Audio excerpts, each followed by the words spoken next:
After Rebirth, I am the white moonlight of all big brothers. Chapter 80 to Chapter 130. Commemorate what? Manager Kai didn't think much of it. He's just angry. He came up with a similar name to disgust the other party. After the call ended, the two of them didn't reach an agreement. Putting aside how bald the head of the fund was, Ling Qingzhou was still angry after hanging up the phone. His tie, which had been loosened halfway, hung loosely around his neck, adding to his disheveled appearance. Although he was over 40 years old, he persisted in exercising and maintained a good figure. He was 182 meters tall, had long arms and legs, and was tall and straight. He looked like a young man in his 30s.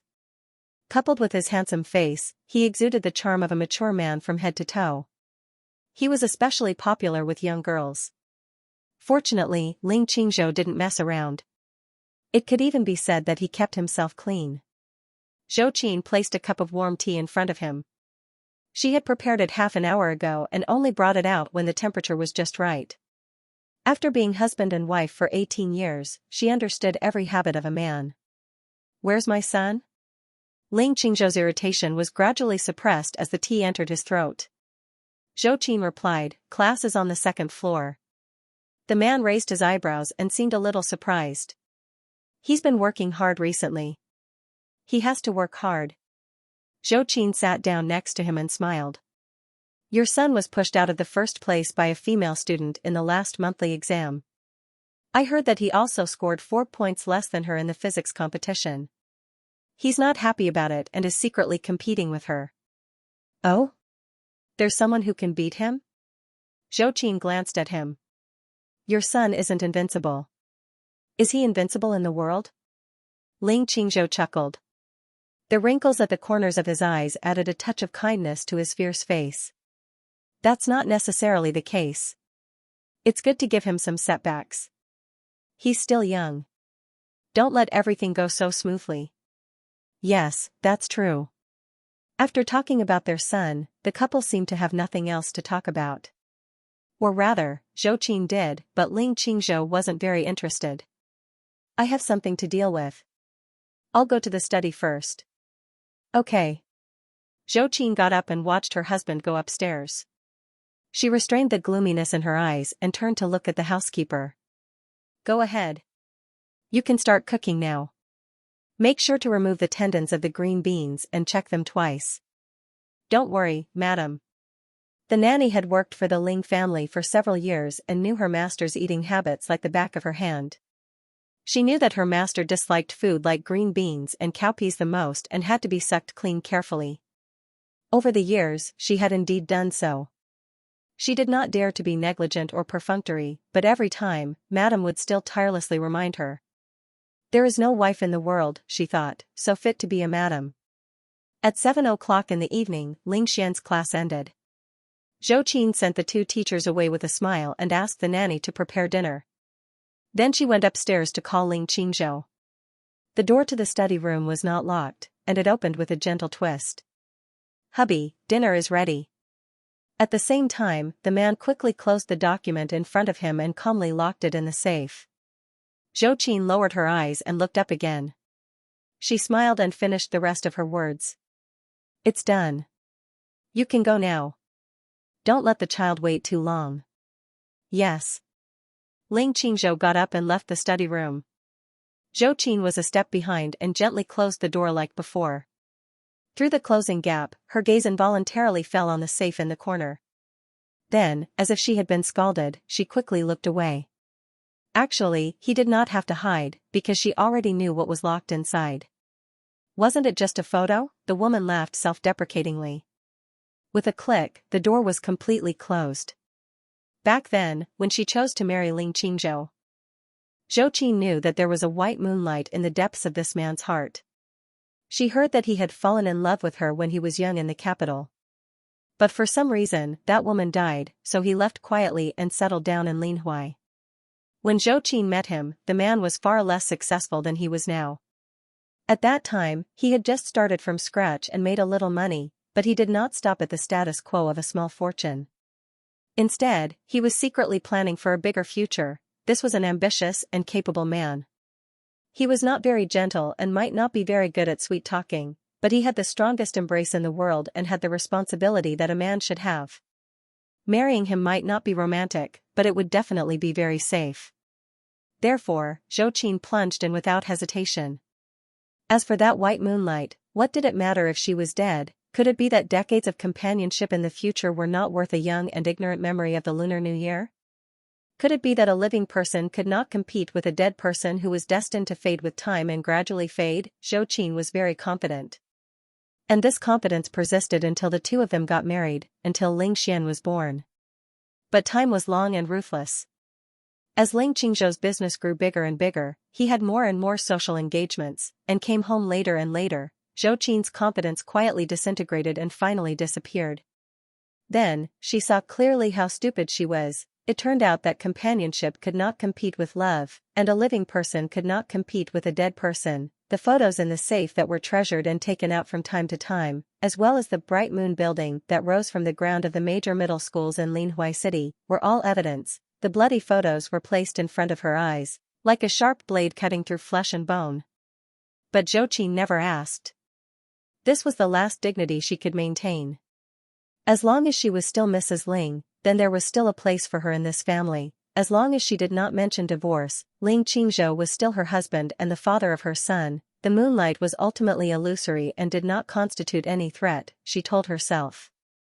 But why did she feel so sad every time she heard that he wanted to build a building and every time she saw him open the safe? 2 days later, Ling Qingzhou and Yihanqing were invited to a business cocktail party.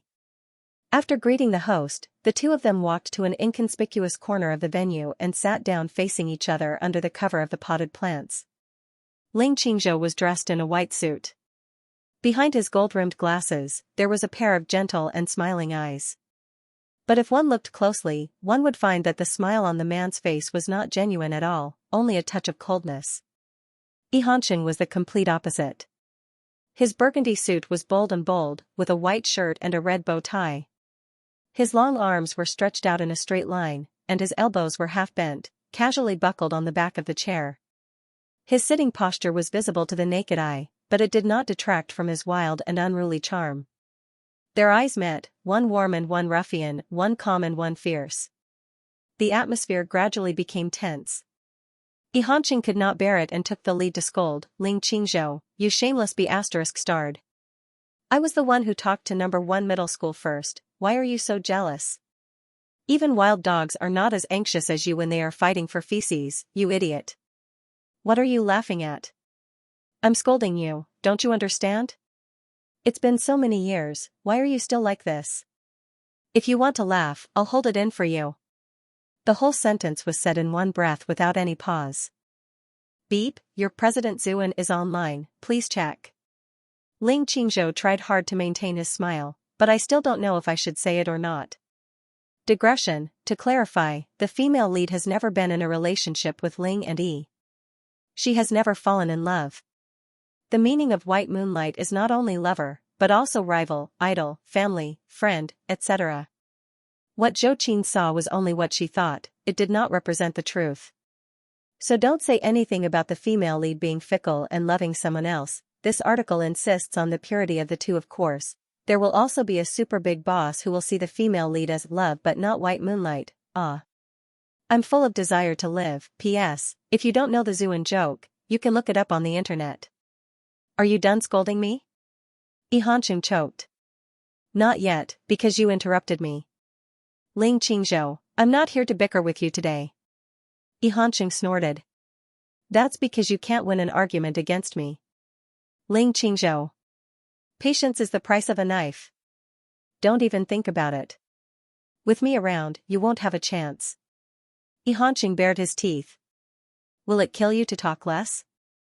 You make it sound like you weren't at Northface High School. Didn't you build my moon tower in the end? Are you jealous? Hee, it's useless even if you're jealous. He changed to a more relaxed sitting position with his legs crossed and a smug look in his eyes. A win is a win, a loss is a loss. She taught us 20 years ago. Have you forgotten?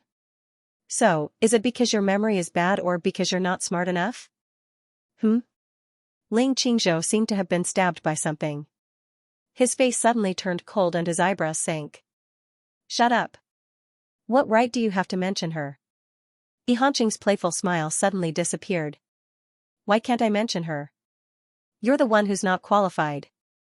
Bullsh*T, the self-proclaimed gentleman couldn't help but swear. It was obvious that he was extremely angry. I'm Bullsh*Ting? Then you're Bullsh*Ting. Don't think I don't know. Back then, it was you who. Suddenly, footsteps came from not far away. The two of them stopped talking at the same time. One relaxed his tense back, the other smoothed out the non-existent wrinkles on his sleeves. Soon, a lady in a pink evening dress left the scene quietly with her male companion. Yes, this corner was close to the door, so people leaving would pass by. Fortunately, there were potted plants to hide them, so they wouldn't be easily discovered. Ling Qingzhou took a deep breath and quickly regained his calm. The corner of his mouth curved into a mocking smile. Xianxia, don't talk about those useless things. The one who really takes down first high school will be the final winner. And you're bound to lose. Heh, do you think I'm afraid of you? Ling Qingzhou got up and straightened the front of his suit. Let's wait and see. After saying that, he walked away. Xianxia didn't move from his seat. Hearing this, his eyes suddenly turned cold. Where was the wildness from before? Su Kaiqing was preparing to return to the capital. Before he left, he called Cho and asked her out for a meal. Air ticket for the day after tomorrow. So fast? Jiang Fuyue raised her eyebrows. The competition committee's work has come to an end, and Q University is pressing for it. Plus, there are still some key data from the lab that hasn't been released yet, so I have to keep an eye on it personally. Originally, I came to Linhui to look for you. Now that I've found you and completed my mission, I'm relieved. Moreover, there was a problem when old Peter was sorting out the previous experimental data. After dealing with the academy and the laboratory, Su Kaiqing planned to personally fly to California. Originally, he planned to come and see you as soon as the BCI exchange meeting ended, but his plans couldn't keep up with the changes. The two chatted for a while before returning to the topic of lunch. Because today and tomorrow weren't days off, Jiang Fuyue still had to go to class, so she didn't have much time. However, Su Kaiqing was so enthusiastic that she couldn't refuse. How about this? I'll see you at noon tomorrow at the back door of number 1 middle school. Okay. She didn't ask anything and didn't care about anything. She agreed first. The next afternoon, when Jiang Fuyue arrived, she saw that Su Kaiqing was already waiting for her. He stood upright under the sun, wearing a thick suit and tie. At first glance, he looked like a tall and straight little, Lao Bai Poplar. Why don't you go hide in a shady place? You're so hot. Jiang Fuyue took out a tissue to wipe her sweat and asked Su Kaiqing, do you want one? Yes. He was afraid that Jiang Fuyue wouldn't be able to find him, so he simply stood in the most conspicuous position. Sister, you said, no need for a duck. Did you just finish a meeting? Jiang Fuyue brought him to the shade of the tree. Her gaze swept past Su Kaiqing's shiny leather shoes and finally fell on his sleek and perfectly styled hair. No. Su Kaiqing turned sideways to avoid her gaze. He clenched his fist and coughed softly. If one were to observe carefully, they would discover that this leading academic figure was currently filled with embarrassment. Jiang Fuyue asked, don't you feel hot dressed like this? No, not at all. I haven't been in good health for the past 2 years. I'm afraid of the cold. His toes almost dug out an exquisite ancient city. The last time they met in the reception room of number 1 middle school, he didn't have time to tidy himself up. After returning home, Su Kaiqing stood in front of the full-length mirror in the hotel and looked at himself in a blue shirt, cropped pants, leather sandals, and messy hair. How could he let his old friend and idol see him in such a slovenly state? A mistake. A huge mistake, so this time, he was fully prepared. First, he went to the hairdresser's early in the morning to blow-dry his hair. Then, he asked the young man in the shop to blow his hair into a handsome and youthful hairstyle. Before leaving, he changed into the suit that was sent to be ironed the night before. Finally, he put on the reflective leather shoes that he had personally polished and went out happily. He guessed the beginning correctly, but he didn't expect the ending. Jiang Fuyue said, "Old Su, you're sweating." I'm sweating. Are you sure it's not hot?" Jiang Fuyue was confused when she saw that he was obviously reluctant to admit it. Could it be that she couldn't keep up with the trend of the elderly 20 years later? Su Kaiqing said firmly, "You don't say." "I'm still a little cold." Jiang Fuyue was confused. "Ahem. Didn't you already choose a place to eat? Let's go now." He quickly changed the topic. "But if you're like this..." Jiang Fuyue hesitated for a moment. "You might not be used to the dining environment there." "I'm used to it, I'm used to any environment." 5 minutes later, Su Kaiqing was sitting in the Jiangji restaurant with a steaming hot pancake in his hands. When he looked down at his suit and leather shoes, he realized that "not used to it" was just a euphemism to save him face. To be precise, it should be out of place. Another Jingjue ancient city appeared. Am I dressed strangely today?" Su Kaiqing finally mustered up the courage to face reality. Jiang Fuyue nodded, "A little." He sighed. "But you're very handsome," she continued. Su Kaiqing suddenly felt alive again. He thought, Cho is not only a brainstormer, but also a legendary, peerless cutie. Professor Su put down his baggage and finally admitted that he was about to explode from the heat. He hurriedly took off his jacket and unbuttoned his shirt. At this time, Han Yunru happened to put a bowl of rose ice glutinous rice balls in front of him. "Sir, try it. It's to relieve the heat." "Oh, thank you." Su Kaiqing scooped up 5 or 6 spoonfuls and put them in his mouth. He immediately felt comfortable all over. The sweetness of the honey, the fragrance of the rose, and the coolness of the ice cream all gathered at the tip of his tongue. It was like a symphony of ice and snow. Jiang Fuyue saw that he was almost recovered and Han Yunru was not very busy at the moment, so she simply introduced the two of them. "This is Professor Su from the capital. This is my mother, Han Yunru." Han Yunru stepped forward graciously and greeted with a smile, "Hello, Professor. The restaurant is small, so I apologize for the lack of hospitality." Su Kaiqing subconsciously waved his hand and looked at her face. "Xiao Han, you're too polite." His voice came to an abrupt halt. His hand also stopped in midair, stiff and motionless. Digression, what did old Su discover? "Professor Su?" Jiang Fuyue called out to him. There was no reaction. Han Yunru was also stunned on the spot. The way this old man looked at her was a little strange. "Old Su." Jiang Fuyue called out again, this time raising her voice. "Huh? What?" Su Kaiqing suddenly came back to his senses, and a trace of embarrassment appeared on his face. He said to Han Yunru, "I'm sorry, you look a lot like a friend of mine. When I was young, I couldn't control myself and fell into a trance." Han Yunru smiled understandingly. "It's okay." Yes, that's the smile. It's exactly the same. However, Su Kaiqing didn't think too much about it. The world was big, and there were all kinds of strange things. He began to focus on the pancake in his hand. "How's the taste?"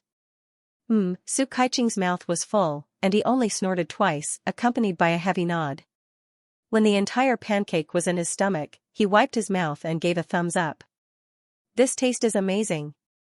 It was crispy and refreshing, and not greasy at all. It had the softness of the meat floss and the fragrance of bacon. With one bite, it was rich in layers and full of fragrance.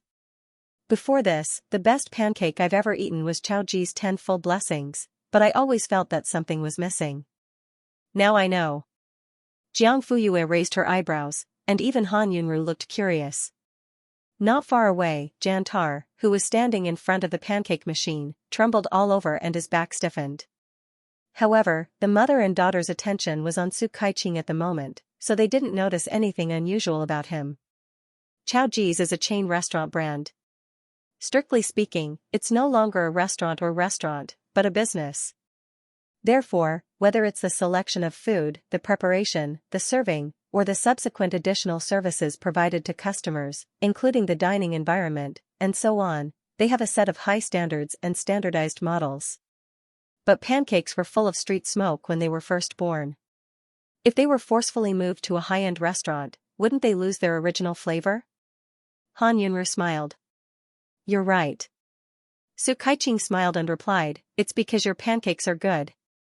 Jiang Fuyue was relatively calm because this was not the first time she had heard this. Lin Xiao, that little foodie, had said almost the exact same thing. Xiao Han, Su Kaiqing suddenly said in a shy tone, can I have another one? Of course. I asked old Jiang to make it for you. Do you have any requirements for the ingredients and taste?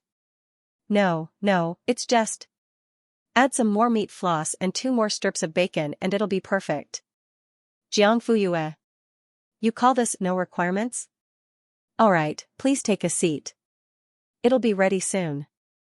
A few minutes later, if a student from Q University's physics department passed by at this moment, they would see their famous and dignified Dean Su wearing a wrinkled shirt and a tie that was obviously loosened by someone.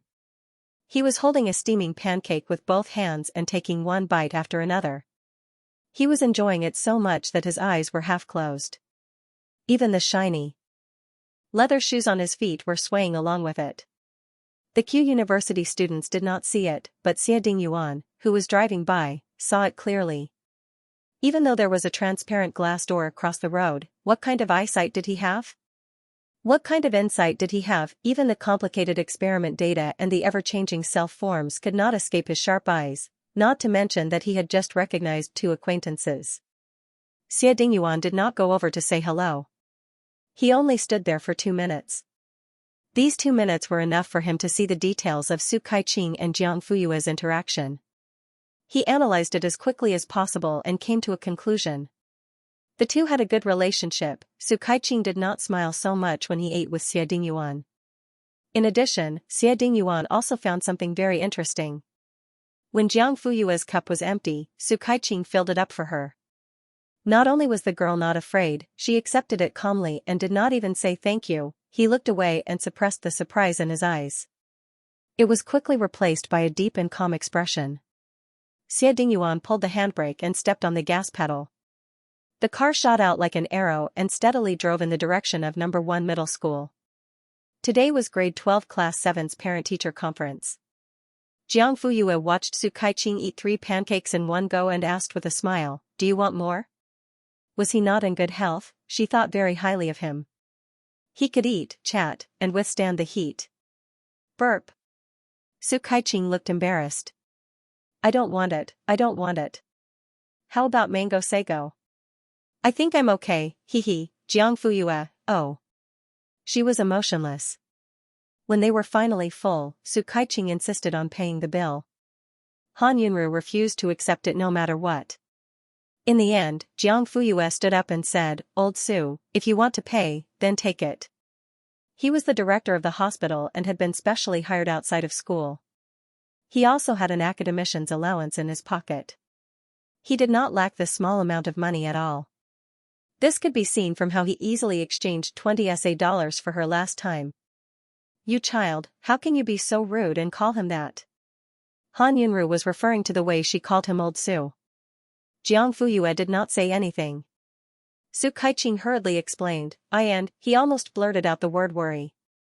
Fortunately, he stopped in time and said, yeah and I are friends regardless of seniority. Yes, friends regardless of age. So friends can call each other whatever they want.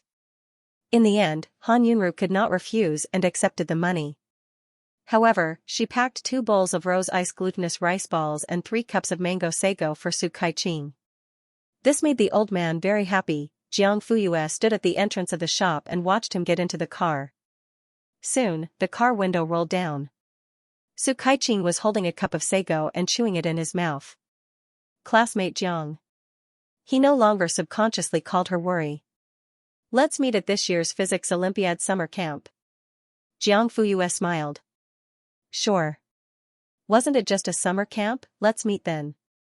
Who's afraid of who? After sending off Su Kaiqing, Jiang Fuyue saw that it was almost time and prepared to go back to school. Yeah, wait a minute. Han Yunru suddenly called her and stopped her. What's wrong, Mom? A few days ago, I received a call. The other party said that it was a teacher from Second High. Her surname was Zhang and she wanted to meet your dad. I asked her what was going on, but she didn't say anything. At that time, the shop was busy, so I just hung up. Did I delay your work? But that person didn't call again. When I called her, her phone was turned off. Second hi, surname Zhang? Jiang Fuyue asked, a girl? Han Yunru nodded. Then she could basically guess who it was. Don't bother with her. The next time she calls, just hang up. Okay. I knew it. Why would a teacher from second high call the parents of a student from first high? She's obviously a scammer. Jiang Fuyue stepped into the classroom just as the first afternoon class bell rang. Yes, chemistry class. She took out a book called Introduction to Algorithms from her desk and began to flip it open from the middle. She had already finished reading the front. 10 minutes later, the book was gloriously taken offline. Wan Shoutong saw that she had changed to a new book. On the cover of the book, it was written, Data Structure and Algorithm Analysis, see Language Description. Oh. Today was another day of singing I'm Not Worthy for her deskmate, Supergill's awesome brain. Digression, everyone was asking about the update and publication. Previously, because they didn't receive accurate information, they didn't officially tell everyone. Today, they could finally tell everyone, there will be a second PK on the 28th of this month. This is all because everyone actively left comments and chased the article. I'm so touched. After the PK, they had to wait for a recommendation. Because there weren't any spots, they had to wait. The editor's tentative publication date is August 20th. Sorry, I know it's a little late, but please don't give up on this book, okay? Look at my humble appearance, don't leave. Currently, the manuscript is 120,000 yuan. After it's published, there will be a fat update to compensate everyone. Moi lastly, and most importantly, please continue to follow the article and leave more comments. Little Horse Voice, together, we'll protect this article and make it thrive. Godfather. The second round of the physics competition was scheduled for August 15th. There was less than a week left. The experimental part that had been ignored in the preliminaries was now being filled up. Although the final score only accounted for 40 points, the exam time was the same as the theory part, which was 3 hours. This showed how difficult it was. The experimental part was also known as the point-pulling part of the physics competition over the years. It could easily widen the gap between the examinees' scores. In short, for the examinees who were already at the top level in the theory part, the experimenter would win the world. In the last class, Jiang Fuyue blatantly slipped away. She wanted to go to the laboratory early. Unfortunately, she was in math class. Su Jing stood on the podium and glanced at her lightly. She didn't say anything, but her eyes conveyed too much. Are you ready to explore the sea of math questions? Smile, 20 more, no, 30 more papers over the weekend. Jiang Fuyue didn't even frown. She picked up her bag and left decisively. Add more, it wasn't like she couldn't finish it. In the laboratory on the first floor, Yuan Zhou had already opened the door and was waiting for her. Table 5. Okay. Jiang Fuyue walked over, put down her bag, and began to browse through the questions. Experiment 1, accurate measurement of diode forward voltage stability. Experiment 2, measurement of refractive index of transparent containers and liquids. It wasn't difficult, but there was too much text information. It was densely written on 8A4 papers. For example, in Experiment 1, there was a lot of useless nonsense written in the introduction of the experiment. Diodes were a typical nonlinear component. Its voltage stability was I equals, where I0 was the reverse saturation current, Q was the electron quantity, K was the Boltzmann constant.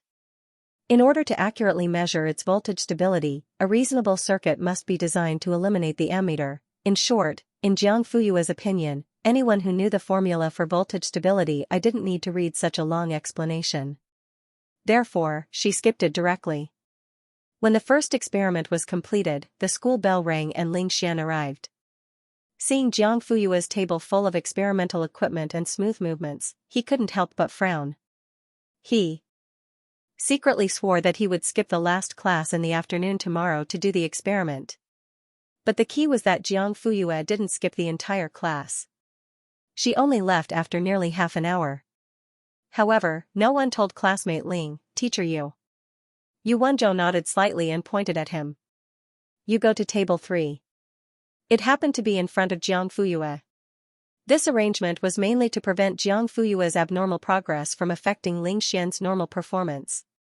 Sai, what do you think these kids are competing for? If you want to compete, you have to find a more realistic opponent, okay? Why should she compete with Jiang Fuyue? Wasn't this just asking for trouble? In any case, Yu Wenzhou and Meng Zhijian had never compared themselves to Jiang Fuyue. Cough. As teachers, they had to give way to their students, right? However, the truth is, if I don't compete, I will never lose. Ha ha ha, Ling Xian spent 8 minutes reading and reviewing the questions. When he was about to start the first question, Jiang Fuyue had already put all the experimental equipment in place. Professor, I'm done. Yu Wenzhou, question mark. Ling Xian, question mark. It was quite awkward. When Jiang Fuyue left, Lu Bowen, Ho Siyuan, and the others finally arrived. Huh? She's leaving already? Jiang Fuyue raised her eyebrows. What else? She's not doing the experiment anymore? Yu Wenzhou, you guys should hurry up.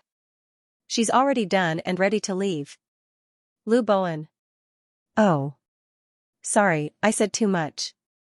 Ho Siyuan, then. I'm guilty, I'm sorry.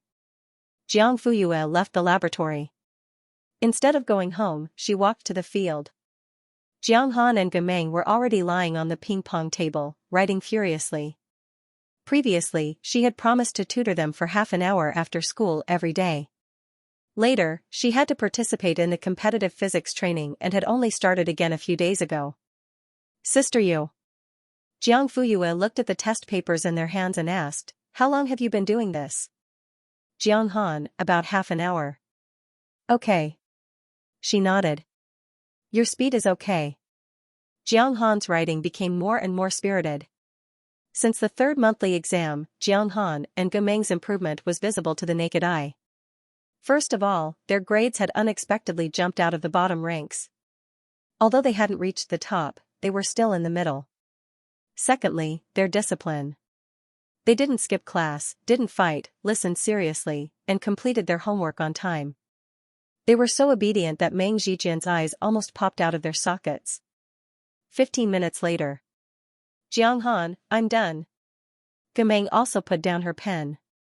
Jiang Fuyue took Jiang Han's paper first and lowered her head to quickly scan it. 3 wrong multiple-choice questions, 2 wrong fill-in-the-blank questions. Then she turned it over and continued. All right proof questions, 2 right answer questions, total score 101. Then it was Gemeng's turn. For wrong multiple-choice questions, no fill-in-the-blank questions, no proof questions, 2 wrong answer questions, 3 right answer questions, total score 117. Yes. Jiang Han and Gemeng high-fived each other. For the first time, the two of them scored 100 points under Jiang Fuyue's guidance. It wasn't easy. Where's the other one? Jiang Fuyue asked, why haven't I seen her recently? Jiang Han's expression instantly changed. Gemeng stammered, Cici, she didn't continue for a long time.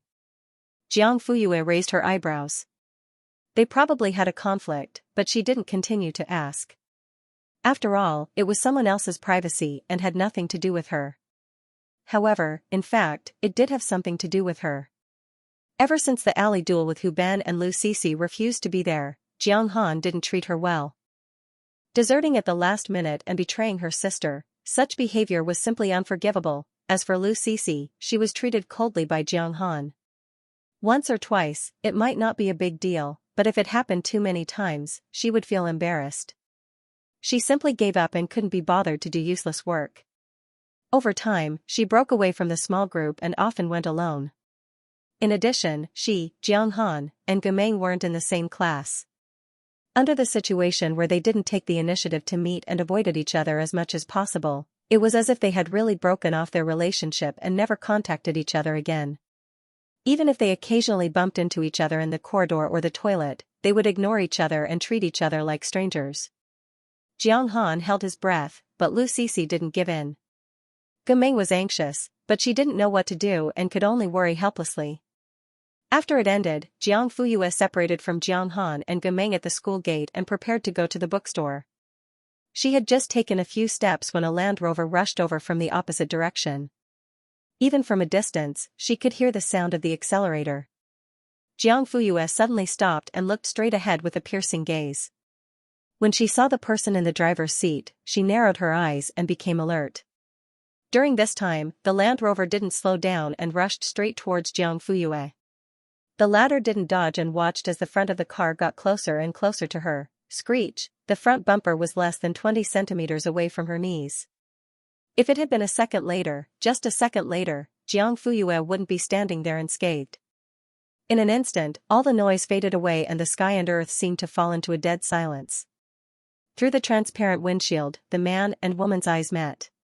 One was cold and dangerous, while the other was calm and serene. Jiang Fuyue spread her hands and placed them on the hood. Her body also bent slightly. Then, she suddenly looked up and met the man's gaze. "Is it fun?" she asked. Xie Dingyuan was expressionless. He wasn't angry or apologetic. He only had an innate nobility. "Get out of the way," he said coldly. Jiang Fuyue replied, "Get out of the car." The two of them were equally domineering and had the same strong aura.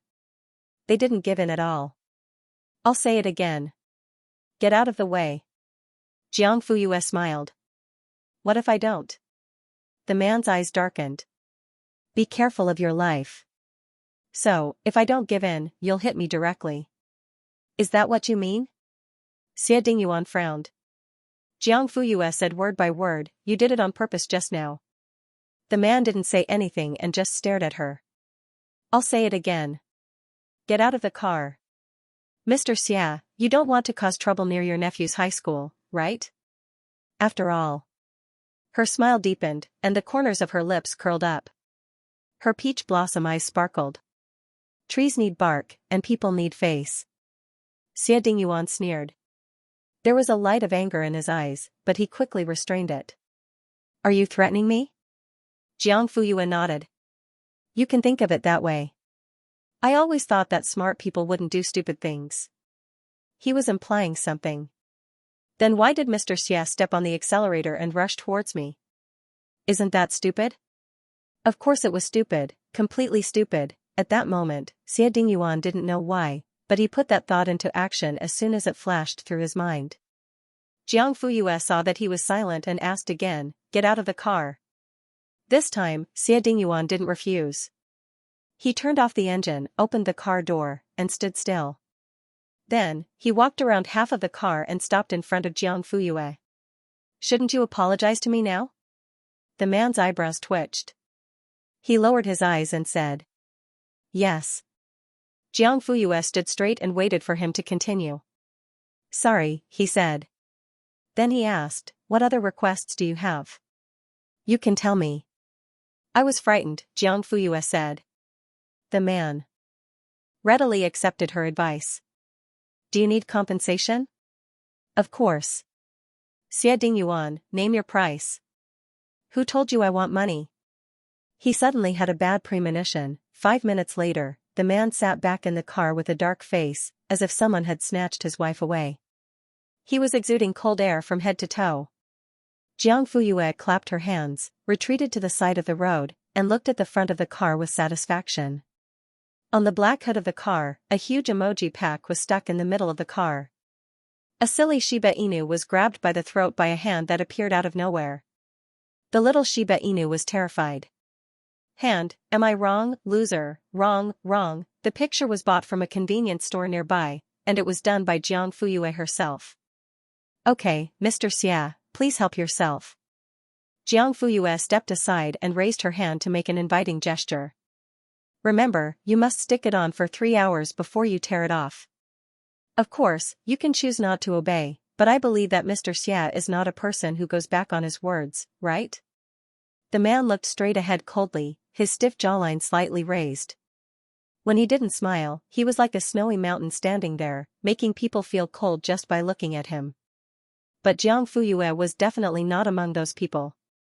By the way, I have another question." The girl's eyebrows were smiling, and under the setting sun, it was extremely bright. "You don't look like an impulsive person, but why did you do such an illogical thing?" I'm very curious, can you tell me? She was asking why he suddenly drove towards her. No. The man threw out these two words expressionlessly and started the engine. The car brushed past Jiang Fuyue's face, and the distance between them was less than 10 centimeters. Like a meteor, it left behind a cloud of dust. Not only was she not angry, but she also smiled playfully. Was a man such a sore loser, TSK?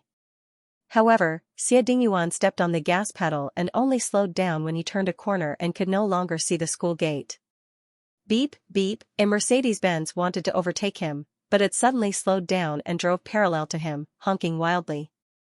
Hey! Brother, which 4S shop did this exterior decoration? It's so nice. Why didn't I know that there were emoticons? The driver said as he controlled the steering wheel. In the next second, the windows of the Land Rover were rolled up, and it suddenly accelerated, leaving only the cold and arrogant rear of the car. Damn. What's so great about driving a limited edition Land Rover? If it wasn't for your cute emoticons, I wouldn't care who, Xie Dingyuan, cute my *SS, Imperial Palace. Auntie Lu ran out to open the door as soon as she heard the engine.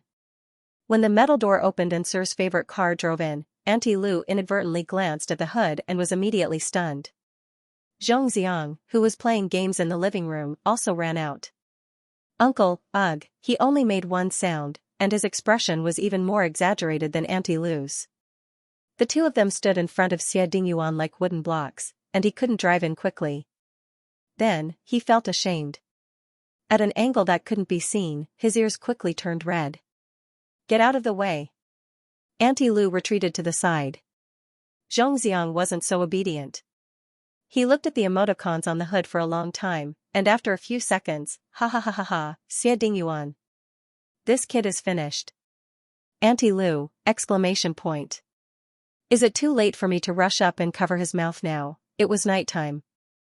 Xie Dingyuan finished his work, left the study, and returned to his bedroom. After taking a shower, he leaned against the headboard and read the results of Nature's latest paper for half an hour. Then, he took off his glasses, lay flat, and fell asleep. In his dream, the scene from the afternoon seemed to be replaying itself. The girl was walking on the opposite side, and he was driving forward. The camera turned, and it showed Jiang Fuyue's smiling face. She held the car window, lowered her head, and asked, I'm curious. You don't look like an impulsive person, so why did you do such an unreasonable thing? In his dream, Xie Dingyuan felt that person was himself, but he couldn't control that person's behavior. Therefore, he saw that person turn his head and look at Jiang Fuyue. If I said that I just wanted to scare you, would you believe me? The dream came to an abrupt end. The person who was sleeping soundly suddenly opened his eyes and sat up straight. It was late at night, and it was hard to fall asleep again. August 15th. The semifinals of the physics competition arrived as promised. It was said that the semifinals this year were supervised by Professor Su Kai-ching, the Dean of the Physics Department of Q University, and National Treasure Academician, and the Director of the National Physics Competition Committee. Before this, there was a rumor that the exam was quite difficult. However, when the candidates received the theoretical part, they realized how difficult this not easy was. There were no choice or fill in the blanks in the semifinals. There were 8 answer questions, and each question was worth 35 points. In any case, Ho Siyuan's brain went blank when he reached the second question, and he wanted to vomit. Lu Bowen was slightly better. He was stuck on the second question, and he only started to scratch his head when he reached the third question. This time, the two of them were not assigned to the same examination room as Jiang Fuyue, so there were no abnormal people who handed in their papers early from beginning to end. But it was different on the other side. She didn't know if it was intentional or not, but if she checked the list carefully, she would find that the top 10 students in the city were all in the same exam room, including Jiang Fuyue and Ling Xian. Of course, there was also Feng Kaixin, who was tied for first place with full marks, and Huan Yanxiu, who was in the top 10 with 192 marks. The competition between number 1 middle school and number 2 middle school began silently in the exam room. Feng Kaixin sat in the first row. He couldn't see the situation behind him, but the people behind him could see his back and the pen in his hand. They could infer his state of mind based on this. Huang Yanqiu was one of them. She found that Feng Kaishuan's pen wasn't moving smoothly. 5 minutes into the exam, he paused 12 times. Did this mean that the questions were really difficult? She wasn't the only one who didn't know where to start. Zhang Ju once said that Feng Kaishuan was the student with the best competitive mentality she had ever taught. He would definitely go far on this path. Since even Feng Kaishuan found it difficult, it was understandable that she couldn't start. Thinking of this, Huang Yanqiu's panicked heart began to calm down. Just as she was staring at the first question and had a slight idea of how to solve it, she suddenly saw a boy in front of her turn the page. This meant that he had already finished 2 major questions and was ready to start on the third one. Her originally calm emotions began to surge rapidly again. How could he be so fast? He couldn't be faster than Feng Kaishuan. It didn't make sense. This person wasn't from number 2 middle school. Was he from number 1 middle school? The more she thought about it, the more confused her mind became. Huang Yanqiu felt like she was going to collapse because she couldn't even understand the text in front of her. But this time, Zhang Ju wasn't the invigilator, so no one was there to remind her. Ling Xian finished the first and second questions smoothly. He decisively turned the page and started on the third question. After reading the question, he knew that the difficulty had increased to a new level. At this time, a slender hand silently raised. The invigilator walked over and lowered his voice. "Student, what's the matter?" "Handing in my paper." Ling Xian's eyelids twitched. "Here it comes." Feng Kaishuan was sitting in front of Jiang Fuyue. His back stiffened when he heard this. Huang Yanqiu's brain buzzed and she was dumbfounded. 5 seconds later, the invigilator finally reacted. "There are still 2 hours and 30 minutes to the end. Are you sure you want to hand in your paper now?" "I'm sure." "All right, then. Tidy up your test papers, answer sheets, and draft papers, and leave quietly." Jiang Fuyue left in a relaxed and confident manner, leaving the other examinees with heavy hearts and apprehension. In contrast, Ling Xian was the least affected. After all, he had been living in Jiang Fuyue's shadow for a long time and was already used to it. The semifinals allowed students to hand in their papers in advance, and there was no waiting area.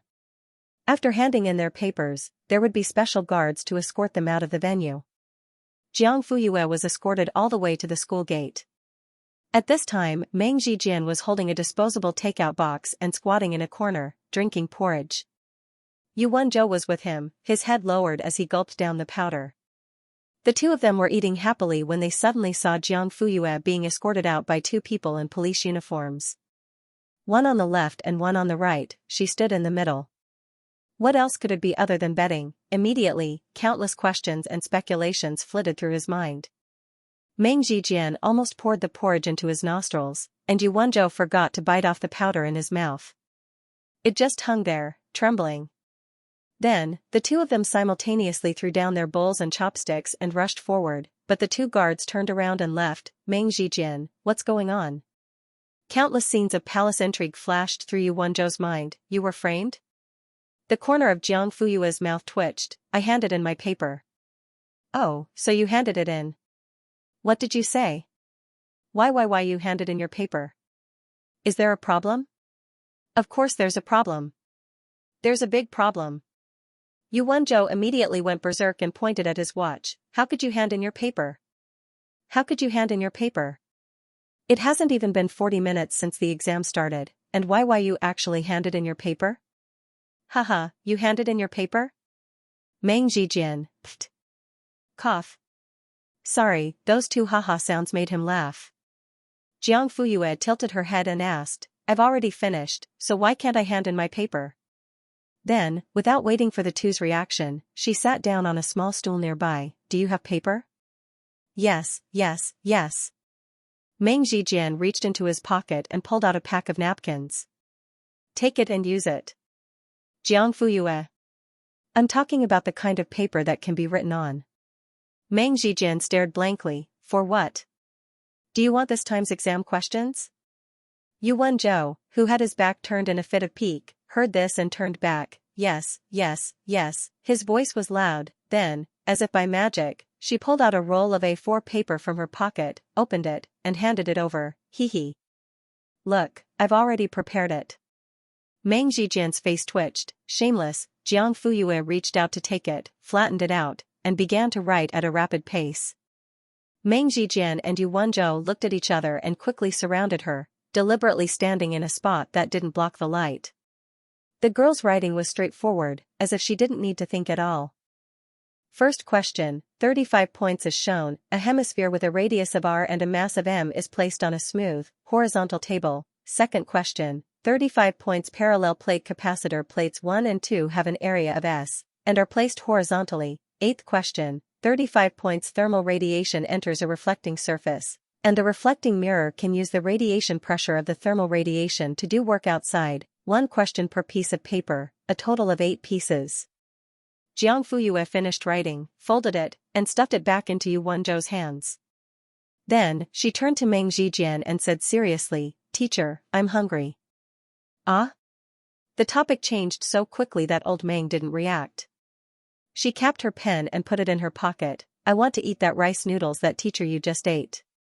"Oh. Okay. Wait here for a moment, I'll get it for you." 10 minutes later, a bowl of steaming hot mutton rice noodles was placed in front of Jiang Fuyue. Meng Zijian, eat. "Thank you, teacher." "Hey. You're welcome." Yu Wenzhou held the questions he had just memorized and stood to the side with a puzzled expression. He seemed to be besieged by questions. Meng Zijian thought there was something wrong with the questions. "What's wrong? Is it hard?" "Yes, it's too hard for me." He nodded seriously. Meng Zijian, question mark. Yu Wenzhou stared at Jiang Fuyue's cheerful back. "Why do you think she wants you to treat her to food? What's wrong with that? It's just a bowl of rice noodles." Meng Zijian waved his hand generously. "But Yu Wenzhou wasn't finished. What if she doesn't want me to treat her to food? Why does she want you to treat her to food, but not me? Old Meng, do you think she has a problem with me because I criticized her for handing in her paper early? No. Why do I have to be the bad guy?" Yu Wenzhou suddenly stomped his foot. "Okay, I know. You did it on purpose. You played tricks and framed this consort. Someone come, drag him out and reward him with 10 feet of red." The veins on Meng Zijian's forehead bulged as he gnashed his teeth. "I beg of you, can't you watch less soap operas? You're going crazy. Io, you still dare to drag me out?" The two of them went back and forth, neither giving way to the other. Suddenly, a female voice interrupted. "Yo, Teacher Meng, Teacher Yu, what's going on? Is there an internal conflict?" Zhangju smiled as she walked towards the two of them. Suddenly, her gaze fell on the A4 paper in Yu Wenzhou's hands. "What's this?" Yu Wenzhou quickly hid it behind him, his expression guarded. "It's none of your business." The more he acted like this, the more suspicious Zhangju became. "Teacher Yu, we've known each other for so many years, we're old friends. Is there a need to hide it?" She spoke kindly and with a smile on her face. Yu Wenzhou was embarrassed. As the saying goes, don't slap a smiling face. He took out the 8 sheets of A4 paper and rolled them into a roll. He patted it on the palm of his other hand and said casually, "Oh, it's nothing. It's just the original question for the semifinals." He spoke as if nothing had happened. Zhangju's eyes widened. Her first reaction was, "Are you kidding me? The exam wasn't over yet. How could the question have been leaked? Here, take a look if you don't believe me." He unfolded it and held it up in front of Zhangju. She stared at it as if she wanted to burn a hole in it. Suddenly, she chuckled. "Heh. Just because you say it's the original question, it's the original question? Do I look that easy to fool? Teacher Yu is as humorous as ever." This person was usually indecent and didn't use his brain when he joked. It was a pity that a monkey had sneaked into the ranks of the solemn gardeners, dragging down their overall temperament. Yu Wenzhou rolled his eyes. "It's up to you to believe it or not. If you don't believe it, then forget it." Zhangju frowned. If Yu Wenzhou had argued, she wouldn't have hesitated to believe it was fake. But his attitude, instead, it made her nervous. First High and Second High had competed for many years. The two of them could be considered old rivals. Xianxia didn't know much about him, but she more or less understood him. You're telling the truth? You're not lying to me? Yu Wenzhou's response was a disdainful tch with his chin raised. He had a firm grasp of his temperament. This time, Xianxia believed him. Let me see, hey. Yu Wenzhou retracted his hand. Not giving. Hee, Xianxia was about to die from anger. You wouldn't look when I told you to, now you're rushing to look. What's wrong with you? Yu Wenzhou whispered. Are you going to give it to me or not? I'm not giving it to you. She was clearly the one who asked him for it, so why was he being unreasonable? It's a shared resource. What, you want to monopolize it? What? Shared resource? Who's sharing it with you? Why should we share it?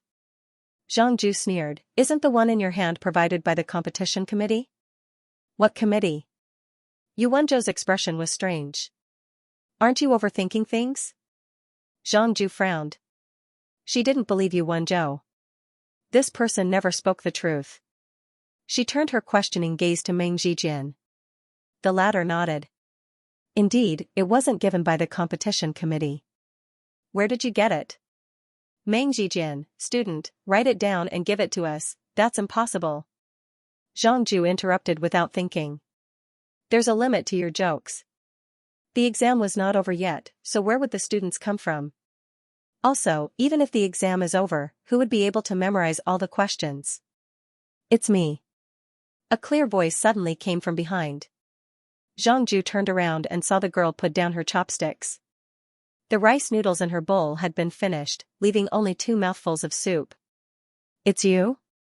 Xianxia remembered clearly how she had handed in her paper in advance the last time she had been the invigilator. It was only after the results were out that she realized that she was Jiang Fuyue. She was the one who had gotten full marks like Feng Kaixian and tied for first place in the city. Because of this, she had specially called father and mother Jiang, wanting to poach this child to second high.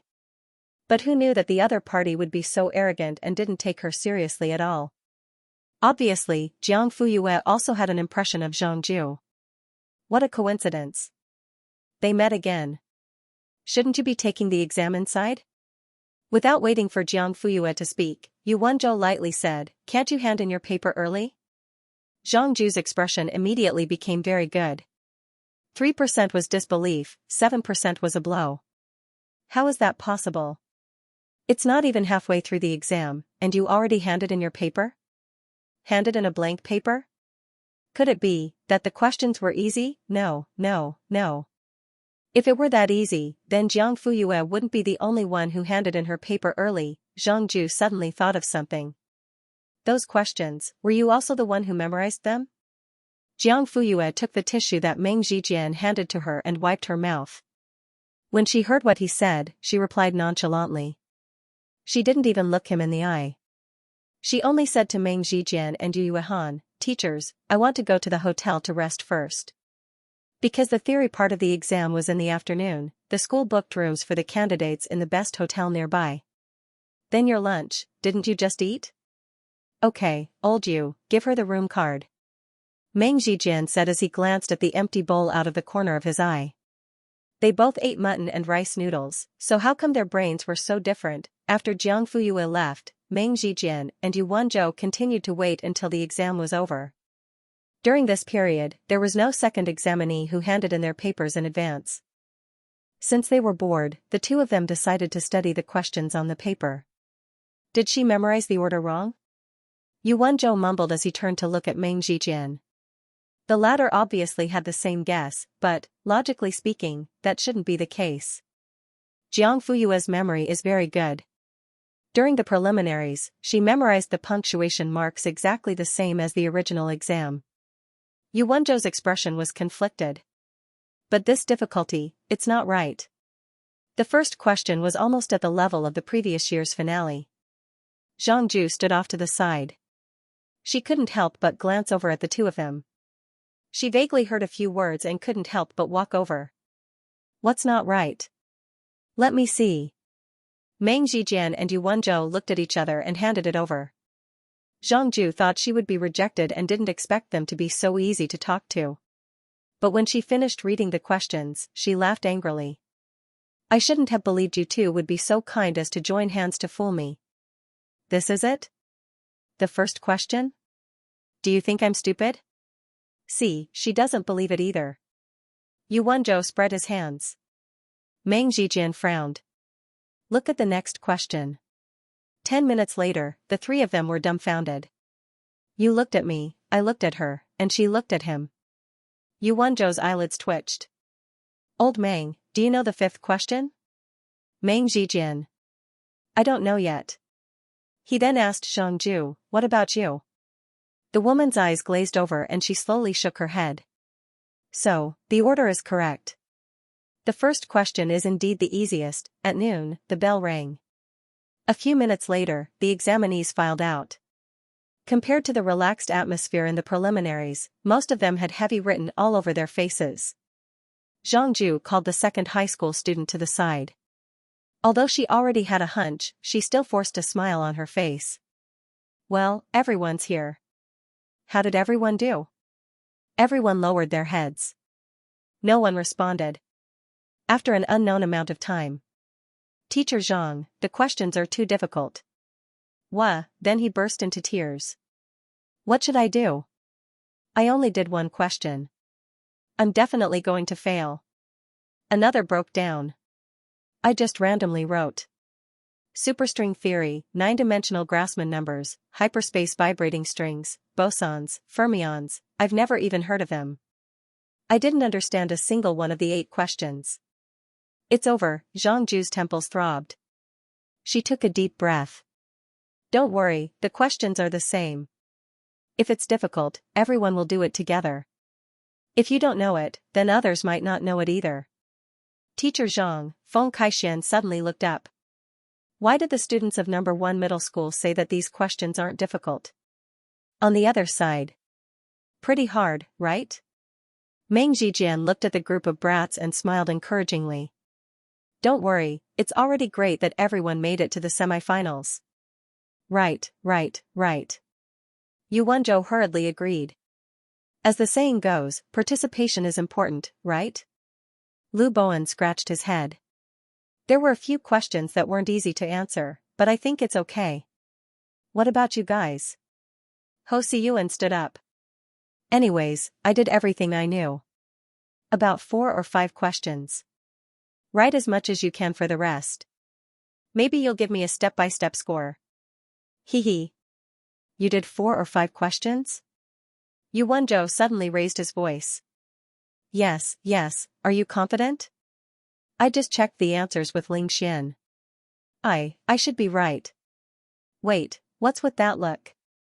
Is it strange that I got 4 or 5 questions right? Of course it's strange, it's too strange. Yu Wenzhou and Meng Zhijian looked at it for a long time and even discussed it together.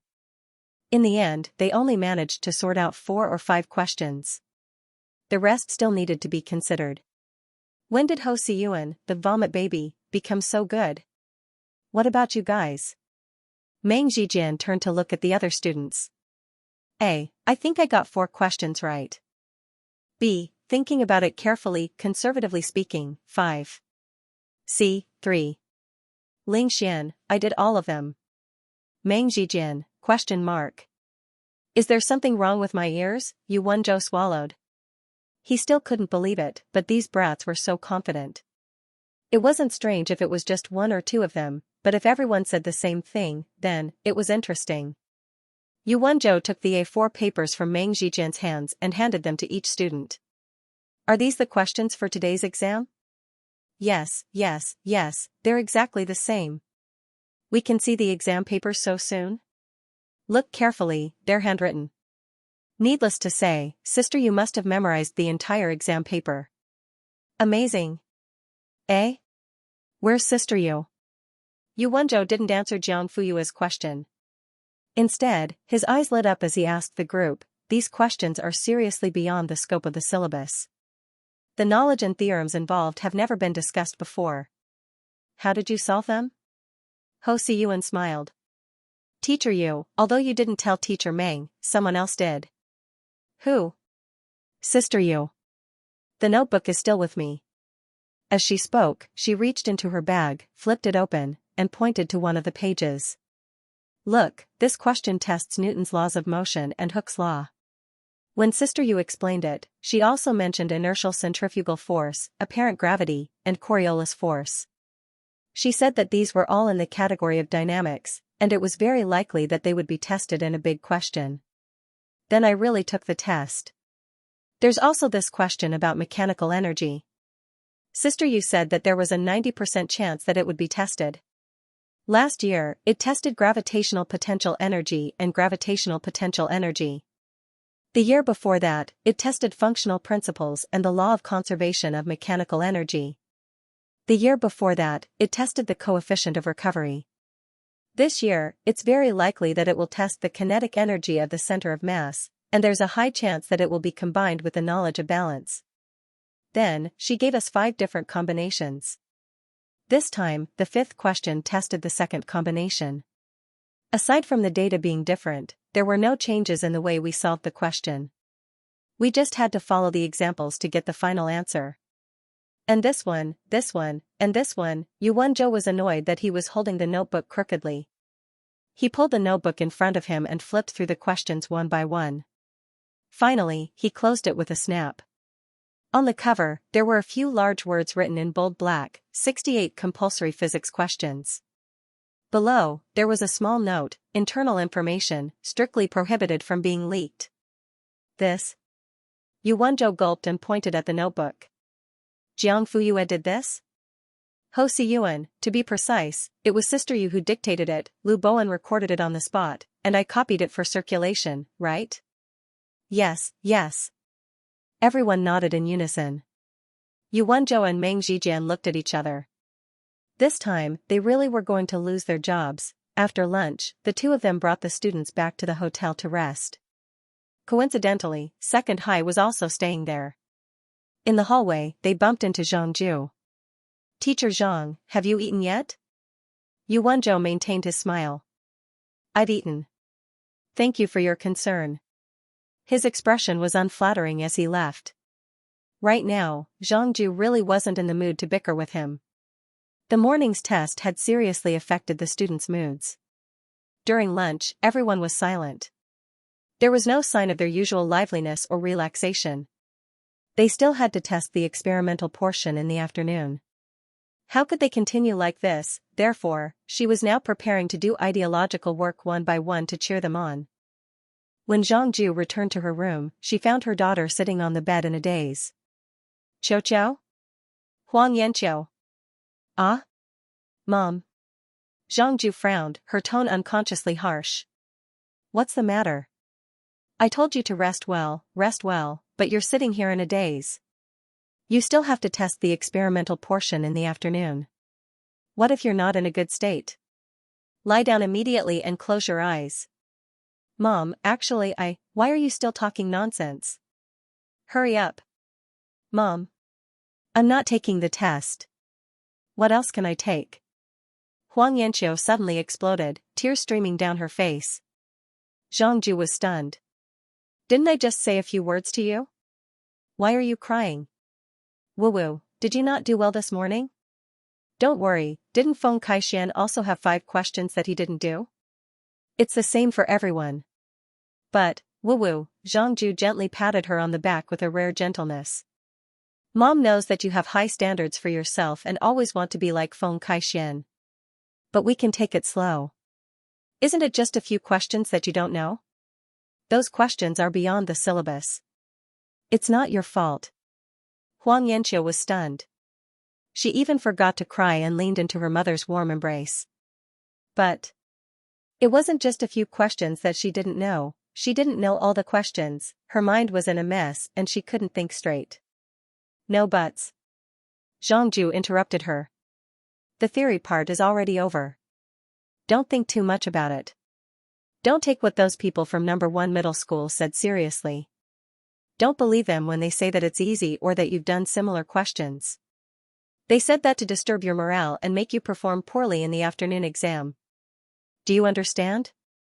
Huang Yanqiao pursed her lips and nodded hesitantly. She didn't think that those people from number 1 middle school were talking nonsense, At 2 o'clock in the afternoon, the experimental exam officially began. Jiang Fuyue, Ling Xian, Feng Kaixin, and Huang Yanqiu were in the same examination room again. But this time, Jiang Fuyue's position was changed to the front. Her experimental movements and smoothness could be seen and speculated by the people behind her. However, it turned out that it was better not to see. Because, the impact of seeing things directly was often greater. There was a clatter. Teacher, someone fainted. Digression, guess which unlucky person? Ling Xian glanced in front of him. The invigilator had already helped the fainted girl up. Everyone, continue with the questions. Don't get distracted. Classmate? Classmate? Are you okay? Huang Yanqiu was patted awake and brought outside. Invigilator, can you still hold on? Yes, I can. Okay, then go in.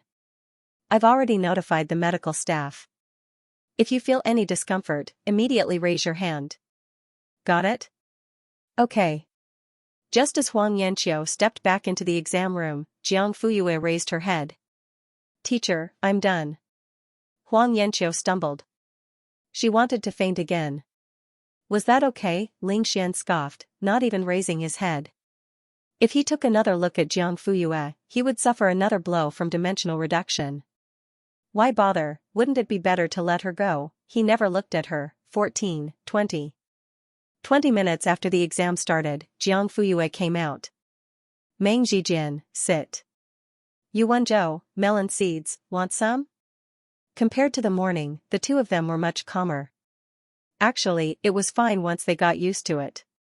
After all, eyeballs often fell out and couldn't be picked back up. Zhang Ju only looked at them coldly. For a moment, she hoped that Jiang Fuyue handed in her paper early because she didn't know how to do it. Do you want an exam question? Jiang Fuyue asked. Hee. Yuan Zhou handed her a pen and paper with a smile. He also got her a small square table from the stall next door. Come. Sit here and write. Although there were only 2 questions, there were many requirements and small questions. Sometimes there would even be tables and diagrams. Jiang Fuyue spent a bit of time memorizing them. By the time she handed them over to Meng Zhijian and Yuan Zhou, it was only 3 o'clock. There were still 2 hours before the exam ended. Jiang Fuyue didn't want to waste her time here, so she said goodbye and left. At Jiangji Restaurant's Pancakes. Sis, Jiang Xiaodi, who was helping to collect money, saw her and his eyes lit up. Jiang Fuyue patted his head. Can you handle it? I can. You go rest. Jantar, who was selling pancakes, looked up. Yeah. Dad, I'll go wash my hands. Okay. Go. There's sour plum juice on the table. Where's Mom? After washing her hands, Jiang Fuyue, but she didn't see Han Yunru. Jantar, she went to deposit.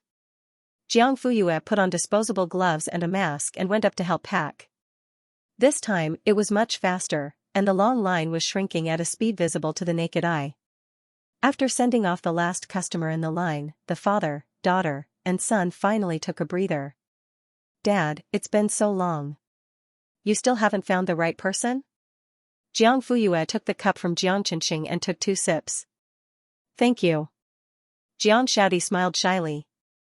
Sitting on the folding stool, he lowered his head and continued to organize the change. Jantar sighed. I tried 7 or 8 people, but your mom was not satisfied. We can't go on like this. The shop will only get busier. I know. Jantar nodded. But he couldn't do anything about it. If his wife didn't agree, he couldn't go against her. Jiang Fuyue's mouth twitched. A slave to his wife. By the way, Jantar suddenly thought of something. Don't you have an exam today? Jiang Fuyue, I'm done. So fast? Before she could speak, Jiang Xiaodi said, she must have finished her paper early. Jantar was stunned. You handed it in immediately? Don't you need to check it? Jiang Xiaodi, she did everything right. She doesn't need to check it. Jantar, after Han Yunru came back, she didn't let the siblings stay in the shop. Go back. your dad and I can handle it. By the way, yeah, help me pass the rent for the next quarter to Aunt Lee. Remember to call her when you go. Be polite. As she spoke, she took out an envelope from her apron pocket. She had obviously prepared it beforehand. When they got home, Xianxia went into the kitchen to cook. Jiang Fuyue went upstairs to deliver the rent. The owner of this two-bedroom apartment was surnamed Li. His family lived upstairs. His wife had a good relationship with Han Yunru. After delivering the rent, Jiang Fuyue was warmly stuffed with 2 big apples by Aunt Li. When she came down and turned the corner, she saw a man crouching in front of her house, looking left and right. Bang, suddenly hit, the man was caught off guard and was hit to the point of seeing stars. F***CK. Who sneaked up on me? He took a closer look and saw an apple rolling on the ground. The man looked up at the stairs and saw a beautiful girl standing at the top, looking down at him. She was holding a big apple in her hand as if she was ready to launch a second attack. You did this? The man questioned. Jiang Fuyue nodded. It was me. Hey, you little girl. You're quite self-righteous. The man laughed. He was angry. You're sneaking around my door. Aren't you self-righteous too? She was expressionless. Your house? The man frowned and pointed at the door in front of him. Here? Jiang Fuyue walked down the stairs and raised her hand to lock the door. With a click, the originally unlatched door was completely shut. Is there a problem? She asked. Who are you to Jiang Qinxing? Was he here for Jiang Xiaodi? Jiang Fuyue raised her eyebrows and looked at the man's face. Like the most advanced scanner, the man's facial details and emotions could not be hidden. The man was surprised that a girl could have such a sharp gaze. She did not hide her vigilance against him. It was not because she was too young and could not keep her cool. She deliberately let him see through her. As for the purpose, other than a warning, the man could not think of any other reason. TSK, she was so scheming at such a young age. The man remembered the purpose of this trip. The place where he was hit did not hurt anymore. He put on a smile. Don't misunderstand. I'm not a bad person. I mean no harm. Jiang Fuyue was unmoved. The man kept smiling, thinking that this girl was not easy to deal with. His smile became more sincere. My name is Wu Qian. I'm Yumi's manager. Half a month ago, I saw Jiang Qinxing's video on TikTok. I think he has a lot of potential. As he spoke, he took out a business card from his pocket and handed it over with both hands. Jiang Fuyue lowered her head and glanced at it. She did not take it. However, in just a few seconds, all the information on it was imprinted in her mind, including Wu Qian's personal phone number and the company's address. The man smiled good-naturedly and took the business card back. Don't worry. I'm not a liar, okay? Jiang Fuyue suddenly responded. The man saw that her attitude had changed. His eyes lit up. Excuse me, are you from Jiang Qinxing? Sister. The light in Wu Qian's eyes dimmed. How about this? Help me pass a message to your parents. No need. Jiang Fuyue interrupted him. I can make the decision for small matters. Small matters? Wu Qian felt that she might not understand what he meant at all. However, the girl's eyes were clear and bright. Her words were quite logical. It did not seem like she did not understand. You might not understand what I said just now. What I mean is, you like my brother and want to sign him. Jiang Fuyue finished with a smile. Wu Qian was about to nod frantically when the girl's face suddenly changed. Her eyes were as cold as knives. So you stalked me and came to my house? What are you trying to do? Are you trying to rob me or commit arson? Wu Qian, ? How could this little girl suddenly turn hostile? She was not prepared at all. And, it was quite sudden. At this moment, Jiang Xiaodi heard the noise and opened the door from inside. He was holding a spatula in his hand and his gaze fell on Jiang Fuyue. Sister, you're back. Just as he was about to say, he caught a glimpse of another person.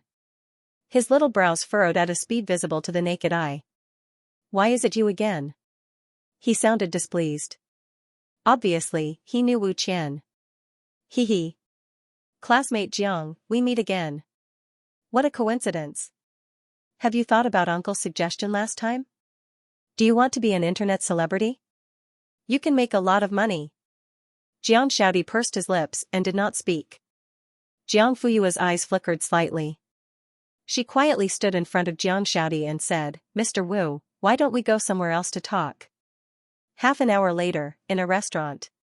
2 square tables were joined together to form a large long table. Plates of various sizes were placed on it. The dishes were fresh and the ingredients were rich. Jiang Fuyue and her brother and Wu Qian each took a side. They faced each other and looked like they were going to negotiate. Sir, the dishes you ordered are all here. Wu Qian took out a pair of chopsticks. After boiling them with hot tea, he smiled and handed them to Jiang Qinxing. Eat. Uncle's treat. Jiang Qinxing did not eat. Instead, he turned to look at Jiang Fuyue. After she agreed, he took the chopsticks and thanked him. Wu Qian could not help but look at the girl a few more times. He believed her earlier statement that I can make decisions for small matters. Little girl, you eat too. Don't be shy. Jiang Fuyue smiled and nodded, but still did not eat. Mr. Wu, you said that you're an agent of Yimi's management company? Yes. Wu Qian was serious. Although the little girl in front of him looked innocent and harmless, he didn't dare to underestimate her. He always felt that her eyes could see through him. Then why is there no information about you on Yimi's official website? Wu Qian was stunned. His first reaction was not embarrassment, nor was it embarrassment. Instead, he asked, how did you know? When Jiang Fuyue came, she checked the information of Yimi Management Company on her phone. Although the information obtained was not complete, after some investigation and screening, some of it was still credible. That's right. It's the age of information. Wu Qian nodded. You can find anything on the internet. Jiang Fuyue looked at him and waited for him to continue. That's right. My name isn't on the official website yet because I was transferred from assistant to manager 2 months ago. So you don't have any good streamers now, right? Jiang Fuyue hit the nail on the head. Wu Qian smiled awkwardly. Yimi was a local company in Linhui that specialized in internet celebrity incubation. It had nothing to do with celebrities, and its main market was in the live broadcast industry. Because the term internet celebrity didn't sound good, in order to make it look good, they used the name management company. It sounded scary, but the scale was not large. Currently, there were only 4 streamers officially signed with them, and they weren't very popular and had a lot of trouble.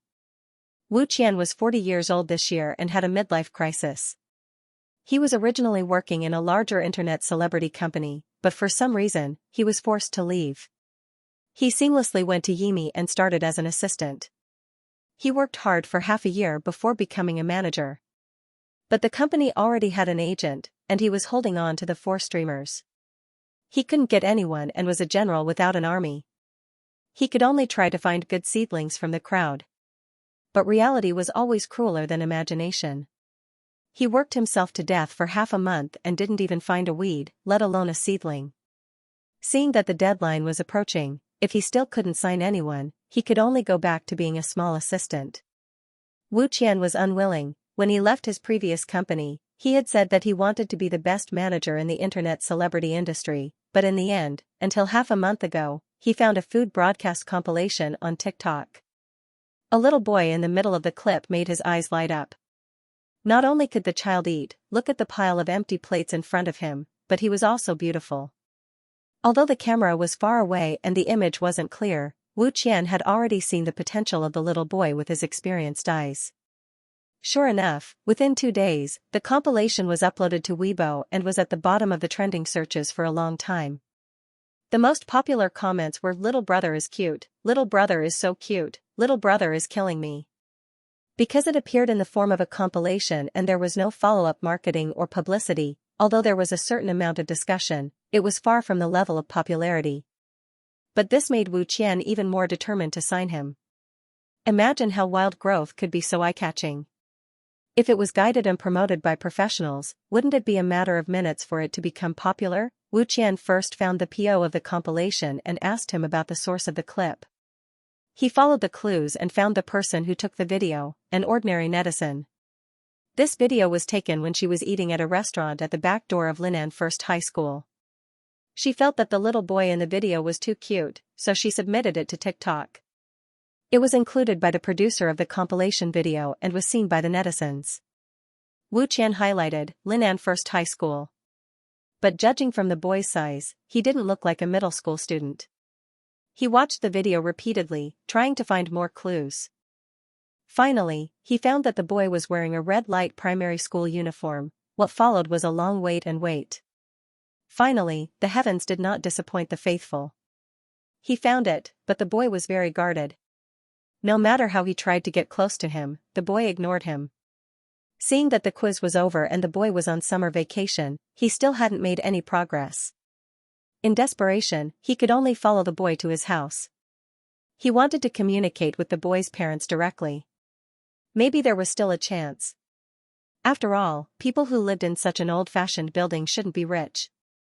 The parents should be more than happy that their child could earn money to support the family. However, things still went off the rails. Wu Qian didn't see the child's parents, but the child's sister smashed an apple on his head, leaving him with a big bruise. It was still hurting, and he didn't know how much strength she used, that's all. Wu Qian realized that he was at a disadvantage, so he didn't bother to struggle anymore. He told Jiang Fuyue everything she wanted to know. Jiang Fuyue was satisfied with his honesty. We'll think about it. When can you give me a definite answer? Tomorrow.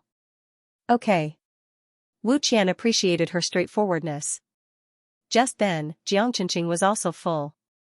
The siblings left, leaving a table full of empty plates waiting for Wu Qian to settle the bill. Back home. Jiang Fuyue sat on the sofa. Jiang Shaodi stood in front of her with his head drooped. He looked like a listless little puppy. Do you want to go? Jiang Fuyue didn't beat around the bush. Yes. Jiang Shaodi nodded, his eyes shining brightly. He was a child without any sharp edges. He was gentle, understanding, and obedient. But this time, he was determined. Jiang Fuyue was suddenly curious. Do you know anything about live streams? Do you know the industry's current survival situation, the default rules, and the elimination system? Jiang Shaodi shook his head. He didn't know, but that uncle said that I only need to sit in front of the camera and eat. Naive, pure, and silly. Why do you want to go? Uncle said that you can earn money. And all the food will be free. That way, you won't have to spend our family's money. Jiang Fuyue rubbed his head and said gently, our family has money. We can afford it. You don't have to be thrifty. But, Jiang Shaodi blinked his big eyes, isn't it better to be thrifty? Jiang Fuyue. You're so stingy at such a young age.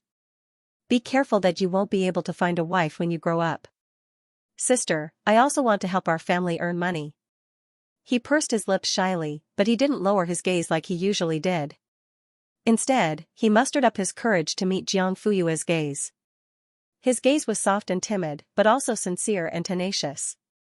Just like you. The ridiculously cheap rent for the store, the high daily expenses, and the supper that she brought back for him every time they went out for dinner. It was definitely not something that the mathematical Olympiad and competitive physics classes could afford with a few hundred yuan subsidy.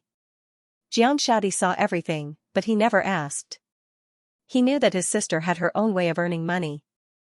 Then, could he also do something? Jiang Fuyue, you can't delay your studies. You can't let your mood be affected by netizens. You can't force yourself to eat or do things that you don't like. Also, you can tell me immediately if you encounter any difficulties or grievances. Can you do that? Jiang Shaodi's eyes lit up. Sister, you agree?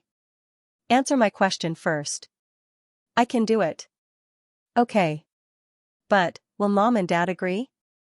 Jiang Fuyue, I'll talk to them. It was night, and the moon was bright.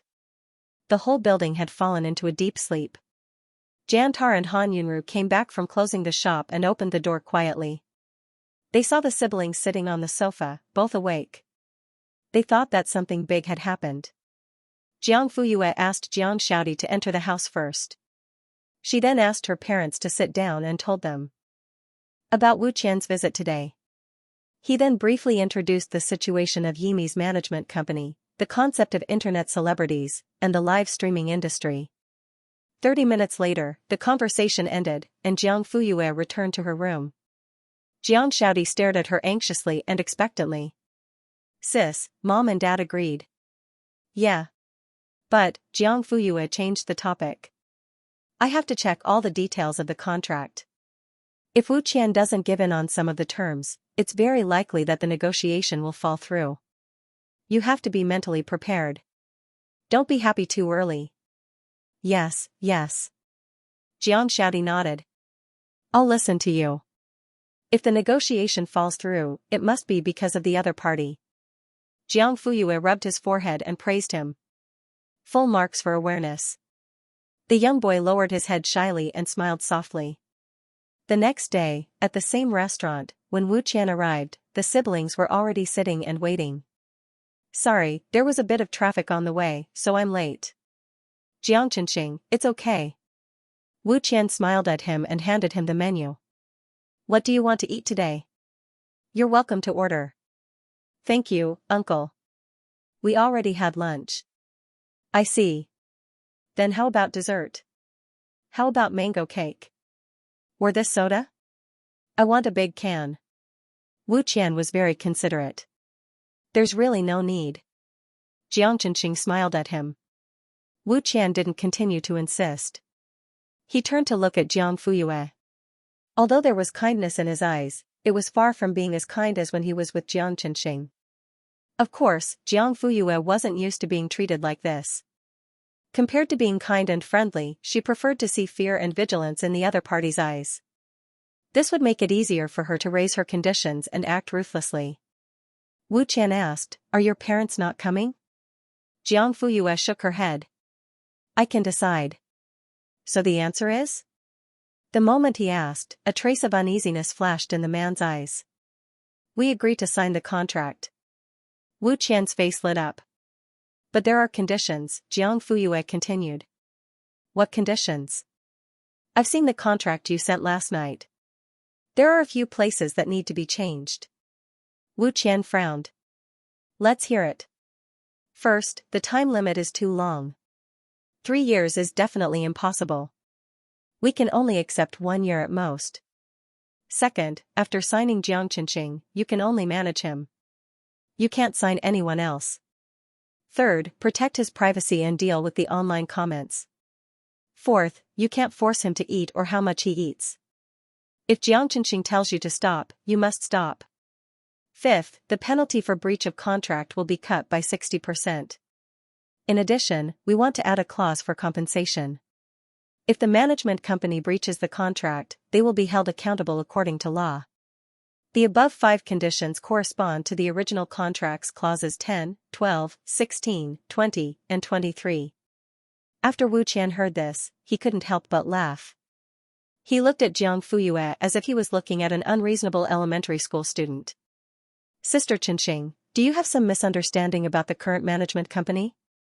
Not to mention that there are no precedents for your unreasonable terms that benefit yourself and harm others. Even if there were, the company wouldn't change the current standard contract for one person. Why not? Jiang Fuyue looked at him with a calm expression. The conditions are all negotiated. You have a lot of ideas, but I'm just a small manager. I'm not the boss. I can't make this decision. If you want, the second and fourth conditions aren't difficult. Even if I want, it's useless. The remaining conditions need the boss's approval. Do you have the number? Jiang Fuyue asked. What? The number of the CEO of Yimi. I'll talk to him personally. But, don't worry, I won't implicate you. I didn't mean that. In the end, Wu Qian still gave her the number. Jiang Fuyue dialed it on the spot, then got up and went to the corner. He didn't know what she said to the other side, but the whole process was very calm. At least from Jiang Fuyue's state, it didn't seem like there was a big conflict because she was unbelievably calm from beginning to end. After a quarter of an hour, the call ended. Jiang Fuyue returned to her original seat and told Wu Qian that everything was settled. She told him to prepare the new contract as soon as possible. Wu Qian, question mark. What the hell? Then, he received a text from his boss, proving that Jiang Fuyue's words were not false. Since their goal had been achieved, the siblings didn't plan on staying any longer. They said their goodbyes and pretended to leave. Wait a minute, Wu Qian reacted and put away his phone and called out to her. Jiang Fuyue stopped and turned around. How did you do it? Impossible. This is completely unreasonable. It's indeed unreasonable. Jiang Fuyue nodded. She admitted it herself. But in the next moment, the corner of her mouth curved into a smile and the topic of conversation suddenly changed. What if I give up 20% of the profits? According to the original contract, the rewards would be split 50-50ths between the platform and the host. In order to get Jiang Chenxing a relatively loose contract, Jiang Fuyue could only use the percentage to negotiate with the other party. If Jiang Xiaodi became popular, then the 20% of the profits would be considerable. If Jiang Xiaodi didn't become popular, then it would just be signing a fake contract. It would be very difficult for there to be any big disputes. No matter how you looked at it, the management company wouldn't lose out. It was the nature of businessmen to pursue profits, so the other party had no reason to refuse. Sure enough, after Jiang Fuyue finished speaking, the other side readily agreed. If there's nothing else, then we'll be leaving first. The girl stood up and slightly nodded. Jiang Chenxing smiled at Wu Qian. Goodbye, uncle. After the brother and sister left for a while, he finally reacted in a daze. An expert, this is. He got up and went to the front desk to pay the bill, but was told that the bill had already been paid. Wu Qian looked in the direction Jiang Fuyue left and stared blankly for a while. In his heart, he increasingly didn't dare to look down on this girl. 3 days later, Wu Qian delivered the contract home. Jiang Fuyue carefully looked it over and confirmed that there were no problems before letting Jantar sign it. In the afternoon, a renovation worker came to the door and painted the walls of the bedroom that would be used in the future. He also moved a coffee table and placed it under the wall. In the middle of the room, there was a short stool. Under the stool was a plush floor mat. Wu Qian, Chenxing, go sit down. Uncle will adjust the camera angle. Oh. Jiang Xiaodi ran over and obediently sat down on the stool. Right. This is fine. When you eat, you have to occasionally look at the camera. Do you know where the camera is? Look, this is. Wu Qian was very meticulous. When Jiang Fuyue heard it, she couldn't help but admit that he was quite professional. In the end, the decorator installed curtains around the live broadcast area to separate the daily living area. As long as the curtains were drawn, there would be 2 spaces that did not interfere with each other. It was much more convenient. After Wu Qian checked and signed the bill, the renovation workers left. That's all we can do for now. We'll have to make do with it. It's best to have the Mukden environment at home. That way, it'll feel more real. Jiang Xiaodi's first broadcast was scheduled for 3 days later. At that time, Yimi would focus all her resources on promoting it. If the results were good, the follow-up marketing and packaging would follow. If the results were average, a second drainage would be arranged and the results would be retested. However, if the results were too bad, it could only be eliminated. Do we need to tell Chenxing? Wu Qian asked. Jiang Fuyue's expression didn't change much. She only said, his tolerance is better than you think. But, if he can't even handle this bit of pressure, how far do you think he can go? Alright, I know what to do. Sure enough, after Jiang Xiaodi heard this, he only calmly said, oh. He wasn't surprised. Wu Qian suddenly felt that he wasn't even as good as a child. He looked at the proposal in his hand and suddenly made a bold decision. Me? Jiang Fuyue looked at the hopeful man in front of her. Isn't this what an agent should do? But I want to hear your opinion. This proposal took shape in my mind a long time ago, but I always feel like it's missing something. I want to do it to the best of my ability. Besides, Chenxing is your younger brother. You also want him to have a good start, don't you? Jiang Fuyue didn't refuse. She picked up the folder beside her and flipped to the first page. 20 minutes later, she raised her head. She closed the folder in her hand and put it to the side. Wu Qian, how is it? Jiang Fuyue, not very good. Clang, it was the sound of a heart breaking. After a long while, Wu Qian sorted out his complicated feelings and asked her what was wrong. Jiang Fuyue, the competition between anchors is ultimately about the attraction of traffic. A visitor choosing a broadcast room has their own preferences, but it is also inseparable from the anchor's own characteristics. It's also a mukbang broadcast, and they're all eating. Why do some people become popular, and some people fall to the ground? Why? Wu Qian muttered to himself for a moment. Characteristics. That's right. Only by being different can one stand out.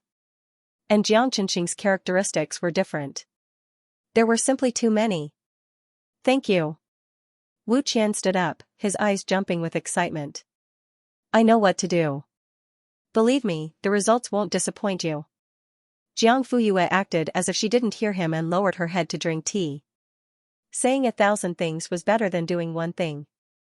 Words were just words, but in the end, they had to be put into action. If Wu Qian didn't have this ability, she wouldn't let Jiang Shaodi waste his time in his hands.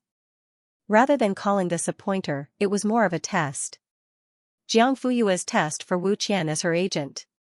The day of the live broadcast was a Saturday. At 8 o'clock, the most popular time on the platform. Wu Qian clapped his hands and the camera turned on. Jiang Shaodi was already sitting upright on a small stool, wearing a wide t-shirt with a Pikachu pattern. His small arms were white, and his smile was gentle and timid. Hello, everyone. Then, there was nothing. 2 assistants brought the table up. It was full of dishes, including meat and vegetables, fried and fried. Then, 3 rice cookers were placed in order by Jiang Qinqing's hands. The young boy looked at the delicious food and secretly swallowed his saliva. When Wu Qian nodded, he picked up his chopsticks. He didn't have a bowl, so he held the small rice cooker and ate happily and contentedly. The dishes were prepared according to the nutritionist's suggestion by the hotel chef Wu Qian. They were prepared and sent over hot. Jiang Shaodi was a little nervous at first, but when he saw so much delicious food, he immediately immersed himself in it. As for the outside world, it was insignificant. At 8:05, the recommendation was released. The number of viewers in the live broadcast directly increased from 20 to 2,000. The comment section became lively. Sweet duo, let me see, whose little cutie is doing sponsored partnerships, peep-a-goo, hey, I haven't seen Little D before. Is he new? Feed fish to feed red bean duck, did he catch up with the cute babies Mukden? Front row. Front row, urine won't be bald, tip, yacht, X5, little B, there's a nouveau riche upstairs. I'm in love, net explosion, how old is little D this year? His skin is so white. What kind of frosty duck is he rubbing on? Rai Shen, oh my god, this little brother is so beautiful. He looks like his sister, no baldy can't he's eating so well. My heart is melting, climb mountains together, there's rice at the corner of his mouth. I really want to help him wipe it off. Time management master, I'm different. I want to be that rice. Dongxing Jiao Ren, I'm even more different. I'm starting to drool. Chaoyang Mama, tip, lollipop, X20, Yu won't admit defeat, tip, Rose, X200, urine won't be bald, tip, sports car, X1 at 820, the number of viewers increased to 7,000. The popularity continued to rise. Wu Qian answered a phone call. When he came back, he excitedly grabbed Jiang Fuyue. It's on the popularity list on the home page. Jiang Fuyue took out her phone and glanced at it. She said flatly, it's only at the end. Only, as if a basin of cold water was poured over his head, Wu Qian suddenly recovered from his excitement. In fact, he wanted to say that it was already amazing to be on the home page. What else did she want? Did she want to rush to the top of the list? What kind of joke was this? The other streamers in the company didn't even make it to the end. Now the popularity had far exceeded expectations. Jiang Fuyue glanced at him coldly. She didn't hide her sarcasm. Is that all you've got? Wu Qian, me. It turned out that the bottom line was meant to be broken. There was nothing that couldn't be done. Digression, let's have a bonus question and answer. What was Jiang Shaodi's final ranking on the popularity list and the gift list? A. First, B. First, second, C. Second, second, D. Third, second. Single choice, answer in the comment section. You'll be rewarded with 10 Xiaoxiang dollars. Moi at 8:40, the number of viewers reached its first peak. From 7,020 minutes ago, it suddenly increased to 50,000. The comments section was so dense that it was impossible to read them all. It directly rushed to 9th place on the popularity list. At this time, Xianxia had already finished eating the rice in the small and medium rice cookers. Most of the dishes were also gone. His two small arms were trembling as he carried the large rice cooker. The moment he opened the lid, white steam came out. The next second, his eyes widened in surprise. His small mouth formed an O shape as he let out a wow sound. It turned out that this pot was corn and bacon rice. So fragrant, happy at this time, he suddenly remembered that Uncle Wu said that he would occasionally look at the camera. He took advantage of the time when he picked up his chopsticks to look over. This was the first time since the start of the broadcast that he did not pay attention to the food. A pair of beautiful peach blossom eyes could be seen clearly. They were rippling and carried a bit of confusion. Then, the comments section exploded. DD killed me. Help. What kind of beauty is this? I'm dead. He looks so good at such a young age. When he grows up, he will be handsome. F***ck. F***ck. Who is this? Sister's tears are flowing from her mouth. Wait for him for 15 years at most. Otherwise, I will go through menopause. His eyes are so beautiful. His nose is so nice. I want to kiss it. Team up to steal a child. Anyone want to sign up? Trick me into giving birth to a son series. I admit defeat. I've been poisoned by you. Yacht X10, Sports Car X15, Red Wine X60, Yacht X5, Sports Car X2. If Qingyi Shui was not blushing, then she was giving gifts. Xianxia did not pay too much attention to it. He took a few glances before retracting his gaze and continuing to eat. The comments section began to work Kong's hand again, calling for DD to come back and let them take a few more glances. Wu Qian was about to remind Jiang Qinxing, but he was stopped by Jiang Fuyue. What are you doing? Wu Qian, they want to see Qinxing's face, do they have to give it to them just because they want to see it? But, Jiang Fuyue, no buts. What you can't have is best. The master of trickery. While the two of them were talking, Xianxia's live stream had already reached the 5th place on the popularity chart and the 3rd place on the gift chart. With the best recommendation spots, a small streamer who was unknowingly cute, and the unique style of holding a rice cooker for sponsored partnerships, the number of viewers skyrocketed, reaching almost 200,000. At this time, several plates on the table had already been emptied, and there wasn't much preserved meat rice left in the pot. Wu Qian subconsciously wanted to extend the duration of the live broadcast. Just as he opened his mouth to speak, he caught a glimpse of Jiang Fuyue's expressionless side profile from the corner of his eye. He immediately withered. At 9:15, Xianxia went offline. The number of viewers had reached 280,000, and he had reached the top of both the popularity and gift rankings. Burp. Xianxia looked up and smiled sweetly at the camera.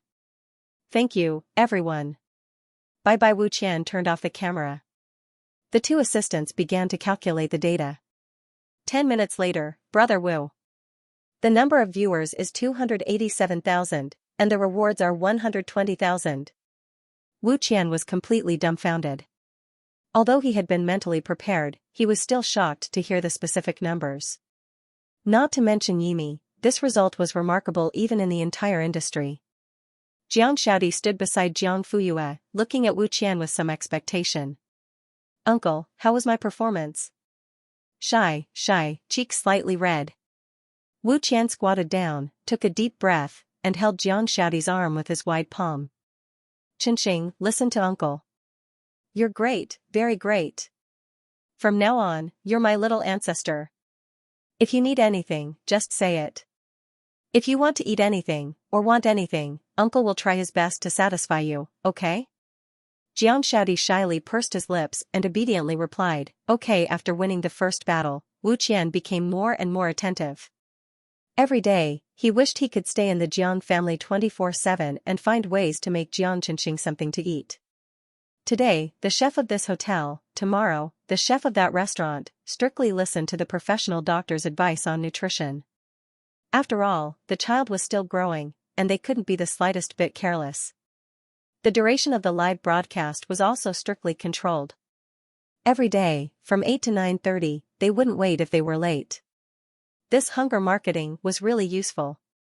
In a short hour and a half, not only did it save them a lot of trouble, but it could also cultivate the fans' habits and increase their stickiness. Every day, they would come to the live broadcast on time. The key point was that it didn't delay the child's rest at night. They could also wrap up early, killing many birds with one stone. Wu Qian had to admit that Jiang Fuyue was a powerful character, and it was the kind that made people unable to grasp her depth. Therefore, on some key issues, he would first ask for her opinion before making a decision. On this side, Jiang Shaoti's career was in full swing. On the other side, No. 1 high school also ushered in the final exam. The examination halls were allocated according to the results of the previous monthly exam. Jiang Fuyue was naturally arranged to be in the first examination hall, seat No. 1. Then, everyone once again witnessed the power of the prodigy. On the first day, 30 minutes after the language exam began, she handed in her paper and left. The remaining students? When the exam ended and everyone rushed into the cafeteria to get food, Jiang Fuyue was already lying on the bed at home taking an afternoon nap. The math exam in the afternoon was even more terrifying. After she finished writing in 15 minutes, she laid on the table and started to sleep. The invigilator walked to the side and coughed a few times to remind her, but she turned a deaf ear and slept until the bell rang. It wasn't that Jiang Fuyue was arrogant, but she was too sleepy and couldn't hold on. Besides, she was just sleeping. It didn't affect the other candidates. Who said that they couldn't sleep during the exam? The invigilator. He couldn't refute. However, after he came down, he couldn't help but look for Su Jing, hoping that he could restrain her as the form teacher. Although there's no rule that says we can't sleep in the exam hall, it's still a bad influence. We still have to emphasize this discipline. Su Jing only listened and didn't say anything. He even leisurely picked up his teacup and took a sip. After the other party finished speaking, he nodded seriously. Okay, I'll definitely talk to her when I get back. But Mr. Wang, I saw that there were also people sleeping in examination hall 18. Many of them are your students. Do you want me to make a list for you to take back and talk to them one by one? As for discipline, I can't be the only one to emphasize it. We have to treat everyone equally. I'll report this to Director Zhao later and let him focus on it. Mr. Wang left with a gloomy face. Meng Zhijian witnessed the whole process and couldn't help but roll his eyes. When will you change your bad habit of protecting your students? I'm happy to. Do you think old Wang has too much time on his hands? The students are just resting after they're done. They didn't provoke anyone. Is there a need to be so uptight? In any case, in your eyes, Jiang Fuyue is a treasure. No one can touch her. Su Jing pursed his lips. You make it sound like you don't treat her as a treasure. Fine, give her back to me. She's been in your competitive physics class recently, don't. Meng Zhijian couldn't stay calm anymore. What's there to give her back? She's in my competitive physics class, and you're getting jealous. Speak of the devil. As they were talking, Jiang Fuyue knocked on the door. Come in. Mr. Su, Mr. Meng. We were just talking about you. Haven't you been resting well recently? Jiang Fuyue paused. She guessed that the invigilator must have been here. However, it didn't matter. She said honestly, I slept late last night. Stayed up late? Yes. Did you encounter any difficulties in your studies? No, I was looking at the IOI exam questions over the years. Su Jing frowned. IOI? International Informatics Olympiad? Yes, I'm here today to ask if you can recommend me in the name of the school. You want to participate in IOI? Su Jing and Meng Zhijian said in unison. Yes. Jiang Fuyue nodded. Is there a problem?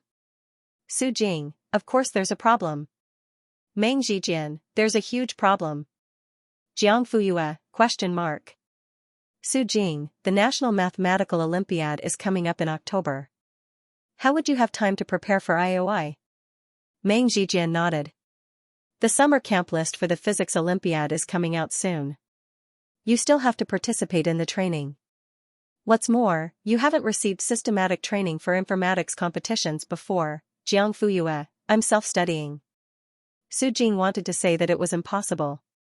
If a competition was so easy to understand, what was the use of teachers? Yes, he admitted that Jiang Fuyue had a high IQ and strong learning ability.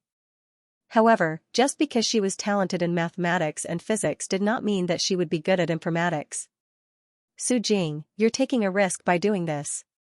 She had to take care of the IMO and EPO in front of her. As long as she won a prize in one of them, she would be guaranteed admission to the top universities in the country. She wouldn't even need to take the college entrance examination. Wasn't that enough? Why did she have to go for IOI? If she messed it up, she would lose everything. It's not that I don't trust you, but a person's energy is limited. I don't think I need to say more about biting off more than you can chew. You should know very well. The most important thing now is to prepare for the IMO and EPO. You can put aside other unimportant things for now. There will be many opportunities in the future. Su Jing said earnestly. Jiang Fuyue did not react much. She said calmly, I know what you're saying. However, since the opportunity is right in front of me, why should I wait for the future? Fine. She did not hear a single word after saying so much. Su Jing was furious. You're throwing away a watermelon to pick up a sesame seed. Jiang Fuyue replied nonchalantly, only children make choices. Adults want both watermelons and sesame seeds. Old Su was shocked. You. After a long time, he gritted his teeth and said with difficulty, you're quite arrogant. Arrogant? Jiang Fuyue shrugged. It did not matter. I've always been like this anyway. If you want to be arrogant, then be arrogant. Su Jing, question mark. How could there be such a shameless person in this world? Anyone can talk big. Even at this point, he was still unwilling to give in. Jiang Fuyue, then let me prove it with my actions. Su Jing's straight back instantly collapsed. She sighed softly, her face full of helplessness. Have you really thought it through? Yes. The school does have 2 recommendations, old Su. Meng Zhijian was in disbelief.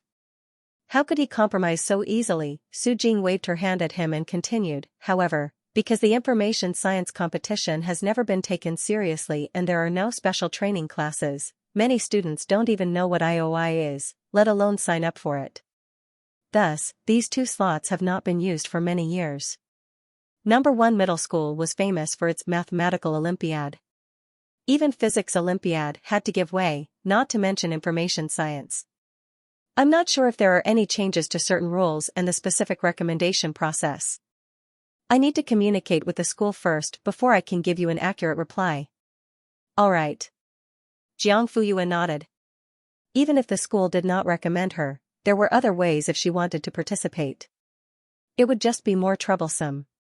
I'll take my leave then, Teacher Su. Okay, go back. Be careful. Don't stay up too late tonight. Have a good rest. There are 2 more subjects tomorrow. After Jiang Fuyue left, Meng Zhijian exploded before Su Jing could say anything. Old Su, are you kidding me? Let Jiang Fuyue participate in IOI? Does the school have to recommend her? I don't think Jiang Fuyue was the one who stayed up too late last night, but you. Your brain must be damaged. You didn't even let me speak.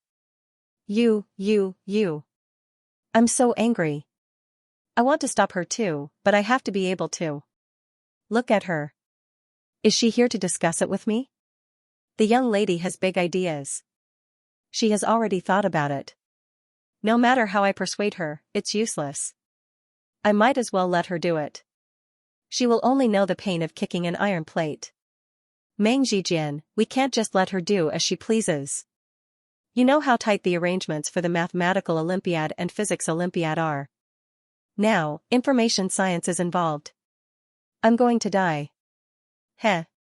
Sujing glanced at him from the corner of her eyes and said coldly, now you know how I felt when Jiang Fuyue went to the competitive physics class, right?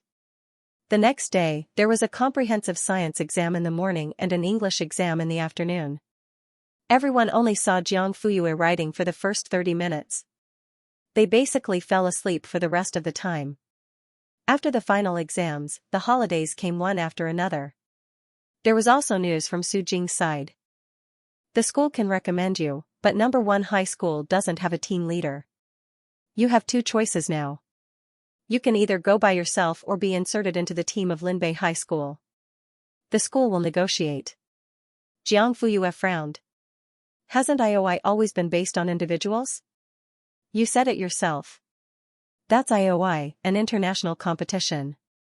It's still in the domestic selection stage. Many schools that do better in the information science competition will form teams to participate. Of course, there will also be individuals who will go.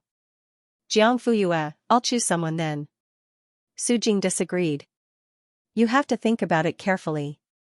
If you go with a team, there will be a teacher to take care of your daily life. If you go alone, you will have to deal with many trivial matters by yourself. It will be time-consuming and tiring. Most importantly, it would be inevitable for a person to be lonely if they participated in a foreign competition. It would easily affect their performance in the exams. After all, it was very common for people to have a mental breakdown before the examination, especially high school students who were too inexperienced. Jiang Fuyue shook her head. I don't need it. Sujing opened her mouth, wanting to persuade her again. However, she heard her speak slowly. Cows and sheep form a herd. Lions and tigers travel alone. Old Su was stunned on the spot. After that, he called the school. Jiang Fuyue rejected it. She wants to go alone. No, you didn't tell her what's at stake? We can't be at ease with her going alone. What's there to be worried about? The young lady said that cows and sheep form a herd. Ferocious beasts travel alone. Fine, another one was stunned. Jiang Fuyue spent the first week of the summer break in the city library. She first did all the real questions of IOI for the past 20 years. Then, she combined the development of the 3 programming languages at that time and did a detailed analysis of the direction of the questions. The factors involved included the development of information science at home and abroad, the hot topics of the field at that time, the research results, and the person who came up with the questions. She mainly combined their work experience, research areas, and personal theses. Then, she began to deal with the domestic selection. That's right. In Jiang Fuyue's opinion, the domestic selection was only suitable for her to deal with. First of all, the domestic competition and the international competition were 2 different concepts. The difference in difficulty was like heaven and earth. Second, the competition system was different. Last but not least, there was a gap in the content of the examination and the focus of the thoughts. She had been aiming for the latter from the beginning. The former was just a necessary step for her to reach the latter. She needed to pay attention to it, but there was no need to indulge in it. Ignoring the needs of the international competition in order to prepare for the domestic selection would be neglecting the essentials. During the week that Jiang Fuyue was in seclusion, the results of the physics competition and the final exam rankings were released. Digression. Here comes the quiz again. What was Sister Yu's final exam score? A. Full score 750. B. Deduction of 1.749. C. Deduction of 2.748. D. Blank paper 0 points. Jiang Fuyue scored full marks in math, English, and science, and 148 in Chinese. Jiang Fuyue scored 748 points to secure first place in the grade. Although it wasn't as scary as last month's monthly test, only the Chinese essay lost 2 marks. That was intentional, so it wasn't much different from getting full marks in all subjects. When Wan Xiaotong saw the good news in the class group chat, she jumped out of bed and sat up. She was more excited than if she had gotten full marks herself.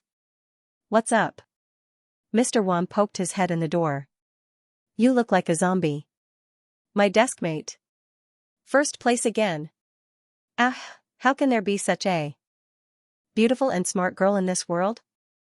More importantly, she's my deskmate. My deskmate. 3 seconds after the good news was sent out, the class group was strangely quiet for a moment.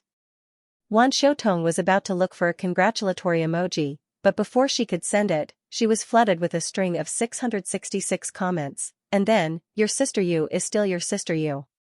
Pass me some tea. I can only kneel down. Wan Shoutong sent a message to Jiang Fuyue. She waited for a while, but there was no reply. She didn't feel disappointed. Her deskmate was probably reading some profound thesis or some book she had never heard of before. Jiang Fuyue was indeed busy, but she wasn't reading. Instead, she was programming in Pascal.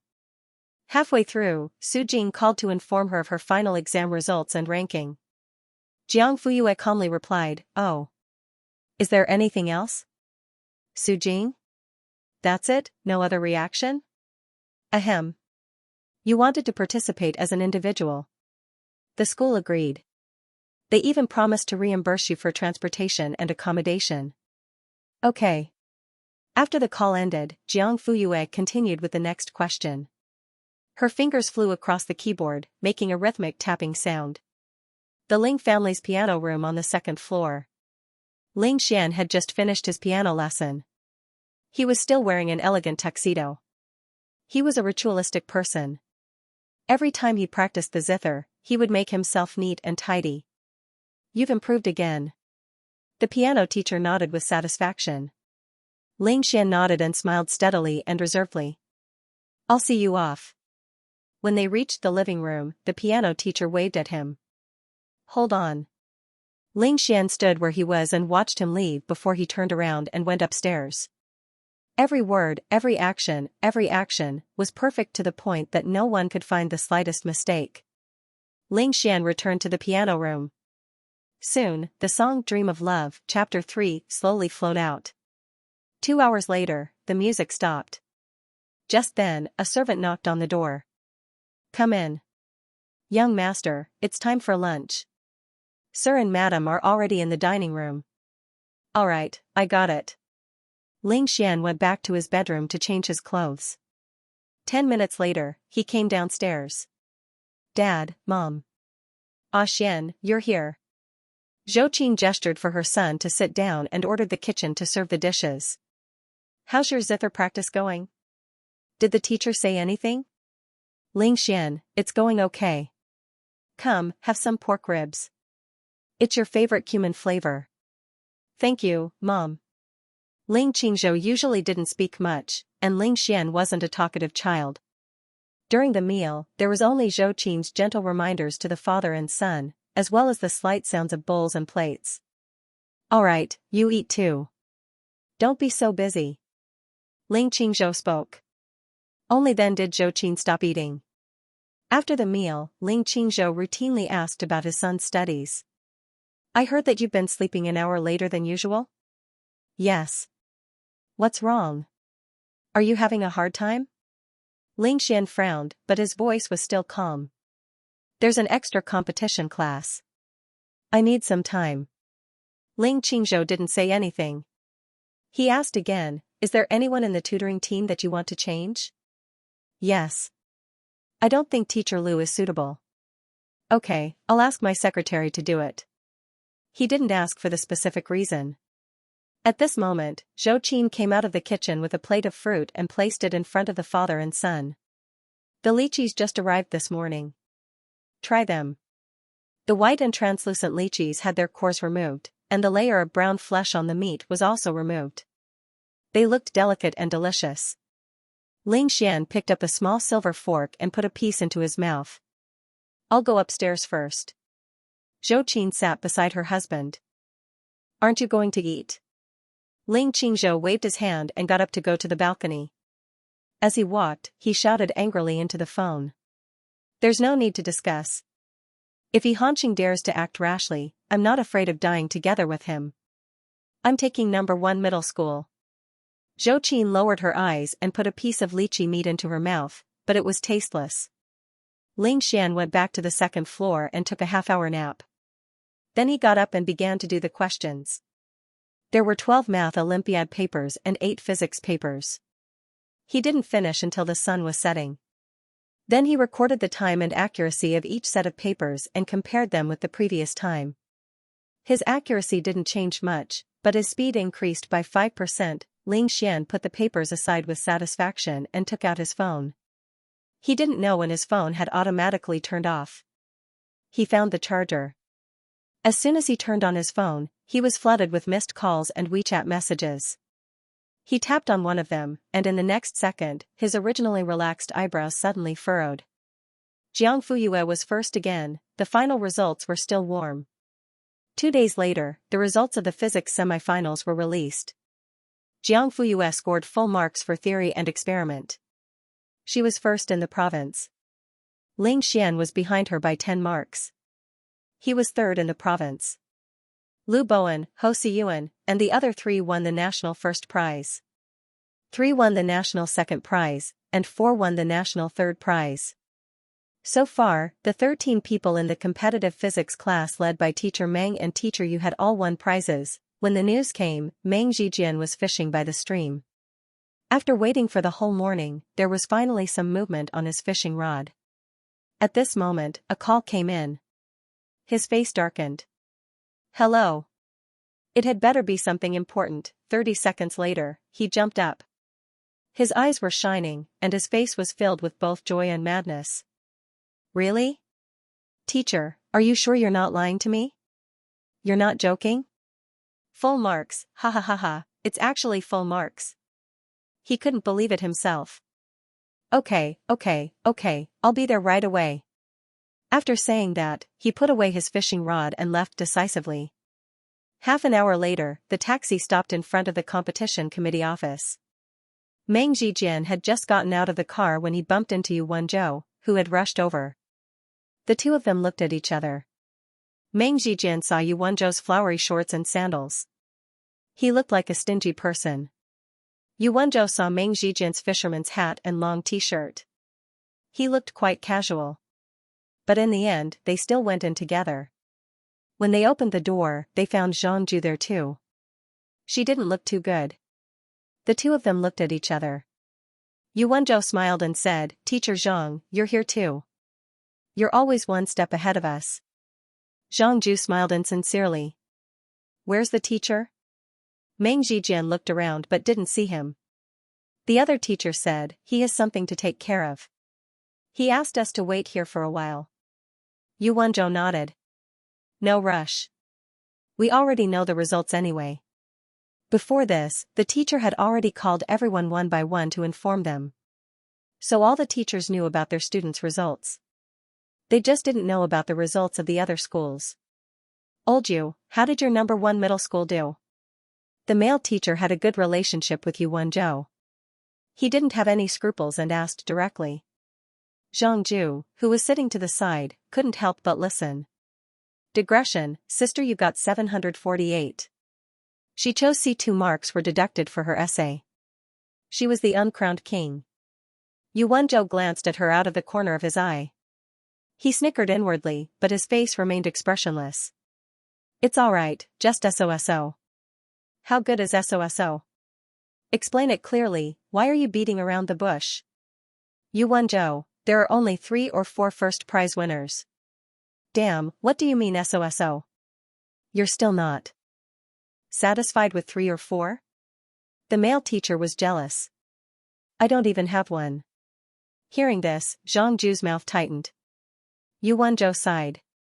I think 4 is still a bit too little. After all, we have 13 students participating in the semifinals.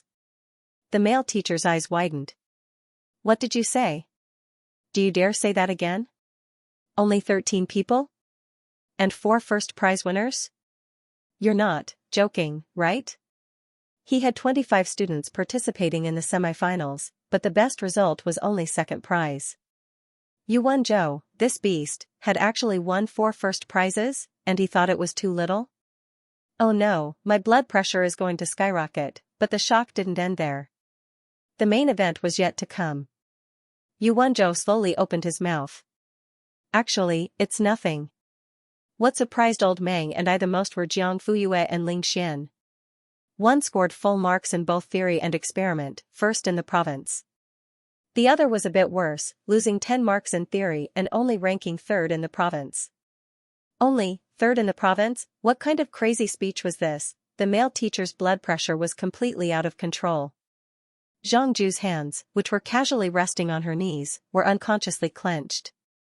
Her nails dug into her palms, but she didn't seem to feel pain. "Oh, everyone's here?" The director hurried over. Everyone stood up to greet him. "Sit, sit, sit." He looked radiant. "We've already called to inform everyone of the semifinals results. The transcripts are still being printed and will be sent over soon. There are two main things today. The first is the award ceremony. It's scheduled for this Friday, which is 2 days from now. The first, second, and third prize winners will all be on stage. We've invited more than 10 media outlets to attend. After the ceremony, we'll arrange for interviews. The second thing is this year's summer camp shortlist. As usual, the top 3 students in each province will enter the capital for 10 days of closed-door training. Then, they'll be selected for the national team and sent abroad to participate in the IPO. This process will not change much this year. This time, the top 3 in J province are all from Linhui City. It can be said that they have done well. This is also the only time in so many years that the top 3 in the province all came from the same city. Also, Jiang Fuyue from No. 1 middle school has been noticed by the national team because she scored full marks in both theory and experiment. Here, we must give a warm round of applause to Teacher Meng and Teacher Yu. They have taught a good student. Immediately, thunderous applause rang out. Meng Zhijian's eyes burned. Yu Wenzhou no longer had the arrogance he had when he was angering Xianxia. Instead, there was a complicated look in his eyes. Back then, the first high school's physics competition had been in the limelight for a period of time. The two of them were also great teachers who were praised by everyone. It was a pity that the physics competition slowly went downhill, getting worse year by year. The two of them tried to salvage the situation, but to no avail. The two of them had no choice but to return to the life of an ordinary teacher. Although they continued to attend classes as usual, the ambitions in their hearts had long been worn away day after day. They originally thought that this was it, but Jiang Fuyue's appearance reignited their hope. They had endured pressure and supercilious looks to get to where they were now. Rather than saying that they had helped Jiang Fuyue, it was better to say that Jiang Fuyue had helped them. After it ended, Meng Zhijian and Yu Wenzhou were escorted out. "I say, old Meng, you two hit it too well. You only brought out such a good seedling now. She's already in year 2 and will soon be in year 3. Yeah, if she participated in year 1, what would No. 2 middle school do? I heard that this little girl handed in her paper early again. She even wrote down the original question on the spot. Is that true? Jiang Fuyue and Ling Xian are talented contestants. They can only be found by chance. We have nothing to say about that. But all the other students have won prizes. If you say that you two didn't teach them any tricks, we won't believe it." "That's right. We've all been friends for so many years. You and old Meng can't hide anything.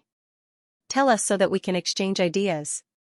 The two of them were surrounded in the middle, feeling the fiery enthusiasm that was hard to resist.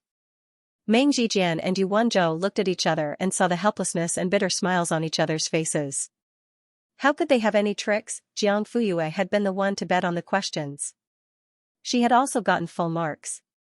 She had even taken in several classes. This time, they might really lose their jobs. The next day, Yu Wenzhou and Meng Zhijian personally went to deliver Jiang Fuyue's report card. When they arrived at the pancake shop, they didn't see anyone. Jan Tar and Han Yunru warmly received the two of them. They even gave each of them a family pancake with plenty of ingredients. After taking a bite, the two of them looked at each other. Yes, they couldn't help but speed up their eating. After they finished eating, Han Yunru timely served them iced sour plum soup. It was perfect. The two of them only took a sip before they were stunned again. Before, they had heard many students say how delicious Jiangji restaurant was, but the two of them didn't take it to heart. They didn't expect it to be so delicious. Damn, they should have tried it earlier. Is Jiang Fuyue here? After eating and drinking to their fill, it was time to talk business. Yaya has been at the city library recently. She goes out in the morning and only comes back at night. Is that so? Han Yunru smiled. Teachers, do you need anything? Do you want me to call her back now? No need, no need. First, we're here to deliver the report card today. Second, we want to talk to her parents about Jiang Fuyue's situation. Jantar washed his hands and lifted the curtain from the back kitchen. When he heard this, his heart tightened. Did something happen to Yaya? No, she's very outstanding. This is her report card for the physics competition. You can take a look. She got full marks for both theory and experiment. She's first in the province. Even if she gets the national results, I don't think anyone can do better than her. The couple was unexpectedly calm. Yu Wenzhou coughed softly. Do you know that she's going to participate in the information science competition? Jantar was thoughtful. I think I've heard of it. Han Yunru was a little more certain. Yes, it's like that. Meng Yu and Yu Wenzhou looked at each other. Fine, the parents were unreliable. No wonder the child had such big ideas. It's like this. Jiang Fuyue was shortlisted for this year's physics competition summer camp. She has the opportunity to represent Huaxia in the competition. If she wins the gold medal, she can choose from the top 5 universities in the country. She won't even need to take the college entrance exam. This is a once-in-a-lifetime opportunity. Some people don't even get to experience it in their lifetime. What we're saying is to let her focus on the summer camp and put other unimportant things aside for now. For example, the information science competition. Yu Wenzhou, do you understand what we mean? Jantar nodded. Yes, you don't want Yaya to participate in that competition. Fine, he understood. Yu Wenzhou looked expectant. So what are your thoughts? Jantar smiled honestly. We don't have any thoughts. Yu Wenzhou, ? Jantar said again, even if you have thoughts, it's useless. Yaya won't listen to us. Han Yunru nodded. She has the final say in our family. Jantar gave her a look of affirmation. Yes, that's right. Yu Wenzhou, ? Meng Zhijian? A reward for confusing family relationships? In the blink of an eye, it was the day of the awards ceremony. Jiang Fuyue woke up early and went to the library. After she finished a set of IOI questions, she left and took a taxi to the city stadium. Sister Yu. Over here. Lu Bowen waved at her from afar. Jiang Fuyue paid the fare and walked over. Where are the others? Lu Bowen replied, they're all in. Jiang Fuyue looked at her watch. Isn't there still half an hour left? She thought that she was early. Lu Bowen's mouth twitched. We arrived 2 hours early. Do you think that everyone is like you, coming on time and not taking the awards seriously? Let's go. When they entered the hall, number 1 high school seats were arranged at the front. It was very eye-catching. Meng Zhijian and Yu Wenzhou were both there. Ho Siyuan waved at the two of them. Teacher Meng, Teacher Yu. Jiang Fuyue walked over. After greeting the two of them, she found a seat and sat down. Of course, she didn't sit anywhere. Every seat had a name on it. Beside Jiang Fuyue was Ling Xian. Congratulations, full marks again. The young man took the initiative to speak. Jiang Fuyue said thank you lightly and didn't say anything else. Compared to the bustling surroundings, the two of them seemed to be separated by an ice wall. Even the air was cold. At 3 in the afternoon, the awards ceremony officially began. A few leaders went on stage to speak. During the speech, they mentioned Su Kaiqing a few times. They said that it was thanks to the guidance of their superiors that they could achieve such good results. Professor Su, who was at Q University in Beijing, said, Achoo, you might not believe it, but I went to Linhui to find someone. When the awards ceremony was officially held, the students from number 1 high school stood up immediately when their names were called. Compared to the pathetic state of the other schools, it was a spectacular sight.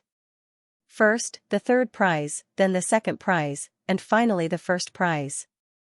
Feng Kaixian was also in the 1st prize, but he was the only one from number 2 high school. Jiang Fuyue, Ling Xian, and another boy were called to stand at the front. The MC announced that the three of them would be representing Province J in this year's summer camp. In an instant, thunderous applause resounded. Today, we are honored to invite Professor Xie Dingyuan, the actual shareholder and chief researcher of Hanqing Biotechnology, and a researcher of the Institute of Bioengineering of the Academy of Medical Sciences, to present the trophy to the three students. As soon as he finished speaking, a tall figure appeared on the stage. The man was dressed in a light black suit. His collar was buttoned up to the last button. He was tall and handsome. The light shone on his cold and solemn face, adding to the sense of unreality. It was as if a deity had walked out of the disordered light and shadow.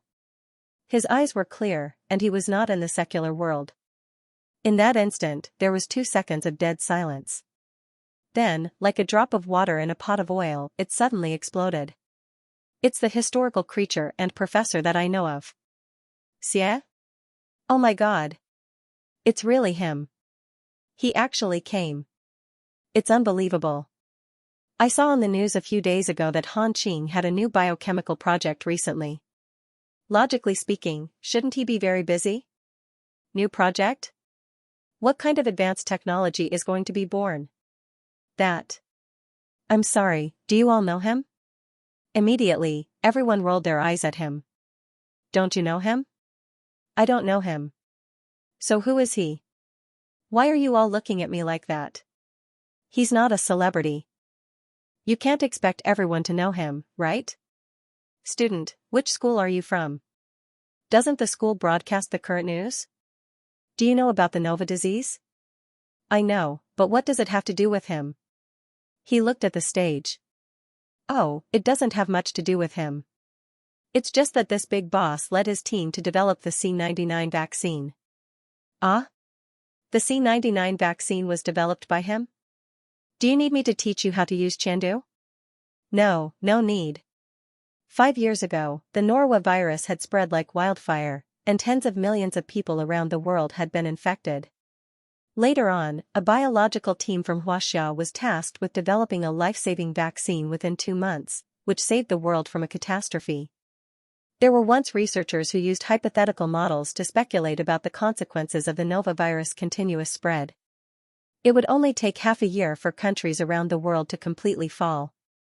At that time, the world would become a breeding ground for the virus, and humans would be the parasites. Of course, hypotheses were only hypotheses. The worst outcome did not happen. However, because of this, they had to be grateful for the contributions of the researchers. And Xie Dingyuan was the stabilizing force. It was no wonder that everyone was excited. Even Jiang Fuyue was stunned when she heard the words history biotechnology. After her rebirth, in order to keep up with the times, she crazily absorbed the new technology, knowledge, and results of the past 20 years. In the field of biology, this company was especially outstanding, history. Did he leave the heart of loyalty to reflect the history? However, she did not expect this arrogant Mr. Xie to be the head of history biotechnology. From the introduction, it seemed like he was an accomplished scientist. Tisk, let's invite Professor Xie to present the trophies and certificates to the 3 students. The first, second, and third prizes were all certificates. Only the special prizes had trophies. The moment Jiang Fuyue received the trophies from Xie Dingyuan, she suddenly looked up. The man did not seem surprised. He calmly looked back at her. Their eyes met. It seemed like a long time, but in fact, it was only 2 seconds. Then, they both looked away. One arrogantly handed over the trophy, while the other looked down and accepted it respectfully. It seemed like nothing had happened, but it also seemed like everything had happened. Xie Dingyuan, keep up the good work and win glory for the country. Jiang Fuyue, thank you. When it was Ling Xian's turn, Jiang Fuyue could clearly see his hands trembling with excitement. Thank you, you're my idol. Xie Dingyuan, keep up the good work and win glory for the country. Jiang Fuyue's mouth twitched. Ling Xian was so excited that he almost spun in circles. Don't worry, I'll do my best. When it was the other boy's turn, he still said the same thing. Even his emphasis and tone were almost exactly the same. Jiang Fuyue. Amazing. After the awards ceremony, Jiang Fuyue packed up and was about to leave. Suddenly, Meng Zhijian stopped her. Don't be in such a hurry to leave. Come backstage with me. Jiang Fuyue, what for? The committee arranged an interview with the TV station. I'm not going. Meng Zhijin was stunned. He thought he had heard wrong. Jiang Fuyue did not plan to repeat herself. She walked past him and left. No. Meng Zhijin chased after her anxiously. It was such a good opportunity. Why didn't these kids appreciate it, Jiang Fuyue? I'm very busy. You can talk to Ling Xian. He rejected it too. Really? The girl raised her eyebrows and shrugged. Then I can't help it. Meng Zhijin, ? Was this something a human would do? 3 days after the awards ceremony, Jiang Fuyue boarded the high-speed train to the capital alone. This year's Neo Awards was held at Q University. This was also the first time after her rebirth that Jiang Fuyue returned to the place where she lived in her previous life. She wondered how her old friends were doing. Were they doing well?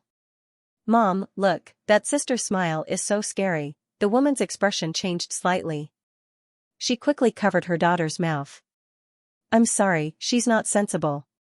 She's just spouting nonsense. Darling, don't be willful. Do you hear me? Jiang Fuyue's smile did not change. Wah. Woo-woo.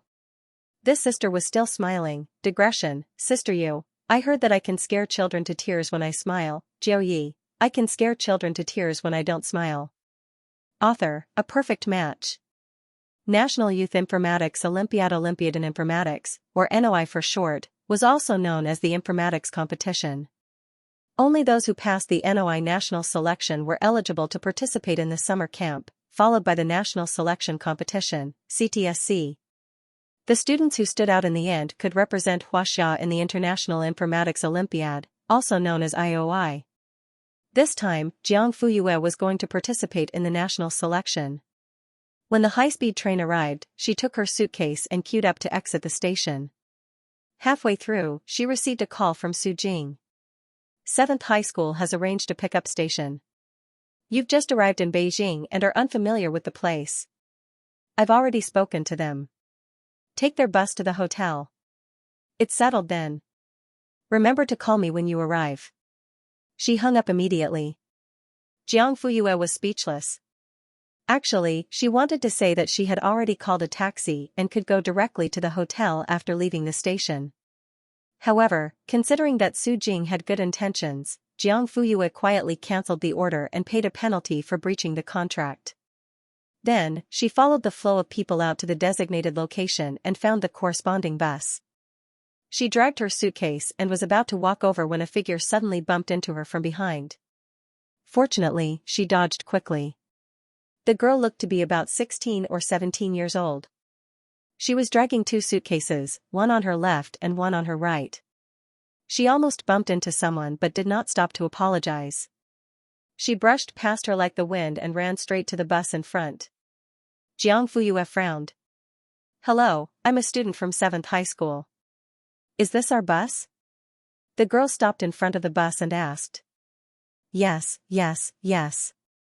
The driver nodded quickly. Please let me see your student ID. You still want to see my student ID? I put it in my bag. There are so many things, how can I find it? The girl grumbled softly as she rummaged through her bag under the scorching sun. Here. Take a look, the driver glanced briefly and waved his hand. All right, get on. Where's your student ID? His gaze landed on Jiang Fuyue. I'm from 1st High School. Oh, it's you. Teacher Zhang already said hello. Get in the car. After Jiang Fuyue went up, she found that it was almost full. There were no 2 empty seats, so she could only sit with the others. She didn't really care and randomly chose a place. I'm sorry, I have to put my bag down. You can sit with the others. Jiang Fuyue raised her eyebrows and sat opposite her. The person next to her was busy tidying her dress and didn't realize that she had sat down. When she realized, she suddenly exclaimed, Who are you? Jiang Fuyue looked sideways. Oh, what a coincidence. It was the girl who almost bumped into her just now. You're not from our number 7 high school, are you? The girl had a good voice, and her voice was quite pleasant to listen to. Jiang Fuyue's eyes were calm. No. Then why did you get on our school's bus? Lin Yuan frowned, looking dissatisfied. Also, why didn't the driver check your student ID? She had heard everything just now. At this moment, another person got into the car. Everyone who was playing with their phones turned their attention to the car door. Ugh. It was not that they had received any orders, but the person who came was too unique. It was hard not to notice. The skinny girl was holding a snakeskin bag and a crumpled piece of paper in her hand. She handed it to the driver. The driver reached out and took it. The next second, he couldn't help but tilt his head back. This smell, TSK, the smell of feet mixed with the smell of sweat was particularly strong. He opened it hastily and glanced at it. Then, he returned it to her as if it was a hot potato. Okay, find a seat. The girl said thank you, but her accent was mixed with a sour vegetable smell. It sounded awkward and funny. Sure enough, everyone in the car laughed. This accent, why does it sound like Duo Fu? It's Duo Fu. She's even using a snakeskin bag. Oh my god. How long has she not washed her face? It's black and oily. I feel like her forehead is shining. She can use it as a mirror. Ha ha ha.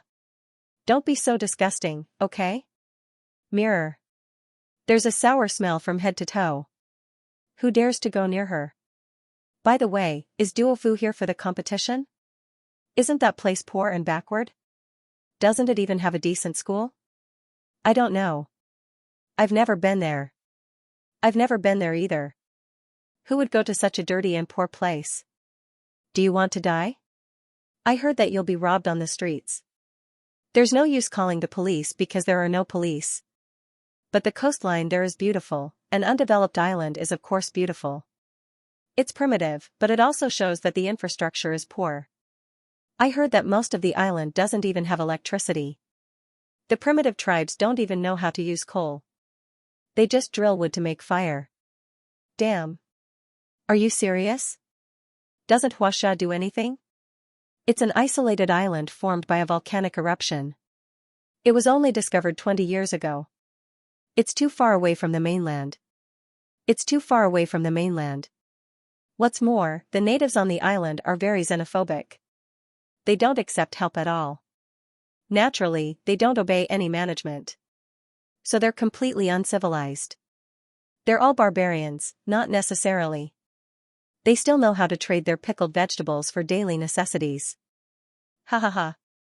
We found the source of the pickled vegetable-flavored mandarin. Following the lively discussion, the girl's face turned cold. Her dark eyes were wide and round, filled with anger. She was completely different from the silent and dull look she had when she first got on the bus. You're not allowed to speak ill of Duo Fu. Her voice was shrill. Her Duo Fu accent made everyone laugh even louder. The girl clenched her teeth and trembled with anger. You have no manners at all. I don't want to be in the same bus as you. She picked up her bag and was about to get off the bus. Wait. At this time, Jiang Fuyue suddenly stood up. Everyone's eyes focused on her, including Lin Yuan, who was beside her. Only then did they realize that this girl from first high school was damn beautiful. She was tall and fair, with a slim waist and long legs. Her eyes seemed to be studded with stars. The girl stopped in her tracks and looked at Jiang Fuyue as well. With tears in her eyes, she sniffled and asked, "Is there anything you need?" Jiang Fuyue said, "I'll go with you." Huh?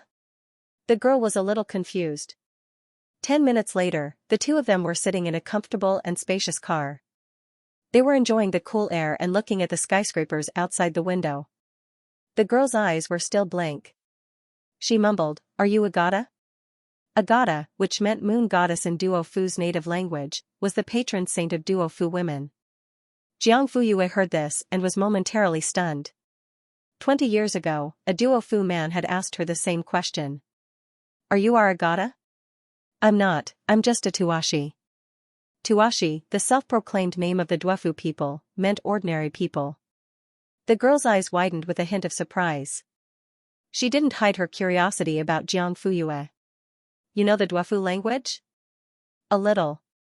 Oh my god. You know our language. The girl was so excited that she held Jiang Fuyue's hand as if she had met a fellow villager. I'm really surprised. Did you know? The people outside aren't friendly to the Dwefu people at all, and they don't want to learn our language, but our language is very nice, and we can sing many beautiful songs. Only you're an exception. I like you so much. Jiang Fuyue smiled. I like you too. They were really alike. Even the way she spoke was exactly the same as that old friend of hers. Are you also here to participate in the information competition? The girl asked. Yes. My name is Fan Yi, which means luxuriant branches and leaves. What about you? Jiang Fuyue. Fan Yi thought for a moment. Do you mean to lift up the moon? The words are the same, but the meaning is different. Fan Yi blinked curiously. Then what does it mean? Rising to the sky, seizing the moon from the 9 heavens. Your name is so imposing. The person who named you must be very powerful.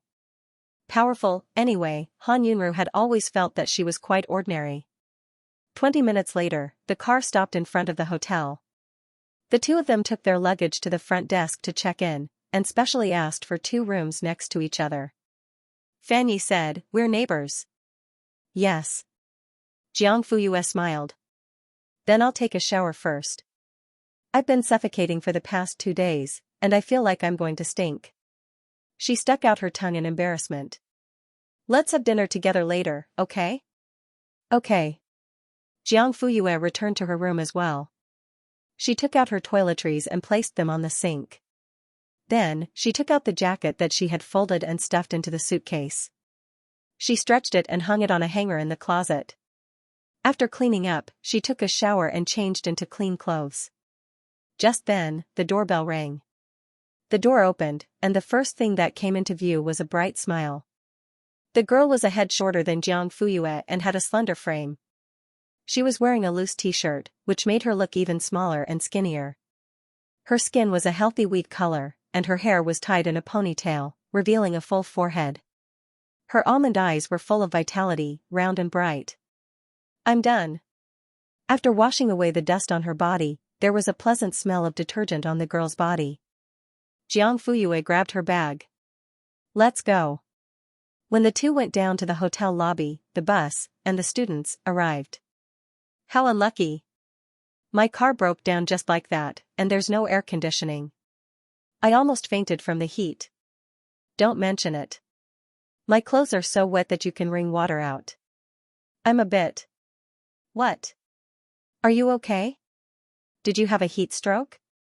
Teacher, someone fainted. Idem. Fan Yu passed by and couldn't help but purse her lips to hide her smile. Serves you right. Jiang Fuyue glanced at her and raised her eyebrows slightly. The two went to a nearby restaurant. The environment was average, but the food was okay. It was inevitable to chat while eating. Jiang Fuyue found out that Fan Yi was only 14 years old.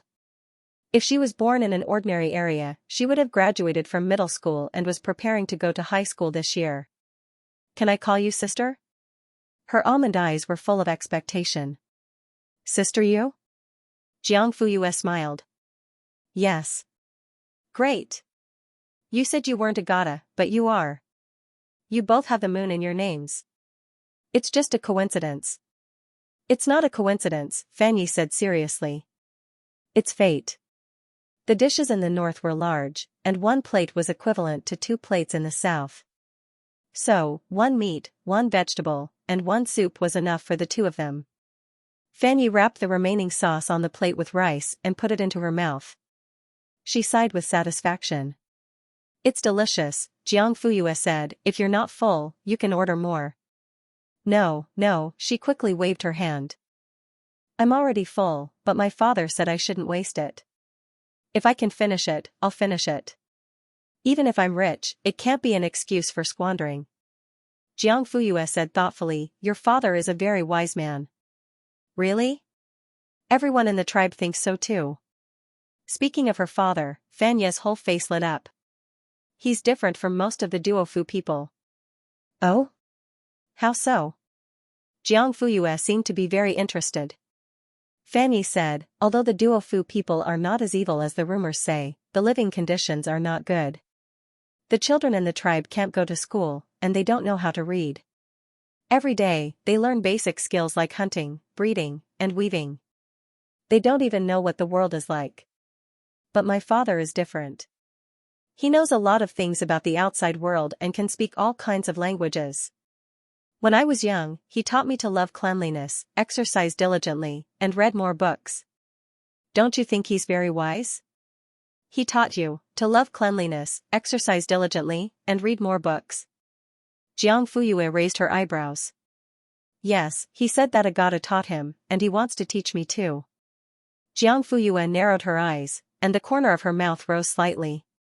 After Fan Yi finished eating, she got up to pay the bill. The next second, she was stopped. Fan Yi said, "This meal is on me. My father said that we should return the favor. You treat me to a ride, and I'll treat you to a meal." As she spoke, she took out the money and handed it to the waiter. The waiter gave her more than 20 yuan in change. Fan Yi arranged them one by one, stacked them together, and carefully put them into her small bag. She patted it lightly and said, "Let's go." The two went back to the hotel together. Jiang Fuyue gave Su Jing a call. She told him that she did not take the bus and had already checked into the hotel. She also thanked him for his kindness. Su Jing did not think much of it. He thought that this girl was quite good at taking care of herself. After the call, Jiang Fuyue immediately called Jan Tar and Han Yunru. Jiang Xiaodi was also helping out in the restaurant. The three of them surrounded the phone and talked to each other. How's the weather in the capital? Is it hot? Do you feel carsick? Are you used to the food? How about the money? Is it enough? Just now, your father went to the bank and transferred another 3,000 yuan to your card. Sister. Is the capital the same as Linhui? Is there a 100-story building? Jiang Fuyue answered them one by one. That night, she did not stay up late and went to bed early. The next day, after breakfast, the organizers arranged for the candidates to go to Q University to familiarize themselves with the examination hall. 5 buses stopped at the entrance of the hotel. Jiang Fuyue and Fan Yi got on one of them and happened to bump into the group of students from number 7 high school. "Why are you guys here again?" A girl sitting in the first row suddenly spoke with an unfriendly expression. "Are you guys sticking to number 7 high school?" Fan Yi frowned. Jiang Fuyue was expressionless. "You could have chosen any of the 5 buses. Why did you have to come with us? Is there any meaning to it?" Another girl chimed in. "Ah, and this Duo Fu guy. He smells like sour cabbage." Digression, beep, beep, beep. Good news, I received a notification from the editor. The book has been confirmed to be on the shelves, August 8th. Great luck, 10,000 chapters will be released on that day. I hope everyone will support me. Thank you for following the novel for 3 months. If you guys don't leave, I won't leave either. Follow Sister You and become a legend. You're talking nonsense. I haven't eaten or touched pickled vegetables. How can there be pickled vegetables? Fan Yi was so angry that her cheeks were red. She stared at the girl who mocked her like a little lion. They were all sisters. Why couldn't these people compare to Sister Yu's fingernails? The girl was yelled at by Fan Yi in front of so many people and couldn't stand it. Who knows? Maybe you guys are born smelly. You can't even wash it clean. Jiang Fuyue saw that Fan Yi had clenched her fists and her eyelids twitched. If you feel uncomfortable, you can get off. The girl widened her eyes in disbelief. Get off? Why? Who do you think you are? First of all, this is the bus chartered by the organizer, not number 7 high school. As one of the candidates for this competition, you have the right to sit, and so do we. Second, everyone has the same status. You don't need to be high and mighty, and there's no reason for you to be high and mighty. Finally, getting off is just a suggestion. As for whether to go or stay, you can choose for yourself. But you can't order others to get off because you don't have the right. 1, 2, 3, and 3 reasons were laid out. The logic was clear. The girl was dumbfounded. The other people from number 7 high school were also speechless. Fanny quickly clapped her hands and agreed. Yes. That's it. Is it full? Let me see. At this moment, the lead teacher suddenly got on the bus with a pen and paper in his hand. His gaze fell on Jiang Fuyue and Fanny. Why are you still standing? We're about to set off. Hurry up and find a seat. The whole journey was dull. The atmosphere in the bus was not right. The teacher didn't notice it. Instead, he was secretly surprised. This group of candidates was quite steady. They didn't make a fuss. Number 7 high school students. We were forced. What about Jiang Fuyue and Fanny? One put on her headphones as soon as she sat down and listened to something. The other was watching cartoons on her phone with great interest. Damn, so angry. Half an hour later, the bus stopped at the main entrance of Q University. All the candidates got off the bus and were brought to the examination room. On the way, the teacher would explain the road signs and remind everyone not to go to the wrong examination room tomorrow. Why are you helping that duo Fu person? Lin Yuan stopped beside Jiang Fuyue, but her eyes were looking straight ahead. There was still some distance between the two of them. From their backs, it didn't seem like they were talking at all. Jiang Fuyue didn't look at her. She continued to browse through the exam hall arrangements and quickly found her seat number. What does it have to do with you? I heard that you're the top student who scored full marks in all subjects. Jiang Fuyue was expressionless. What does that have to do with you? Lin Yuan suddenly turned her head and looked at her with a hint of anger in her eyes. Don't be so ungrateful. Jiang Fuyue still didn't look at her. She wrote down her seat number and started to look for Fanya's seat. Just because I'm too lazy to talk to you, I don't know what's good for me? She snorted. You think too highly of yourself. You. Lin Yuan gritted her teeth. Don't be so smug. So what if you got full marks in all subjects? NOI isn't something you can get high marks just by studying. High score? Jiang Fuyue smiled. She really hadn't thought about it. Because she only wanted to get full marks. After identifying the exam hall, they were dismissed. For the sake of safety, most of the students in 7th high school who had a teacher in charge of the exam asked them to go back to the hotel. They were not allowed to go out and focused on the exam. As for Jiang Fuyue and Fanny, who were taking part in the exam under their own names, they were free to move around. There were 2 other boys in the same situation. They were Huang Hui and Gao Xiaoming. The former was from a province and was tall and thin. The latter was from H province. He was shorter and a little chubby, but his skin was very fair. Both of them would be in their 2nd year of high school in September. They were younger than Jiang Fuyue. Huang Hui said, I heard that Q University's informatics and physics departments are ranked first among all the universities in the country. We have already visited the informatics building. Why don't we go to the physics building? Gao Xiaoming raised his hand. Agreed.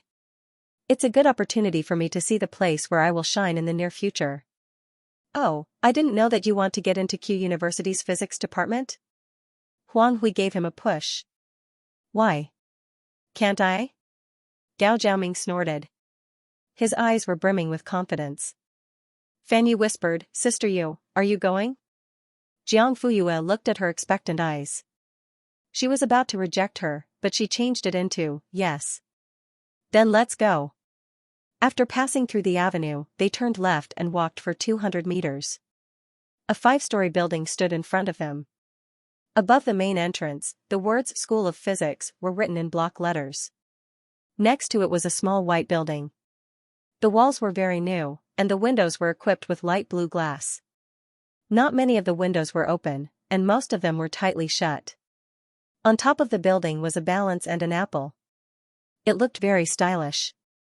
Fanny exclaimed, This building is so beautiful. Huang Hui murmured, Could it be Hongmeng building? No. The moment Jiang Fuyue spoke, she immediately attracted the attention of the other 3. This is only the laboratory building. Hongmeng building is in the southeast direction, near the chemistry department. The walls are brick red, and there's no need for the blue isolation windows.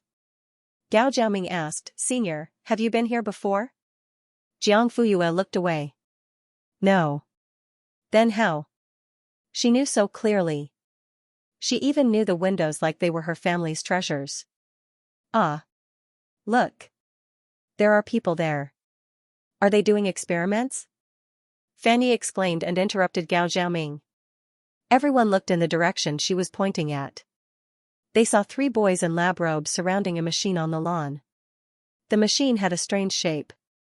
There were 2 metal tubes at different heights on the left and right sides. There were wires wrapped around the tubes, but the tightness of the wires was obviously different. Fanny walked over and whispered, "Brother, are you doing a comparison experiment?" The 3 boys stopped what they were doing at the same time. They were surprised because the skinny girl in front of them looked young. She probably hadn't even entered high school yet, but she could tell that they were doing a comparison experiment. However, on second thought, Q University had never lacked geniuses, so it made sense. Yes. One of the boys nodded. Fanny asked, "Why aren't you in the lab? Why are you moving outside?" "Because we need to charge it." Gao Xiaoming didn't wait for the other to answer. "Yes, this machine is solar-powered." Gao Xiaoming's eyes suddenly lit up. "Brother, is this a deep-sea experiment simulator?" "Huh? You're a student of ocean physics? You don't look like one. You're a bit young and I've never seen you in any of the courses." Gao Xiaoming scratched his head embarrassedly. "I'm in my 2nd year of high school. I haven't entered university yet, but I really like ocean physics." "No wonder you know about the deep-sea experiment simulator." The boy smiled in a friendly manner. His eyes were filled with the kindness of a big brother to a child. "Are you here for a visit?" "Yes." Fanny looked at it for a while and was confused. "Is this machine broken? Why is there no reaction at all?" The boys all had different degrees of embarrassment. "There should be a small fault. We're still investigating." At first, they thought that there was no power, so they deliberately moved it outside to let it fully receive the sun. But after 2 hours, there was still no reaction at all. They were sweating profusely and were getting more and more anxious. "The turbine has been in use for too long. The oil consumption is too fast. The heat generated by the friction caused a short circuit." "Huh?" They all looked at Jiang Fuyue at the same time. Jiang Fuyue's expression didn't change. "I mean, just add more oil." 2 minutes later, the turbine that was filled with oil started to run again after the power was turned on. It made a roaring sound. "It's really out of oil." "Little classmate, you're good." He thought Jiang Fuyue was about the same age as Gao Xiaoming, so he didn't even think about it. "Classmate Jiang, Lin Hao. Stop chatting, hurry up, the data is out." "Huh?" The boy didn't have time to talk to Jiang Fuyue. He quickly took out a pen and paper and stared at the dashboard. "It's out? How come it's so fast?" When the machine broke down, the experiment was coming to an end. Now that the machine was running again, of course, they had to continue to execute the experiment instructions. The turbidity density is. Consider the acceleration of gravity and the thickness of the turbidity. Take the sine value of angle A, and finally introduce 2 coefficients. Lin Hao was mumbling to himself as he read and jotted down notes at lightning speed. Soon, a piece of white paper was filled with symbols and numbers. He wasn't done yet. He turned the paper over and continued to write. The numbers on the dashboard were small and dense, but he could write down 3 to 5 elements with just a glance. He was like an emotionless scanner. While recording, he also took the parameters into account. This required a high level of mental arithmetic. On the other hand, the other boy who was recording the experimental data of the comparison group was not as skilled as Lin Hao, so he needed another person to assist him in order to barely catch up. The 3 of them looked calm and serious. Every time they wrote, they were extremely careful. Other than Jiang Fuyue, Fan Yi, and the other 2 people were stunned. "Gao Xiaoming, I feel the charm of academia." "Huang Hui, what should I do?" "I also want to go to Q University's physics department." Fan Yi was completely speechless. Her mouth formed an O shape. Only Jiang Fuyue. When she glanced at a certain data recorded by Lin Hao, she couldn't help but frown. "Phew, it's done." When the last data was recorded, the three of them let out a sigh of relief. Lin Hao integrated the two sets of data and scanned it into the data collection system. He pressed a few numbers and the machine started to run again. After doing all this, the three of them turned around and continued to greet the children. Which high school are you from? Are you here to visit? Are your parents and teachers here? Gao Jiaoming and Huang Hui immediately answered. Fan Yi didn't say anything. Jiang Fuyue remained silent as well. She did not show it on her face, but in fact, she was looking at the dashboard of the machine from the corner of her eyes. Suddenly, the normally operating machine paused for a moment, and then a sharp alarm sounded. Lin Hao's expression changed drastically. Oh no! The other two also panicked. Why did they suddenly call the police? The mixed liquid inside is corrosive, and we didn't bring the connector out of the laboratory. We must cut off the power immediately. F***CK. Lin Hao was furious. Who sealed the motherboard? The other two people's faces were pale. And when they were filling the oil, Fan Yi and the others were so scared that they stood rooted to the ground. Back off, Jiang Fuyue suddenly said. Oh. The three people woke up from their dream and immediately did as she said. Jiang Fuyue didn't follow them. Instead, she walked straight to Lin Hao. It's no use. When you remove the motherboard cover and turn off the power, the pseudo-turbidity flow will have overflowed. There's no other way. We can only try. Jiang Fuyue. What's the code? What? The code is to execute the emergency shutdown command. Don't you understand? Lin Hao's mind went blank. What code? I don't know. Don't you read the manual before operating the machine? Jiang Fuyue was a bit angry. Lin Hao was so anxious that his cheeks turned red. I read the manual, but there's no code. Jiang Fuyue frowned and asked him, where is the machine made? D country. North or south? North. Jiang Fuyue didn't waste any more time. She pressed a series of numbers directly. After the machine made a beep, she pressed another series of numbers. Lin Hao saw very clearly that the numbers she pressed were completely different. Then, the alarm stopped abruptly. The turbine stopped spinning and the turbidity flow returned to its static state. Lin Hao's hand was still on the motherboard cover. At this moment, he fell into a daze as he looked at the machine that obediently stopped without needing to turn off the power. It stopped just like that? How is that possible? It's impossible. He stared at the interface as if he had seen a ghost. The other two boys also couldn't believe it. They looked at the machine and then at Jiang Fuyue. How did you do it? Lin Hao suddenly looked up with a burning gaze. Jiang Fuyue. Because the structure of a deep-sea experiment simulator is too precise, it's very easy to malfunction. Therefore, an internal alarm is installed before it leaves the factory. The code used to support it is the code, which includes but is not limited to emergency shutdown, midway braking, revocation, and recovery commands. I think I've seen it in a book before. The previous generation of simulators had it, but that was 20 years ago. The new generation of simulators uses smart chips that can automatically identify malfunctions and then deal with them appropriately. That's why there's no such thing as a code in the instruction manual, the boy next to her suddenly said. Jiang Fuyue understood. No wonder Lin Hao looked at her with a confused expression. However, just because there's nothing in the instruction manual doesn't mean it doesn't exist. The companies that make this kind of experimental equipment mostly pay attention to product safety. Even if there's a smart chip, they will still retain the traditional crisis management method. For example, even if there's an automatic transmission in a car now, they will still retain the manual driving function. Lin Hao's eyes unconsciously turned a little bit more attentive. You seem to be very familiar with this kind of experimental equipment. Have you used it before? Otherwise, how could she know so clearly about the old instructions from 20 years ago? She didn't even need to check and just entered it directly. Moreover, the two strings of numbers added up to at least 27 digits, and that was under the premise that Lin Hao didn't miss anything. In fact, it could be even longer. Jiang Fuyue's expression didn't change. Her tone was flat. I know a little, but I've never used it before. Then how do you remember it? The place of origin is different, so the code rules are different. Among them, the Northern District of Country D is the simplest and easiest to remember.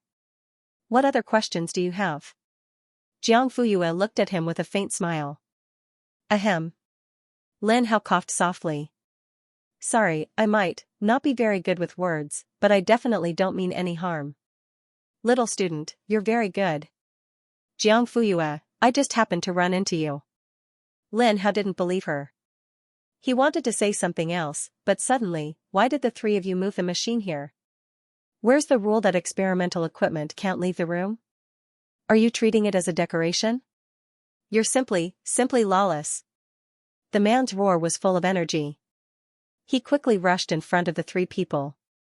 His hair stood on end, and his expression was ugly. The person who came was a doctoral advisor.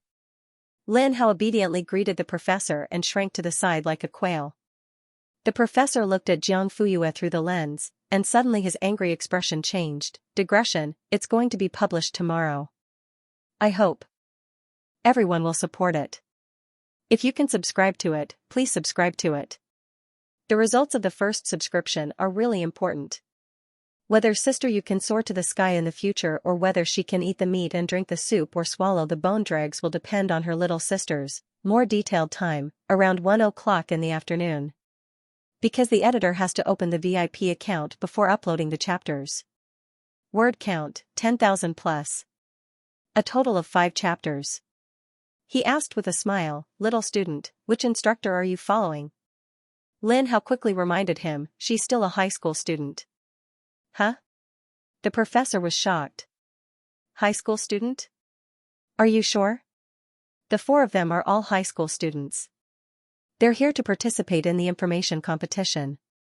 You still have the nerve to say that? You can't even beat a high school student. Are you trying to piss me off? Lin Hao. He didn't even dare to open his mouth. The professor looked back at Jiang Fuyue and exclaimed, you're really a high school student? You're not lying? Jiang Fuyue's mouth twitched. I didn't expect a high school student to know the secret code of the deep-sea simulator. TSK. How much do you know about ocean physics? Jiang Fuyue, a little. Turbidity. What do you know about current? The Latin name for turbidity.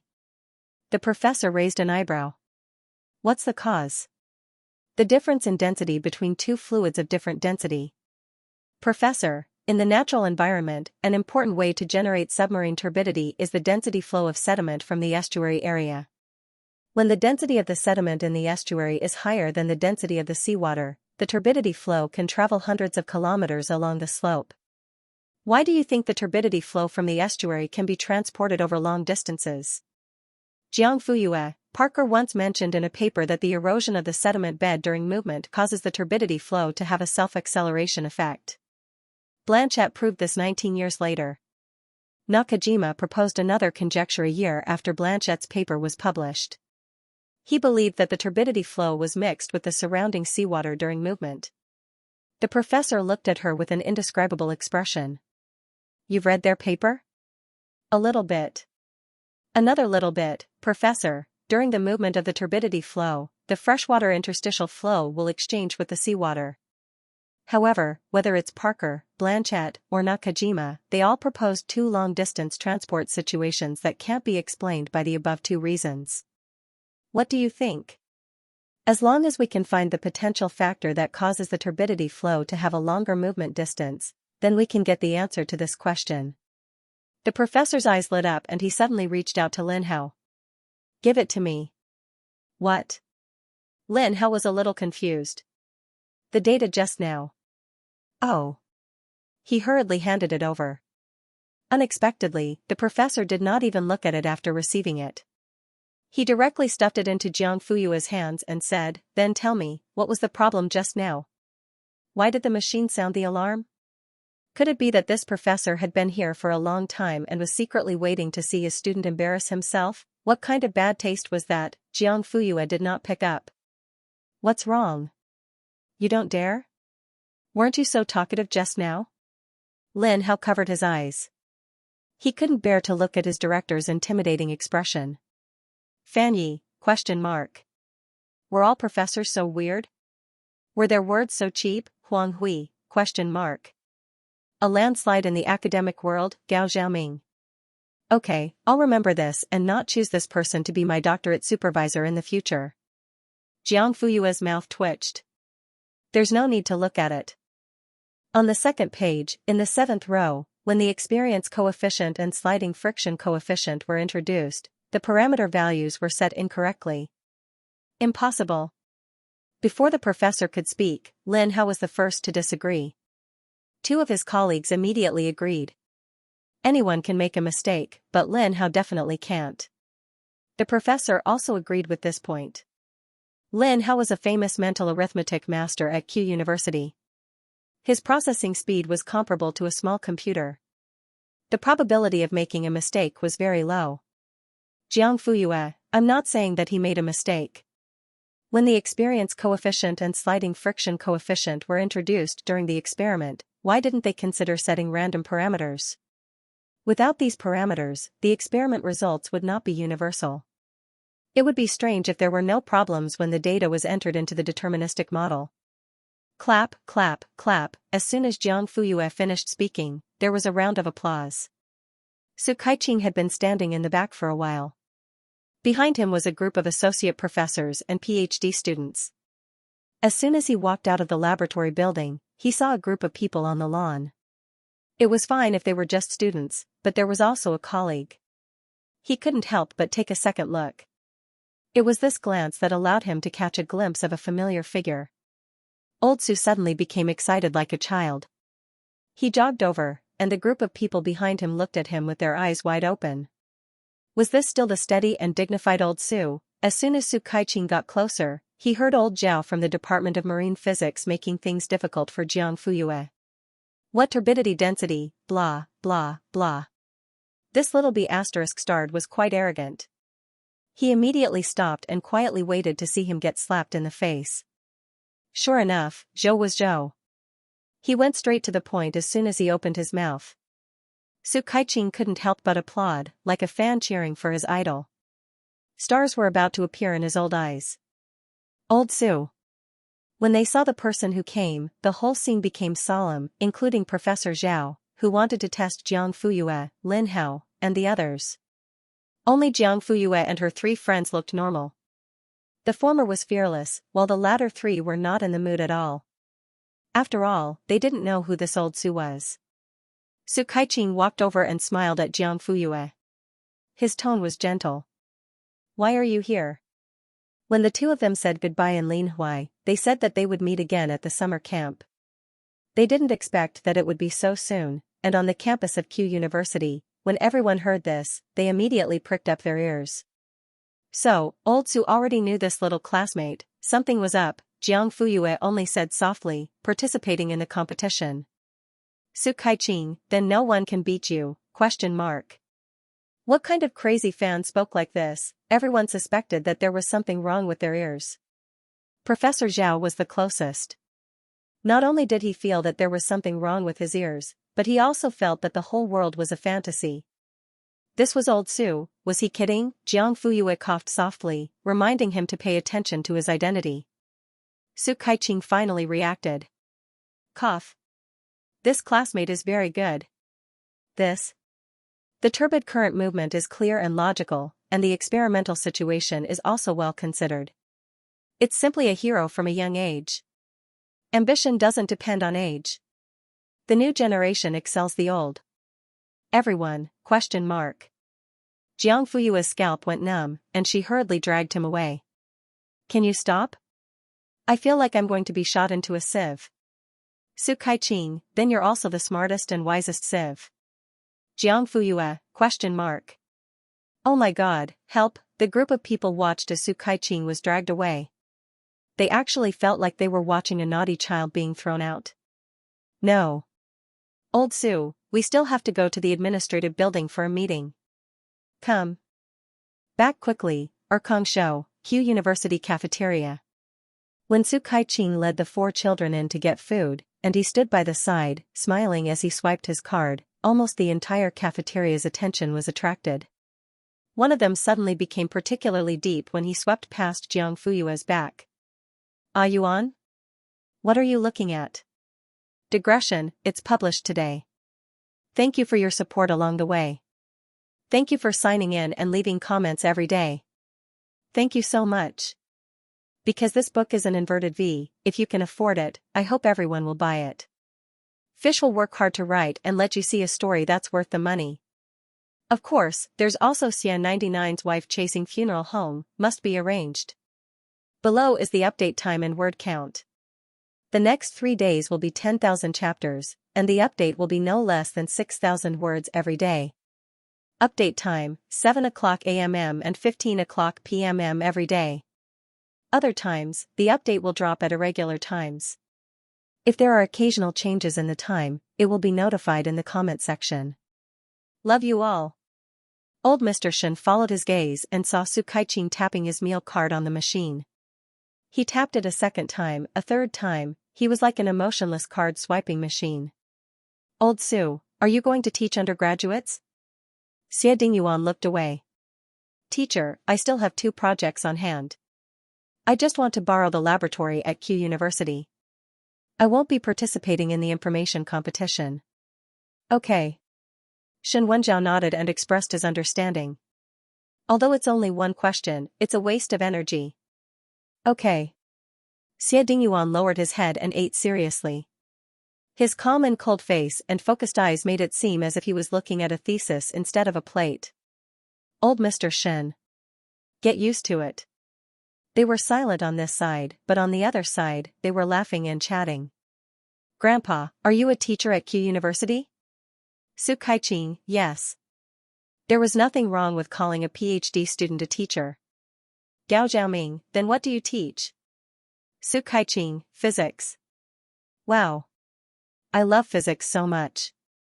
I want to get into Q University's physics department too. When I get in, I'll come and listen to your class. Su Kaiqing was speechless. If he had the time to attend the undergraduate course, he would. Huang Hui, the food here is so delicious. Fan Yi looked up immediately. Her eyes were sparkling and there were rice grains at the corner of her mouth. Yes. It's delicious. Grandpa, do you know Sister Yu before? Su Kaiqing, of course. How could he not know her? He had to know her. After lunch, Huang Hui and the others went back to the hotel. Jiang Fuyue was invited to Su Kaiqing's laboratory. He said, it's just a tour. It's quite big. It was difficult for Jiang Fuyue to refuse such kindness, but she smelled a conspiracy. Sure enough, as soon as she stepped in, she was stuffed with a stack of documents. Su Kaiqing touched his nose. Since we have nothing to do, take a look at this. Jiang Fuyue glanced down. Optical Schrodinger's cat form? Yes, yes. Su Kaiqing nodded hurriedly. This is not in the realm of quantum mechanics. When did you start studying this? Ahem. It's not me. It's a research topic by a colleague.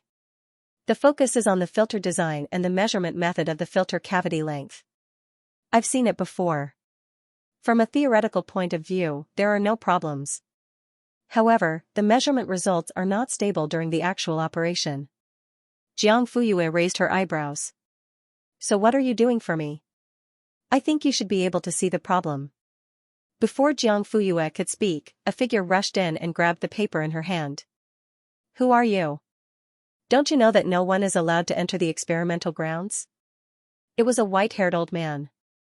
His face was full of wrinkles, but his eyes were very hale and hearty. The moment he looked at Jiang Fuyue, a fierce look appeared. Hey, old Shen, what are you doing? Su Kaiqing quickly pulled him aside. Shen Wenjiao glared at him. Why are you asking me? I should be the one asking you what you're doing. You casually brought people into the laboratory. Do you think this is your house? Also, what are you doing with my paper? You're crazy. Su Kaiqing's mouth twitched. Weren't you the one who gave it to me? He was actually playing the blame game. I gave it to you to help see where the problem is, not for you to pass it around for exhibition. Everyone only knew that Shen Wenjiao was a big shot in the field of biology, but they didn't know that he was also quite accomplished in the field of physics. It was just that he wasn't as specialized as Su Kaiqing. That was why he gave the research paper to him and wanted old man Su to help look at it. Who knew? Su Kaiqing felt wronged. Aren't I just helping you find the problem? That's it? Shen Wenjiao looked at him and Jiang Fuyue suspiciously. Yes. I didn't find it, so I asked someone to help you find it. What's wrong with that? Su Kaiqing resisted the urge to roll his eyes. It was such a good opportunity. He didn't even let Cho look at his research paper. Instead, he asked him to do it first. He flipped out as soon as he came in. His voice was quite loud. Shen Wenjiao, who did you ask? Her. Su Kaiqing looked at Jiang Fuyue with a matter-of-fact expression. Shen Wenjiao's eyes suddenly turned black. He was so angry that he couldn't speak. You, Su Kaiqing, ? What did I do? You actually let an undergraduate student look at my paper and want to find the problem with it? No, I saw it with my own eyes. You're still quibbling? Shen Wenjiao looked at him as if he was looking at a heartless man. Su Kaiqing said faintly, I'm not quibbling. I just want to correct you. She's not an undergraduate student, Shen Wenjiao, ? Su Kaiqing continued, she's in high school. Shen Wenjiao almost fainted from anger. She? How can you think of that? Don't you believe me? She knows everything I know. She also knows everything I don't know. Pfft, old Su, this joke isn't funny at all. Does a high school student know what a Schrödinger cat state is? Does she know what a filter cavity and a compressed state are? How dare you show my paper to her? Jiang Fuyue, the optical Schrödinger cat state is one of the main research objects of quantum mechanics. It's also an important resource of continuous variable quantum information. In its experimental preparation, the filter operation of the trigger light path is the key to determining the purity of the cat state, the yield, and other important parameters. 1. Shen Wenjiao was stunned. This was all basic knowledge. He didn't find it strange at all if an undergraduate student said it. However, he was a little confused when he heard it from a high school student. Su Kaiqing had already crossed his arms in front of his chest. He looked like he was watching a good show. I just took a look at the paper. I'm not sure about the other parts, but there's one problem. Su Kaiqing's eyes lit up. What problem? He couldn't find it. Shen Wenjiao was still in a daze. Jiang Fuyue, according to the design requirements, the cavity length L should be less than 189 micrometers, but must be greater than 119 micrometers. The interval is too short to be measured by conventional methods. We can only use a high-order transverse mode to measure the cavity length to meet the design requirements. If I'm not wrong, it should be 141 micrometers. This method doesn't rely on the characteristics of any medium in the cavity. Only in this way can it be universally representative. 1. Old Shen, do you understand? Su Kaiqing snorted. Shen Wenjiao finally reacted. He quickly flipped open the paper in his hand and found the page about the cavity length measurement. He took a closer look. 141? How did you get it? Let me think. Jiang Fuyue gave Su Kaiqing a warning look. There won't be a next time, Su Kaiqing touched his nose guiltily. She said, let's go. I'll send you off. No need. She turned around and left. The next second, her footsteps stopped abruptly. Xie Dingyuan was standing not far away. He was wearing a white lab robe. She didn't know how long he had been reading and how much he had heard. His face was expressionless, his gaze was deep, and he was meticulous from head to toe. He was so otherworldly that he didn't look like a mortal. Jiang Fuyue's eyes flashed. She quickly looked away and brushed past him. She didn't expect that the man would chase after her as soon as she left the laboratory. Digression, Di Zihui, Hao Wenjing, Lu Jianli, Duan Xiaxia. Filter design and measurement of the cavity length for optical Schrödinger cat state preparation, J/OL. Physics Journal, 1-11. Hold on. Jiang Fuyue turned around and said calmly, what's the matter? Have you studied quantum mechanics? I know a little. The man looked at her. I'm afraid it's more than a little. Jiang Fuyue shrugged. It's up to you to believe it or not. Xie Dingyuan frowned. He was good-looking, and even the act of frowning made him look handsome. It was a pity that his eyes were too cold. Under the coldness, there was arrogance. "What's your relationship with Elder Su?" Xie Dingyuan had wanted to ask this question when he saw her and Su Kaiqing sitting in the pancake shop and chatting happily. Elder Su went to Linhui to look for Cho, but he showed an extraordinary preference for Jiang Fuyue and unbelievably indulged her.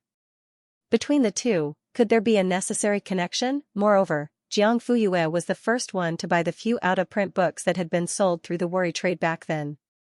"What's your relationship with Cho?" he blurted out. Jiang Fuyue smiled. "Mr. Xia, do you especially like to ask others what their relationship is? Don't you think you're very gossipy?" The man didn't say anything. His gaze was sharp, as if he could see through the other party's trick. Jiang Fuyue couldn't be bothered to talk nonsense and walked away. "Sooner or later, I'll know." The man looked at her back and said word by word, as if he was making a promise, but also as if he was provoking her. Jiang Fuyue didn't even look back. Xie Dingyuan took out his phone. "Help me check on someone." It was already evening when Jiang Fuyue returned to the hotel. Fan Yi was waiting for her to have dinner together. Halfway through, she met Huang Hui and Gao Xiaoming, and the four of them went together again. The hotel restaurant specially provided a buffet for this batch of students participating in NOI. In addition, it was lunchtime, so everyone came out in full force. As expected, they met the students of number 7 high school. "Oh, you formed a small group so quickly?" It was the girl who had argued with Fan Yi in the car. "Karan, don't cause trouble," Lin Yuan reminded her softly. However, she turned a deaf ear to him. Birds of a feather flock together. The fish seller and the prawn fisherman are together. If you stink, I stink too. In the end, it's hard to tell who stinks and who doesn't. This time, not only Fan Yi, but Jiang Fuyue and the others were also scolded. Huang Hui frowned. Seeing that the other party was a girl, he resisted the urge to speak. Gao Jiaoming was more direct. "Who are you calling smelly? Was there something wrong with his nose? No matter how smelly it is, can it be worse than your foul mouth?" Pfft, Jiang Fuyue couldn't hold it in. Karan blushed. "You, don't be so smug. Let's see the real deal in the examination hall tomorrow." After saying that, he pulled Lin Yuan and strode away. Lin Yuan staggered and almost fell. A trace of disgust flashed through her eyes, but it disappeared in an instant. Huang Hui comforted her. "Xiao Yezi, don't mind her. You smell good." "Yes, yes." Gao Jiaoming nodded heavily in agreement. Fan Yi smiled, her almond-shaped eyes glistening. "You guys are so nice. Don't worry, I won't let her bully others. Let's go and eat." The dishes tonight are so sumptuous. Jiang Fuyue had a thoughtful look on her face. At night, the corridor of the hotel was quiet. Suddenly, there was a scream. Who is so wicked? Why would they put such a big metal suitcase at the door? "Karan, how are you? Are you okay?" The girl was squatting on the ground, covering her toes with her hands. There was blood oozing out between her fingers. "Ah, she's bleeding. What should we do?" "Go and call teacher Zhang." Soon, Zhang Han arrived. He pushed the crowd aside, carried the tear-stained Karan on his back with the help of 2 students, and strode away. "Go back and have a good rest. There's an exam tomorrow." Everyone went back to their rooms. Fan Yi and Jiang Fuyue were also in the crowd. On the way back, Fan Yi was unusually quiet. Jiang Fuyue was even more thoughtful. "I'm here." Suddenly, Fan Yi pulled her. There was a hint of nervousness between her eyebrows. "Sister Yu, will she be okay?" Judging from the amount of blood, it should be just a superficial wound. "Will it affect tomorrow's exam?" Jiang Fuyue raised her eyebrows. "She bullied you, and you're still worried about her?" I'm just asking," she said softly. "I'm not sure. It depends on the specific situation." "I see," Jiang Fuyue patted her. "Don't think too much. Rest early." "Okay." The next day, after breakfast, everyone took a chartered car to the examination hall. 10 minutes before departure, Karan and the leading teacher of number 7 high school had not arrived. Lin Yuan, can Karan come or not? Someone asked softly. Lin Yuan was wearing headphones. When she heard that, she glanced at the other party. I don't know. In the last 3 minutes, Zhang Han rushed over with Karan. The girl who was tricky and mean yesterday was now sitting listlessly in her seat. Her toes were wrapped in gauze, and she looked like a chicken that had lost its fighting spirit. At 9 o'clock in the morning, the NOI written exam officially began. There were a total of 150 questions. Most of them were basic knowledge of programming. The information in the questions was not complicated. For example, question, what operating system is the NOI machine used? Answer, Linux. The last 30 questions were about the history of NOI and IOI. It was a little like humanities. At 9:10, Jiang Fuyue raised her hand. Teacher, I'm handing in my paper. All eyes in the examination hall instantly focused on her, including Lin Yuan. The invigilator was still calm. Check your name and number. Place the draft papers neatly. Jiang Fuyue did as she was told and left quietly. 5 minutes later, Fan Yi, Huang Hui, and Gao Xiaoming said, Teacher, I'm handing in my paper. At 11 o'clock in the morning, the exam ended. Everyone took the bus back to the hotel. At that moment, Jiang Fuyue and the other 3 were already sitting in the dining hall. They were listening to the soothing piano music and enjoying the delicious food. Then, they went back to their rooms to rest. At 1 o'clock in the afternoon, the computer test began. 10 questions for 3 hours. The content of the test included output alignment, character rhombus, Collett's conjecture, saving plan, pharmacy management, normal blood pressure, separating the digits of integers, summation of series, number inversion, and switching lights. The more interesting part was pharmacy management. Assume that the total amount of medicine in stock was known at the beginning of the day and would not be increased by buying more medicine in a day. Many patients would come to collect medicine every day. Every patient would want to collect a different amount of medicine. If the amount of medicine the patient needed exceeded the current amount, the pharmacy would reject the patient's request. The administrator wanted to know how many patients did not collect their medicine every day. The idea was simple. There were only 3 lines of input. The first line was the total amount of medicine at the beginning of the day and the second line was the number of people who collected medicine that day. N, 0, equals A, I, M equals A, I, else sum plus plus. This step was easy to complicate. Once it was complicated, one would fall into an infinite loop of thinking. In the huge computer room, only the sound of the keyboard could be heard. Jiang Fuyue stared at the screen. Flowers were almost flying out of her hands. Suddenly, she paused and her hands left the keyboard. Teacher, I'm handing in my paper. The 4 words were like a magic spell. It happened in the morning and in the afternoon. Everyone in the exam room stared at her as if she was a monster. It was exactly 1:18 p.m., less than 20 minutes before the exam started. If the written test in the morning was a memory test, there were many people who handed in their papers early. However, the computer test in the afternoon was not so easy. Especially this year's questions seemed to be much more difficult than last year. It was obvious to the naked eye. Under such circumstances, there was a pervert who finished it in 18 minutes. Most people's first reaction was, how could it be? Their second reaction was, she couldn't give up, right? Lin Yuan and Karan were among them. Thinking of this, the 2 became more and more focused.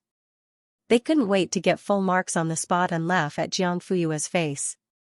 Regardless of what others thought, Jiang Fuyue clicked on the submit option under the guidance of the invigilator and quietly left the exam room.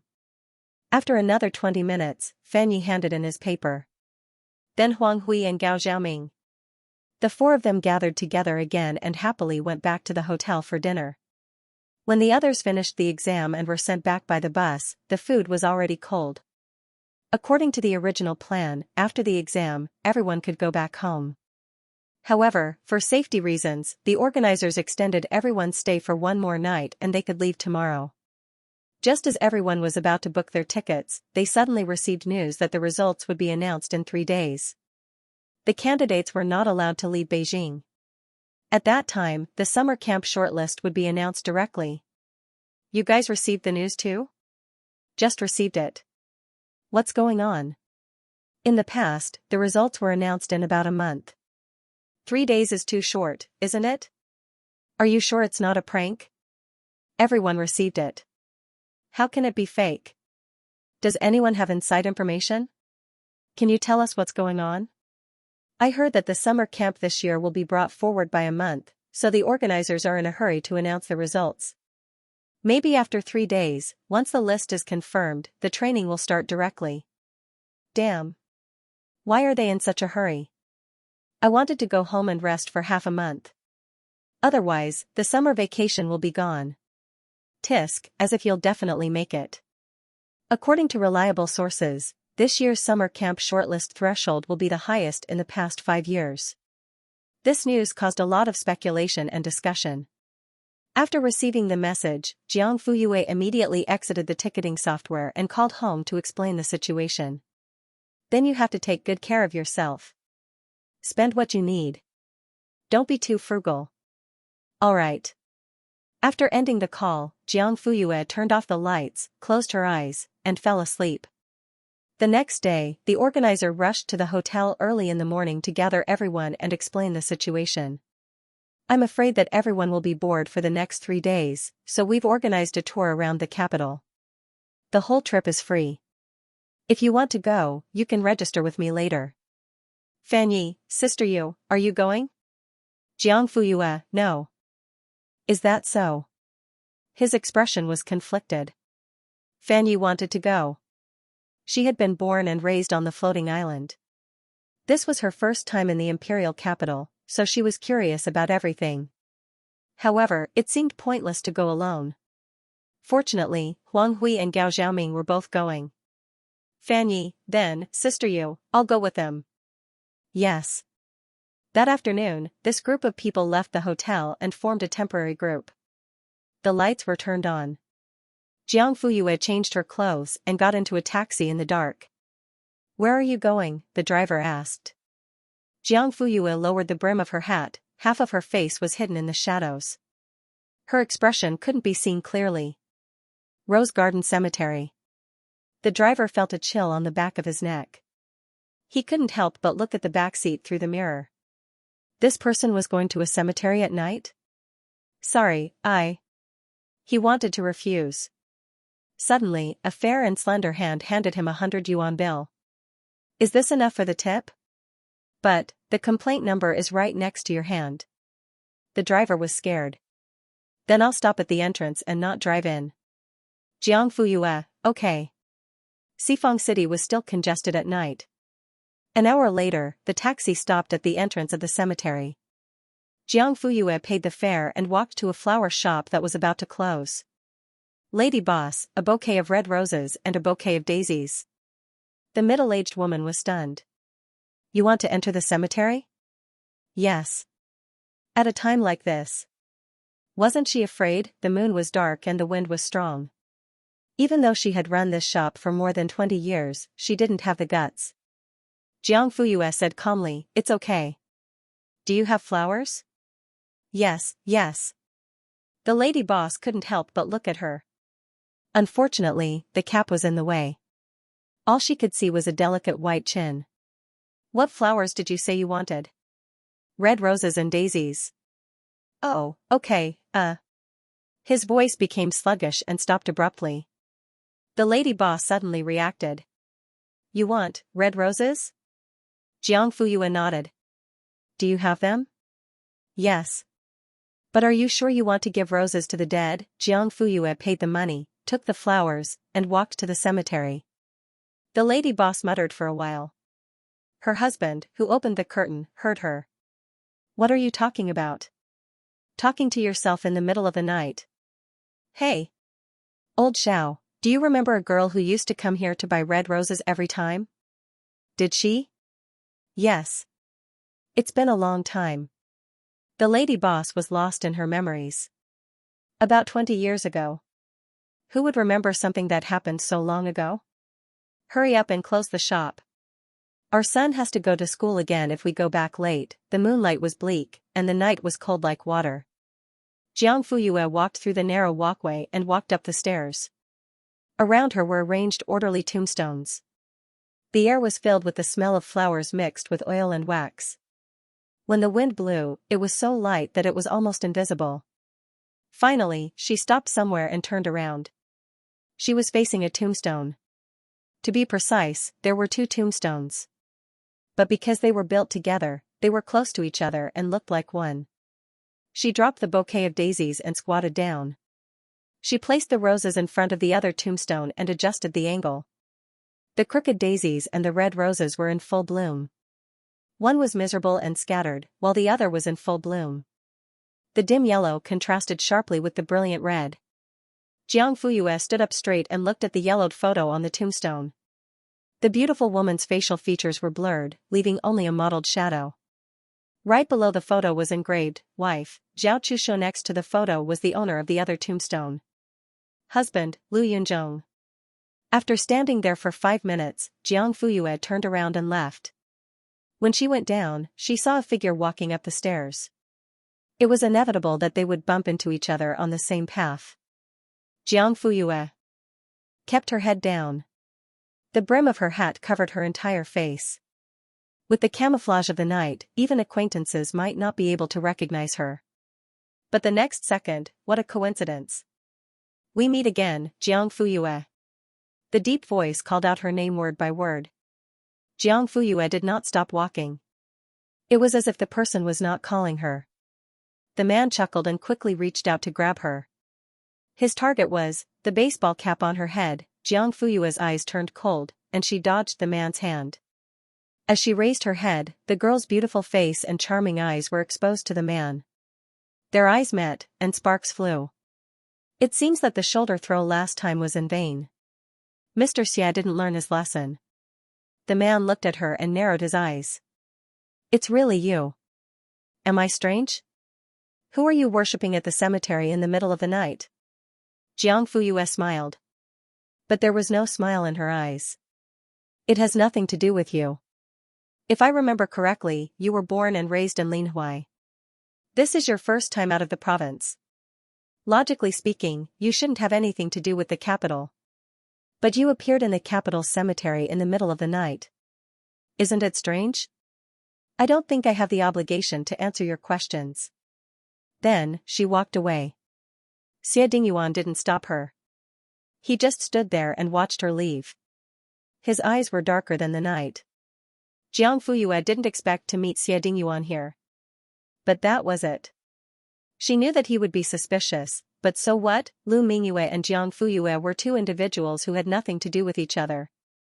Moreover, there were 20 years between them.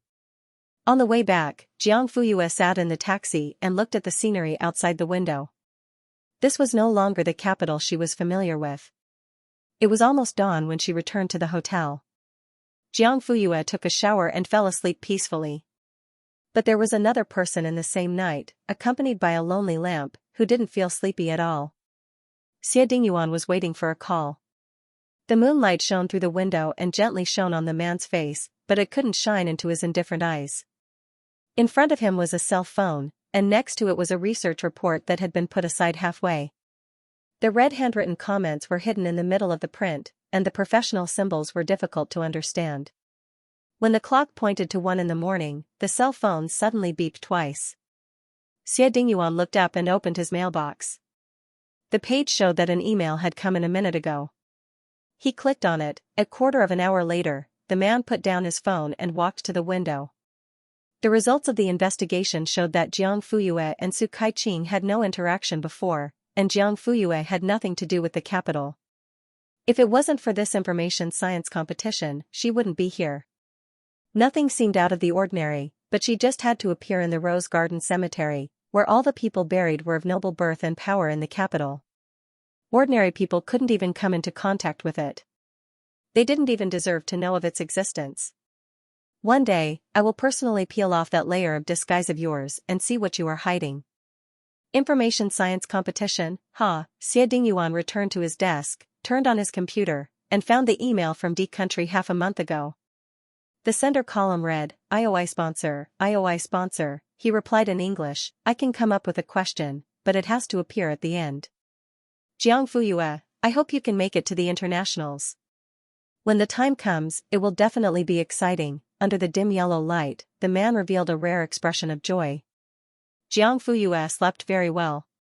She woke up at 8:05 a.m., washed up, and went to the restaurant for breakfast. As soon as she entered the elevator, she bumped into Karan. Unlike yesterday, she could only move around in a wheelchair. Now, she was walking with a cane.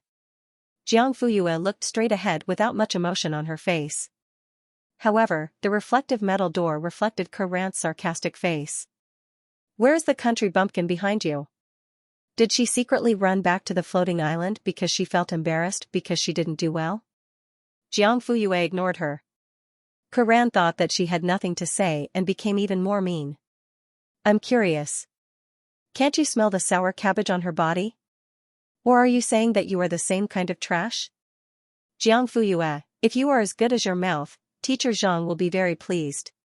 What do you mean? It's literally what it means. Ding, the elevator door opened and Jiang Fuyue took the lead to walk out. Her calm back didn't show any anger. On the other hand, Karan had a stomach full of anger but had nowhere to vent it. Halfway through breakfast, Zhang Han suddenly walked over. You didn't go with them? No. Old Su asked me to take care of you, but now it seems that I didn't do anything. He smiled embarrassedly. Jiang Fuyue, it's okay. Teacher Zhang is tired enough from taking care of his own students. You eat slowly. I'll leave first. Okay. But why did he feel that there was a hidden meaning in her words? In the afternoon, Jiang Fuyue didn't stay in the hotel. She took a taxi to a bar in the Third Ring Road. During the day, the bar was cold and cheerless. The chairs in the booth were turned upside down on the counter. The cleaning lady was cleaning and disinfecting. Sorry, we're not open during the day. A young man stopped Jiang Fuyue. I'm looking for Chunhua. Who? Jiang Fuyue looked at him and said word by word, Niu Chunhua. Do you know her? The young man trembled and widened his eyes in disbelief. You, Jiang Fuyue smiled. You look very similar to her. You're little Niu, right? The young man's cheeks turned red at a speed visible to the naked eye. No one calls me that anymore. You, how did you know? Niu Chunhua told me. She's ruining my reputation again. You're not allowed to call me that in the future. My name is Niu Rue. Jiang Fuyue nodded and said, the Rue in Rue is from Wang Chongling's ride on the east of the river, right? The young man was stunned. You.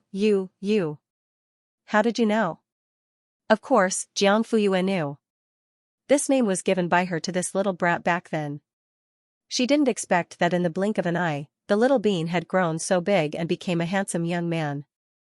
Who exactly are you? Niu Rue was shocked, but at the same time, his eyes flashed with a trace of undetectable vigilance. Jiang Fuyue didn't say anything. She only took out a jade pendant from her bag. It was round and carved with flowers, with a hollow middle.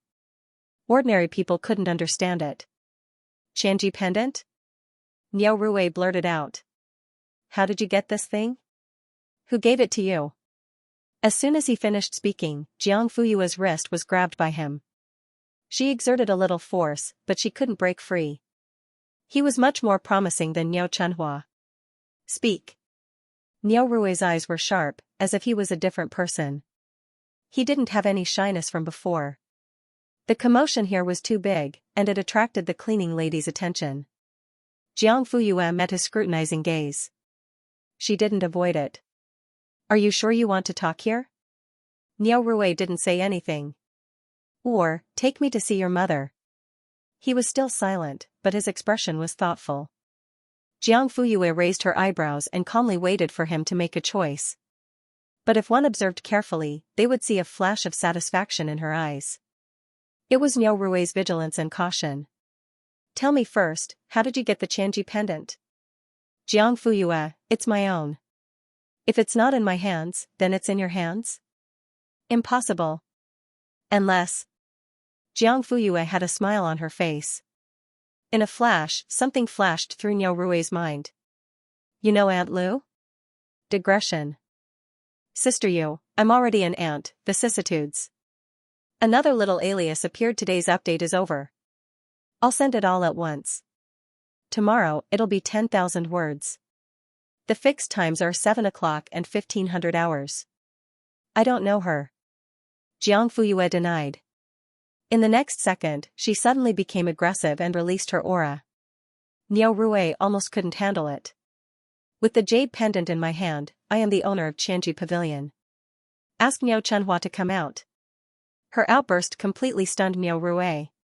My mother is not in the country. Fine, she missed. Jiang Fuyue wasn't too disappointed. She could do what she wanted to do today even if Niao Chenhua wasn't here. She smiled like a spring breeze. Niao Rui, aren't you going to invite me in for a cup of tea? What Niao Rui?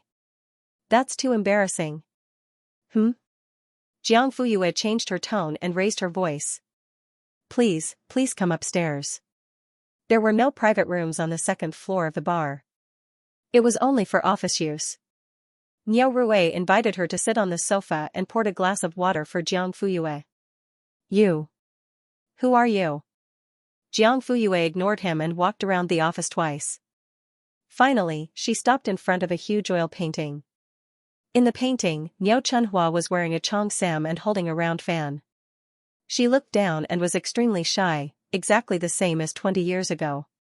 Niao Rui didn't move. He stared at her back view anxiously but had to pretend to be calm. Come and sit down. Let's sit down and talk. Jiang Fuyue turned around. You seem very nervous. His Adam's apple bobbed. Am I? Maybe it's because of the sudden appearance of the jade pendant that disappeared for 20 years. No, Jiang Fuyue interrupted him with a faint smile. You're afraid that I'll find out the secret behind this painting. As soon as she finished speaking, she reached out and pressed on the painting frame. 1/3 of the hollowed-out carving suddenly caved in. Accompanied by the sound of machinery, the originally still mahogany cabinet suddenly moved to the side, revealing an entrance that was half a meter wide. Niao Rui stood up in shock. Stop, Jiang Fuyue looked back leisurely. Isn't it a little too late to shout now? Who are you? How do you know my mother's real name and the switch to the entrance? I thought you wouldn't ask such a stupid question after seeing the Qianji pendant. Niao Rui gritted his teeth, his gaze unfriendly. What? Did I say something wrong? Hasn't Qianji Pavilion always recognized jade and not people? You even know this? Unfortunately, you're wrong. Ever since Aunt Lu, Qianji Pavilion only recognizes people. Oh? Jiang Fuyue raised her eyebrows, her eyes flashing with interest. Why did it change from her? Where are your rules and regulations? Niao Rui frowned. The jade pendant alone won't do. Then what else do you need? Of course it's Aunt Lu's approval. What if she dies? Shut up. Niao Rui flew into a rage without any warning. His eyes reddened like an enraged beast. You're not allowed to curse her. For a moment, Jiang Fuyue's emotions were complicated. Qianji Pavilion was founded by her grandmaster, Yi Qianji. Later, it was handed over to her mother, Zhao Chuxiu. After Zhao Chuxiu's death, Lu Mingyue inherited it. Niao Chenhua was her confidant whom she had groomed back then. All along, Qianji Pavilion's rule was that whoever held the jade pendant was the owner of Qianji Pavilion. That was what she had taught Niao Chenhua back then. She just didn't expect, I have Lu Mingyue's handwritten letter. Niao Rui shuddered and took a big stride forward. What did you say? You know Aunt Lu's whereabouts? No, you're lying. You just said that you don't know her. Jiang Fuyue took out the letter she had prepared beforehand. After getting the Qianji pendant from the cemetery yesterday, she had prepared this letter in Lu Mingyue's handwriting just in case. She had thought that it wouldn't come in handy. Niao Rui took it and opened it eagerly. There were only 4 words on it, supported by jade. He could tell at a glance that it was real. At that moment, the tall young man almost cried. However, he didn't make a hasty judgment. Instead, he walked to the safe, entered the password, and took out something that looked like a scanner. He first entered the program, then placed the letter in the scanner. Soon, the reflection area showed a match, 100% purple watermark. Handwriting verification match. It's really her. Niao Rui was so excited that his whole body trembled. The next second, he suddenly turned around and bowed deeply to Jiang Fuyue. Master, I'm sorry. Jiang Fuyue helped him up. Niao Rui didn't move. She couldn't help but raise her eyebrows. Master, can you tell me where Aunt Lu is? My mother and I have been looking for her for the past 20 years, but we haven't heard from her. Silence. I don't mean anything else. I just want to know if she's doing well. She's doing well. Then we can rest assured. Niao Rui sighed softly. He stood up straight and looked at the pitch-black entrance. I'll bring you in. Then, he took the initiative to walk in front. Jiang Fuyue followed. The secret passage leading to the basement wasn't long, but there were many mechanisms along the way. An infrared probe would appear almost every 3 steps. It was different from 20 years ago. If it wasn't for Niao Rui leading the way, it wouldn't be so easy for Jiang Fuyue to barge in. After passing through the secret passage, her eyes suddenly opened up. The spacious basement had a central control panel, 2 command posts, and neatly arranged electronic displays. Hundreds of integrated computers were running efficiently. Information from all over the world was transmitted here through encryption algorithms. It could be as big as the draft of a country's new policies, or as small as the secrets of a wealthy family. As long as you entered the information you wanted, it could be found here. A single thread connected thousands of computers. Success and fame were the Qingyun ladder. This was the origin of Xianxia Pavilion. Jiang Fuyue looked at the familiar yet unfamiliar environment. It was more standardized and high-tech than 20 years ago. It wasn't hard to see that Niao Chenhua and her son had taken good care of Xianxia Pavilion over the years. Jiang Fuyue walked to one of the command posts and sat down. In front of her was an embedded computer. She put her 10 fingers on the keyboard. Soon, the sound of tapping could be heard in the basement. Niao Rui saw that she was familiar with the place, as if it wasn't her first time here. Suddenly, his impression of his new master became more mysterious. But he didn't ask anything and didn't say anything. Jiang Fuyue, access key. Niao Rui. What level? S. I don't know. Jiang Fuyue frowned. He hurriedly added, my mom knows. I'll call her right now. After that, he took out his phone and quickly dialed. After a long dial tone, Niao Rui was about to lose all hope. Only then did the other end pick up. Little brat, do you know what time it is? You're disturbing my beauty sleep. Are you tired of your skin? The woman's voice was crisp and fierce. Niao Rui put it on speaker and coughed softly. He was a little embarrassed. Mom, say it. What's the matter? The woman stopped scolding him and suddenly calmed down. S-level access key. What? Niao Chenhua thought he heard wrong. Say that again? Niao Rui looked at Jiang Fuyue awkwardly and forced himself to repeat. The woman's voice suddenly turned cold. Listen to the person holding my son hostage. Don't even think about the access key. Even if you kill him, I won't say anything. Alright, that's it. I'm hanging up. Niao Rui, question mark. He was a little confused. Jiang Fuyue, this woman was as fierce as always. Niao Rui had no choice but to call her again. Niao Chenhua said, I've already said that you can take his life if you want. Why are you still calling? Can't you understand me? I want to sleep. No. Mom. Can't you save me some face in front of the new owner? The other end paused for a moment. What new owner? Where did the new owner come from? Niao Rui told her everything. Then, nonsense. Xianxia pendant can't fall into the hands of others. Niao Rui said, but it's really Aunt Lu's handwriting. I've seen it and compared it with a machine. There was silence on the other end. At this moment, Jiang Fuyue stretched out her hand. Let me talk to her. Niao Rui passed her the phone. Both of them were silent. Suddenly, they spoke at the same time. You look better in a moonlight cheongsam. Just like the one in the oil painting. Niao Chenhua was stunned. After 2 seconds of dead silence, she trembled and said word by word, why? Because, Jiang Fuyue smiled. You look like a rotten tomato in red. There was a thud on the other end, as if something heavy fell to the ground. It's you. You're back. I knew it. I knew it. Jiang Fuyue didn't say anything. Niao Chunhua took a deep breath and forced herself to calm down. You want the access key? Yes. She quickly said a string of numbers. Before hanging up, she reminded Jiang Fuyue again and again, stay in the capital and wait for me to come back. You're not allowed to leave. You must not leave. Do you hear me? Jiang Fuyue, after getting the access key, she operated the computer and quickly found what she wanted. Jiang Fuyue printed it out and spread it on the table.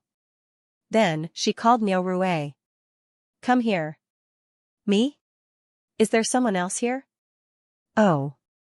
He obediently walked to Jiang Fuyue's side, but his expression was a little hesitant. According to the rules, I'm not allowed to have access to Level S authorization. That's why I printed it out. Niao Rue scratched his head. That works too? The S-level standard is set to prevent the confidential database from being accessed too much and causing leaks. The so-called no access doesn't mean that you can't know the specific content of the S-level encryption, but that you can't access the S-level database at will. Do you understand what I mean? Understood. To put it simply, others can tell me what's in the vault, but I can't open the door with the key myself. Jiang Fuyue snapped her fingers. Smart. Niao Rue smiled shyly and turned to look at the paper. Eh? Map? Can you tell where it is? Imperial capital. Jiang Fuyue nodded softly. She drew a circle on the paper with her finger and pointed at a certain spot. To be precise, it should be the eastern district of the capital. So, what can I do? Jiang Fuyue suddenly looked up, her eyes like torches. Help me find someone. The Eastern District is the area where he has been active in the past 20 years, especially this area. Niao Rue looked over. School? Take a closer look. Apart from the school, what else is there? Internet cafe. Jiang Fuyue, help me find him. Then this person's appearance, characteristics, height, and age. Jiang Fuyue smiled. You don't have to ask too much, because you know this person. Me? Niao Rue was surprised. Yes, Yi Qianji, Niao Chunhua's master, your ancestor. It was already noon when they left the bar. Jiang Fuyue looked back. The neon sign was not lit, and the door was half closed. At first glance, it looked quite bleak. The bar sign was surrounded by a circle of colored lights. It was not lit, and two words were hung on it crookedly and artistically, Angelica. This was the name of the bar. Who was it hoping for? 3 days passed in the blink of an eye, and the surrounding candidates returned to the hotel one after another. Finally, it was time to announce the results. Everyone, gather in the conference room on the 3rd floor after breakfast. At that time, we will announce the results of this competition and the list of the summer camp finalists. The staff member left after speaking, leaving everyone whispering and looking forward to it. It's actually going to be announced so soon. I'm so nervous. What are you afraid of? Your grades are usually so good. The computer test questions this time are more difficult than previous years. I'm really not sure. I heard that a few people handed in their papers early. What happened to them? Did they think the questions were very easy? I'm not sure. I didn't ask. TSK, Karan heard this and couldn't help but curl her lips. What else could it be? If they don't know how to do it, they might as well not do it. The difficulty is there. They can't finish it without 2 or 3 hours. Those who handed in their papers in less than 20 minutes. Do you expect them to get full marks? That's hard to say. We haven't seen their papers, so we can't jump to conclusions. Maybe they have the ability? Karan sneered. You're getting more and more ridiculous. If Jiang Fuyue can get full marks, I'll twist my head off and kick it like a ball. Duck, no need. Fanny stuffed the last piece of bacon into her mouth and squinted her eyes in satisfaction. The food in the capital is so delicious. I really want to stay here for a while. Huang Hui laughed. Gao Xiaoming shook his head. Fan Yi took in the small movements of the two and couldn't help but snort. You think I'm useless because you've never been hungry. You don't know what it's like to be hungry. If you've experienced it, you'll be like me. When she spoke, her expression was particularly serious. Her dark pupils were shining. Sister Yu, don't you think so? Jiang Fuyue finished the last mouthful of milk and put down the cup. Yes. Fan Yi seemed to have found an ally. Her body subconsciously leaned toward her, and she immediately divided herself into two camps with Huang Hui and Gao Xiaoming.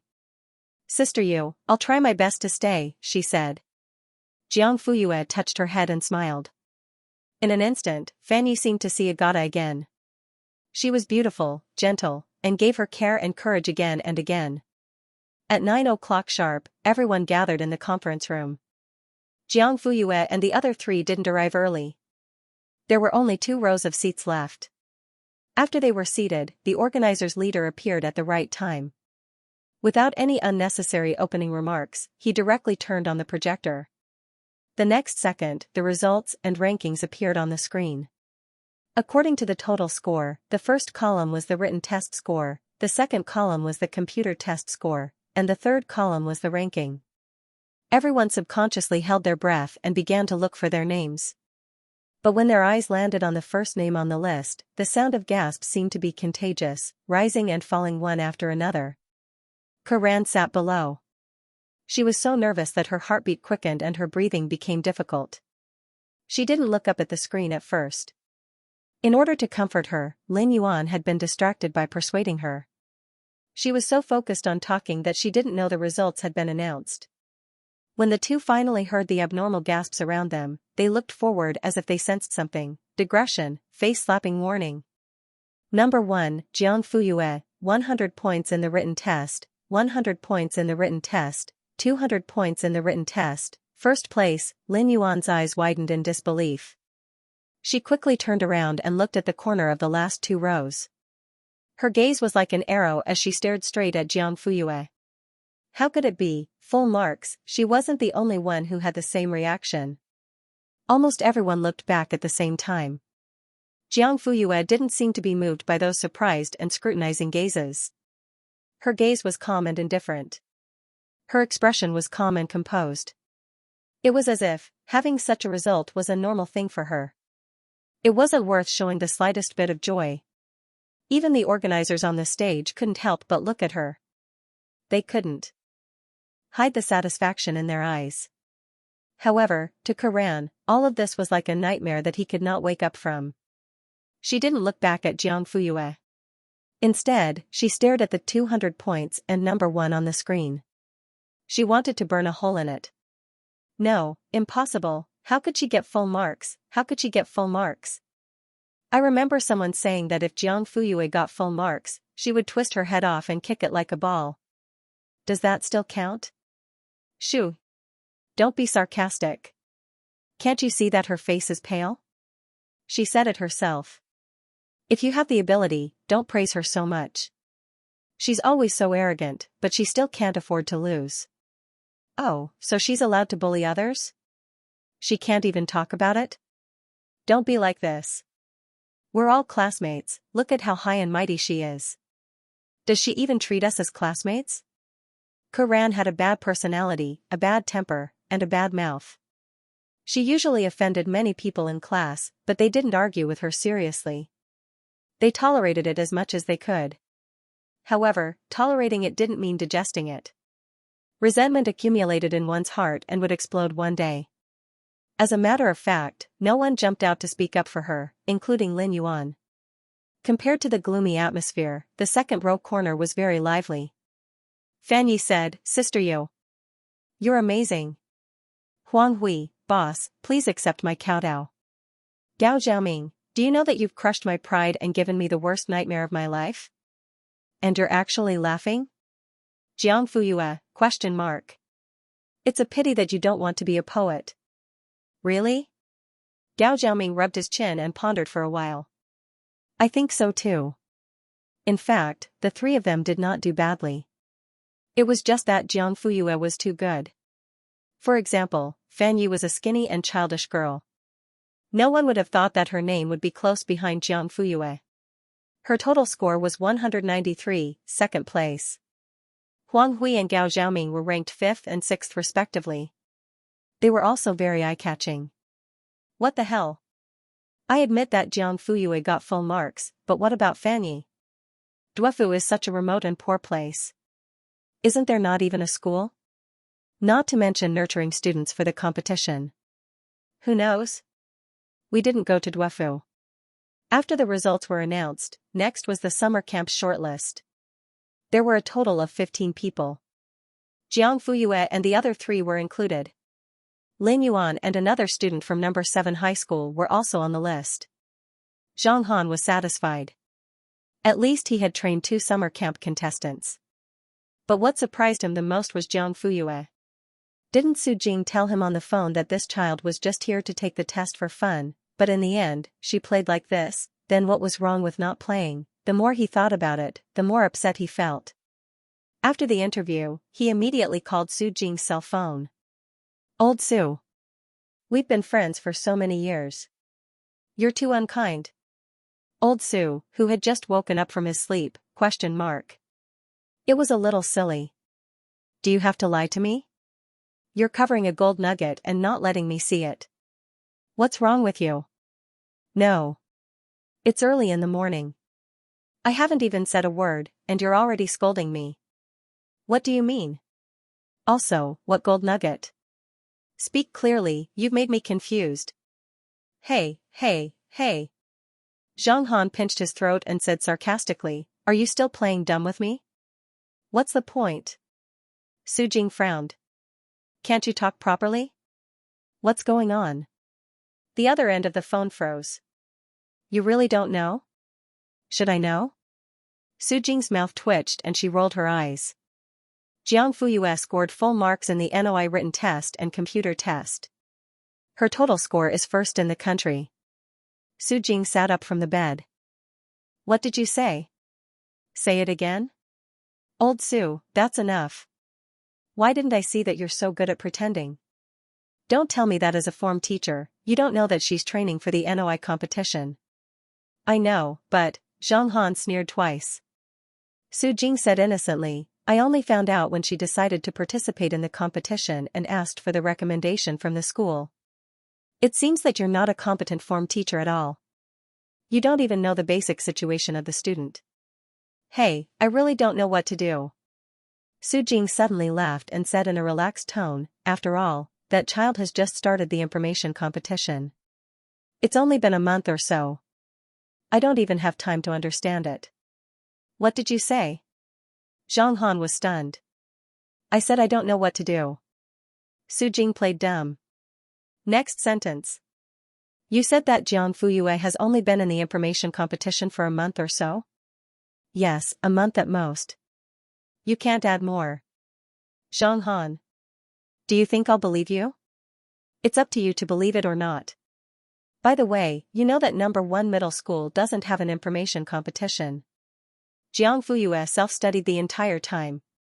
During the final exam, she stayed up late to do questions and openly dozed off in the examination room. Fortunately, she still scored full marks in this subject, so we didn't really bother about her. Su Jing said these words in a carefree manner. Self-studied the entire time, sleeping during the exam, maintaining full marks, these 3 heavy hammers hammered Zhang Han's heart one after another. His entire face turned green. Jealousy caught him off guard and he was about to drown in envy. At this moment, Su Jing spoke again, he sighed helplessly and said, I really didn't expect her to get full marks in NOI. This is like a curse. Zhang Han felt like fainting. What do you mean? Last week, when the results of the physics competition were released, she also scored full marks. Oh, and she also scored full marks in the preliminary exam. Oh right, and in the last monthly exam, she scored full marks in all subjects. Don't you think this is worrying? She also participated in the physics competition?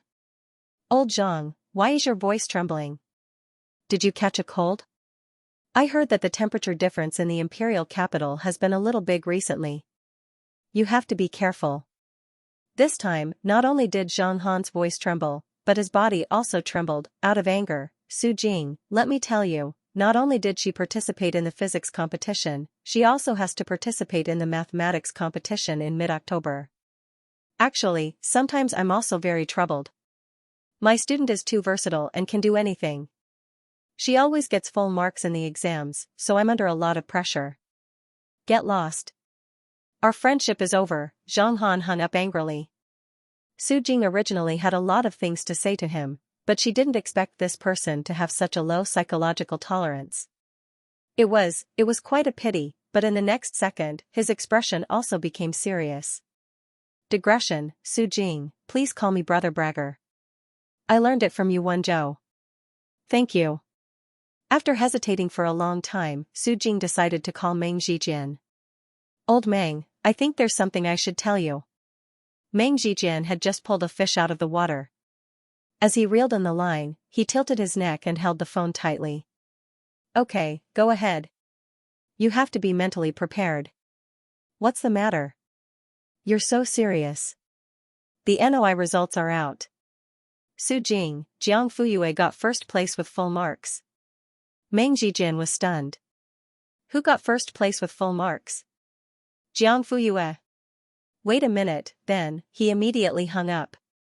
Su Jing, ? Was this person crazy? 2 minutes later, Su Jing found that he had been added to a 3-person WeChat group. Meng Zhijian sent a video call request and he accepted it. Yuan Zhou was also added. While he was still in a daze, he heard Meng Zhijian speak. Old Su, can you repeat what you just said? Su Jing. Jiang Fuyue got first place with full marks. Yuan Zhou, ! Meng Zhijian was expressionless. After a while, then what about her physics competition summer camp? How did she get full marks again? Su Jing wasn't in a hurry. His mathematical Olympiad had to wait until October. Now, it was a showdown between the physics competition and the information competition. Meng Zhijian, what should we do? Yuan Zhou, we have to figure out if the 2 summer camps will clash. Reality proved that he couldn't escape from the collision. The 2 summer camps started only 2 days apart and lasted half a month. The timing was highly overlapping. Jiang Fuyue had to choose one of the 2. I understand, she replied calmly after hearing Meng Zhijian's words. Meng Zhijian was particularly silent. He had been training for competitions for so many years and had never encountered such a situation. She got first place with full marks in both subjects. If Jiang Fuyue's NOI results were any worse, he could persuade her to give up and focus on preparing for the physics competition. But the fact was, she was excellent in everything. How excellent was she? She stretched out her hands, each of them reaching the ceiling. How were they supposed to persuade him? Meng Zhijian sighed deeply. It's up to you. Although I really want you to choose the competition, as teachers, we can't directly make the decision for our students. Jiang Fuyue's tone softened a little. Don't worry, there are still 10 days. The information competition would start in 10 days, and the physics competition would start 2 days later. All right. Jiang Fuyue ended the call and put away her phone. The boarding information began to be broadcasted. She got up and walked towards the boarding gate. 2 hours later, the flight landed at Linhuai Airport. Jantar and Han Yunru had already known about Jiang Fuyue's perfect NOI score in advance. After lunch, they brought Xianxia to the airport to pick up their daughter. Jiang Fuyue was dragging her suitcase. Before she could react, Xianxia, who had bounced up like a cannonball, hugged her thigh. Sis, you're back. Jiang Fuyue patted his head. Okay. Then, Xianxia's face turned red in a second. When they reached home, Jiang Fuyue opened her suitcase and took out the gift. She had prepared a leather belt for Jantar. It was a layer of cowhide. He knew it was something good the moment he touched it. Is this expensive or not? Dad has a leather belt. Why would I waste money on this? Jiang Fuyue said, since you've already bought it, you can try it on. Jantar was a little hesitant. Han Yunru pushed him. What are you waiting for? Your daughter is being filial. Don't be ungrateful. Okay. Jantar no longer hesitated. He grinned happily. Change into a pair of pants with a belt. After saying that, he went into the bedroom. Han Yunru was given a set of skincare products in a gift box. It included facial cleanser, moisturizer, eye cream, and essence. Even though Han Yunru did not know about skincare, she knew that this brand was expensive. Mom, do you like it? Thank you, my good daughter. I like it very much. She was not as shy as Jantar. Instead, she accepted it graciously. She smiled gently and her beautiful peach blossom eyes rippled with gentleness. Jiang Fuyue also smiled. Sis, is there anything for me? Jiang Shaodi came up to her and circled around her legs like a puppy, looking at her greedily. Yes. Complete interpretation of teaching materials, double-speed learning method, middle school teaching materials, notes of the top scorer, easy access, the road to the Olympics. Jiang Shaodi was dumbfounded. That's it? Jiang Fuyue said, what else? Oh.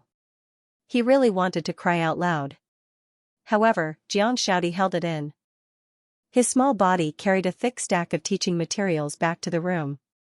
Even his back view looked a little pitiful. At night, after Jiang Fuyue took a shower, Jiang Shaodi had already finished the live stream. He was lying on the bed motionlessly, as if he had fallen asleep. She walked to the suitcase and took out a paper bag. Inevitably, she made some rustling sounds as she did so. Jiang Fuyue walked to the bedside and untied the rope. A rich sweet smell wafted out and soon filled the room. I remember that someone wanted to eat the small cakes from Fuhui Tang. Do you still want it now? The little figure lying on the upper bunk moved, but did not get up.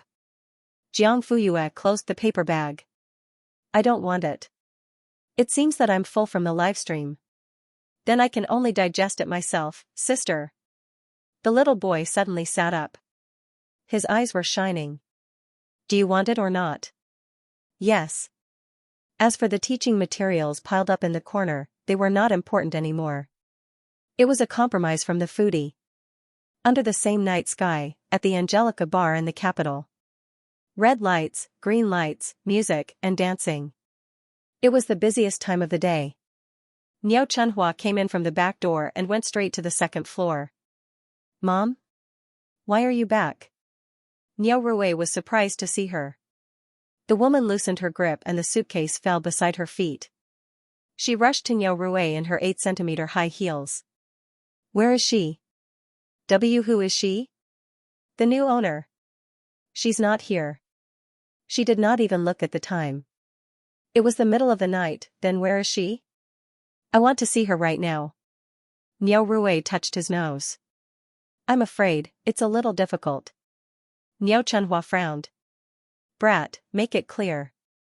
What do you mean by difficult? The new owner. She left.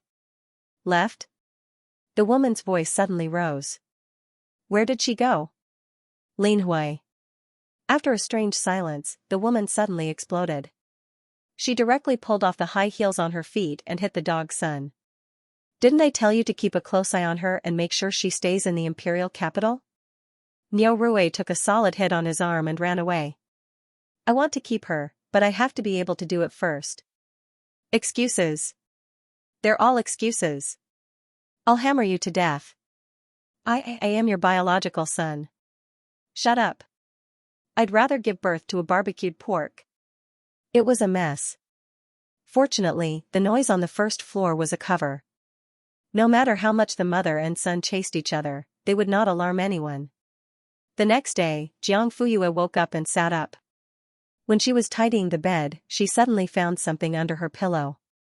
She pulled it out and was stunned in the next second. Digression, there's another update in the afternoon. It was a bulging envelope. When she opened it, she saw a thick stack of money. Jiang Fuyue remembered that last night, Han Yunru seemed to have entered the room and tucked her and Jiang Shaodi in. She counted it and found a total of 5,000 yuan. Yaya is awake? Just at this time, Han Yunru pushed open the door and came in. Mom, did you put it there? Jiang Fuyue took the money. Han Yunru nodded. I know you have a bonus, but you also spent a lot of money buying things for us, right? In a few days, you still have to go to the capital. You'll be there for half a month. As the saying goes, the poor have a rich road. It's definitely not wrong to bring more cash with you. You're not allowed to say no. Take care of it yourself. Han Yunru even blocked the words she had yet to say, hurry and change your clothes. Today, we're going to celebrate Grandma's birthday. Jiang Fuyue discovered that Han Yunru had specially dressed up. She wore a yellow and white floral dress that complemented her fair skin. Her complexion was very good, and her long hair was draped over her shoulders. She looked gentle and generous. Even Jantar had specially dressed up. He wore a shirt and casual pants, and his leather shoes were shiny and reflective. Standing there, he was tall and straight. It was just that his skin was a bit dark and his smile was too naive. Chen Xing, go see if your sister is done. Xianxia obeyed and ran to the bedroom door. He politely knocked, Sister, are you done changing? I'm done. The next second, the door opened from the inside. Jiang Fuyue was wearing a simple t-shirt and jeans. The hem was tucked into the waist of her pants, outlining the perfect shape of her legs and waist. Han Yunru smiled, our Yaya has grown up. Jantar also revealed a gratified expression. The family of 4 left at 10 in the morning and took the subway for an hour and a half to arrive at the restaurant. On the way, Jiang Fuyue rummaged through the memories of the original Jiang Fuyue. She found that the original Jiang Fuyue had a very faint impression of the so-called grandpa and grandma. The only fragments she remembered were the 2 old people's unkind and biased faces. Sis, Jiang Shadi pulled her arm and asked softly, have you seen grandma? Yes. What kind of person is grandma? Jiang Fuyue's tone was very indifferent. Not very good. Jiang Shadi fell into deep thought. However, Han Yunru heard it and couldn't help but educate the siblings, that's your grandmother. You can't be rude. Jiang Fuyue glanced at her and said nothing. Grandma Jiang was 70 years old this year, and her children were planning a grand celebration. The second son, Jiang Hua, took the lead and booked the largest hall in the Four Joys restaurant. He invited all his friends and relatives to attend. The third son, Jiang Ting, followed the old lady around and was in charge of entertaining the guests. The youngest daughter, Jiang Qin, sat at the entrance with a notebook in front of her and a pen in her hand. She was in charge of registering the gifts. Look at how smug Jiang Ting is. He's the smartest in our family. He keeps trying to get close to your mother. He hasn't done anything serious, but he's earned all the face. Yang Jinqiu rolled her eyes and complained to her husband in a low voice. Jiang Hua threw away the cigarette butt and was slightly dissatisfied with his wife. It's not like you don't know what kind of person Jiang Ting is. Don't talk so much. If the guests hear it, it'll embarrass the old Jiang family. Yang Jinqiu curled her lips and didn't dare to disobey her husband. She said in a muffled voice. I know. Suddenly, her gaze froze and fell on a place not far away. Husband, look. Is it Big Brother and the others? Jiang Hua looked over and the next second, he went forward. Big Brother. When his gaze fell on Han Yunru, there was a touch of gloominess. Sister-in-law. Second brother, we haven't seen each other for more than 10 years, right? Jantar's eyes were red. Yeah, time really flies. In the blink of an eye, the children are already so big. This is Yaya, right? The last time I saw her, she was only 4 years old. She's a little short. Han Yunru, Yaya, do you still remember? This is second uncle. Jiang Fuyue glanced at him before shifting her gaze away. Second uncle, she called out indifferently. Han Yunru introduced her son. This is Chen Xing. He just graduated from primary school and will be in middle school when school starts in September. Jiang Hua looked at the 2 children and nodded kindly. Both brother and sister are good-looking. Sister-in-law really knows how to raise them. At this time, Yang Jinqiu walked over and happened to hear this sentence. She felt unhappy, but her face was full of smiles. Big brother and sister-in-law are really rare guests. After being away for more than 10 years, the family is finally reunited. Jantar smiled embarrassedly. It was obvious that he was embarrassed. Back then, his mother did not agree to him marrying Aru. In a fit of anger, she kicked him out of the house. Later, when they had Yaya, they would still visit each other during festivals. However, ever since Xianxia was 4 years old, his mother completely cut off contact with him. Every time Xiantar asked to go home to visit, he would be sternly rejected. Sometimes, she would even curse him and tell him to scram as far away as possible. Now that it came out of Yang Jinqiu's mouth, he became heartless and unfilial. However, Xiantar was never a person who would defend himself. He could only accept his sister-in-law's soft rebuke with a bitter smile. However, Han Yunru smiled and said, "If Mom had agreed to let us come back earlier, then we wouldn't have been separated for more than 10 years. Her tone was quite emotional and showed a bit of regret. Yang Jinqiu frowned slightly, but soon relaxed. "Don't stand outside. Big brother and sister-in-law, please come in." Xiantar walked to the door and stopped in front of the long table. He took out the red packet that he had prepared beforehand and smiled. "Sorry to trouble you." Jiangqin heard him and looked up. The next second, she smiled. "So it's you, big brother. If I remember correctly, we haven't seen each other for more than 10 years, right?" As she spoke, she took Jantar's red packet, opened it, and began to count the money quickly. 20, no more, no less. It was exactly 2,000.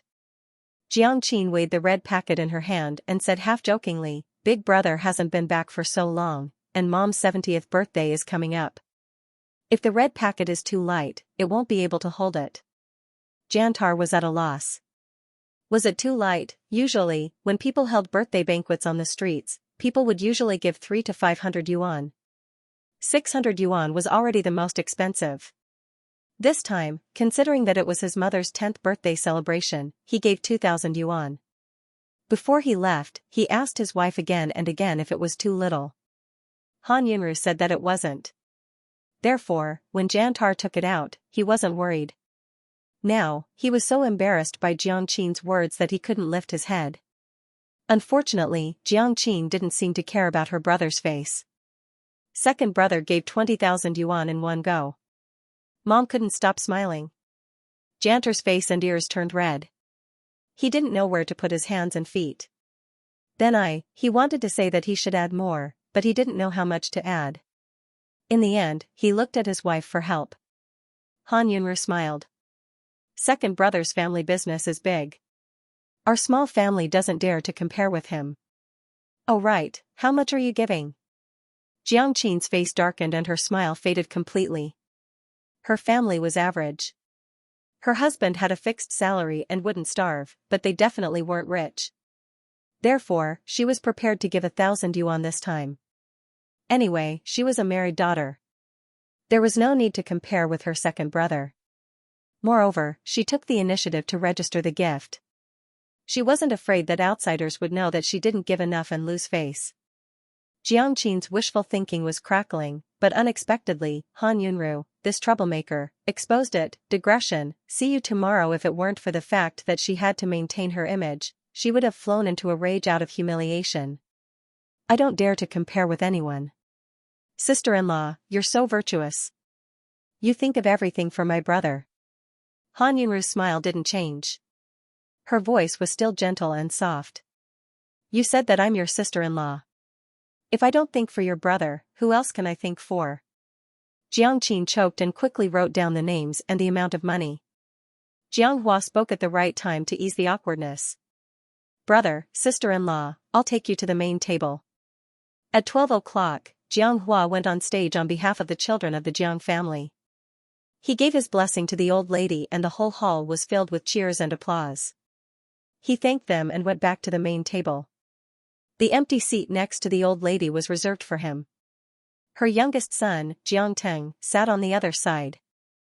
Jantar's family was arranged to sit at the lower end of the table, facing the old lady. They were the furthest away from the birthday girl.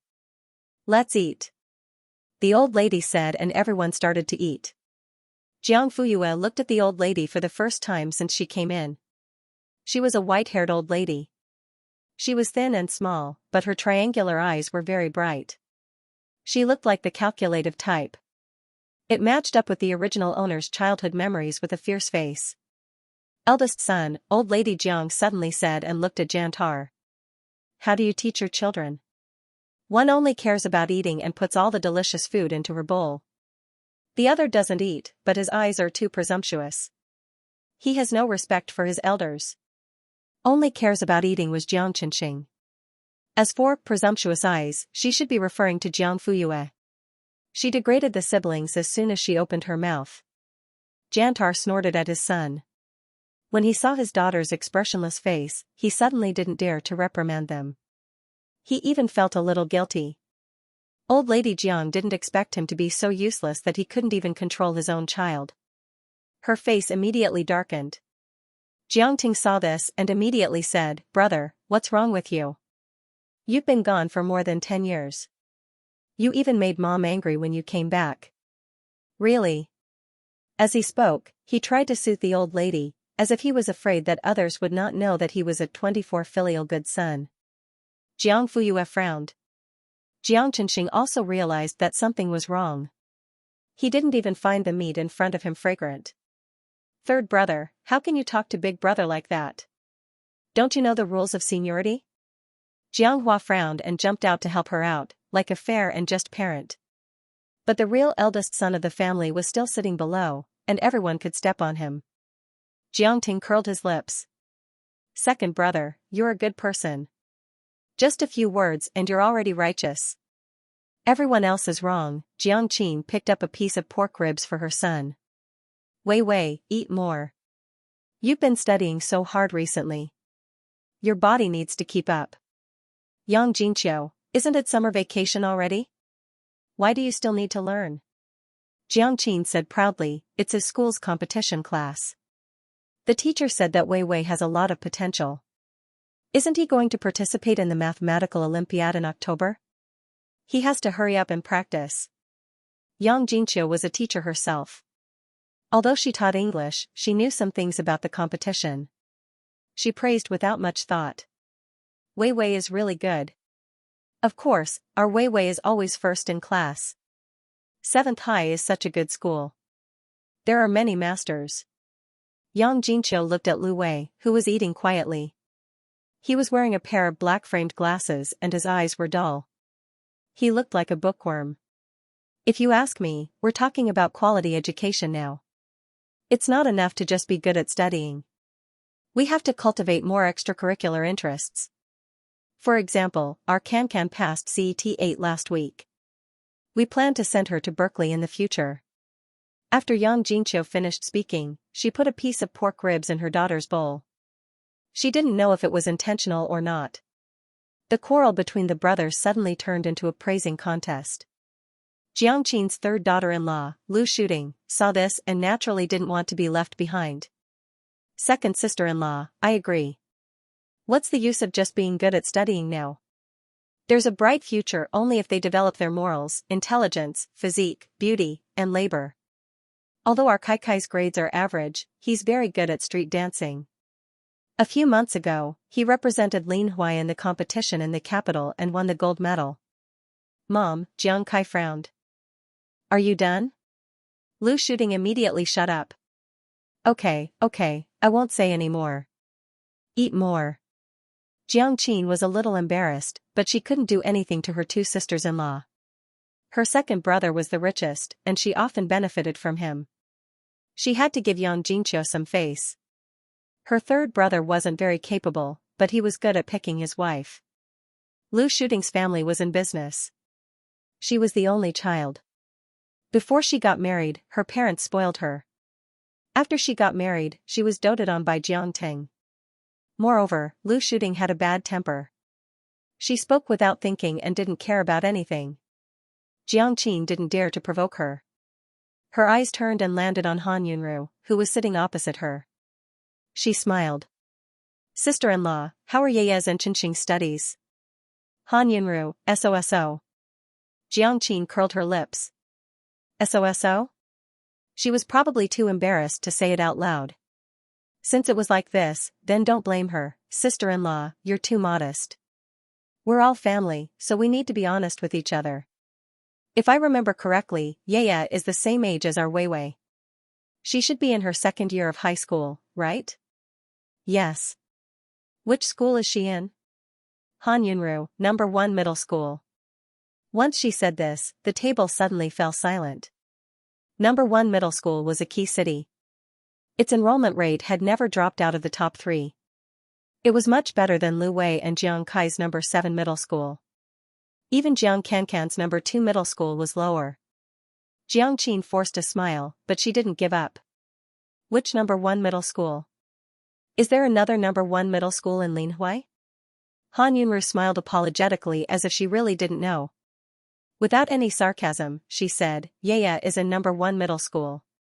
Jiang Qin found it difficult to maintain the smile on her face. That year, in order to send Lu Wei to number 1 middle school, she used money and connections. She even borrowed money to buy a house in the school district. In the end, she didn't succeed. Even Jiang Hua could only take a step back and get Jiang Cancan into number 2 middle school.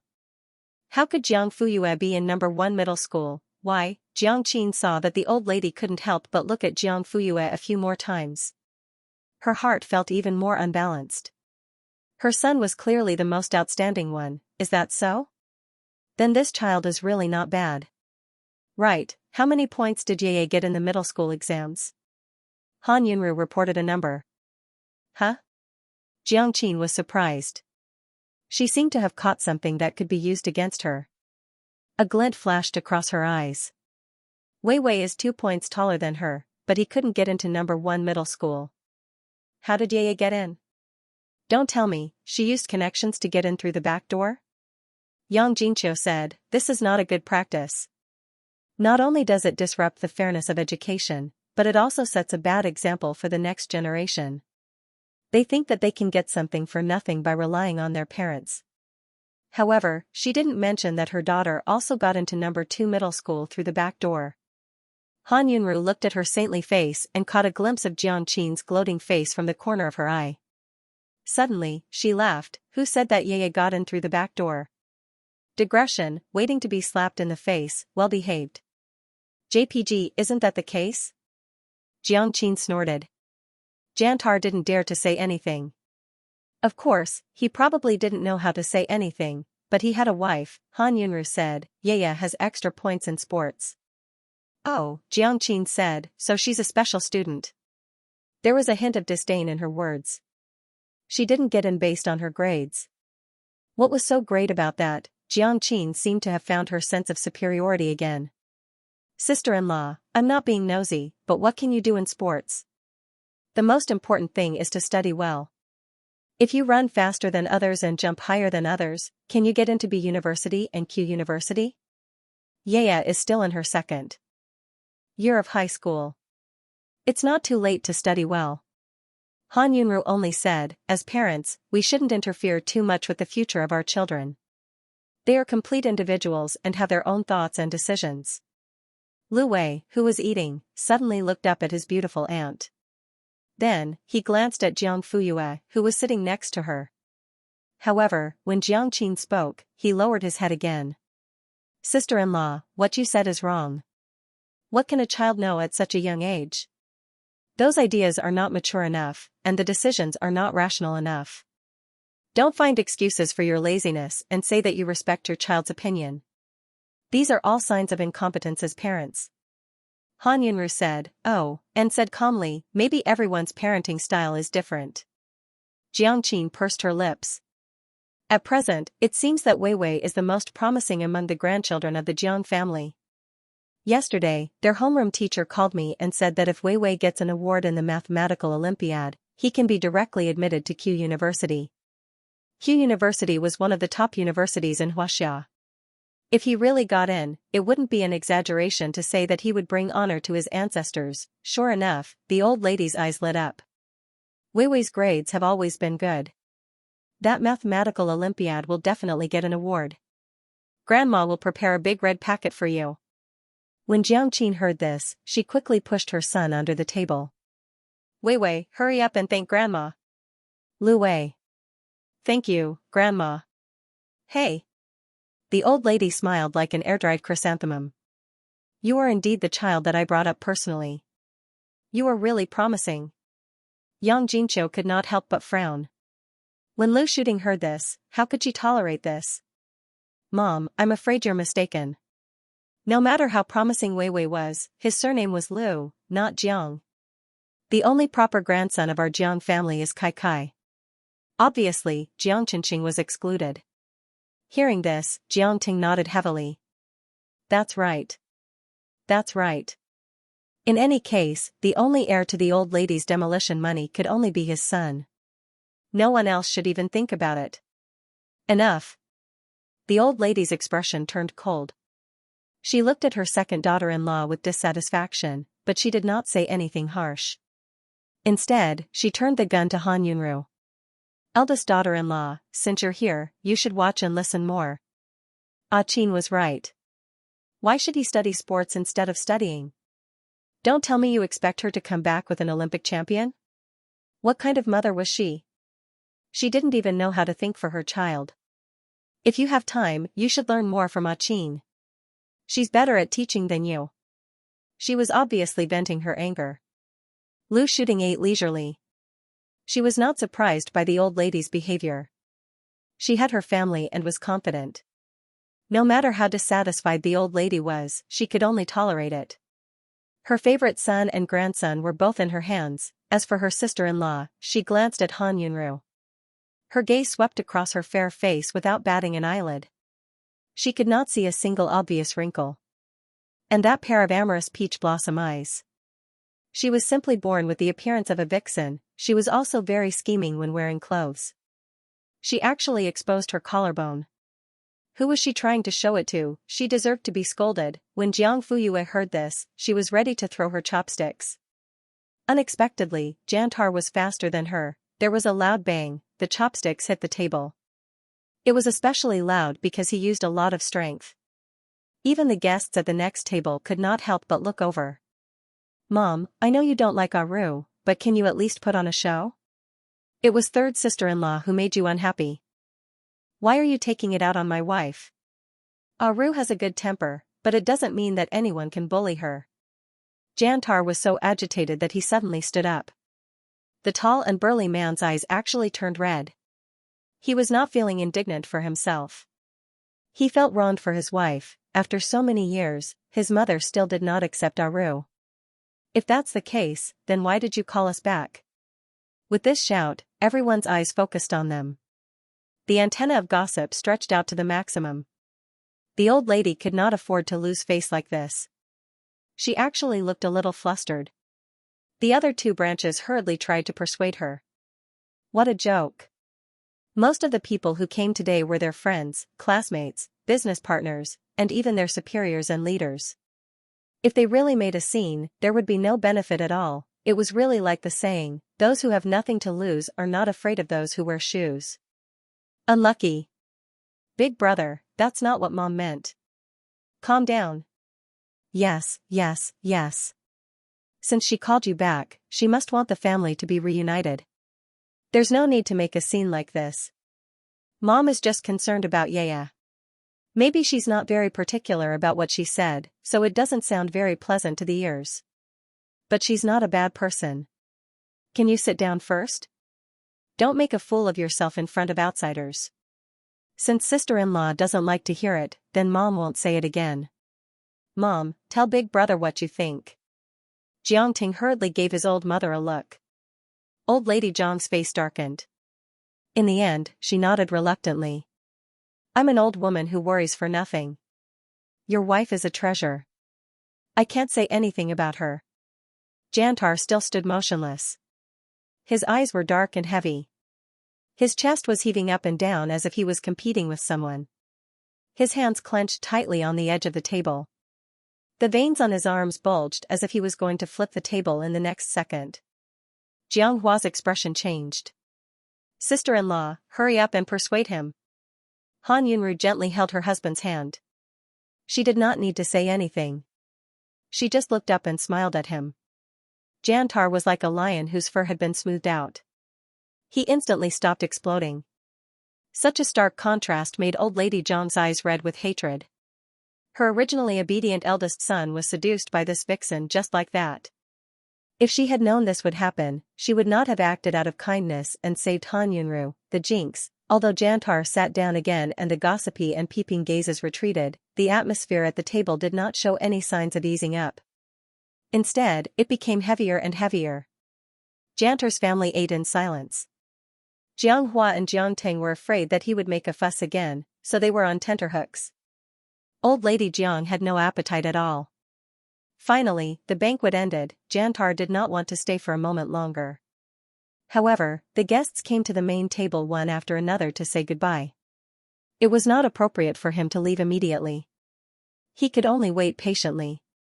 On the other hand, Jiang Hua and Jiang Ting were like fish in water. Director Zhang, how could I trouble you to come here personally? It should be me and Jin Qiu. Look at me. I'm really sorry. Please forgive me. Please don't say that. I don't have that much influence. Yang Jinqiu smiled. Don't be so modest.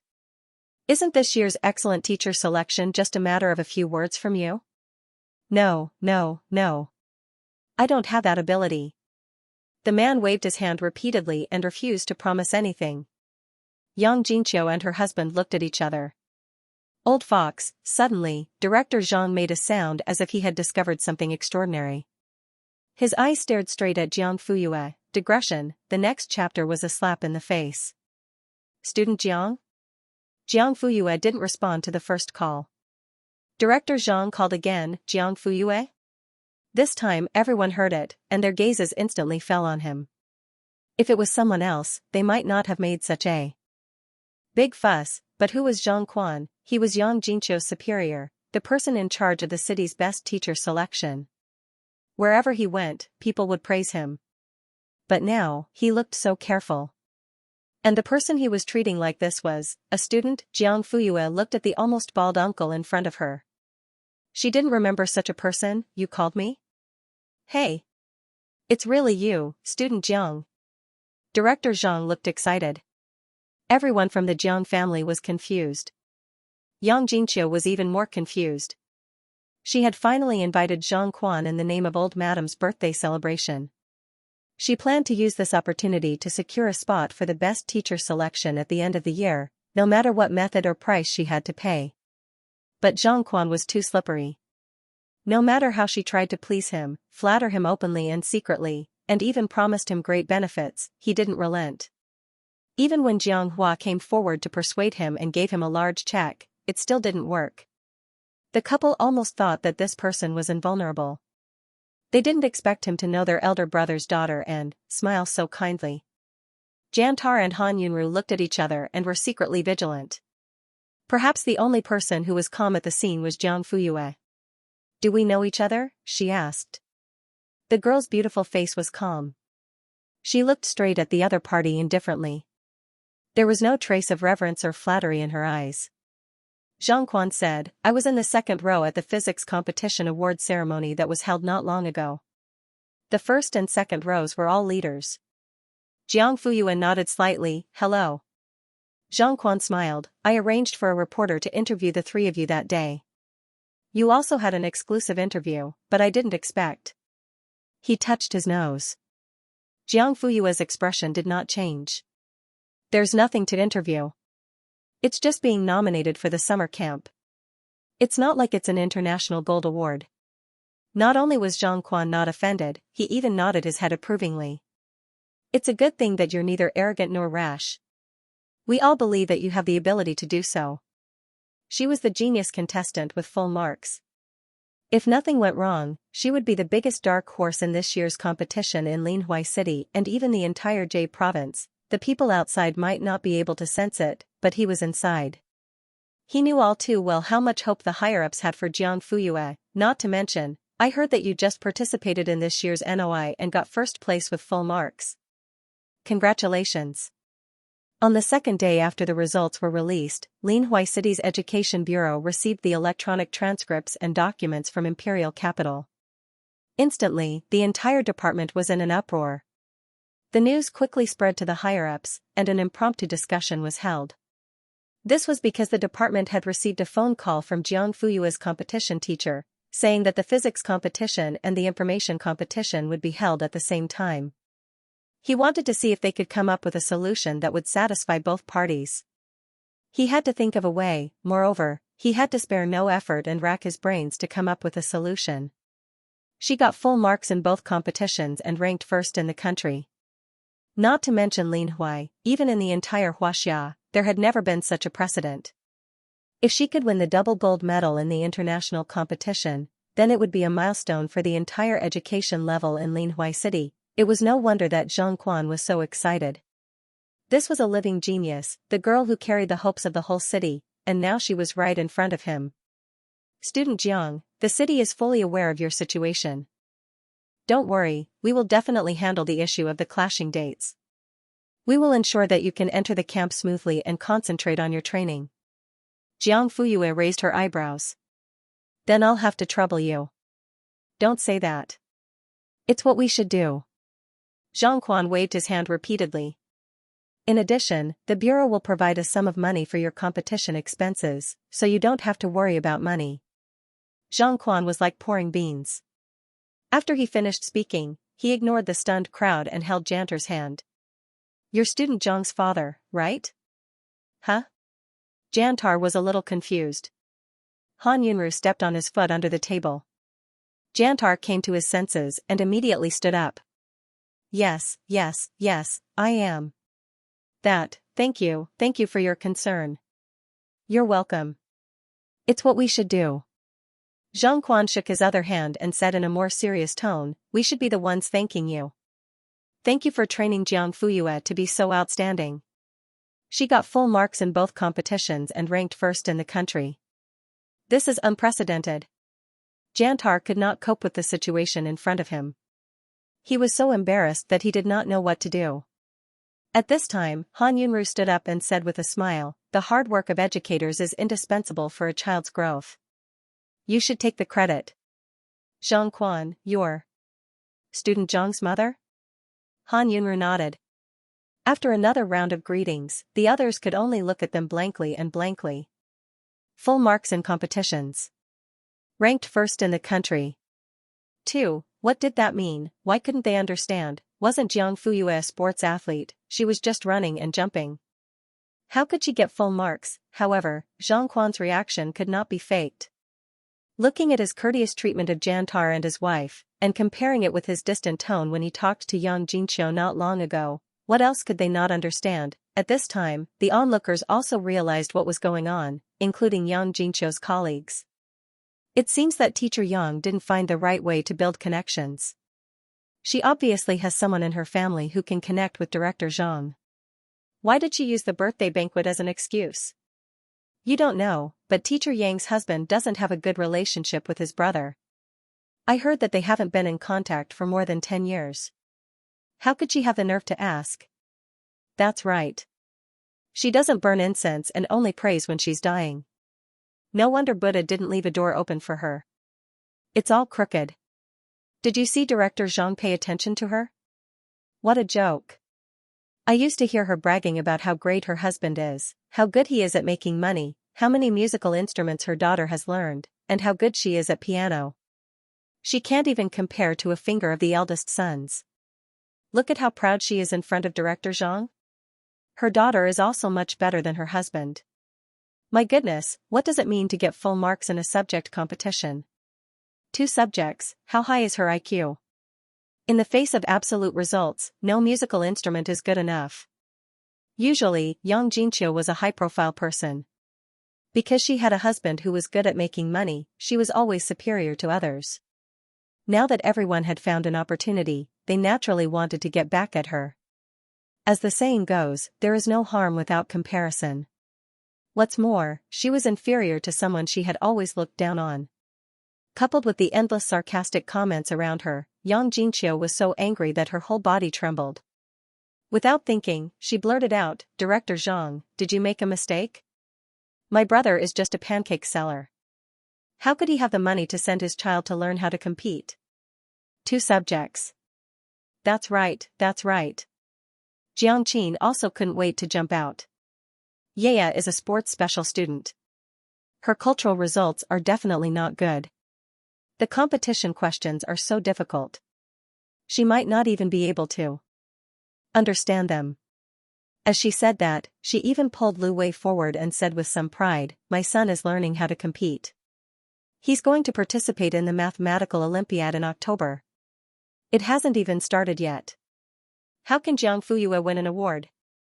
First in the country? Even if you make it up, you can't be so casual."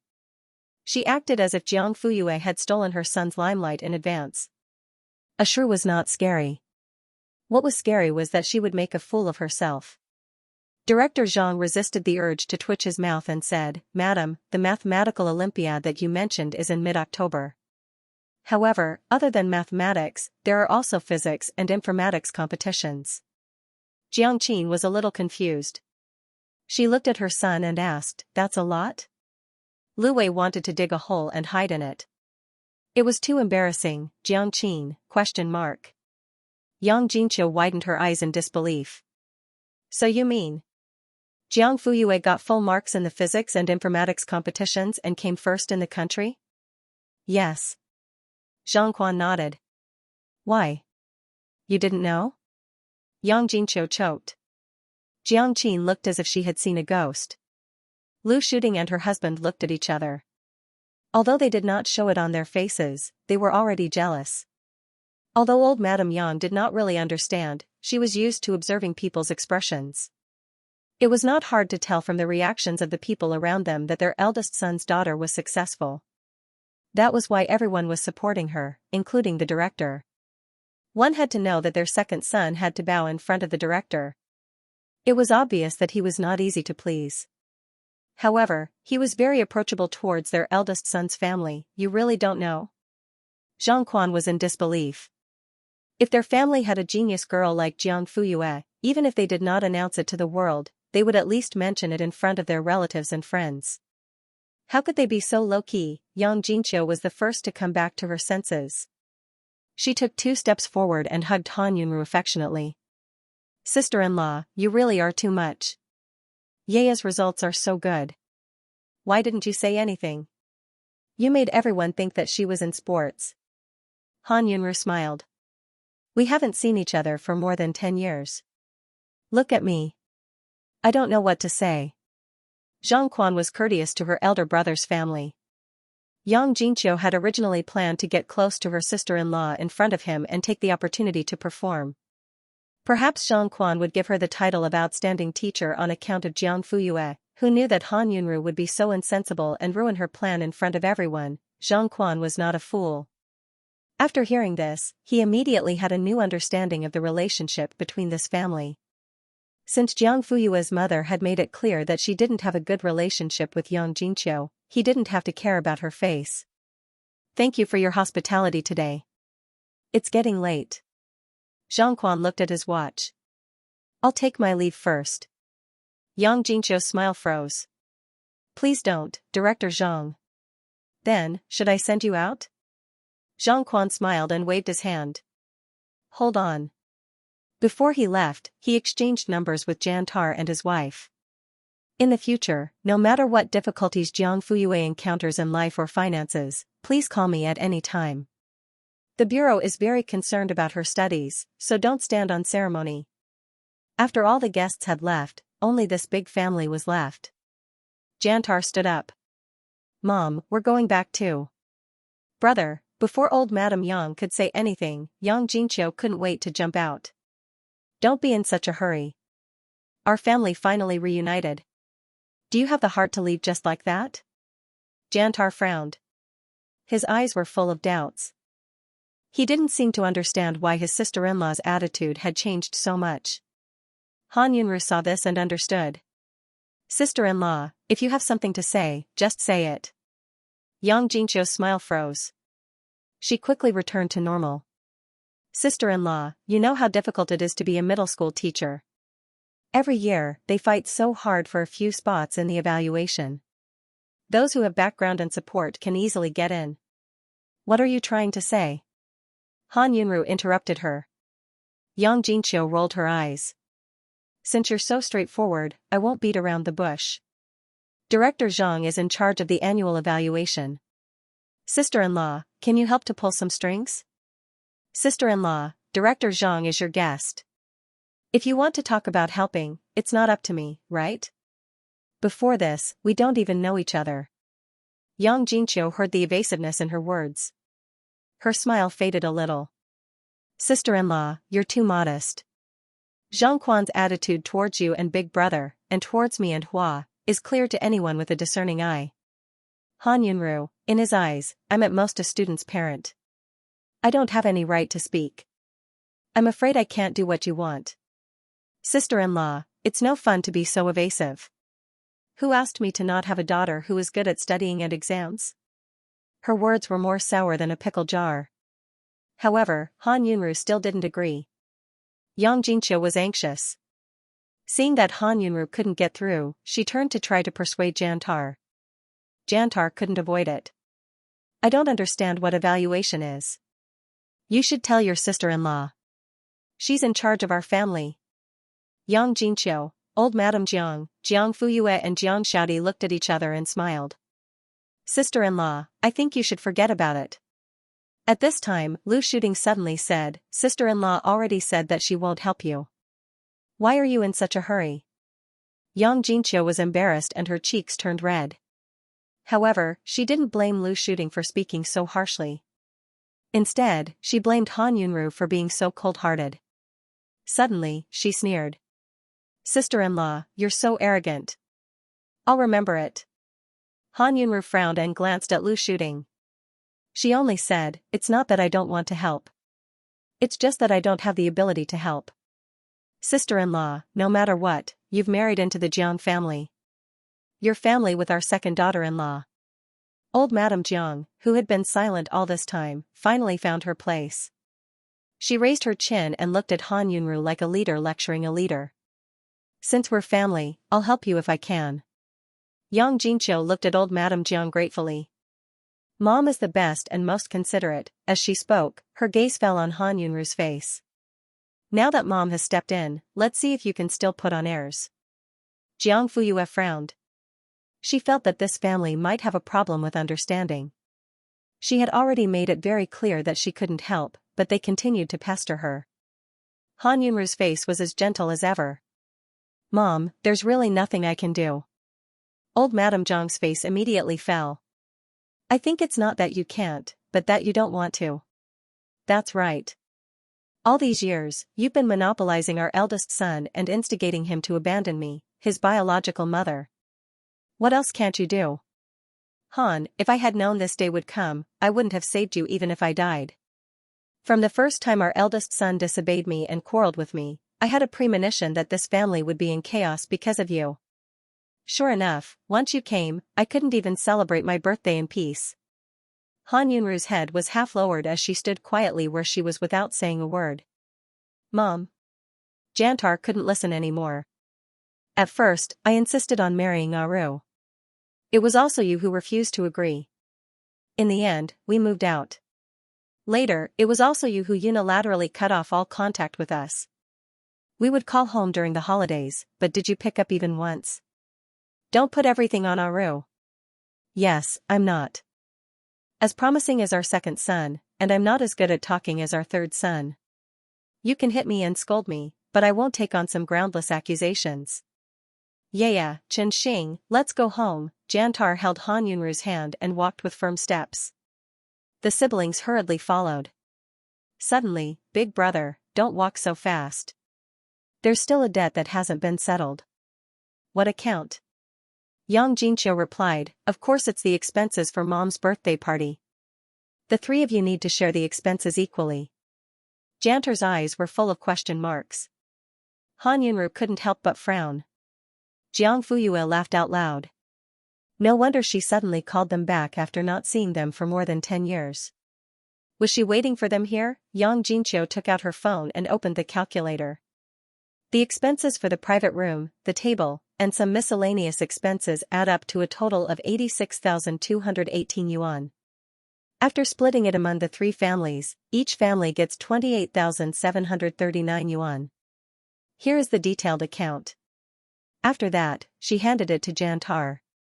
Obviously, she had prepared it beforehand. Jantar didn't take it. Big Brother, what do you mean by this? Don't you want to pay for mom's birthday party? Yang Jinqiu questioned. Lu Shooting raised the corner of her eye and smiled gently but with a hint of harshness. Why would I? Didn't you just say that you will call home during the holidays? It's obvious that you are filial to mom. Why would you do such a thing? Right, big brother? Jantar didn't respond.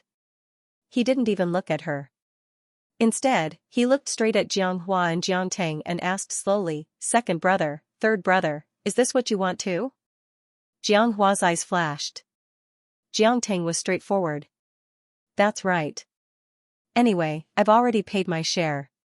Now, only your family is left. Something flashed in Jantar's eyes. Jiang Fuyue happened to see it. She knew that it was disappointment. This tall and tanned man had always been a man of few words. However, he had the courage to stand up and protect his family at critical moments. Now, he was being hurt by his family. Dad. Jiang Fuyue gently held his trembling hand. Jantar smiled at her and shook his head. Dad is fine. The next second, when he looked at his two brothers again, there was no gentleness in his eyes. Instead, it was covered with a thick layer of armor. I agree to pay, he said. Jiang Hua was slightly surprised. Jiang Tang was stunned. It seemed that the two of them were well aware of how unreasonable this request was. However, on second thought, Jantar's personality was honest, dull, simple, and old-fashioned. To put it bluntly, he was easy to bully. Suddenly, he did not find it strange.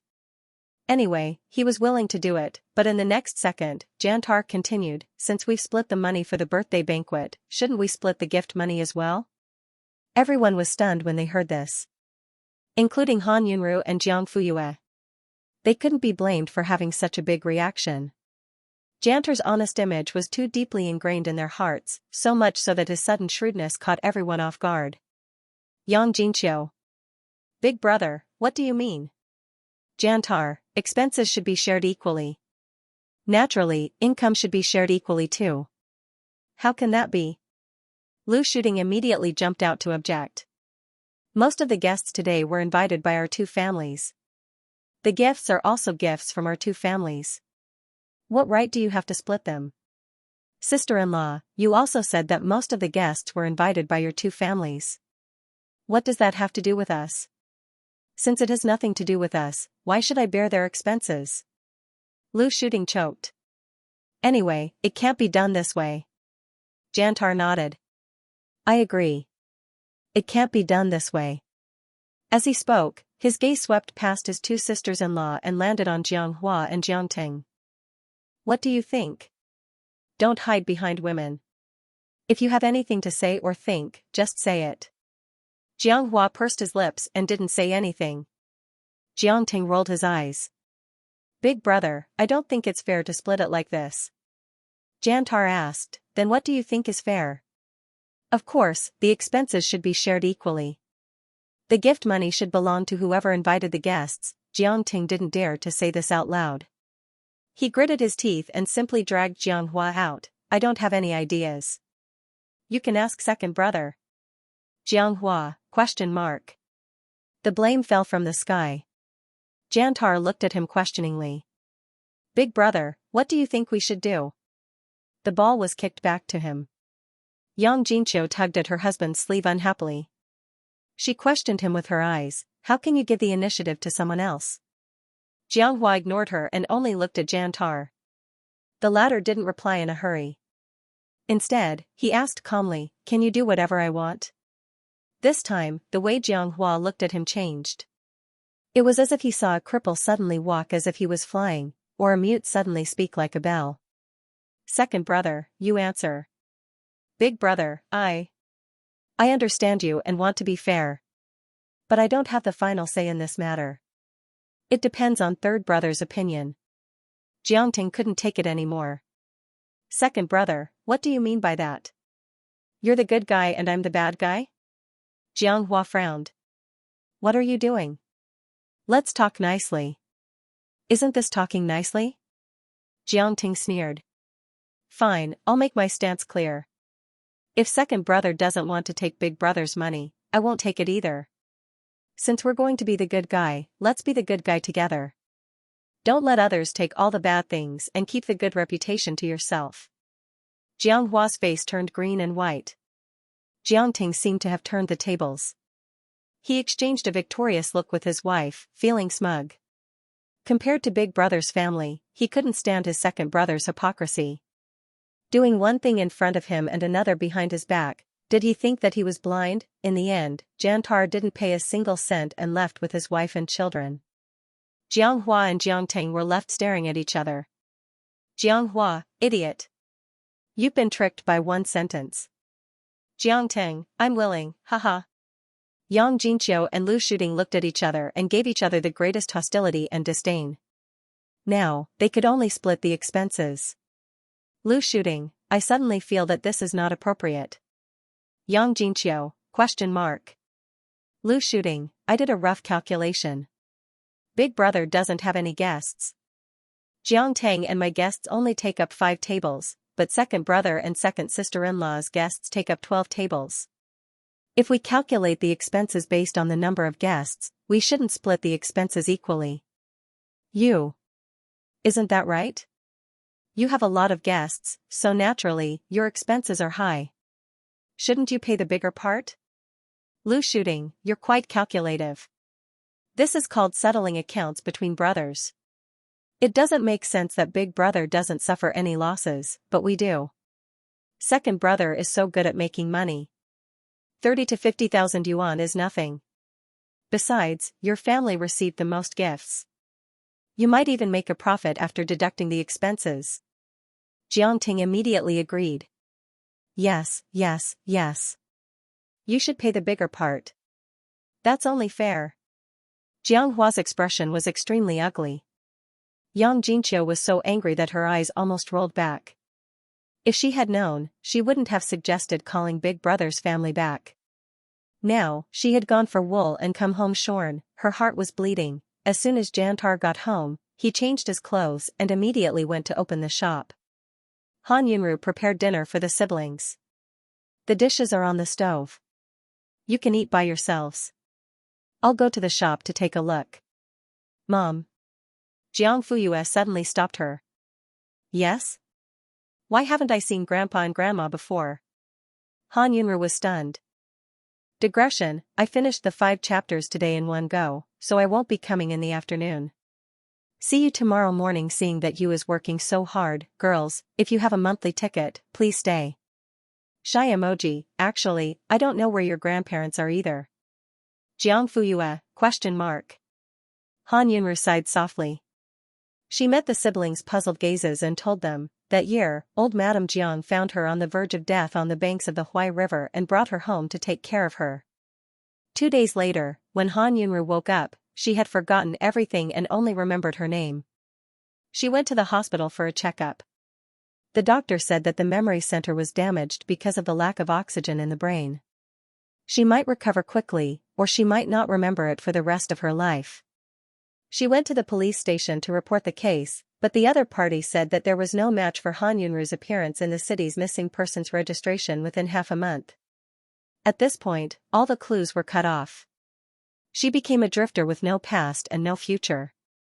After selling all the valuable things on her, Han Yunru paid the medical fees and gave old Madame Jiang a certain amount of remuneration. She rented a house with the rest of the money and started to look for a job. I thought that although I didn't have my memories of the past, I was still alive, so I had to live well. When talking about the past, the woman always had a faint and gentle smile on her face. She was like an elegant gardenia without the barbs of a rose, nor was she lonely like a winter plum. She bloomed softly and quietly on the branch, emitting a fragrance.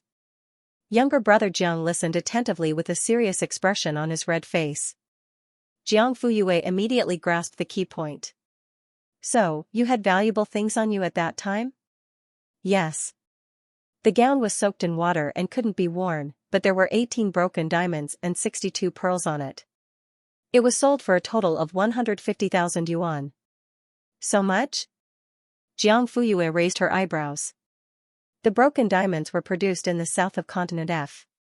They were hard and had a natural light pink color.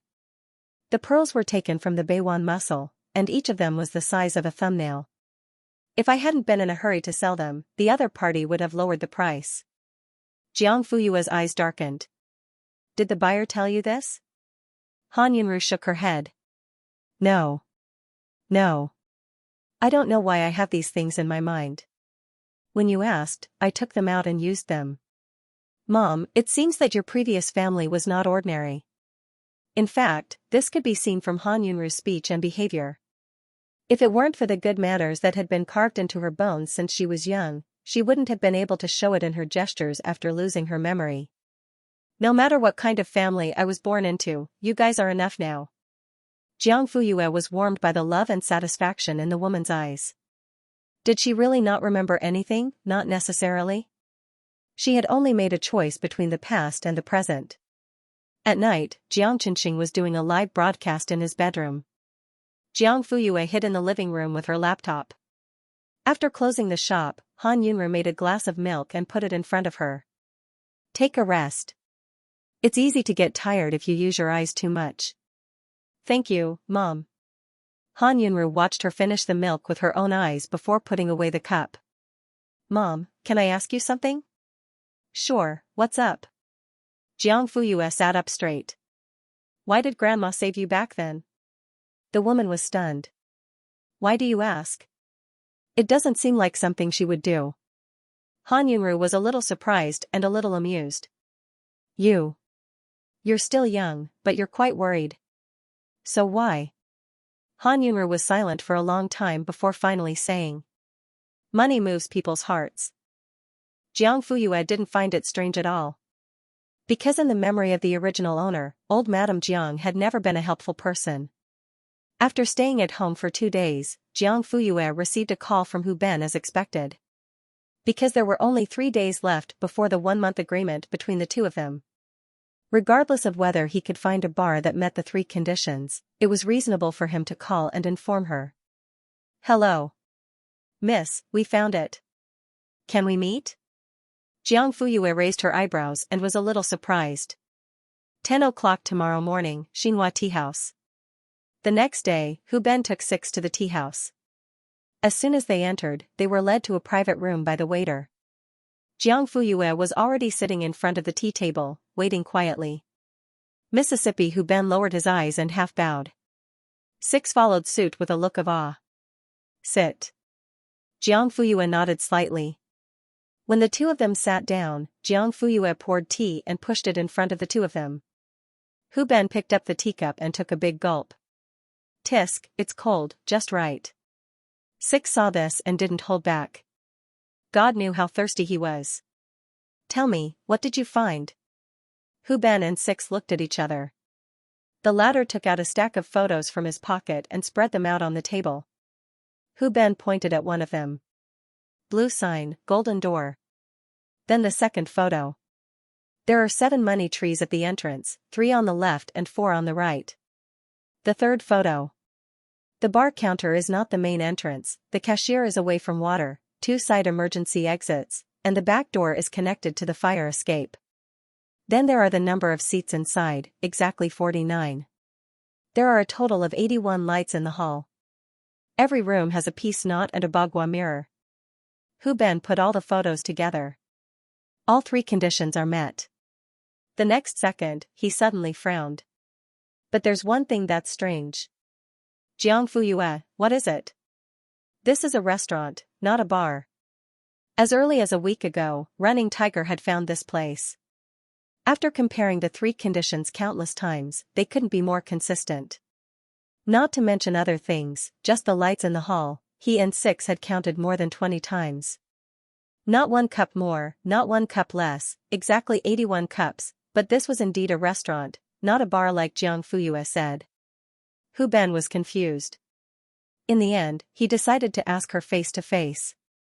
After hearing this, Jiang Fuyue didn't immediately express her opinion. Instead, she asked, what do you think? I asked Grandaunt's disciple. She's also a flower-watching granny. The golden door is for attracting wealth and blocking evil spirits.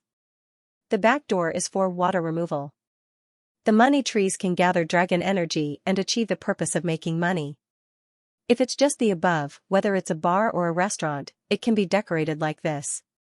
But, Hu Ben suddenly looked up and met Jiang Fuyue's eyes. The owner of the bar wants to make money. Most of the decorations are pichot, and they have to show their claws.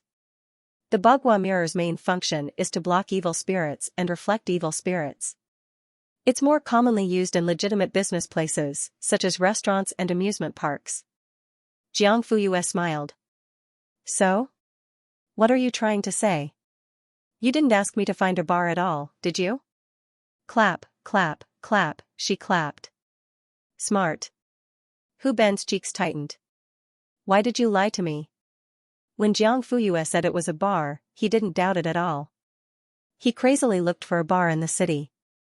Who would have thought that this premise was wrong when it was given? He and Six foolishly turned all the bars in the city upside down. Later, when he thought of asking, he found out that he had been fooled. That's right. In Hu Ben's opinion, he was fooled by Jiang Fuyue. He wouldn't give up until he found out the reason today. W.H. Why? Every word was enunciated. Digression, Sister Yu was first class at beating people up, and she was also first class at fooling people. Jiang Fuyue, didn't you want to work for me? Hu Ben, ? You don't even have the ability to make basic judgments. How can you work for me? Fortunately, you reacted in the end. You. Why? Are you surprised? Jiang Fuyue poured tea into his cup. A person's potential is like this glass cup. You'll only know how much it can hold after you try it. Hu Ben was silent for a while. Six could feel the tense atmosphere and did not dare to speak. So, I'm qualified? Jiang Fuyue, of course. He picked up a plastic bag from beside his feet and put it on the table. You gave me 100,000 yuan and spent 60,000 yuan. This is the rest. The account book is also inside. Every expenditure is recorded. Jiang Fuyue did not move. She just glanced at it. Take it and distribute it.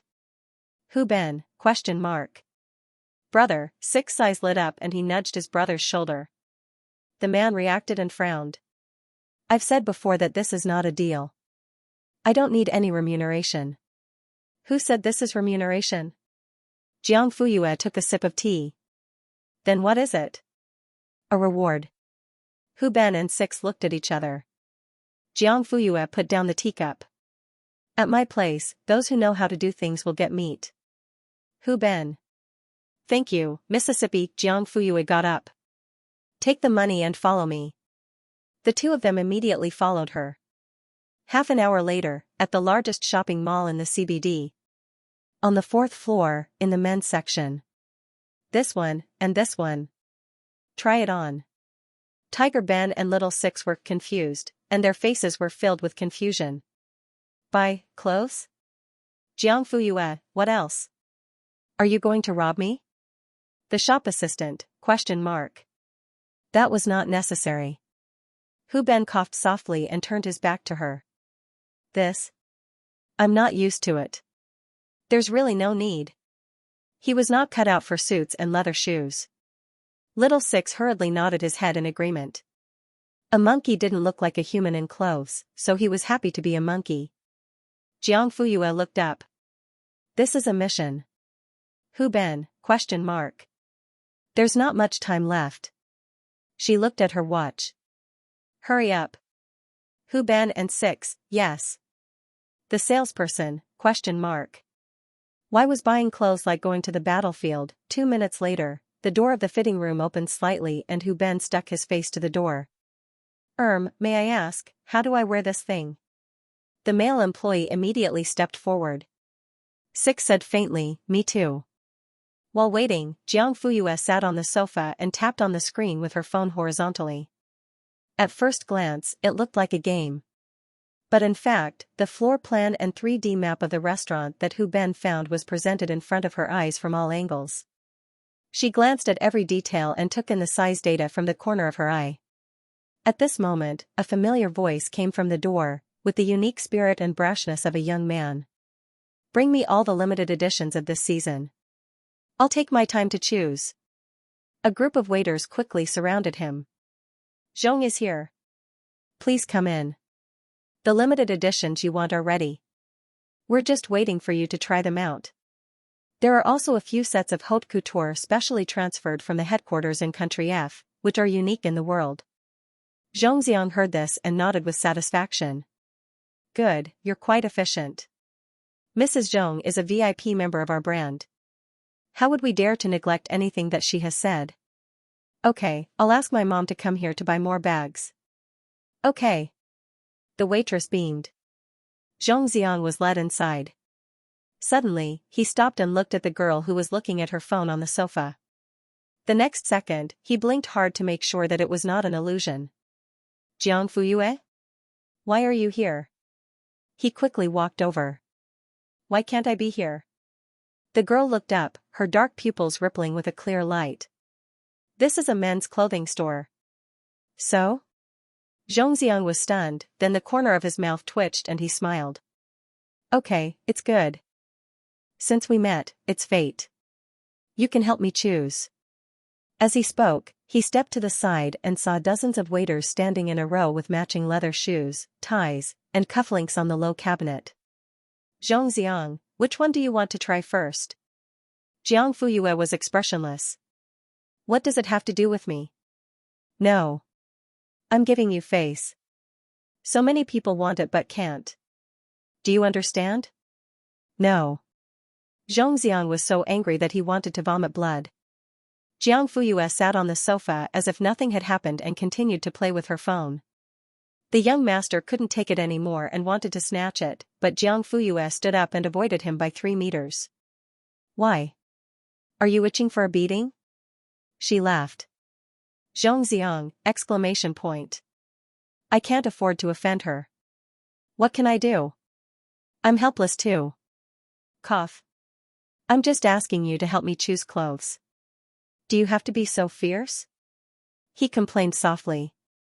Jiang Fuyue laughed. You can speak louder. I can't hear you clearly.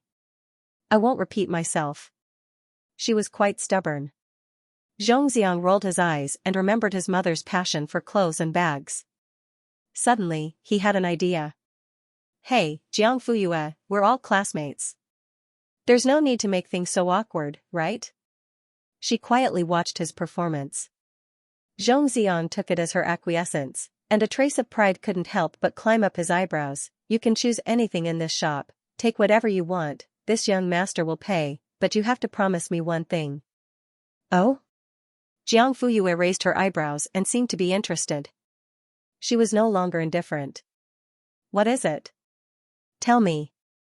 Be my girlfriend. Zhongxiang had thought about it. As long as Jiang Fuyue nodded, he would immediately contact DCI. He didn't care about anything else. He had to win the bet first. As for Jiang Fuyue, at most, he would give her a few more bags, or cash as a reward. Girlfriend? The girl's lips curled and the corners of her eyes rose. Her beautiful peach blossom eyes were no longer clear. Instead, they were shimmering and exuded an irresistible charm. It was easy to lose oneself in them and lose oneself in them. The young man held his breath and couldn't help but swallow. Jiang Fuyue walked closer. As the distance between them shortened, Zhongxiang was enveloped by a sweet fragrance. He clearly saw the danger in the girl's eyes, but damn it, he couldn't move away. The next second, the fragrance became stronger. Her slender hand grabbed his collar and pulled him forward. Their eyes met, and Zhongxiang could clearly hear his own abnormal heartbeat. Thump, thump, looks like you're really asking for a beating. She smiled, and her fist landed as well. Zhongxiang tilted his head and dodged. He then grabbed the girl's wrist and couldn't help but whisper. You smell so good. At this moment, the doors of the 2 fitting rooms opened from the inside. Hu Ben and Six had changed into a full set of suits. They were about to come out and let Jiang Fuyue take a look, but they didn't expect to see such a scene. The 2 of them quickly rushed forward and held Zhongxiang up from both sides. Brat, how dare you touch me in broad daylight? Do you want to die? How dare you flirt with Sister Yu? Today, I'll let you know why the flowers are so red. Zhongxiang was confused. Where did these two barbarians come from? He didn't have time to resist. In the blink of an eye, he was a few steps away from Jiang Fuyue. Let me go. Do you know who I am? Zhongxiang's hands were tied and only his legs were left kicking in the air. It looked funny and ridiculous. The temperament of a rich young master was suddenly gone. Hu Ben said, I don't care who you are. When you fall into Master Hu's hands, you have to be obedient. Do you believe that I won't let you survive in Linhui City?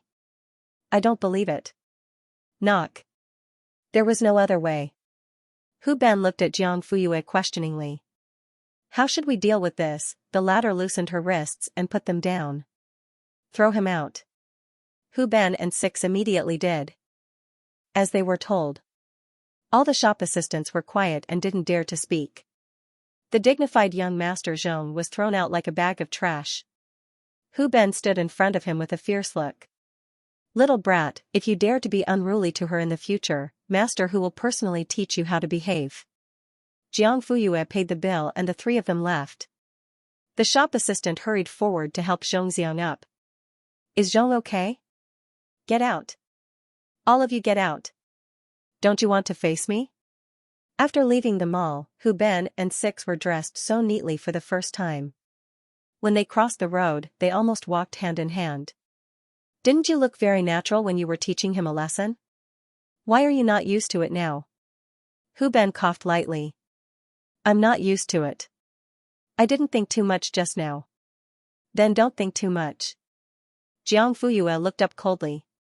Tonight, you need to wear this and do something for me.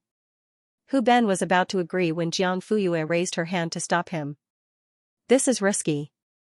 Think carefully before you answer. Hu Ben grinned. My answer has always been clear. What's there to think about? Six nodded. I'm very clear too. From the moment they decided to follow Jiang Fuyue, they had already made their choice. Life was too long. They had to make a name for themselves. It was nighttime. On the side of the road, there was an abandoned public phone booth. A man inserted his card and dialed the number. The night covered his facial features. One could only vaguely see a 5-centimeter scar on his brow bone. It went through his eyebrows and left a bald scar. After a long beeping sound, the other side picked up but didn't speak for a long time. He seemed to be waiting for the other side to speak first. Hu Ben did as he wished. Is this the leisure restaurant? I want to book 101 tables and a play. The other side was silent for 2 seconds. Sorry, you have dialed the wrong number. This is the Yufeng Group's kitchen, not the leisure restaurant.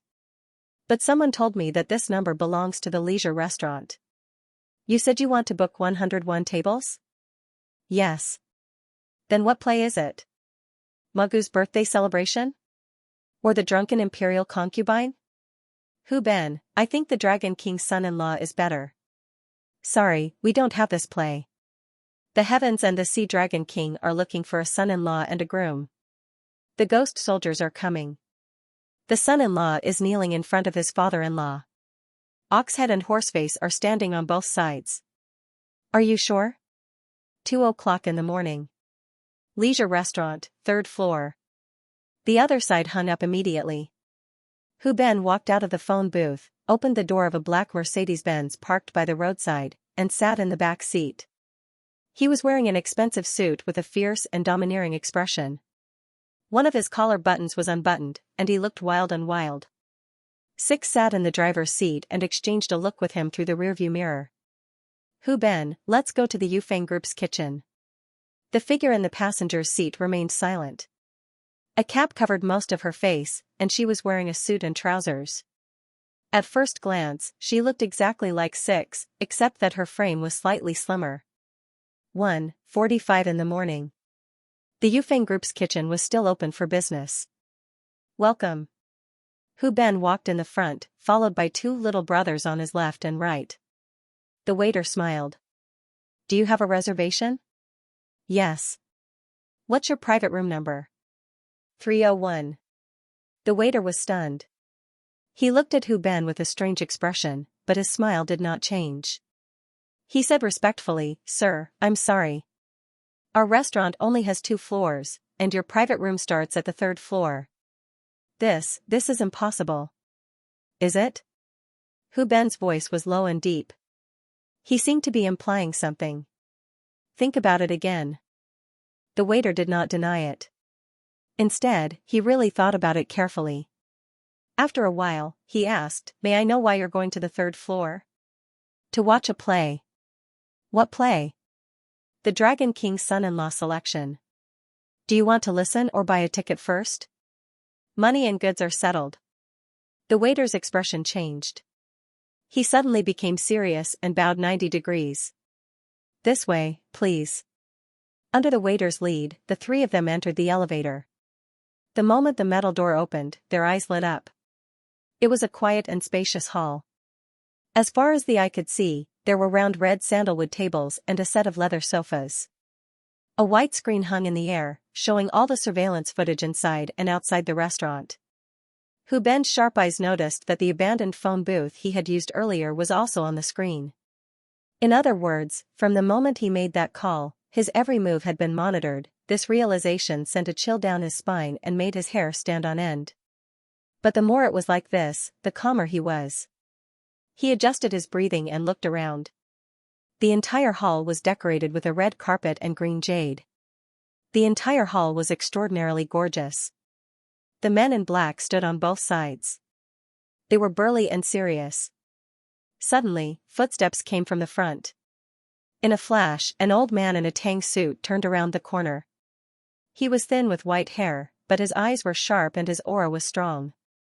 At first glance, one could tell that he had been in a high position for a long time. While Hu Ben was sizing up the old man was also sizing him up. He was a very young man in a suit and trousers. He looked well behaved, but the top 2 buttons of his collar were unbuttoned, revealing half of his chest. His expression was unruly, and the old scar on his brow bone added to his wildness. "Were you the one who called to book 101 seats?" the old man asked in a deep voice. "Mainly to watch the play," Hu Ben said, "the Dragon King's son-in-law selection." The old man's eyes turned cold. "Young man, you've got guts. In 20 years, you're the first one who dared to order this play." Hu Ben's expression did not change. "If I've offended the Dragon King in any way, please forgive me. You know who I am? Long Tian, Old Master Long. People call you the Dragon King." "Ha ha ha." The old man laughed. "Interesting, very interesting. I haven't been in the Jianghu for many years. I didn't expect the younger generation to know me." Hu Ben said, "Not only do I know that you're the Dragon King, but I also know that 10 years ago, your only daughter had an accident and passed away. The so-called Dragon King's son-in-law selection only recruits dead people." Long Tian's smile suddenly disappeared. "Who are you?" He even knew about his private affairs. Hu Ben said, "An old friend." "Huh." He sneered. "It's just hearsay and groundless accusations. Who would believe it? Whether it's hearsay or not, you and I both know. Those who should believe it will naturally believe it." Long Tian narrowed his eyes. "Young man, what's your purpose? Tell me." Hu Ben sat on the sofa. The 2 people behind him stood on his left and right like door gods. "Why don't we talk about the old days?" The old man followed suit and sat down. "What old days? How do you want to talk about it? Why don't we start from when you were a peddler in Xianxia village 20 years ago?" Long Tian's expression changed greatly. He stood up abruptly. The men in black on both sides quickly surrounded them, waiting for an order to kill the 3 people on the spot. Hu Ben's smile didn't change. He changed to a more leisurely sitting position. His gaze passed the men in black and fell directly on Long Tian's wrinkled face. "Just talking about the old days. Why are you so nervous? Who the hell are you?" "I just said that I'm an old friend from 20 years ago." "Impossible. At your age, you were still a baby 20 years ago. How could you know?" "So, you admit it?" Hu Ben smiled, his voice rising. Long Tian pushed the men in black aside and walked up to him. He lowered his voice and suppressed his anger. As the saying goes, curiosity kills the cat. Since it's an old story, there's no need to talk about it in detail. What do you think? Hu Ben spread out his hands. I didn't mention any names. Why should I take it personally? You. I said that 20 years ago, every family in Xianxia village relied on fishing to make a living. There was a family with the surname Long in the village. The father was a fisherman and the son was a merchant. They weren't rich, but their lives were stable and smooth. Unfortunately, a storm overturned the fishing boat. The father was buried in the sea. Overnight, the family was ruined and he was in debt. The son could only leave his hometown and go out to make a living. 2 years later, when he returned to the village again, not only did he pay off his debt, but he also became a nouveau riche that everyone in the village envied. Can you guess why? Hu Ben didn't need to answer. He continued, because he met a benefactor. Long Tian's face turned green. In 2 years, under the guidance of this benefactor, not only did he earn enough money, but he also saw the world of the rich and powerful that ordinary people can't touch. People, when they suddenly become rich, it's easy to become ambitious and covet things that don't belong to them. Originally, he didn't have this opportunity, but one day, the benefactor seemed to have encountered something. He suddenly handed over the huge consortium to him and disappeared. Originally, he said that he was only going to take care of it, but as time passed, 1 month, 1 year, 2 years, there was still no news from the benefactor. He thought, could all these things become his? Anyway, the real owner has disappeared. Maybe he's dead. It's best if he's dead. Hu Ben said, just like that, he changed the consortium. First, he changed the name, then the structure. Finally, as long as he got rid of all the insiders, the consortium would be his alone. As the story slowly unfolded, the details in the middle were gradually revealed. The old man's already ugly face instantly darkened to the extreme. How do you know all this?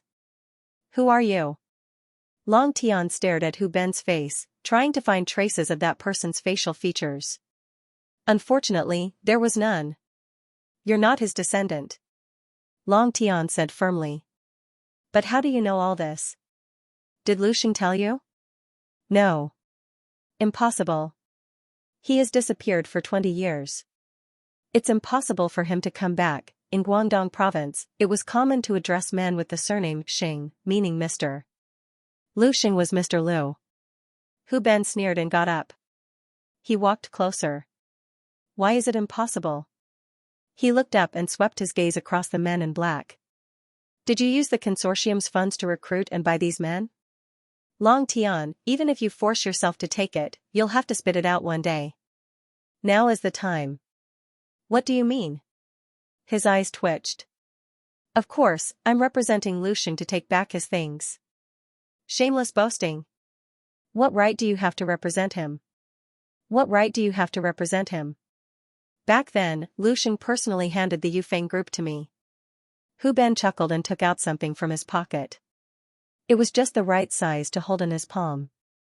Just with this. Long Tian took a closer look and was instantly shocked. You recognize it? This is Lu Xing's private seal. Without this seal, you can't interfere with many of the consortium's decisions, right? Long Tian asked, why is it in your hands? Hu Ben laughed. What do you think? Impossible. He disappeared for 20 years. Suddenly, he reacted. You're an imposter. Then, his eyes were filled with murderous intent. Hu Ben looked calm but his back was already drenched in cold sweat. Everything that happened before was within Jiang Fuyue's expectations. Before the operation, she had taught him how to deal with it.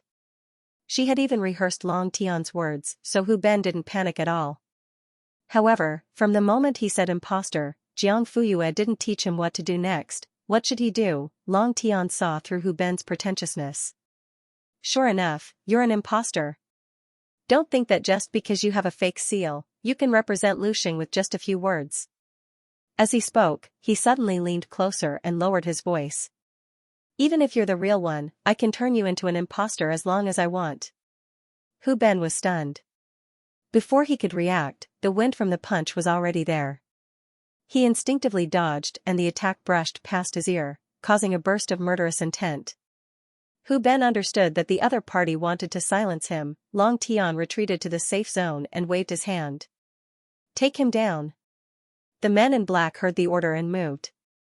Six couldn't help rushing forward to help but was stopped by the man wearing a cap beside him. Brother who is in danger, he exclaimed. The man only replied in a low voice, don't worry. As soon as he finished speaking, the originally bright room suddenly fell into darkness. What's going on? There's a power outage. Protect the Dragon King. Many times, the difference between life and death was only a matter of minutes and seconds. When the lights came back on, the situation had already been reversed. The men in black, who had been eyeing them covetously, were now lying on the ground, trampled by the masked man in blue who had rushed in from nowhere. The Dragon King, who had been giving orders in the center of the safe zone, was now a prisoner. Suddenly, the strong men in blue, who had surrounded them, split into two sides, leaving a path in the middle. Niao Chunhua and Niao Rui, mother and son, walked in from the middle. Niao Chunhua looked a little nervous. After looking around but to no avail, she anxiously looked at her son. Where is he? Didn't they say that they could see the so-called new master when they came to Lin Huai? Niao Chunhua had a guess in her heart that was eager to be verified. Maybe that person had returned. Niao Rui didn't answer her. She looked past Hu Ben and fell directly on the man in the cap. He stood still. Niao Chunhua looked at him but couldn't see anything. In the next second, Niao Rui stepped forward. Hu Ben and Six retreated behind the man at the same time, looking down respectfully. Jiang Fuyue took off her cap and slowly looked up. Not bad, you came just in time. Niao Rui said, as soon as we received the news, we began to deploy. Who are you? Suddenly, a woman's voice interrupted. Jiang Fuyue turned her head slightly and their eyes met. One was calm and smiling, the other was full of doubts. 20 years seemed to have left no trace on this woman's face. She was still the beautiful Niao Chunhua. Time not only solidified her beauty, but also gave her a different kind of charm. Just as Jiang Fuyue was looking at her old friend, Niao Chunhua was also looking at her. She was a very beautiful girl. Her black hair was like a waterfall, her skin was as white as porcelain, and her peach blossom eyes were clear and charming. However, there was an indifference that didn't match her age. At first glance, she seemed emotionless. Such a gaze, Niao Chunhua was stunned. She was almost exactly the same as that person. But the appearance was wrong, the height was wrong, and the age was wrong. Except for the gaze, everything was wrong. Who are you? She didn't get a reply, so she couldn't wait to ask again. Jiang Fuyue smiled. We just talked on the phone not long ago. I thought you knew. Mom. Niao Rui stepped forward. This is the owner of Qianji Pendant, the new owner of Qianji Pavilion. Shut up. I didn't ask you to speak. Niao Rui, ? He felt wronged. Niao Chunhua didn't even look at her son. Her eyes were fixed on Jiang Fuyue, not missing any micro-expressions on her face. That day, on the phone, why did you say that I looked good in a white cheongsam? It's not white, it's moonlight. It's not the same, Jiang Fuyue said lightly. Niao Chunhua's pupils constricted in shock. That year, Lu Mingyue had also corrected her. Not only the words, even the tone was exactly the same. You are, digression, this is more than 7,000 words. Lazy fish doesn't want to be divided into chapters. Prize quiz, guess if Niao Chunhua will recognize that Sister Yu is Lu Mingyue. A. Yes. B. No. Shoo. Jiang Fuyue raised her hand and put her index finger on her lips. Let's get down to business first, she said. For some reason, Niao Chunhua nodded. Okay. Niao Rui, who was about to step forward to persuade her, was confused. Since when did his mother become so easy to talk to? Wasn't she acting like violent old sweetheart just now? At this moment, violent old sweetheart was standing obediently beside Jiang Fuyue. Her beautiful eyes stared at her face without blinking, as if she was looking at her husband. Niao Rui was confused. So, did something happen that he didn't know about? Unfortunately, no one could give him an answer.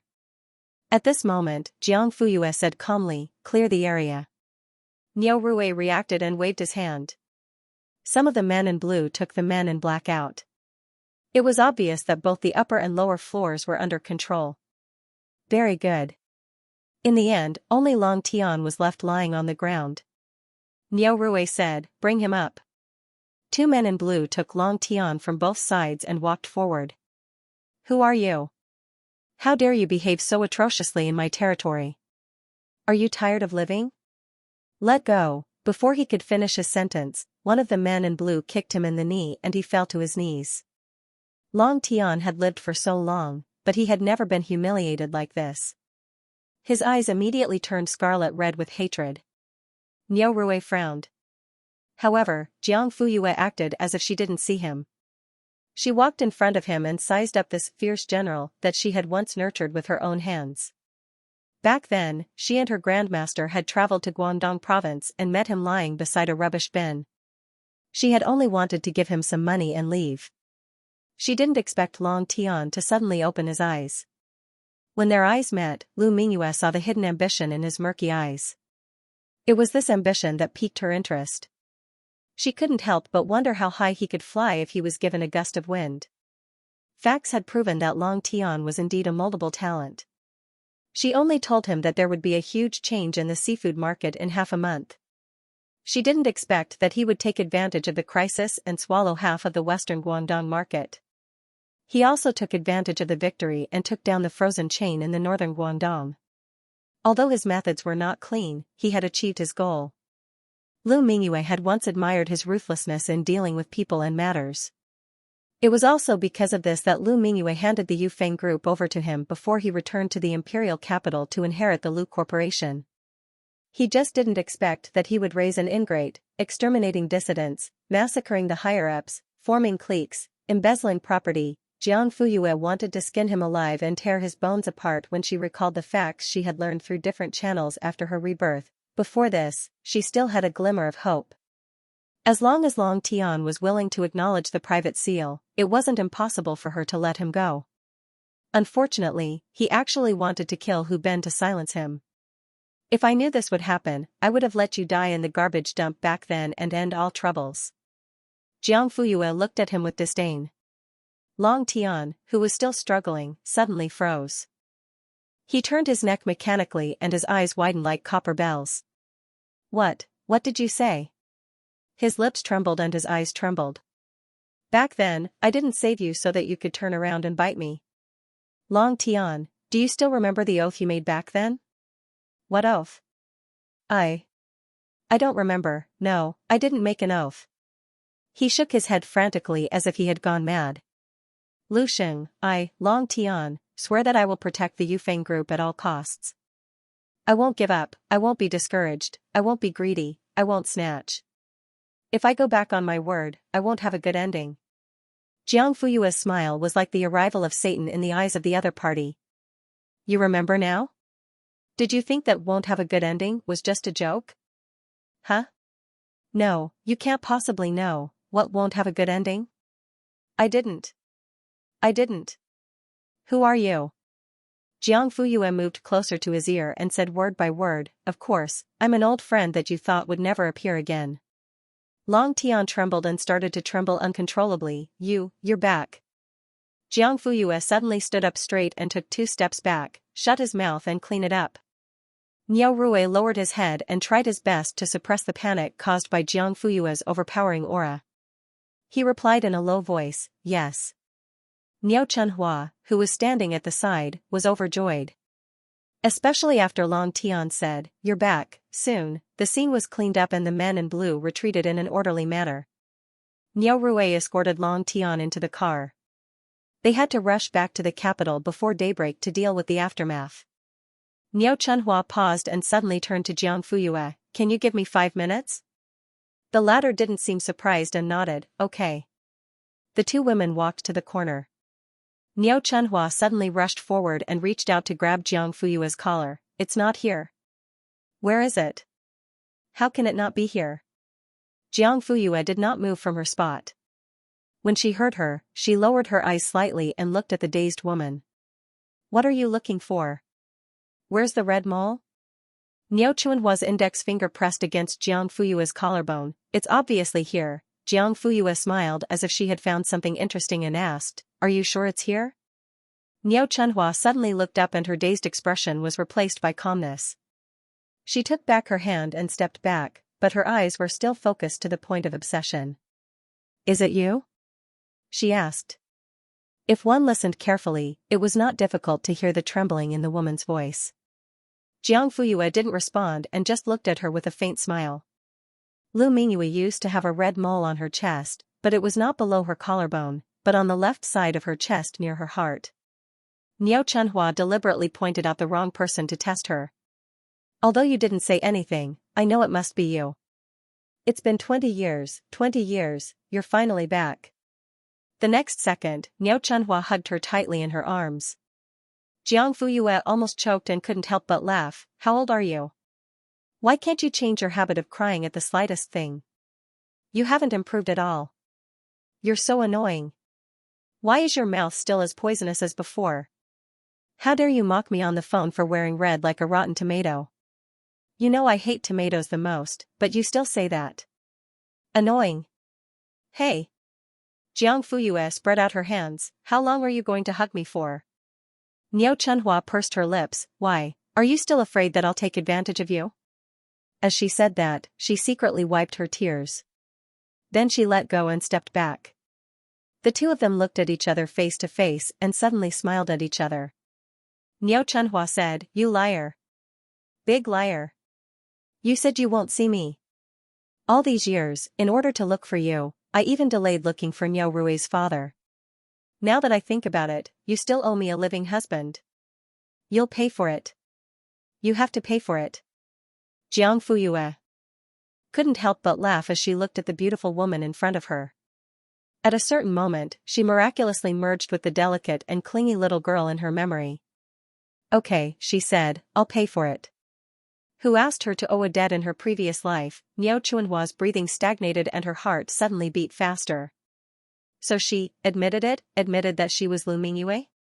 Although she had expected it, when she heard it for real, she still couldn't help but feel ecstatic.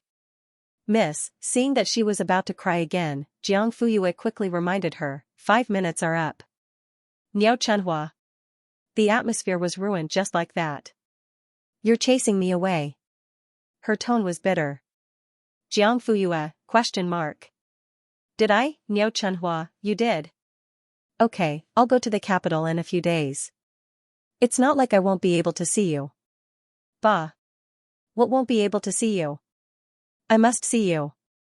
Jiang Fuyue readily agreed, "Okay." "Humph. That's more like it. Hurry up and get in the car." Niao Chunhua was rooted to the ground. "Last question?" Jiang Fuyue, "Go ahead. Where did you get the beauty medicine? Why are you eating like a 20-year-old girl? Look at your skin, it's so smooth that water can be pinched out. And your facial features, they're much more exquisite than before." She could just say it, but she even touched it. The corners of Jiang Fuyue's mouth twitched violently, and she stepped back. "You can get lost now. Don't tell me you didn't take the medicine, but..." Niao Chunhua's expression changed. Jiang Fuyue's heart tightened as well. "But the next second, you took an injection?" Jiang Fuyue, question mark. Niao Chunhua, "We agreed to grow old together, but you actually took botulism behind my back. Not only that, you've also arranged for the moisture, right? TSK, your cheeks are also sharper, and there are definitely adductor muscles." Jiang Fuyue, question mark. "No. I have to go back and arrange for a full set immediately." With that, she stomped off in her high heels, leaving Jiang Fuyue standing in the night wind, alone in a mess. She was really good at imagining things. After watching the Mercedes-Benz carrying Niao Chunhua and her son leave, Jiang Fuyue turned around and entered the restaurant. There was still a mess to be dealt with. The moment the power was cut off, the hall on the first floor and the private rooms on the second floor fell into darkness at the same time. In order to maintain order and not leak any information, the men in blue violently gathered all the customers in one place and guarded them strictly. Now that the men in blue had left, the customers were left to be pacified. "Hu Ben, what do we do now?"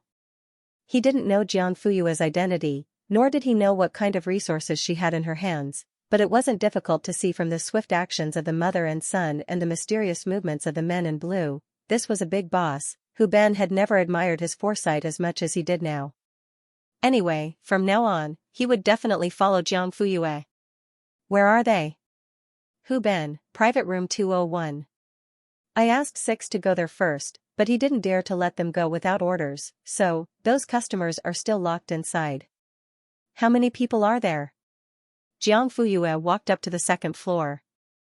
Hu Ben followed closely behind, more than 20. Fortunately, it was in the wee hours of the morning, and the Yufeng Group's restaurant was very popular. If it was during the day, it would be even more difficult to deal with. Now, as long as the customers were pacified and the compensation was in place, it shouldn't be difficult to calm the situation. Facts proved that most people knew how to judge the situation, especially when the compensation was considerable. But there were a few people who were weird. Don't pull me away. This young master is going to stay here and not leave. What can you do about it? The manager, who was called in at the last minute to deal with the crisis, was sweating profusely. Hearing this, he could only smile awkwardly. Zhong, I'm really sorry, the situation just now was urgent. Out of consideration for the safety of the customers, we had no choice but to *T. Zhongxiang sneered, stop lying through your teeth, do you think I'm stupid? Looking at the situation just now, you still want to talk about personal safety? Forget about it. You're already prepared to not kill for money. Young Master Zhong, we can't let this stalemate go on any longer. The other customers have already accepted the compensation and left, others are others, and I am me. Young Master likes to take the unconventional path, and be a different person. The manager was about to cry, and his heart was screaming, whose brat is out of the cage? Hurry up and take him away. Six saw this and couldn't take it anymore. You have to leave today, even if you don't want to leave. After that, he grabbed Zhongxiang's arm and dragged him out. Zhongxiang's expression changed, and he took the opportunity to break free. Fine, if the soft approach doesn't work, then the hard approach. Why, you want to use force? No. The manager quickly denied, his head shaking like a rattle drum. Zhong, we definitely didn't mean to offend you. This colleague was too anxious, so he couldn't help but use force. You didn't? Huh. Zhongxiang's eyes darkened slightly, and he said word by word, but you did offend me. Six was furious, you ****. Halfway through his words, the manager covered his mouth and pushed him out. Brother Six, can you not add to the trouble? This kind of arrogant and domineering young master can only be pacified. He's amenable to coaxing, but not coercion. I think he's not amenable to coaxing or coercion, he's deliberately looking for trouble. This kind of brat should have a taste of being beaten up by society. You're still beating me up? Can you please stop? It's already good enough that we're not beaten up by him. Zhongxiang, why are you leaving? Are you pretending to be a grandson?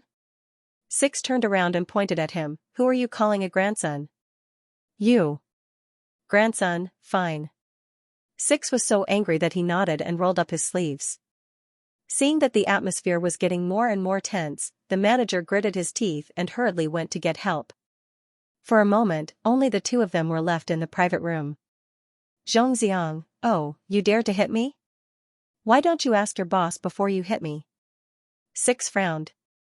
The teenager's voice was cold, and his expression was even colder. You should know that there are some people in this world that you can't afford to offend. Ask your boss to come and see me. If not, I will stay here and not leave. Do as you see fit. Dream on. TSK Zhongxiang sat down calmly, crossed his legs, and rubbed his chin with his index finger. He had a thoughtful look on his face. Looks like you're not long subordinate. Why? Has the Yufeng Group's boss changed? He was just casually saying this, but Six eyes darted around, and he became alert. Zhongxiang's heart skipped a beat, and a look of shock flashed past his eyes. Could it be that Long is really done for? Then why am I still staying here? In the past, he dared to be so unscrupulous and domineering here because Long Tian wanted to curry favor with Xie Dingyuan, and even treated his only nephew as a VIP guest. Of course, that old man had never succeeded. It was impossible for him to succeed. Now that the power had changed hands, Long was most likely going to be in trouble. He had to leave quickly. Who knew if the new boss was a human or a ghost? Would he still give face to Xie Dingyuan? I suddenly remembered that I have something to do. I'll talk to you again next time. Don't be a coward. He didn't forget to threaten him when he was running for his life. While Six was still in a daze, he took the opportunity to slip away.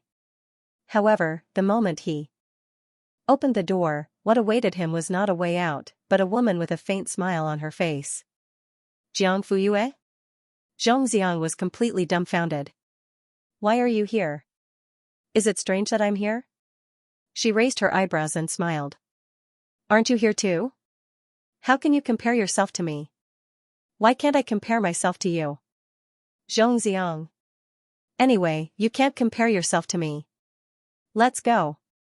When people come, none of us will be able to leave. As he said that, he grabbed Jiang Fuyue and dragged her out of the restaurant. Six was about to step forward when Jiang Fuyue stopped him with a look.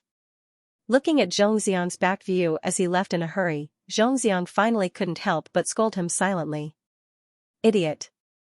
Zhongxiang ran all the way out of the restaurant and ran for another 500 meters until he had completely left the Yufeng Group's restaurant behind him. He then stopped to catch his breath. On the other hand, Jiang Fuyue's face was not red, and she wasn't panting.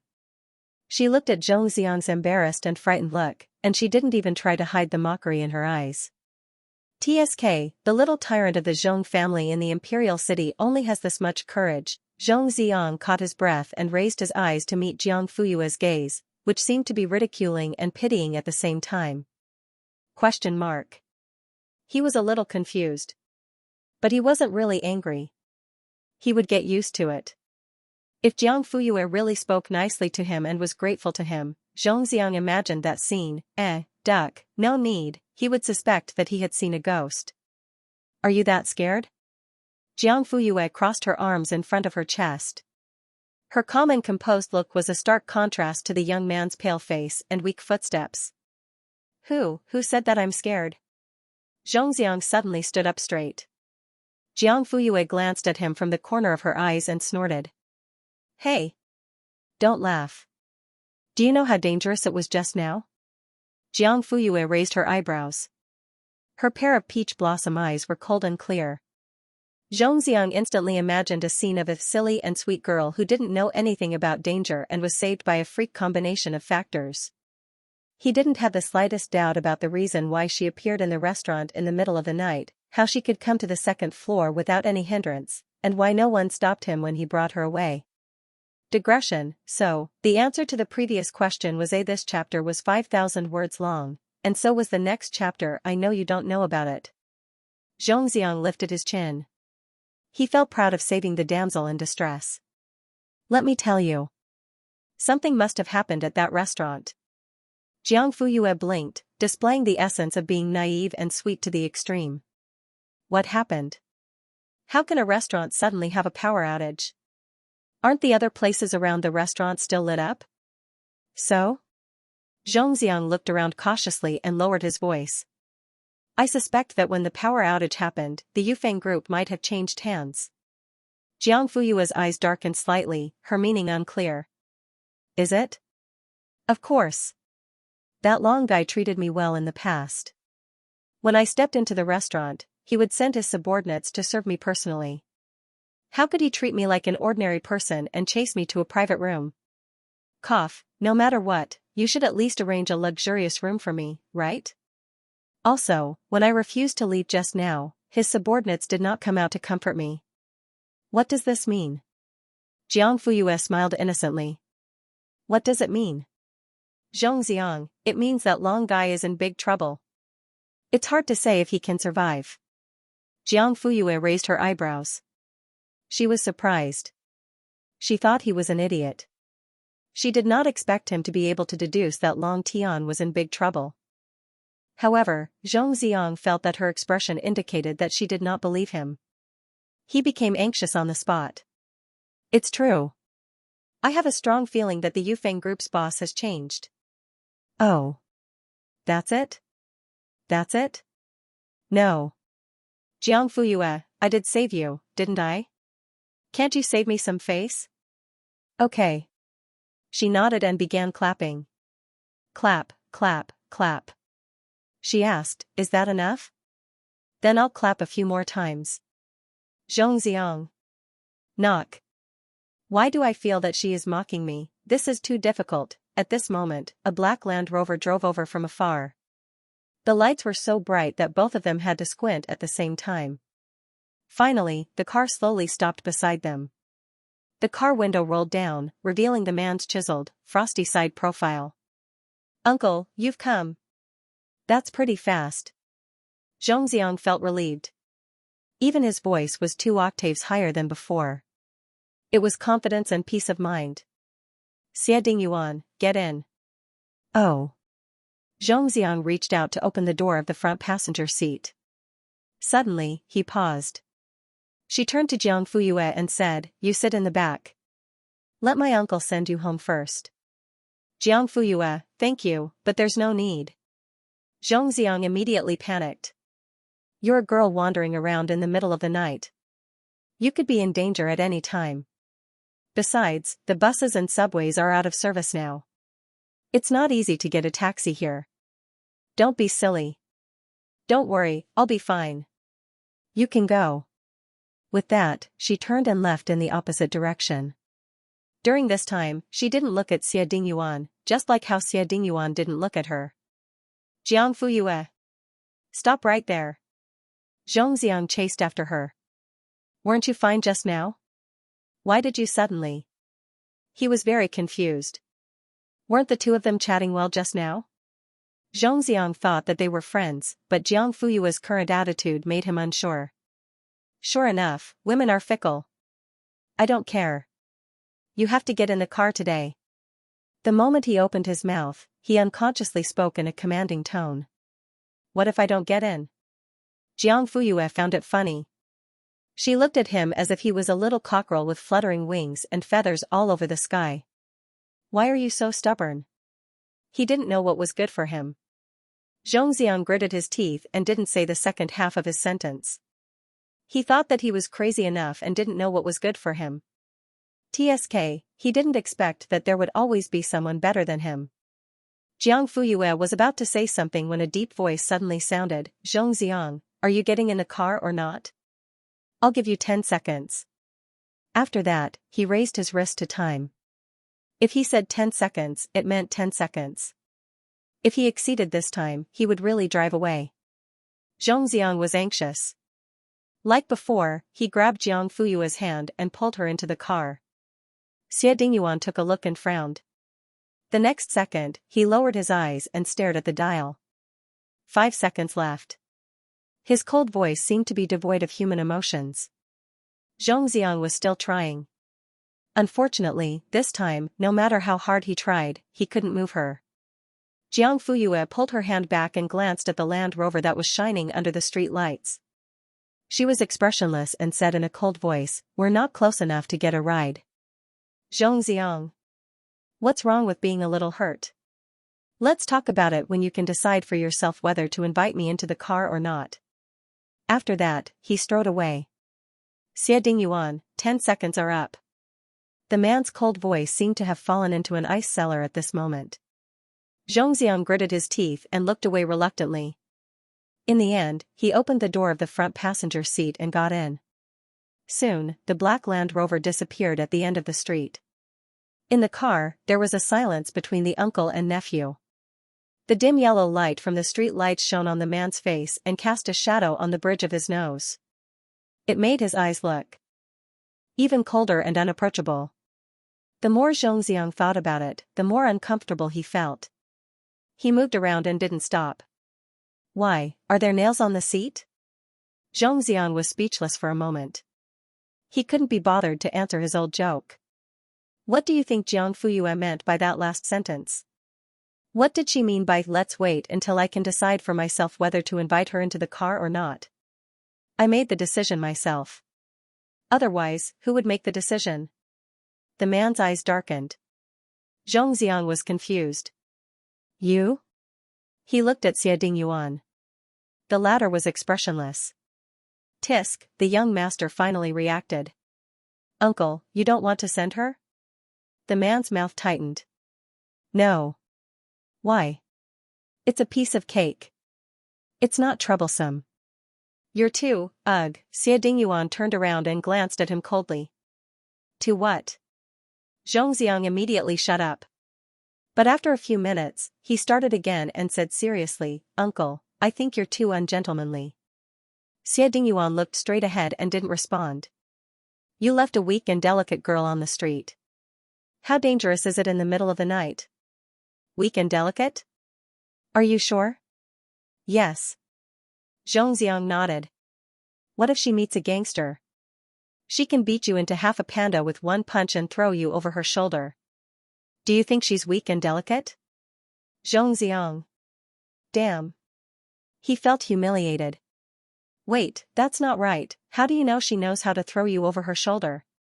Xie Dingyuan, Uncle, I don't think I've ever been thrown by Jiang Fuyue before, right? She choked me and beat me up. I admit it. But when did she throw me over her shoulder? Xie Dingyuan pursed his lips into a sharp line. Zhongxiang was even more suspicious. Did you? The man turned his head abruptly. His eyes were as cold as knives. Zhongxiang's heart trembled, a chill ran down the back of his neck. You've really seen it? Xie Dingyuan was stunned. What? Zhongxiang, you've seen her throw someone over? Yes. Did experiencing it firsthand count? TSK, fortunately, it wasn't my turn. Little young master patted his chest and felt a lingering fear. By the way, was the person she threw a man or a woman? Xie Dingyuan. A man. That's a little too weak.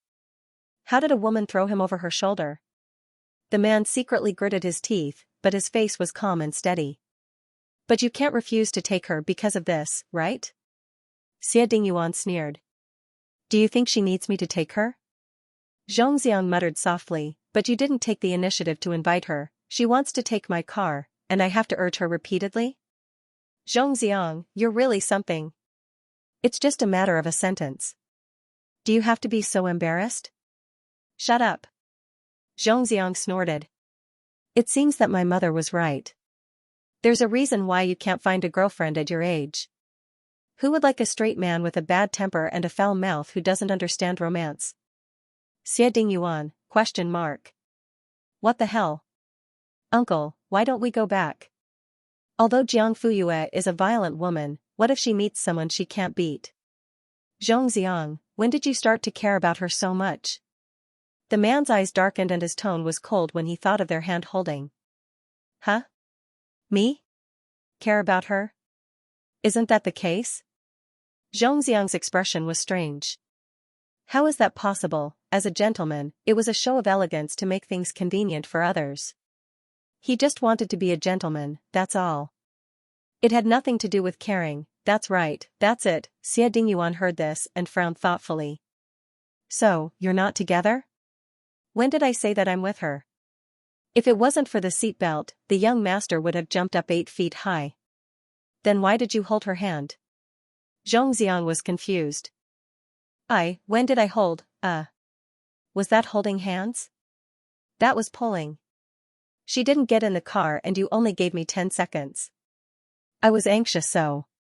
Xie Dingyuan cut him off directly. You like her? Bullshit, Zhongxiang sat up straight. He didn't feel pain even when his head hit the roof. Do I have nothing better to do? Why would I like a woman who beat me until my face was swollen? Is there something wrong with my brain? But you said you wanted to pursue her. Jiao Yu was expressionless. I made a bet with my classmate. Xie Dingyuan, what happened in the end? What happened? Did you pursue her? Not yet. Okay. The man's expression softened, and his tone was not as cold as before. That's good. Since you don't like her, don't do anything that's out of line. Out of line? Zhongxiang was confused. Xie Dingyuan, for example, send her home, or hold her hand. No. What era are we in now? Isn't it normal to have some physical contact when sending a girl home? Besides, just because you don't like her now doesn't mean you won't like her in the future. Maybe you'll get the feeling after some time. Xianxia muttered softly. Say that again? I don't dare, I admit defeat. Xie Dingyuan, anyway, don't provoke Jiang Fuyue.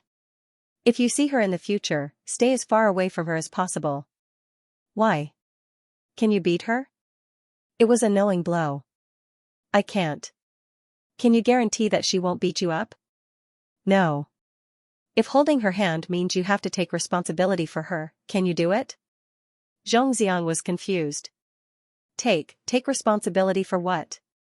Xie Dingyuan, marry her. Young master was confused.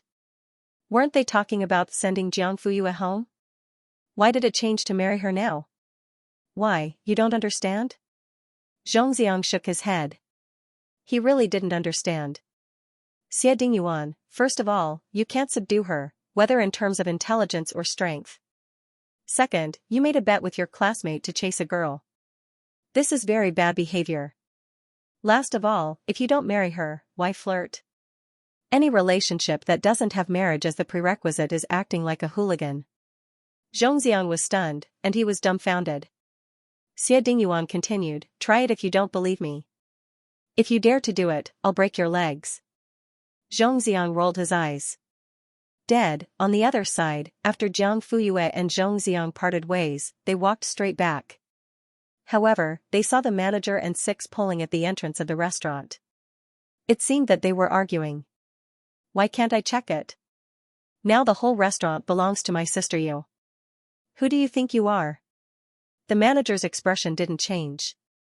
I can check it, but it shouldn't go through your hands first. Bullsh*T, don't think that I can't do anything just because you don't want to tell me the password of the safe. Do you believe that I won't smash it with my hands? Let's see who's stronger. The manager was unmoved. Go ahead. Fine, you refuse a toast only to drink a forfeit. 6 reached out and grabbed his collar. I'll fulfill your wish today. Let's talk nicely. What do you want? No matter how calm he was, it was hard not to panic in the face of absolute strength. Tisk, are you afraid? I thought you were tough, but I didn't expect you to be a softie. What are you doing? Jiang Fuyue's voice was heard from a short distance away. 6 snorted and let go of his hand. Sister Yu, this man refuses to tell us the password of the safe in the study. Jiang Fuyue looked at him coldly. The manager felt a chill at the back of his neck, and his scalp went numb. He looked down in panic to avoid eye contact with her. Jiang Fuyue said, Long Tian has fallen. I thought you were a smart person when you calmed down those customers so easily. A smart person should know how to judge the situation. The manager looked down. But a smart person also has a bottom line. Oh? Jiang Fuyue raised her eyebrows. Does that mean I've crossed your bottom line? The manager looked up calmly. You've killed Long Tian. Logically speaking, the entire Yufeng group should be yours. But if the Yufeng group does not belong to Long Tian, what right do you have to occupy it? He used the word occupy. Jiang Fuyue looked at him calmly. What do you mean by does not belong to Long Tian? The real owner of the Yufeng group had only let Long Tian manage it on his behalf. That's all. The man laughed as if he had seen something funny. If you think you can take over the Yufeng group after killing Long Tian, you are gravely mistaken. I advise you to stop now. Even if I tell you the password of the safe, you can't touch the things inside. How do you know if you don't try? Do you think Long Tian didn't try? He worked so hard for 20 years and ended up like this. It's all because of greed. What you are doing now might be the same as what he did in the past. Jiang Fuyue looked at him with interest. From what you are saying, Long Tian deserved it. But isn't he your boss? TSK. I only have one boss. Too bad it's not him. The man, who was still fearful of Feng Yu, suddenly had a strange look in his eyes. Who is it? The manager looked at Feng Yu as if he was looking at an idiot. Of course, it's the real owner of the Yufeng group. Jiang Fuyue was stunned. The manager walked towards 6 casually. I don't have the password, but I do have a life. If you like it, you can take it. Six did not expect this manager to be so ungrateful when he could not even protect himself. He had lived too long and was tired of living. Huh. Jiang Fuyue laughed softly. You are really loyal. I didn't give you the name Jin Zhong in vain. The manager trembled and his eyes widened. What did you say? Jiang Fuyue smiled. How did you know? The man was excited. He looked at her suspiciously. Jiang Fuyue asked him back. Why? Is it strange to know your name? Then you should call me Lu De, not Jin Zhong. 20 years ago, he changed his name to Lu De and sneaked into the Yufeng group. Even Long Tian did not know that he had another identity. He also did not know that Lu Xing had saved two people on the same street, one was Long Tian, and the other was him, Lu Jinzhong. Lu Xing not only saved him, but also gave him a new identity and name. A courtier's heart can be like Mulan Festival. Loyalty and filial piety can never be destroyed. From now on, you will be called Lu Jinzhong. You are a new student majoring in hotel management at Binzhou University. Whether you can make a name for yourself in the future will depend on you. That night, he was sent to Binzhou. For many years, Jin Zhong could not understand why Long Tian could stay by his side while he was expelled. They were both homeless people who were saved by Lu Xing.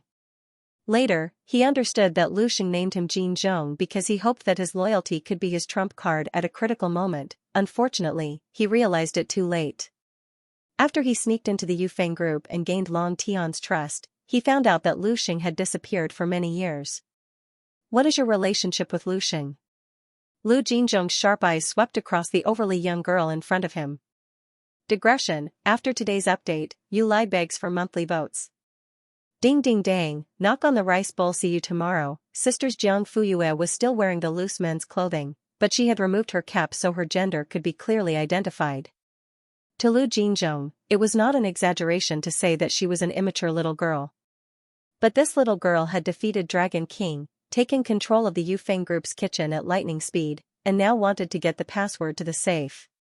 She was trying to reach out to the entire financial group and steal Lu Xing's things. Did he say that she was overestimating herself? But she was indeed moving towards her goal step by step. Even Long Tian, the biggest obstacle, had been dealt with cleanly. Originally, he thought that this was just a young upstart who was a little ambitious, ruthless, and whose identity was a mystery. He did not expect her to be able to call out his previous name and even know that it was given by that person. Facing his question, Jiang Fuyue took out an item calmly and said, "Perhaps this can give you an answer."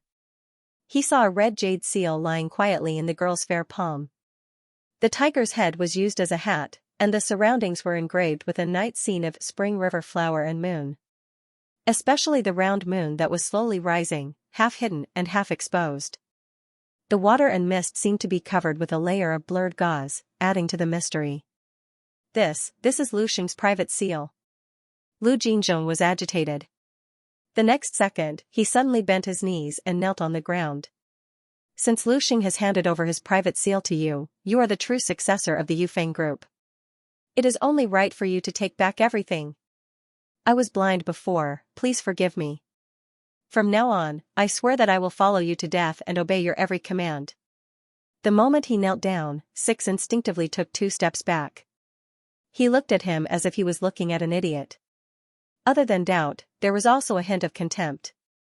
A man's knees were gold. How could he kneel down just like that? This is too spineless. However, Lu Jinzhong's expression did not allow him to laugh. The sincerity in his eyes, as if he was worshipping something, and the tears in his eyes made Six feel incredulous. Was it necessary? Was that Lu Xing really that powerful? Get up, Uncle Lu. Jiang Fuyue restrained the complicated look in her eyes and said slowly. Lu Jinzhong got up and made way for him. He bowed and said, "I'll take you to the study."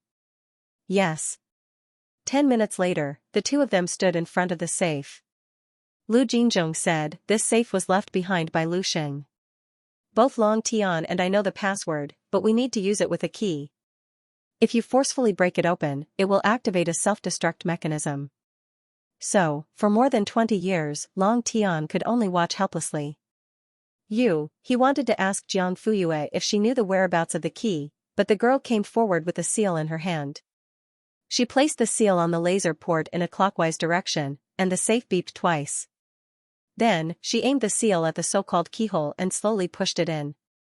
The sound of machinery turning rang out in the quiet study room.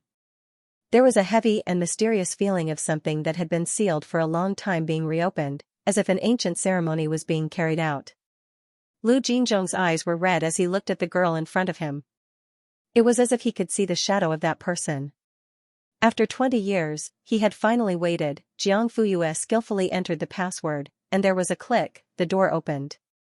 This was also the first time Lu Jinzhong saw the contents of the safe. He saw several big and small keys connected with hemp rope lying quietly on the first layer. There were various seals scattered on the second layer. There were hundreds of sealed document bags neatly stacked on the third layer. The power of the consortium that Long Tian couldn't control until his death was all gathered here. Jiang Fuyue took out about 10 sealed documents from the third layer and handed them to Lu Jinzhong. Open them. Yes. Soon, Lu Jinzhong handed the paper documents to her with both hands. Mississippi, why are you giving them to me? Take a look. Lu Jinzhong was stunned. Me? That's right. Jiang Fuyue picked up a bunch of keys and played with them between her fingers. It's you. He looked down in bewilderment and glanced at it. This is. His voice and hands trembled at the same time. The authorization letters and land ownership certificates for the 16 hotels under the Yufeng Group's name are all here. The so-called consortium, as the name suggested, was a group of individuals or organizations with strong economic power and owned many large enterprises. In economic terms, it was a monopoly formed by a small number of financial oligarchs controlling large banks and large enterprises. Compared to the famous 8 great families in the capital, the Yufeng Group was not known to the world. Since its establishment, it had kept a low profile. There were almost no reports about it in the financial newspapers. To a certain extent, it was an underground consortium. Its businesses were all over the southern part of Huaxia.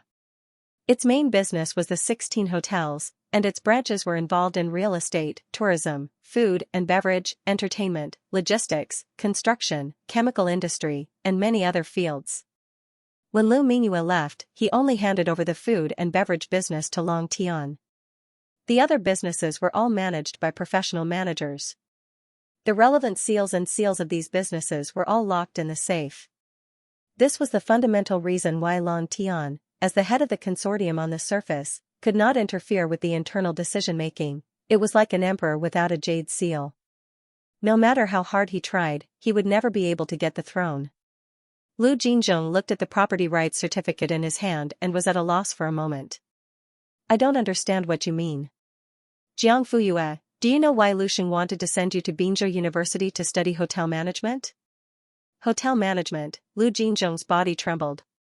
Jiang Fuyue, Binzhou has the most abundant tourism resources. 20 years ago, the Yufeng Group took over the 6 largest development sites in Binzhou. So, I'm not the one who was exiled, right? Lu Jinzhong's hands trembled. Jiang Fuyue smiled and said word by word, you're the biggest trump card that Lu Xing left 20 years later. Facts have proven that this is indeed the case. But keep your things well, Jiang Fuyue interrupted him.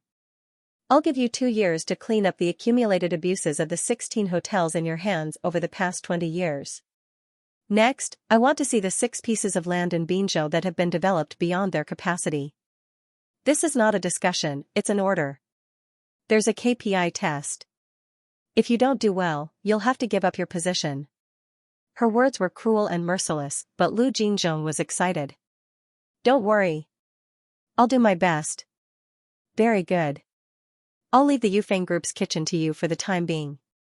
Also, find a reliable auditing company to check the financial accounts of all the subsidiaries in the past 20 years against this list. I want to see the results in 3 months at the latest. Over the years, because Long Tian could not interfere with the decision-making of the other industries, the assets were preserved and left in a state of no control for a long time. This time, it was a good time to rectify everything. Lu Jinzhong thought for a moment and said tentatively, from what you're saying, it seems that you're not going to make a public appearance. Jiang Fuyue looked at him with appreciation. Smart. Why? You're Lu Xing's designated successor and you hold all the seals. Lu Xing's private seal is also in your hands. No one dares to object. Ahem. I haven't graduated from high school. I have to keep a low profile. Lu Jinzhong was speechless. Hi, high school student? Seeing that the major matters were almost settled, Jiang Fuyue said, Uncle Lu, you can go out first and call the two people outside in. Yes. Lu Jinzhong bowed and left the study. Soon, Hu Ben and Six came in. The two of them stood in front of the huge rosewood desk and looked at the girl sitting casually on the chair. They couldn't help but feel unreal. The splendor of the surroundings was dazzling and exquisite. Even though he was wearing Jiang Fuyue's expensive outfit, the feeling of being out of place still followed him like a shadow and was impossible to shake off. Sit. The girl lifted her chin slightly. Hu Ben and Six looked at each other and sat down. Jiang Fuyue glanced at the former and suddenly said, Your acting is not bad. Hu Ben was stunned. It's because you taught me well. Jiang Fuyue smiled. She placed her right hand on the table and tapped her fingers rhythmically.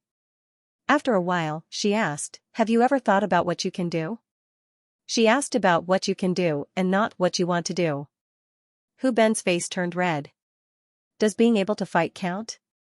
Six mumbled, I can pick locks, pry open doors, swipe bags, unload car wheels. When he reached the end of his sentence, he couldn't continue.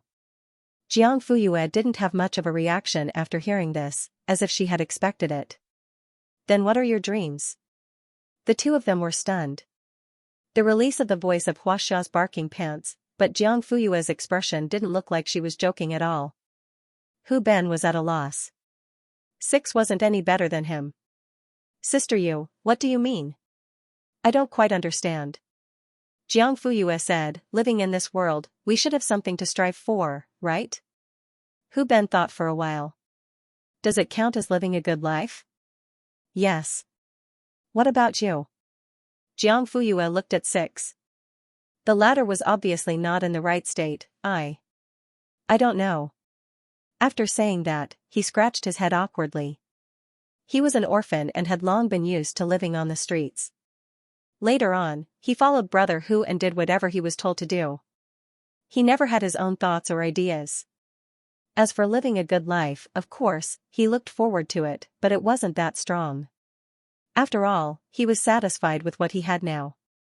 The atmosphere was a little awkward. In order to alleviate this depressing atmosphere, Little Six unexpectedly asked, Sister Yu, what about you? As soon as he said that, he knew it was bad. Hu Ben's heart tightened and he carefully glanced at Jiang Fuyue from the corner of his eye. He saw that the girl's expression was calm, as if she didn't feel offended. However, a trace of fear flashed through her clear peach blossom eyes. The next second, her red lips opened slightly. I want to build the most remote place in the motherland. Huh, the two of them were both stunned. Are you sure you're not writing a primary school essay? Jiang Fuyue didn't say anything else, as if the emotion that flashed through her eyes was just an illusion. You've done well tonight. As she spoke, she opened the drawer and took out 2 cash checks. This 2 million is your reward. You can choose to take the money and leave, or you can choose to stay and work. But let me make it clear first, in this place, strength is everything.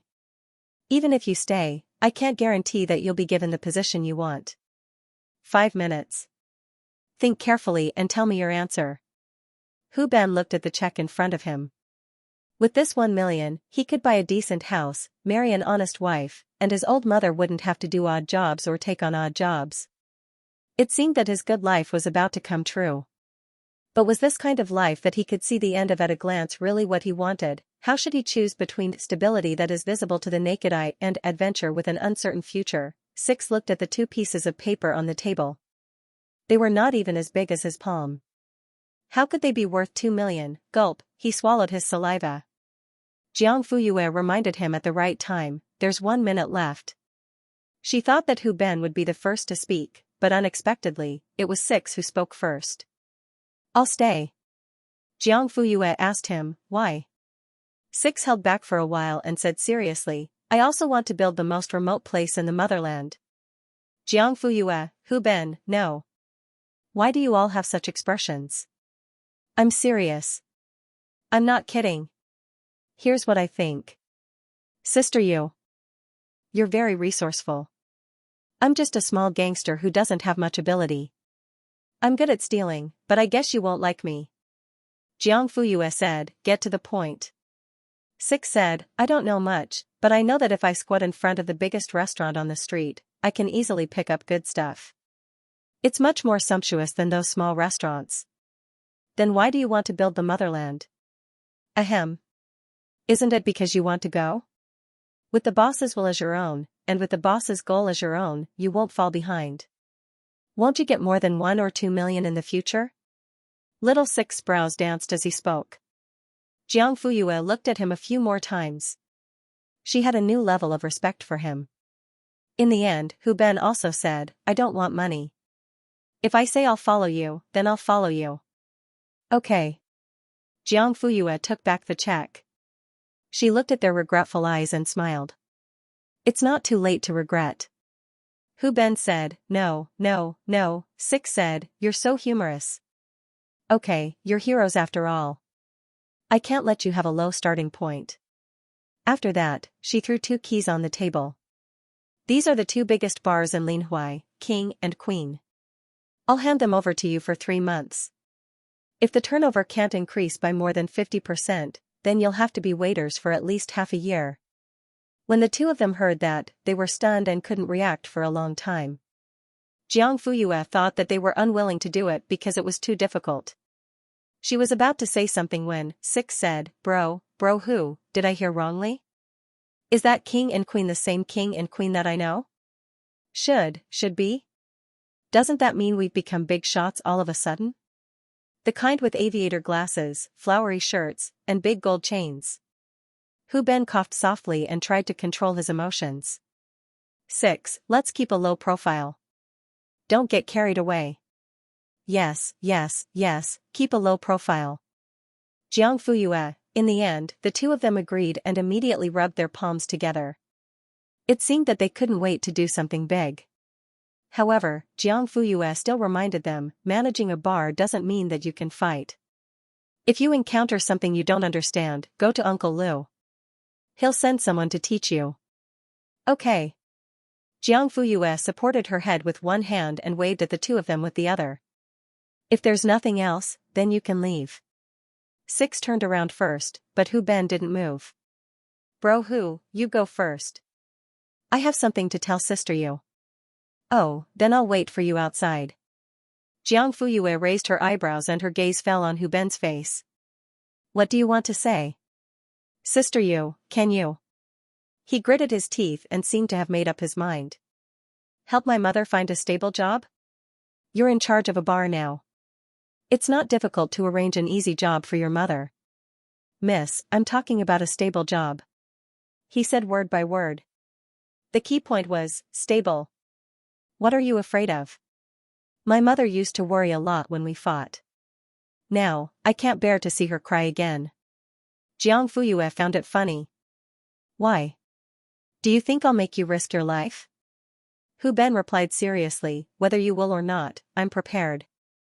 There was a moment of silence. Jiang Fuyue said, my family's pancake shop is still open. Your mother can try. Hu Ben was happy. If his mother could work with Sister Yu's family, regardless of the salary, her safety would be guaranteed. That was enough. Jiang Fuyue's actions were most likely to reassure him. I, Hu Ben, will do anything for you in the future. Remember what you said today. After Hu Ben and 6 left, Jiang Fuyue continued to deal with Yufeng Group's matters. An underground organization that had been abandoned for 20 years cannot be cleaned up overnight. Luckily, Jiang Fuyue was at the top of the pyramid and did not need to do many things personally. She only needed to pass down her orders to Uncle Liu, and there would be people carrying out her orders. Wise people work hard, while fools work hard. Knowing how to use people is a must for a leader. Jiang Fuyue only closed the last document in her hands when the sun had just risen and the sky was starting to brighten. Lu Jinzhong took the document and scanned through it. Don't worry. I know what to do. Okay. Lu Jinzhong accompanied Jiang Fuyue for as long as she waited. He passed down the orders to his superiors. Miss, it's almost dawn. Your room is ready. Do you want to go and rest? Jiang Fuyue's reason for not going home was to stay at her classmate's house for the night. It would be easier for her to go to the city library the next morning.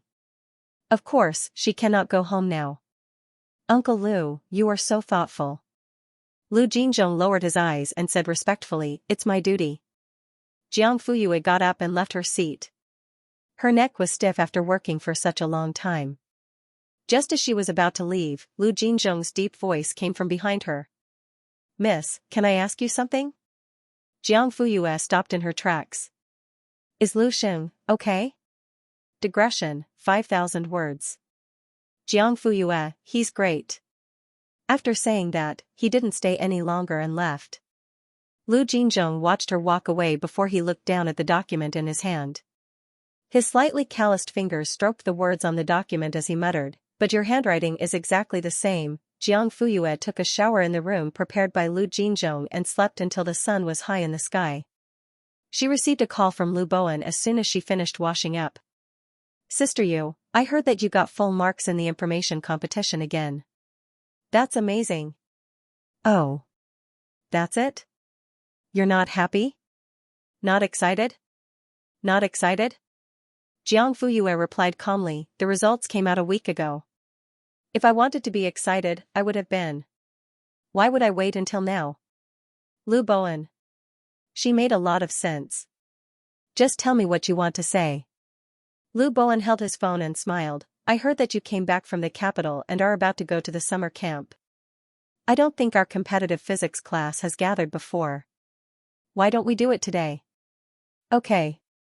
Lu Bowen clenched his fist and said yes, let's meet at the school gate at 2 p.m., okay? Okay. After dealing with the main character, Lu Bowen quickly summoned the others in the group. Lu Bowen, big news. Big news. I'm meeting the guru at 2 p.m. today. Does anyone want to join me? Proud, Ho Si-yuan, is the guru you're talking about Sister Yu? Lu Bowen, who else is worthy of these two words? Wipe sweat, Ho Si-yuan, me. Me. Me. I want to go. Hands up, scream, Hang Haoran, +1 Lu Fei, +2, Zhang Qingkai, Wen is so reliable. He actually managed to invite the guru. 666, Lu Bowen, of course, don't you know who I am, Ho Si-yuan, if you don't show off, will you shit? Lu Bowen, you win. All 13 people in our class are going, right? After 5 seconds of silence. Ho Si-yuan, other than Ling Xian who hasn't spoken yet, everyone has signed up. Ling Xian he waited for a few minutes, but there was no response. Ho Si-yuan, maybe he didn't read the news. Lu Bowen, then 11 people first. I'll book a private room. Ho Si-yuan, Hang Haoran, that, cough. Can I bring my family members with me? Ho Si-yuan, you have a dog? Lu Fei, I seem to smell the sour smell of love. Zhang Qingkai, if we're talking about being awesome, you're the best. He Xian, is she from our grade? Who is she? Lu Fei, someone is playing dead Hang Haoran Hang Haoran. What followed was almost all gossip but polite teasing. The main character was forced into a corner and had no choice but to play dead. Hang Haoran, she's from our grade. We'll know who she is in the afternoon. What's the rush? Lu Fei, no rush, no rush. Is it Bai Shui? Zhang Qingkai, why do I feel like it's Tang Ruoyan? Ho Si-yuan, Tang Ruoyan +1 Hang Haoran. Oh my god. Can I bring my family? Lu Bowen too. Minutes later. Lu Bowen, I just asked Sister Yu. She doesn't care. You can bring her if you want. Lu Fei, can I bring my friends? He Xian, I'll bring my friends. At the Ling family's villa, the sun was shining brightly. Zhou Qin was wearing a sun hat and a sundress. She was taking care of the flowers in the yard. Ling Qingzhou liked forget-me-nots, so she planted a large area in the garden and took care of it herself every day. The flower field faced the floor-to-ceiling windows of the master bedroom and the study. As long as Ling Qingzhou stood in front of the window and looked down, she could see her favorite flowers. Madam, I brought the medium scissors. But the gardener said that the one he usually uses is broken. This is the only one left. It's a little heavy and rusty. Why don't you let the gardener do it? You can watch from the side. No need. Give it to me. Then, I'll get you a pair of gloves. When the servant came back with the gloves, Zhou Qin had already skillfully trimmed the flowers with the scissors. Madam, why do you have to? It's okay. I'm used to it. The sun was scorching, and the flowers were fragrant. Zhou Qin's focused face was covered in sweat, but there was a faint smile on her face. At this moment, a smooth and pleasant piano sound came from the villa to the garden and echoed in the air. Xian is practicing the piano? Didn't he ask the teacher to come for lessons? The physics competition summer camp was imminent. Ling Xian had been attending the physics competition class recently. He even took the initiative to ask Ling Qingzhou to find a better competition teacher to help with the training plan. The piano lessons that were originally twice a week had been reduced to once a week. The servant said, I heard the young master talking on the phone in the living room. He told the teacher not to come today. Zhou Qin frowned. What time has Xian turned off the lights in his room recently? It's usually 12:30 in the morning.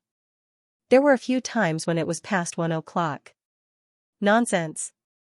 How can this be? Zhou Qin put down the scissors and went into the villa. She washed her hands and hurried up to the second floor without even tidying her hair.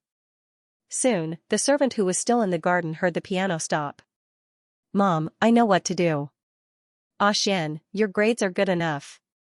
With our family's condition, there's really no need to work so hard. Ling Xian did not comment on this. In the past, he more or less had such thoughts. He was the top student in his grade and came from a wealthy family. When others were still at the foot of the mountain, he was already standing at the top. However, Jiang Fuyue's appearance shattered his self-righteous sense of superiority. It turned out that he was still far from the top. There was a girl who was standing higher than him and was still climbing up. What right did he have to be complacent? Xian, did you hear what Mom said? Ling Xian looked up, ? Zhou Qin said helplessly, you're still young. Don't stay up late. Your health is the most important. Without health, everything else is just empty talk. Okay, I know. I'll try to go to bed before 12 in the future. Okay. Mom believes that you'll do what you say. Go practice the piano. I'll go downstairs first. Mom. Ling Xian suddenly said. Zhou Qin stopped and turned around. Her gaze was gentle. What's wrong? What do you think of me participating in the information science competition? Information science competition? Ling Xian nodded. But didn't you already participate in physics and mathematics? It's not easy. Participating in 2 subjects is already very taxing on your energy. If you add another subject, you might not be able to handle it. Ling Xian pursed his lips and pulled them into a straight line. Besides, you've never been in contact with information science before. Why would you suddenly want to participate in a competition? Zhou Qin was puzzled. Ling Xian, shouldn't capable people work harder?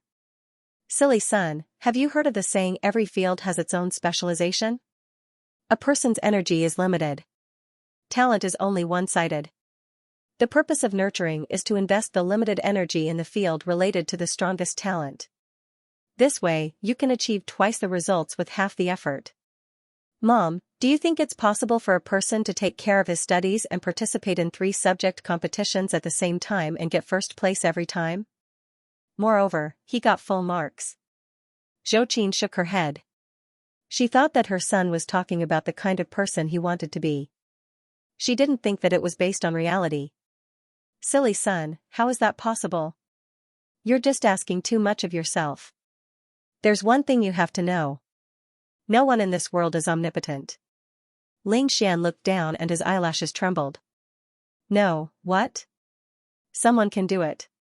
That person was called Jiang Fuyue. Not long ago, she had won first place in the NOI domestic selection competition with full marks. This was the 4th time she had won first place with full marks after the preliminary round, semifinals, and monthly test. She didn't have a professional tutor team, nor did she work late into the night. She was even half-hearted and usually peeked under the desk to read extracurricular books. However, she still scored higher than him and ranked better than him. Xian suddenly felt a sense of helplessness from the bottom of his heart. It seemed that no matter how hard he worked, he couldn't overcome this mountain called Jiangfuyue. Zhou Qin saw through her son's anxiety and pondered for a moment. Xian, do you know what successful people have in common?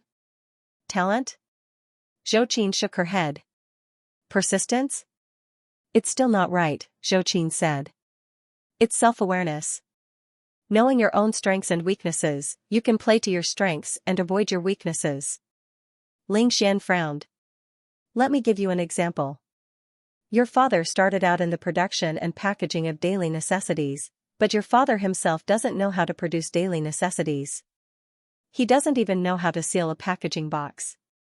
When you stand at a certain height, you don't need to do many things yourself. As long as you control those who have the technology, you will also have the technology. This is the charm and knowledge of a ruler. Xian said thoughtfully. But those who have the technology may not be willing to be controlled. That's because you don't have enough chips to attract the other party. For example? Zhou Qin, you have something, but the other party doesn't. Or rather, the other party lacks something. Xian seemed to understand something, but also seemed to not understand anything. Okay, I'm just saying.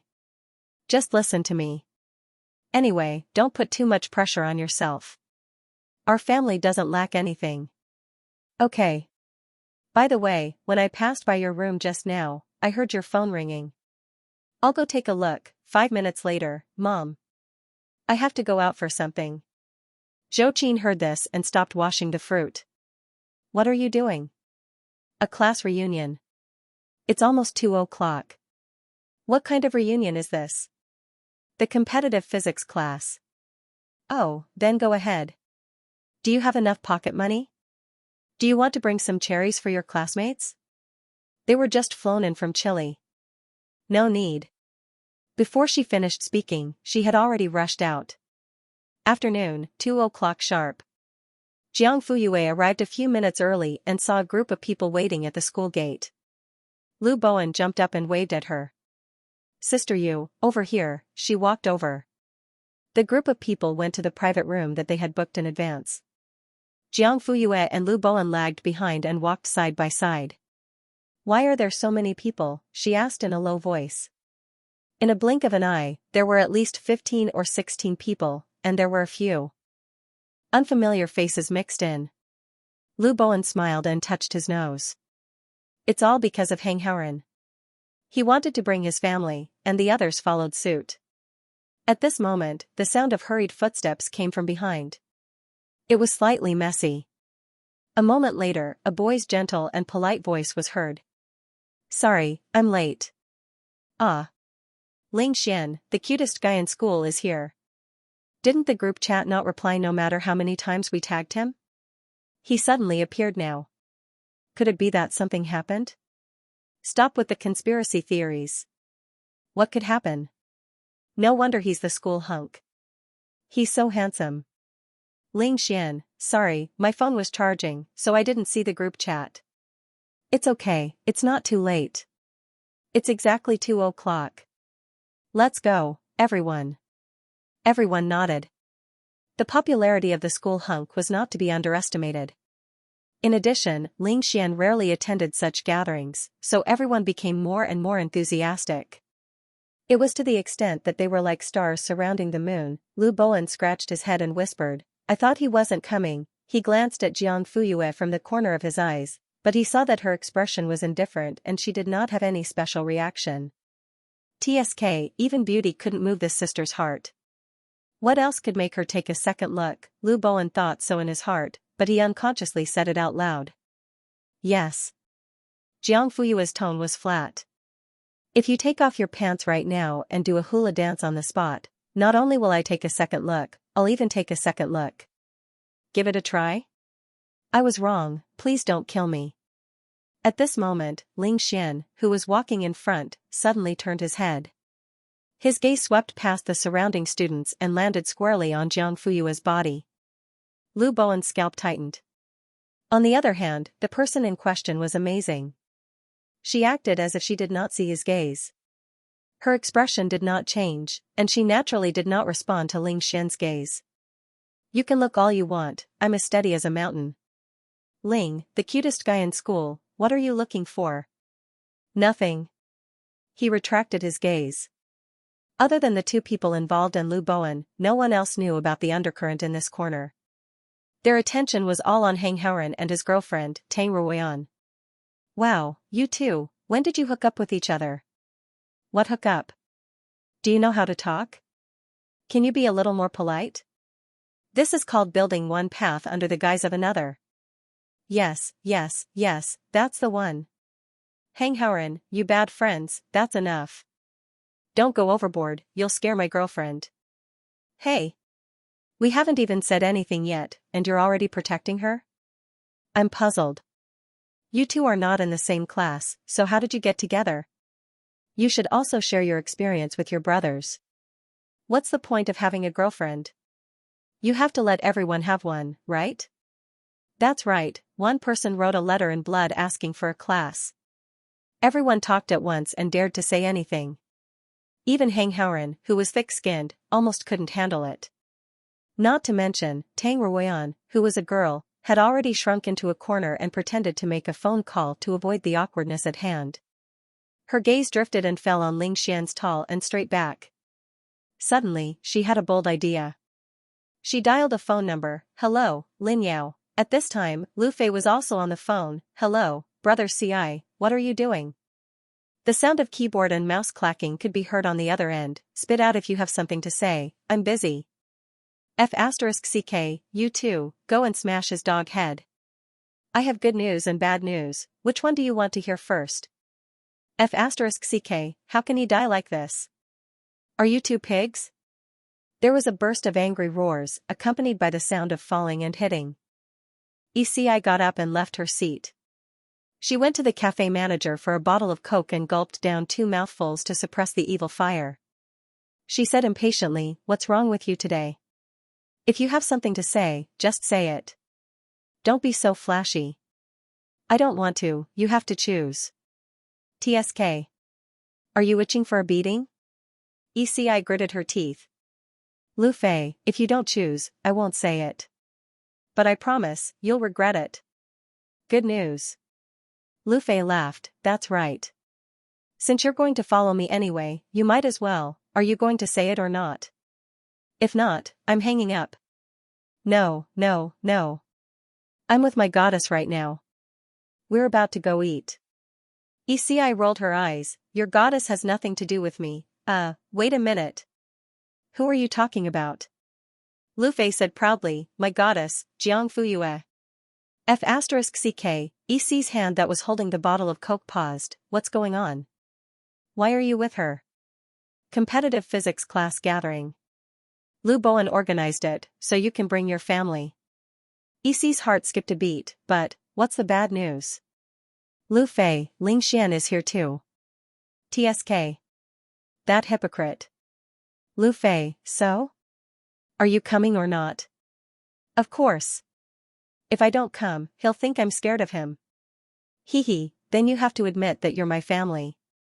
F***ck off, I told you that you can only bring your family. If you don't admit it, how am I supposed to bring you? Eci, Lu Fei, bro, think carefully. You only have one chance. Don't you want to chase Sister Yu? I saw that Ling Xian wasn't being honest. He kept looking at Sister Yu. His eyes were green with envy. As the saying goes, you can't catch the wolf without sacrificing the child. If you suffer a little now, you'll be able to hug the beauty in the future. You'll be able to trample Ling Xian and that brat surnamed Zhong on the floor like a devil. Shut up. Idiot. Fine. Lu Fei nodded with a helpless look. I'm hanging up, wait. Hee. Bro? Eci gritted her teeth, I admit it, okay? Oh my. I've lived long enough to see this. I'll remember this moment for the rest of my life. I'll write it down in a small notebook when I get home. Idiot. Lu Fei knew when to stop. He quickly said the address, Gourmet House opposite the school, private room on the second floor. Hurry up. Got it. I didn't expect you to give in one day, bro. Ci. Maybe this is the power of love. Are you sure I'll give in? The young man's cold voice came from the other end. Lu Fei, didn't you just admit it? You're my family. Yes, I'm the big brother. You're the little brother. Jie. Lu Fei wanted to save face, but the call was already over. No. He had been jumping around for so long, but in the end, he didn't get any advantage. You can't play like this. On the other end, the group arrived at the private room. Because there were more people than expected, they had to add more seats. Lu Bowen found the waiter. Can I trouble you to get a few more chairs? How many seats do you need? Lu Bowen immediately counted and gave a number. Tang Ruoyan, who had been acting shy, suddenly said, sorry, can we add one more seat? I also invited a friend. She should be on the way now and will arrive in about 10 minutes. Everyone's expression was more or less subtle. Tang Ruoyan was brought here by Hang Haoran as a family member. They had nothing to say about this. But could a family member bring another person? Hang Haoran frowned and lowered his voice. Why didn't you discuss it with me in advance? I don't think so. The girl looked innocent. It's not a big deal. Anyway, we're all here to have fun. One more person or one less person doesn't matter. Then you should have told me first. I only talked to her about this on the way here and invited her. Otherwise, wouldn't it be bad if we're all from the same school? No matter what, you can't. Are you done? Tang Ruoyan was also a little annoyed. Usually, Lin Yao can't even be invited. She only agreed because I have a good relationship with her. You're still complaining about this and that. Hang Haoran was stunned. You invited Lin Yao? The other boys also had the same reaction. Is it really Goddess Lin? Did the sun rise from the west today or what? Not only did the school hunk come down, but the school bell also came. Haha. Can you not bark? Bark bark? What the hell? Bootlicker barks. Besides, Lin Yao, the school bell, has already been defeated by my sister Yu. Don't bark, thank you. You don't have to be so serious, right? That's the truth. Then I'll bark. What does it have to do with you? It really has nothing to do with me, but it's also my right to refuse Bootlicker's endorsement. So, you can shut up. Up. Finally, Lu Bowen stood up. Okay, then add one more chair. Lu Fei silently raised his hand. 2 tickets, thank you. My family is also on the way. They'll be here soon. He deliberately emphasized the word family, which was essentially different from Tang Ruoyan's invitation of family members of family members. Tang Ruoyan's expression didn't look too good, and he felt offended. Lu Bowen also didn't know why today's party was so popular. Who else wants to add? Hurry up, let's count them together now. We can't add any more. Another hand was raised silently. I'll add one more. No. Ho Siyuan, what the hell are you doing? You didn't say anything in the group yesterday, and now you're here to cause trouble. What's the point? Ho Siyuan stammered. It's just temporary. Lu Bowen's mouth twitched, and he turned to the waiter and said, 3 more tickets. Okay. When all the chairs were placed, everyone took their seats. Jiang Fuyue had been looking at her phone since she entered the room. Her eyes were focused, and her expression was serious. Occasionally, she would type as if she was replying to a message. As for whether to add more seats, how many to add, and where to add them, she ignored all the trivial matters. In any case, Lu Bowen would take care of it in the end. She was quite casual about choosing her seat, and she directly pulled out the chair in front of her and was about to sit down. Lu Bowen quickly rushed up to her left. Sister Yu, I'll sit next to you. Ho Siyuan didn't want to be outdone and sat on her right. Sister Yu, you may not believe it, but sitting next to you makes me feel very safe. Jiang Fuyue, ? Hee hee. Lu Bowen smiled flatteringly. Hee hee. Ho Siyuan's face was full of worship and flattery. Ling Xian silently retracted his outstretched foot. Lu Fei secretly scolded himself for not being fast enough and not being able to help brother Ci get a good seat. The waiter, can we serve the dishes now?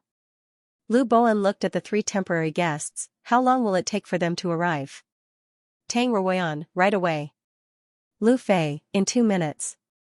Ho Siyuan, I'm not sure. At this moment, the door of the private room was pushed open, and Lin Yao, wearing a long pink dress, appeared in front of everyone with a smile.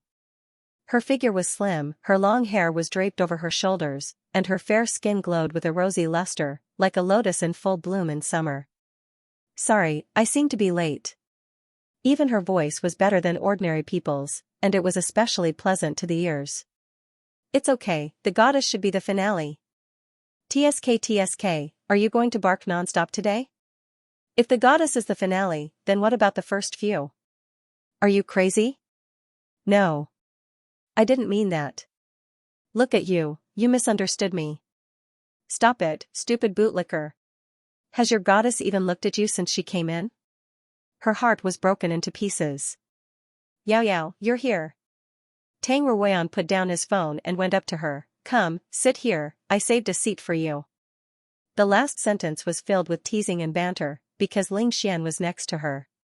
Lin Yao thanked her and elegantly put down the small bag on her shoulder.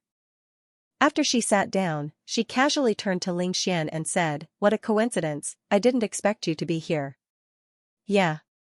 He was a man of few words. Lin Yao pursed her lips. I heard from Auntie that you've been training for a competition recently. When do you plan to leave for the capital? The day after tomorrow. Ah. What a coincidence, I'm also flying to the capital the day after tomorrow. My parents are abroad and can't make it for my grandma's birthday, so they sent me as a representative. I'm afraid I can't handle it and embarrass my family. As she spoke, she lowered her eyelids in dejection, but quickly recovered. Her eyes and movements were all on point. Since we're both going to the capital the day after tomorrow, why don't we go together? We can take care of each other on the way. Okay, actually you should watch over me more. I used to go with my parents, this is the first time I'm going on a long trip alone. Sorry, Ling Xian interrupted her, our tickets to the summer camp were all booked by the district. Lin Yao's lips, which had just parted not too long ago, froze in a dramatic manner before she could fully relax. Is that so? She was a little regretful, but she was very good at adjusting herself. In just a moment, all her negative emotions were swept away. It's okay, although it's not a coincidence this time, there will be opportunities in the future. Ling Xian didn't comment on this and lowered his head to drink his tea. Lin Yao, what are you drinking? You look pretty good up there, I'm a little thirsty too. Without waiting for Ling Xian to speak, the boy next to her eagerly said, It's just ordinary flower tea, there's plenty here. Give me the cup, I'll pour it for you. Lin Yao. Who doesn't know it's flower tea? Who asked you to be so talkative? That boy, ? It was very, very strange. When did he offend the goddess, Lu Bowen? How much longer until the other two arrive? I'll get the waiter to serve the dishes. Before he finished speaking, the door was pushed open again and a figure rushed in. Digression, second night watch, 7,000 words, tired lying down. Diligently begging for monthly votes, little sisters, take pity on me. P.S. Small charaba arrangement. Speaking of which, should I include Xiaji 99? Chin resting, wherever he went, there was a gust of wind. ECI, I'm a bit late. Are there any seats left? The gang leader of number 1 middle school. Everyone was dumbfounded, including Lu Bowen, the initiator of the party. What's going on? What's going on today? It's not enough to bring the most handsome guy and the most beautiful girl, but also a school bully? Speaking of awesome, when Wenzi is still the most awesome. Even this guy is willing to come. Most awesome when Wenzi, actually, I'm also very confused, okay? Brother CI.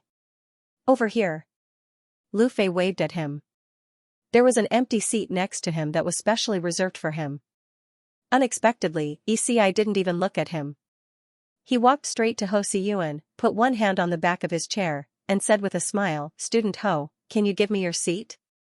Ho Siyuan looked away stiffly and looked at Lu Fei. Your seat is over there. But I want to sit here. What should I do? His tone was low. It was obviously a joke, but no one really took it as a joke.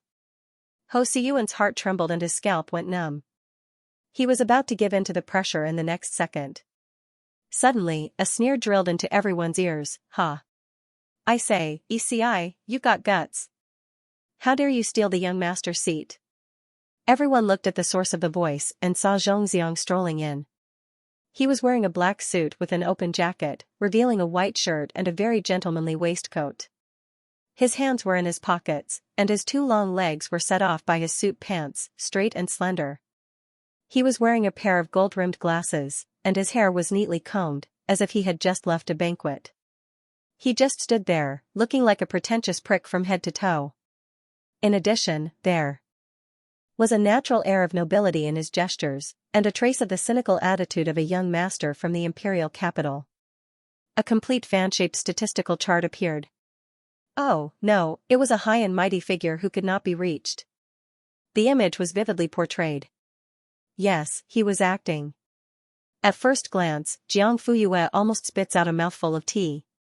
She thought that the teenage version of Xie Dingyuan had broken through the space-time barrier and descended from the sky. Zhongxiang? Why are you here? ECI frowned, her tone harsh. You're here, so why can't I be? Right, little monkey? Yes, yes, yes. Ho Siyuan nodded quickly, gave up his seat, and ran far away. He couldn't afford to offend either of them, so he slipped away. Zhongxiang walked over and was about to sit down when ECI, who was closer to him, took the seat and sat down. Zhongxiang, what do you mean? This is my seat. You think it's yours just because you say so? Is your name on it? Pfft, EC's lips curled into a fake smile, her face full of disdain.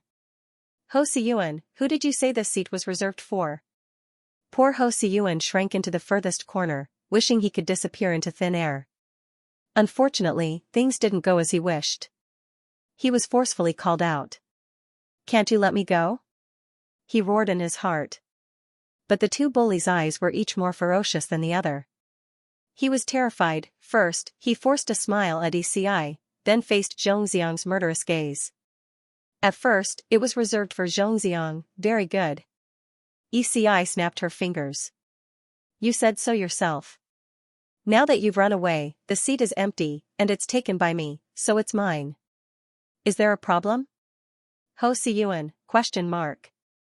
I'm more innocent than Dou-yi. Zhongxiang was speechless. What a shameless dog. You're definitely giving up your seat today. Zhong didn't know what cowardice meant.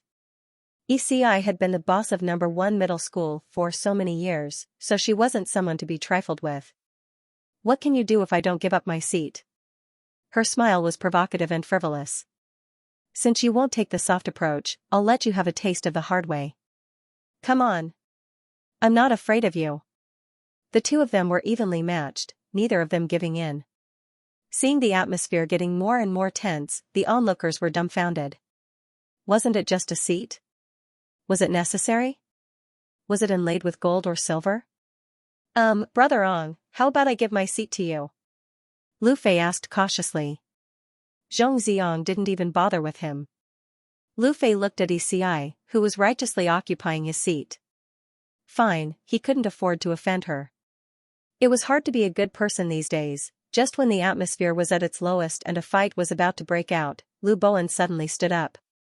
Stop fighting. I'll give my seat to you. After he finished speaking, he walked to another empty seat and sat down. However, his shrewd gossipy eyes kept darting between Zhongxiang, ECI, and Jiang Fuyue. Oh, by the way, Ling Xian as well. Look at his face, it's about to turn black.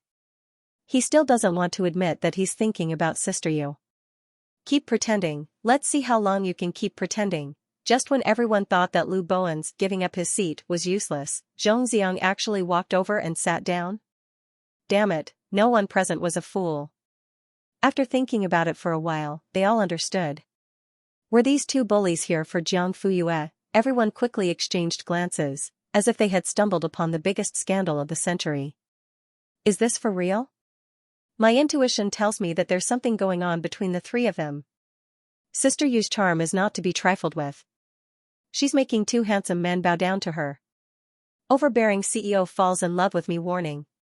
She's here, She's here with the halo of a Mary Sue heroine.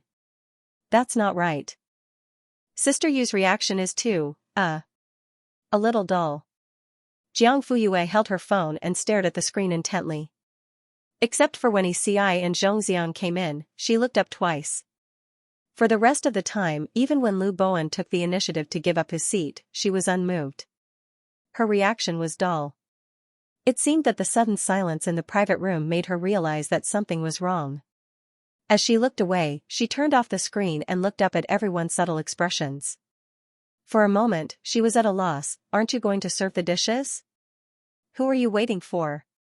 Zhongxiang, Eci, everyone, you can fight all you want. I'll pretend that nothing happened. Lu Bowen silently gave her a thumbs up in his heart. This is what a master is like. Serve the dishes. Soon, large and small plates were brought up and placed on the table. During this time, someone almost knocked over the teacup in front of Jiang Fuyue. The two escorts on both sides of the table reached out at the same time. Zhongxiang touched it first and steadied it. Eci moved the teacup a little to prevent any future trouble. Their eyes met, and their gazes collided in midair. Invisible sparks flew in all directions. Even Ho Siyuan, who was far away, could smell the smoke. Ling Xian sat directly opposite Jiang Fuyue. He could clearly see the girl's unmoved face. Naturally, he could also see Zhongxiang and Eci's anxiousness. He picked up a piece of pork rib closest to him and put it in his mouth. After chewing for a while, he realized that it was not delicious. However, due to etiquette, he could not spit it out in public. It was like a fishbone stuck in his throat. Lin Yao looked at the young man's other hand, which was casually placed on his leg. It had long been clenched into a fist. She had known Ling Xian for so many years. Her impression of him was that of a quiet, reserved, gentle, and restrained beautiful young man. She had never seen his emotions fluctuate so much. He was like a fully drawn bow that could snap at any time. Ah Xian. She raised her hand and gently placed it on the back of his hand. Her soft voice had a soothing charm. Are you okay? Silently moisturizing things, it was still relaxing. But in the next second, Ling Xian suddenly pulled his hand back. He looked at her with a serious expression. Lin Yao, don't do this again. It's not good if other people see it. But I'm not willing. Lin Yao's pupils constricted. She bit her lip in embarrassment. Do you have someone you like? Ling Xian's eyes flashed with a trance. After a while, he replied. No. Lin Yao did not believe him. Her suspicious gaze fell on Jiang Fuyue's overly cold face. It was stunning every time she saw it. She was very beautiful. There was no doubt about that. Her grades were also better than expected. However, she came from a humble background and did not know how to interact with others. She often had a cold and distant appearance. She probably did not have the opportunity to learn musical instruments or ball games. As for tea ceremony, flower arrangement, yoga, and cooking, she did not have the opportunity to come into contact with any of those. The most important thing was her personality. Ling Xian was reserved and calm. He needed a considerate and understanding girlfriend. She was not a wild woman who only wanted to learn and was not the least bit amorous. Lin Yao was confident that she could beat him in this aspect. Jiang Fuyue ate while thinking about the message Uncle Lu had just sent her. Yesterday, after she gave the keys to King and Queen to Hu Ben and Six, the two of them wore suits and ties and took office this morning. They did not mention a word about Lu Jinzhong sending people to teach them how to manage the bar. Uncle Lu was worried that the two of them did not have management experience and did not know the ropes. As soon as he received the news, he immediately reported it to Jiang Fuyue. She replied, "Don't worry about it. Let them do it. When the mess can't be cleaned up, just tie them up and bring them to me." Lu Jinzhong, yes. Jiang Fuyue was a little curious about what these two people could do to the bar. Thinking of this, she curled her lips with interest. However, she suddenly felt a prying gaze from across her. Her eyes sharpened and she suddenly looked up. Lin Yao did not expect the other party to suddenly look at her.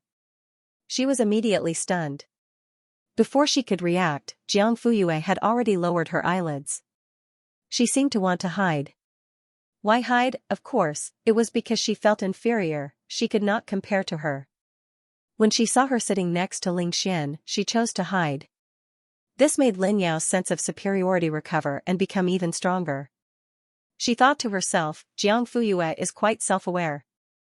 Isn't this another advantage? Yao Yao, why didn't I see you eat? Is it not to your taste? Tang Ruoyan asked in a low voice. He casually put a piece of his favorite rib into her bowl. Try it. This is not bad. A look of disgust flashed across Lin Yao's eyes, but she quickly hid it. Thank you, but I've been controlling my fat recently. So. I'm sorry. Oh my god. You're so thin and you're still on a diet? How are we going to live then?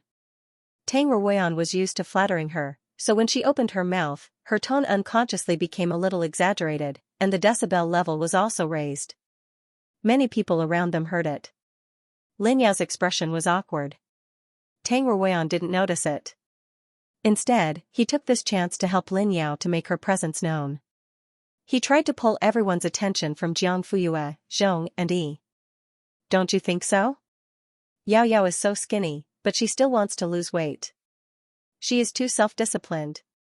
Sure enough, ordinary people can't be a goddess. Everyone subconsciously looked at Lin Yao and saw that other than the pork rib, the edges of her bowl were clean, and her chopsticks were still on the table. It was obvious that she hadn't eaten a single bite. Life is about eating and drinking. If you can't enjoy good food, then it's too sullen. Someone said. That's right. I don't eat meat for a day and I feel tired. If you don't eat when you are young, when you reach middle age you will get fat. You can't eat even if you want to. Tang Ruoyan said. Guys don't care about appearance. Of course you can eat and drink whenever you want. How can you compare with girls? Not only do we need to control our fat to maintain our figure, we also need to control our sugar to prevent aging. Which girl doesn't diet? Forget it, you won't understand even if I tell you. Yes. I saw Sister Yu eating very happily. After he said that, everyone looked at Jiang Fuyue. They saw 2 bowls and a plate in front of her. The bowls were for rice and soup, and the plate was for other dishes. Her actions were fast and accurate. She was straightforward and polite. She chewed and swallowed seriously. She was eating very happily. Compared to Lin Yao's shy and reserved manner, Jiang Fuyue's forthrightness was more popular. Damn. I was already full. But seeing Sister Yu eating, I feel like I can eat 2 more bowls. Even the way the goddess eats meat is breathtakingly beautiful. You see, she doesn't need to diet? That person tilted his head and looked at Tang Ruoyan. Hang Haoran at the side nodded in agreement. Tang Ruoyan glared at him fiercely. His cheeks flushed. Maybe everyone's physique is different. Lin Yao smiled and said, people like me can't eat like that. Tang Ruoyan quickly added, I can't either. Lin Yao's eyelids twitched. So Sister Yu is the type of person who can't get fat by eating? Lin Yao. I think so. What's that saying again? What's it about being born, hard to give up? Born beautiful, it's hard to give up. Yes, yes, yes. This saying was specially created for Sister Yu. I agree. +1, Lu Bowen and Ho Siyuan, the 2 pitiful people who were forced to give up their positions, listened and ate while nodding their heads crazily. Sister Yu is the most beautiful. No one can refute that. Tang Ruoyan couldn't help but pout.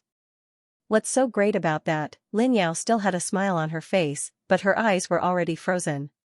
After that, she didn't even take a single bite of the chopsticks. She just sat there like a vase. She was beautiful, but she was lifeless. Ling Xian saw this and couldn't help but frown. Since you don't plan to eat, why are you participating? In the past, Lin Yao would never appear at such events. Ling Xian was the same. But today, both of them were here. I'll do whatever you want, she said. Up to you. On the other side, Jiang Fuyue was 70% full. Just as she was about to put down her chopsticks, Eci suddenly picked up a piece of tofu and put it in her bowl. She used the serving chopsticks. I saw that you liked it. This is the last piece. Xianxia snorted coldly. Cheap trick. Then, he called the waiter over and pointed at the dish. Give me another plate. ECI, question mark. Zhongxiang, hee, little girl, are you stupid? Jiangfuyue, heh, noobs pecking each other. I'm full. I'm going to take a breather. You guys take your time. Then, he got up and left. With this, there was no barrier between ECI and Zhongxiang. Their eyes met, and it was as if two sharp swords had been unsheathed. The atmosphere immediately became tense. ECI sneered. Some people think they're invincible just because they have some stinky money. To put it bluntly, they're just rich and stupid. Zhongxiang didn't back down. That's still better than some people trying to curry favor with others. The key is, did they accept it? As he spoke, he looked at the tofu in his bowl that hadn't been touched. ECI. F***CK. Sorry to interrupt, the waiter said with difficulty. Do you still want fried tofu? ECI smiled. Do you want it? Zhong? You make it sound like you've been accepted. Aren't you the same as me? Zhongxiang's eyebrows twitched. No. I don't want it anymore. You're so slow. The waiter who had been standing at the side the whole time, question mark. He was innocent. After Jiangfuyue went out, she called Niao Chunhua. Long Tian had been cleaned up, and his henchman had been cut up by Lu Jinzhong. But when he left, he kept saying that he wanted to see you. He said something about Lu Xing's return. Niao Chunhua didn't know that Lu Mingyue had another identity as Lu Xing in her previous life. However, on the day of the cleanup, and the crazy words that Long Tian said after he was taken away, she more or less had some guesses. But she wasn't stupid enough to ask Jiangfuyue directly. She was well aware of the boundaries and distance that should be maintained. I didn't give him a chance to talk nonsense. I stuffed his mouth and fed him to the sharks.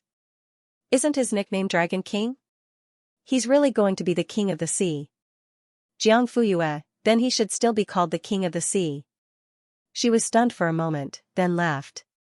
You're as vicious as always. I'm hanging up. After ending the call, Jiangfuyue turned around and walked in. After taking 2 steps, she bumped into Zhongxiang.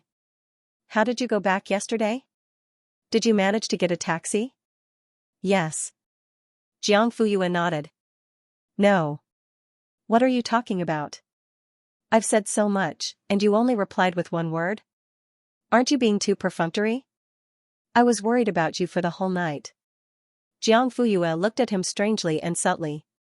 Zhongxiang felt his scalp go numb. What are you looking at? I'm looking at you. Huh? After a while, Zhongxiang reacted. Are you mocking me? She actually said that he was strange. Am I wrong? Just based on the fact that I've beaten you up more than twice, it's impossible for us to be friends. But you took the initiative to ask about my well-being. Why? As she spoke, she took a step forward and the distance between them shortened. They looked at each other and their breaths were close. Jiangfuyue's dark and deep eyes seemed to be able to see through him. Under her penetrating gaze, it seemed that all his tricks would be exposed. Have you heard of a saying? Zhongxiang's heart thumped. What saying? One who is unaccountably solicitous is hiding evil intentions. Can't it be the concern between classmates? Of course, but classmate Zhong, aren't you meddling too much? Yes? Her voice rose, like a feather brushing the tip of his heart. No, not much. He couldn't help but swallow and subconsciously wanted to retreat to avoid her soul-stirring interrogation. Jiangfuyue glanced at him and reminded him. Don't retreat, there's a pool behind you. Ah? Oh. Zhongxiang was stunned. Suddenly, she asked, what are you playing with ECI? Her casual tone made it seem like a casual mention, but the teenager was caught off guard. No, nothing. Why are you so nervous? His pupils were dilated, his muscles were stiff, and even his voice was a few degrees higher. A person will only deliberately emphasize something when he's guilty. Zhongxiang was frightened, but Jiangfuyue's radar-like eyes were still fixed on his face, so he couldn't show the slightest fear or dodge. He could only force himself to look at her, but in fact, his back was already soaked.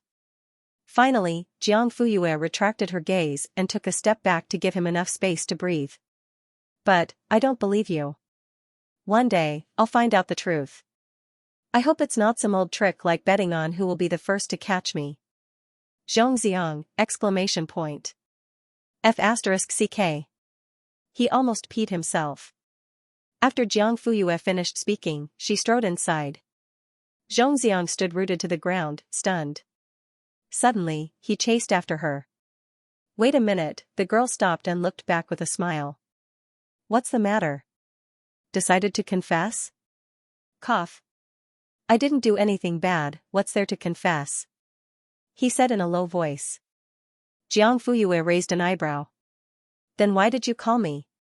He suddenly took half a step back and stood up straight. He even adjusted his vest and shirt collar. Suddenly, he raised his chin and looked at the girl with disdain. What do you think? Jiang Fuyue, what do you mean what do you think? What I'm wearing. As he said that, he deliberately adjusted his gold-rimmed glasses that did not slip off the bridge of his nose. Do you want to hear the truth? Of course. Jiang Fuyue looked at him carefully. First, let me ask you a question. It's summer and you're wearing a vest with your shirt collar buttoned to the last button. Don't you feel hot? Zhongxiang. Yes, a little. But don't you think I look like a gentleman? I'm like the male lead who walked out of Shakespeare's book. Every action is synonymous with romance. Shakespeare? I think you look like him. You're just missing a scholar. Zhongxiang, ?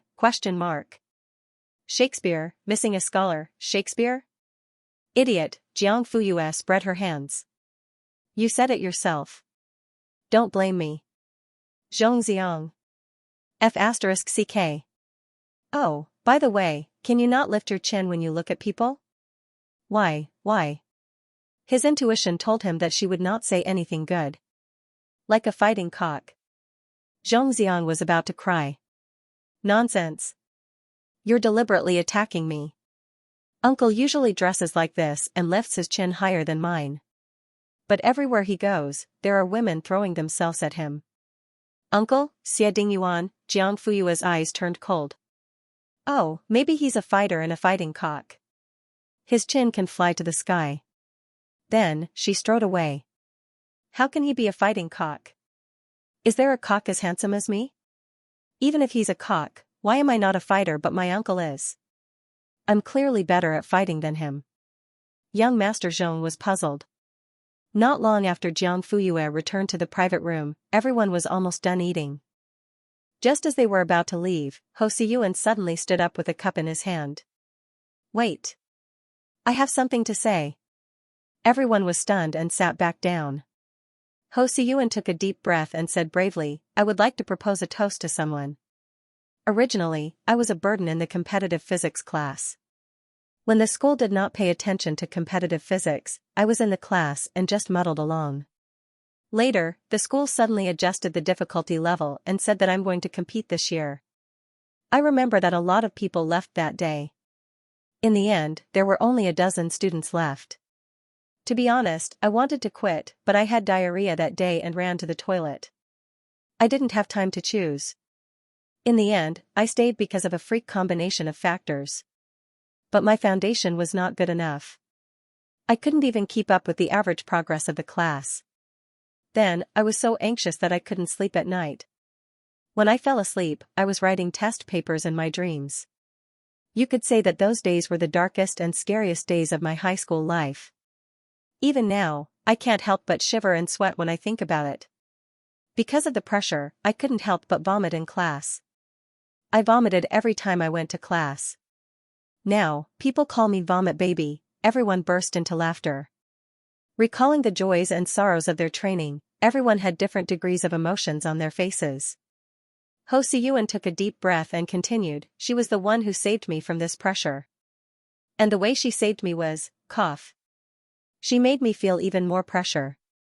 Ha ha ha ha. The laughter got louder. Everyone knew who Ho Siyuan was toasting, and they all looked at Jiang Fuyue. Tang Ruoyan sat next to Hang Haoran. He could not help but pout when he saw that Hang Haoran was also staring at Jiang Fuyue with an expression of excitement and admiration. Being in such an atmosphere, Lin Yao also felt a little uncomfortable. She was not a member of the competitive physics class, so she had never experienced what Ho Siyuan was talking about. Therefore, she could not find any empathy and could only sit quietly and listen. On the other hand, Ling Xian did not reveal his emotions as much as the others, but the faint and gentle smile on his lips revealed his true feelings.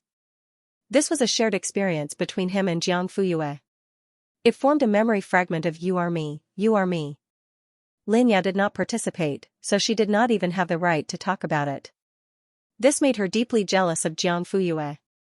In a similar situation, for the first time, she was not the focus of everyone's attention.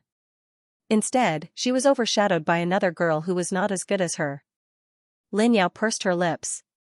She unconsciously tightened her hands under the table, causing the tablecloth to wrinkle. Ho Siyuan. From that day on, I lived in an abyss of suffering because she was too scary. She took 5 minutes to solve the final question and 10 minutes to finish the entire A++ exam. But the miraculous thing was that I didn't vomit. Maybe it's because Lu Bowen and I were crushed in front of her. Since we were all trash, why should we be divided into grades and ranks? Right? Everyone agreed, yes. That's right. In front of her, we were all trash. Jiang Fuyue shook her head and laughed. Ho Siyuan. After that, I passed the preliminary exam and entered the semifinals. In the end, I even won the national first prize. If this was in the past, I wouldn't even dare to dream about it. Finally, he looked at Jiang Fuyue. It was you who made me the person I am now, a better Ho Siyuan. It was also you who let me see what a real genius is. That feeling, how do I describe it? It's like seeing a shining lighthouse on the boundless sea. It stands so high and shines so brightly. It's the mark of future navigation and the pinnacle of height that humans can reach. It's very grand and very powerful. Yes. Grand and powerful. He said what everyone felt about Jiang Fuyue. If there had to be a goal in life, then Jiang Fuyue would definitely stand at the highest and farthest point. Everyone could see it, but very few people could reach it. How lucky was it that these people passed by her and witnessed her towering height with their own eyes? But until now, no one had been able to estimate her true height. Ho Siyuan, in short, Sister Yu, you will always be the goddess in my heart. This toast is to you. The applause was thunderous. Jiang Fuyue slowly stood up and picked up the teacup in front of her. She was no longer expressionless in front of Zhongyu and Ishi. She was smiling, and her beautiful peach blossom eyes were filled with a gentle light. Everyone knew that Jiang Fuyue was beautiful, but because of her overly powerful strength, they always subconsciously ignored her feminine characteristics. For example, she could also smile, and she could also be bright and beautiful. She also had the innocence of a girl, and she was playful and lively. At this moment, everyone's face was full of amazement. Ling Xian had a smile on his face. Yixi's eyes were shining. Zhongxiang's eyes were a little stunned, so she looked like this when she smiled, but she had never smiled at him. He glanced at Yixi from the corner of his eyes. She didn't smile at all. He instantly felt balanced. Jiang Fuyue's cup touched Ho Siyuan's cup lightly. You worked very hard. Everything you have now is the reward you deserve. Congratulations. Sister Yu, why don't you say a few words to encourage everyone? You can't just pamper the monkey, right? Lu Fei proposed loudly. Everyone immediately echoed, yes, yes, yes. Goddess, please give us some priceless advice. We'll write it down when we get home and hang it on the wall. I can custom make a cup with words on it and put it beside me every day. If you drink it, you get full marks. If you poop, cough it out, you get full marks too. Wonderful. Oh. Xian, that's enough. Jiang Fuyue thought for a while and decided to leave them with a final sentence. Study hard, make progress every day, and work hard to build the great motherland. If special effects could be added, a flock of crows would fly past at this moment.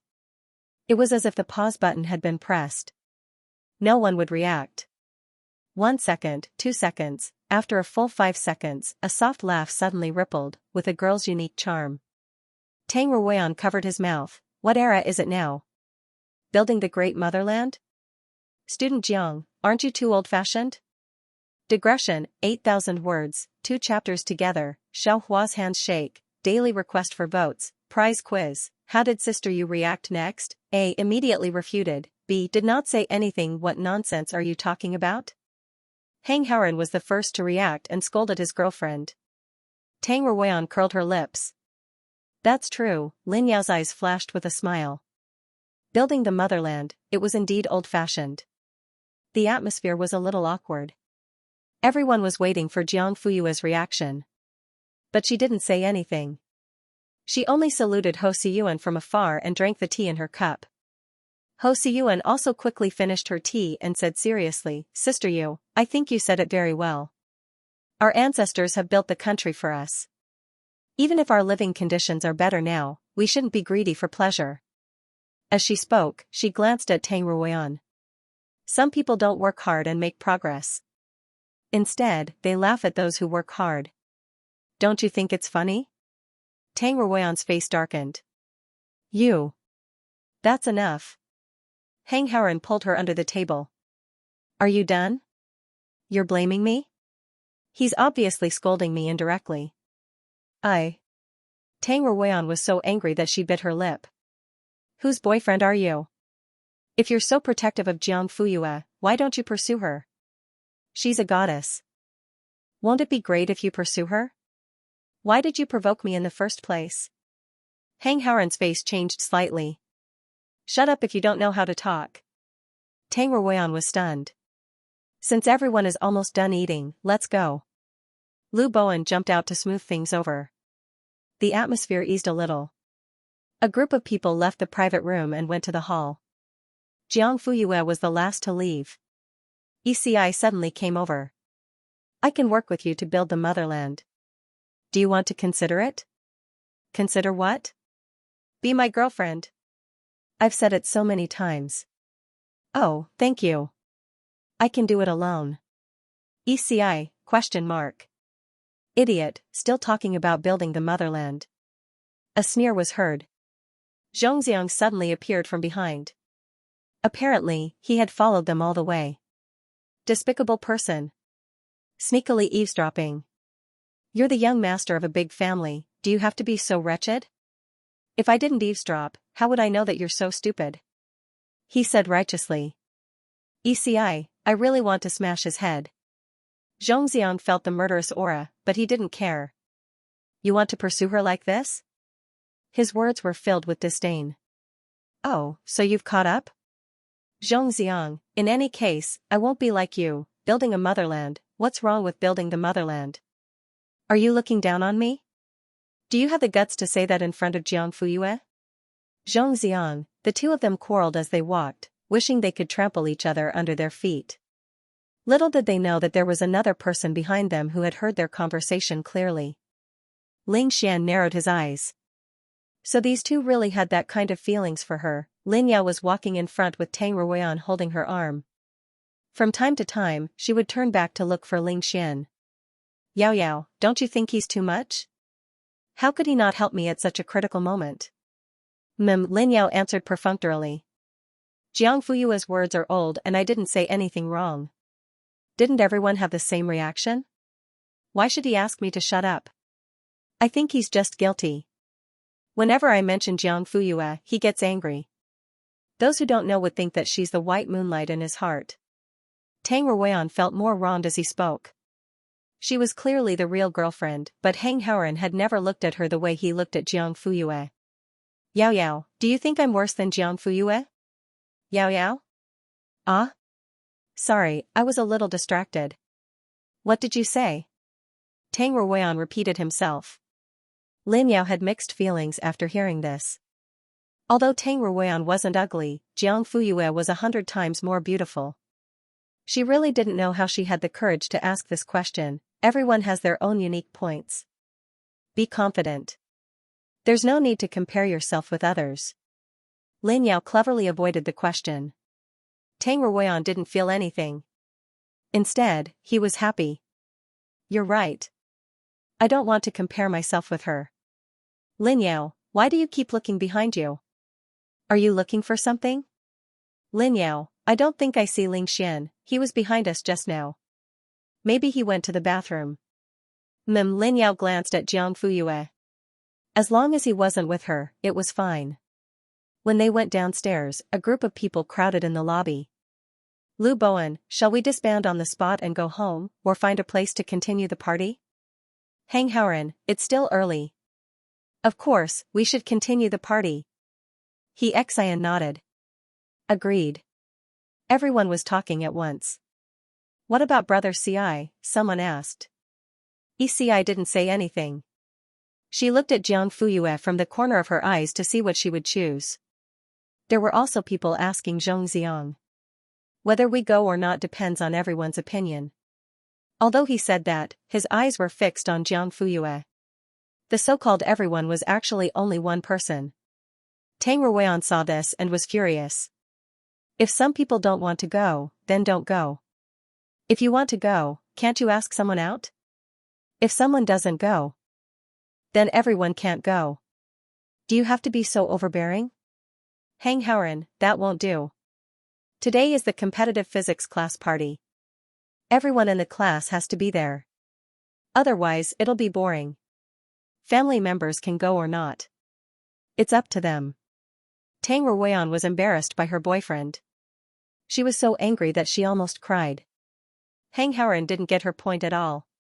Why are your eyes red? Did sand get in your eyes? Do you want me to blow them for you? CKU, Lin Yao finally found Ling Xian. She left the depressed Tang Ruoyan and quietly stood beside him. Xian, are you going? Ling Xian, depends.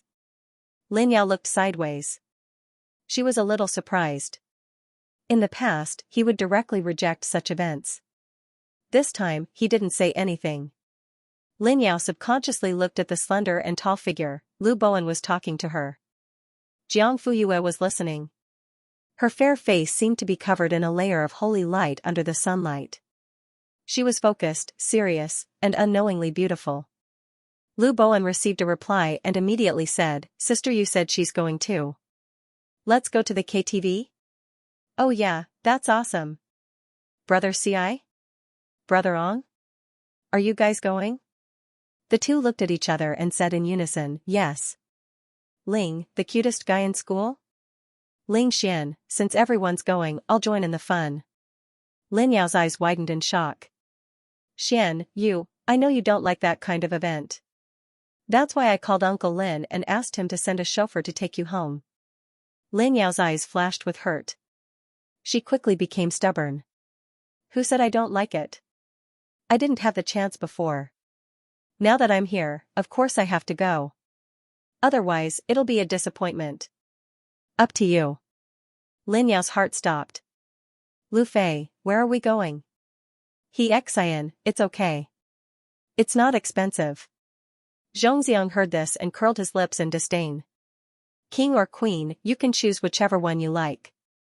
It's my treat. Wow, Zhong is awesome. A nouveau riche is indeed a nouveau riche. Where are king and queen? Why haven't I heard of them before? The two most luxurious bars in Linhuai. Rumor has it that one night is a place to spend 1,000,000 yuan. Huh? 1,000,000 yuan a night? Is it that expensive? I don't know. I've never been there before. Is it really that expensive? What are you afraid of? Zhong will pay the bill. But that's a bar. Can't underage kids like us enter? I'll take care of everyone's snacks and drinks. You can order anything you want on your phone. I'll get takeout delivered directly to the store. Thank you, Brother Ci. Call like crazy for Brother Ci. Is this what it feels like to be classmates with a nouveau riche? Oh my god, it smells so good. Zhongxiang snorted. Who asked you to pay? It's not like I can't afford it. Heh. You're allowed to show off, but I'm not allowed to be generous? Who doesn't have some stinky money these days? Just like that, the group went to King, which was closer. As soon as they entered, they were almost blinded by the magnificent decoration inside. 8 golden Roman columns supported the arched dome, and a huge crystal chandelier hung down from the middle. The dim yellow light reflected on the painted murals around. The floor was covered with an expensive Persian woolen carpet.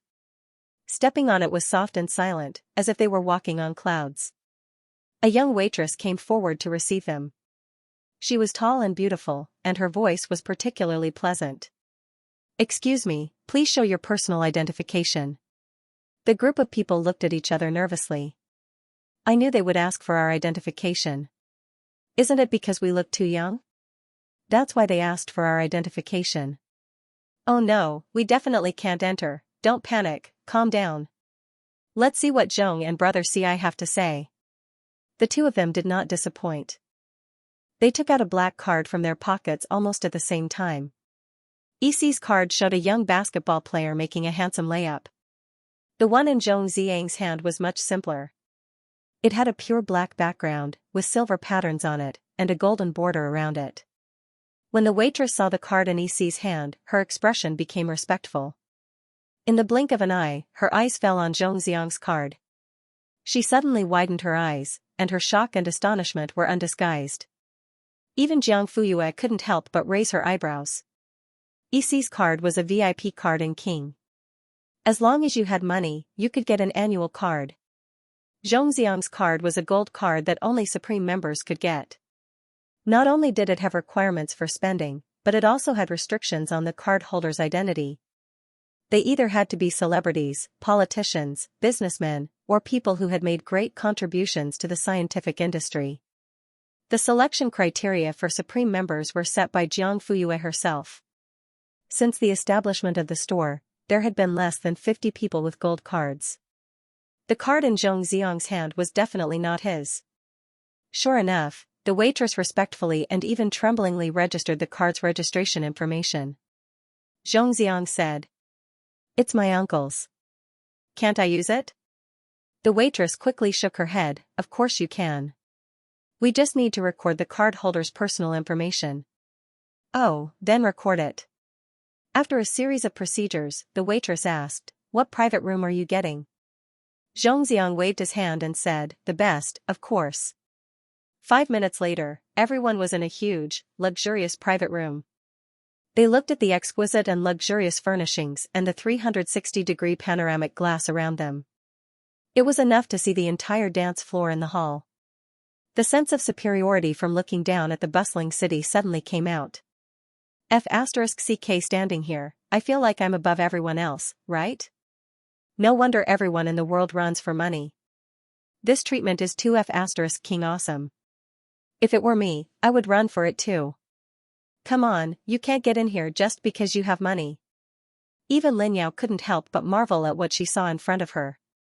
As a native of Linhui, she knew there was such a bar in the city center. She had come here with her family to play before. However, she had never been to a private room above the second floor. It wasn't that she didn't have the money to book it, but that it was simply impossible to book it. Not to mention this king-level room. Suddenly, she looked at Zhong Xiang with a subtle expression. What was the identity of this transfer student from the capital? Tang Ruoyan was also stunned. Her small mouth formed an O shape. Her previous unhappiness was swept away. She excitedly grabbed her boyfriend's arm. "It's so beautiful here." "Does it cost a lot?" Hang Haoran scratched his head. "I think so." Zhongxiang's family is so rich. Hang Haoran didn't respond. At this time, young Master Zhong, who was supposed to be the center of attention, was holding a piece of watermelon in front of Jiang Fuyue. "This is sweet, do you want to try it?" "Thank you, I'll do it myself." ECI said, "Drink this, watermelon sago. I asked the bartender at the front desk to make it for you." Jiang Fuyue looked at one and then at the other. Suddenly, her lips curled up. Zhongxiang looked at her smile and was stunned. ECI was the same. Her eyes were full of little red hearts. "Are you two done?" ECI, question mark. Zhongxiang, question mark. Jiang Fuyue glanced at the watermelon and sago in their hands. "Someone delivered it to me, but I don't like either of them." After saying that, she went straight to the bathroom, leaving the two people who were caught in the middle of the conversation in confusion. "Zhongxiang, is she talking about watermelons or people?" ECI was expressionless. I think she's talking about you. Bullsh *T, she's talking about you. Also, I booked a private room. Who told you to go to the front desk to get some sago? You're quite generous, aren't you? Didn't you offer to treat us? Why, you can't even bear to part with a glass of sago? You spent my money to chase the girl I like, and now you're calling me stingy? ECI clapped. Oh, you finally realized? Do you know what this is called? Xianxia? Wronged. Boss. Who told you to flaunt your wealth? You deserve it. After that, she walked away calmly. Young Master Zhong gritted his teeth and clenched his fists. Soon, the group of people started to have fun. Tang Ruoyan and Hang Haoran sang a duet of a love song under the cheering of the crowd. The boy's voice was low, and the girl's voice was sweet and melodious. They cooperated well and sang quite well. Clap, clap, clap, brother Hang, the EDM prince is no joke. This scene can only be summed up in one sentence: an immortal couple, a match made in heaven. Burp. I'm full of dog food. Kiss. Kiss. As the cheers grew louder, Hang Haoran blushed and gently kissed Tang Ruoyan on the forehead, then bounced away as if he had been electrocuted. Lin Ya watched enviously. They have such a good relationship. Ling Xian heard this and was expressionless. He looked calmly in front of him, but there was nothing there except for a glass window. Lin Ya frowned. Suddenly, the bathroom door opened from the inside and Jiang Fuyue walked out. She had just washed her face and hadn't dried it completely. The water droplets slid down her cheeks to her neck and finally disappeared into the depths of her collarbone. All of this was clearly seen by the glass window in front of them. Ling Xian's Adam's apple bobbed slightly. Yao Yao, why don't you sing a song? Tang Ruoyan handed her the microphone. No need, your voice is so good, and you've learned how to sing. You're definitely better than us amateurs. Come on, don't be too humble this. Lin Yao was still a little hesitant. When everyone was shouting for her to sing a song, she reluctantly took the microphone. Then I'll sing an English song. I don't sing very well, so please don't be offended. Ling Xian heard this and a hint of mockery flashed through his eyes. Others didn't know, but he knew very well that Lin Yao had been learning singing and dancing since she was a child. Her singing was comparable to a professional. Sure enough, when the prelude started and her gentle voice was heard, everyone was stunned and the whole place was silent. It was as if any noise would destroy the quiet atmosphere created by this song. After the song ended, there was a wave of applause. A goddess is a goddess. Not only is she beautiful, but she can also sing very well. I feel like my ears are pregnant. Her English pronunciation is too perfect. It's an authentic British accent. There was a lot of praise. Lu Fei raised his hand and put it on EC's shoulder like a good brother. How was it? ECI waved his hand away. Just talk, don't take advantage of me. Me? Take advantage of you? Isn't that the case? Lu Fei, black man ? JPG, I'm asking you, how was Beauty Lin singing? ECI, SOSO. SOSO? You grew up listening to heavenly music, right? It was indeed SOSO. I'm not lying. Pretentious and deliberately showing off. Did she think that he had never heard the original song? On the other side, Zhongxiang was also asked the same question. How was what? Beauty Lin sang. She's the school beauty? Zhong sat up straight. Isn't she Jiang Fuyue? All of them. That's impossible. A mountain can't have two tigers, and a school can't have two beauties. Jiang Fuyue is much more pleasing to the eye than her.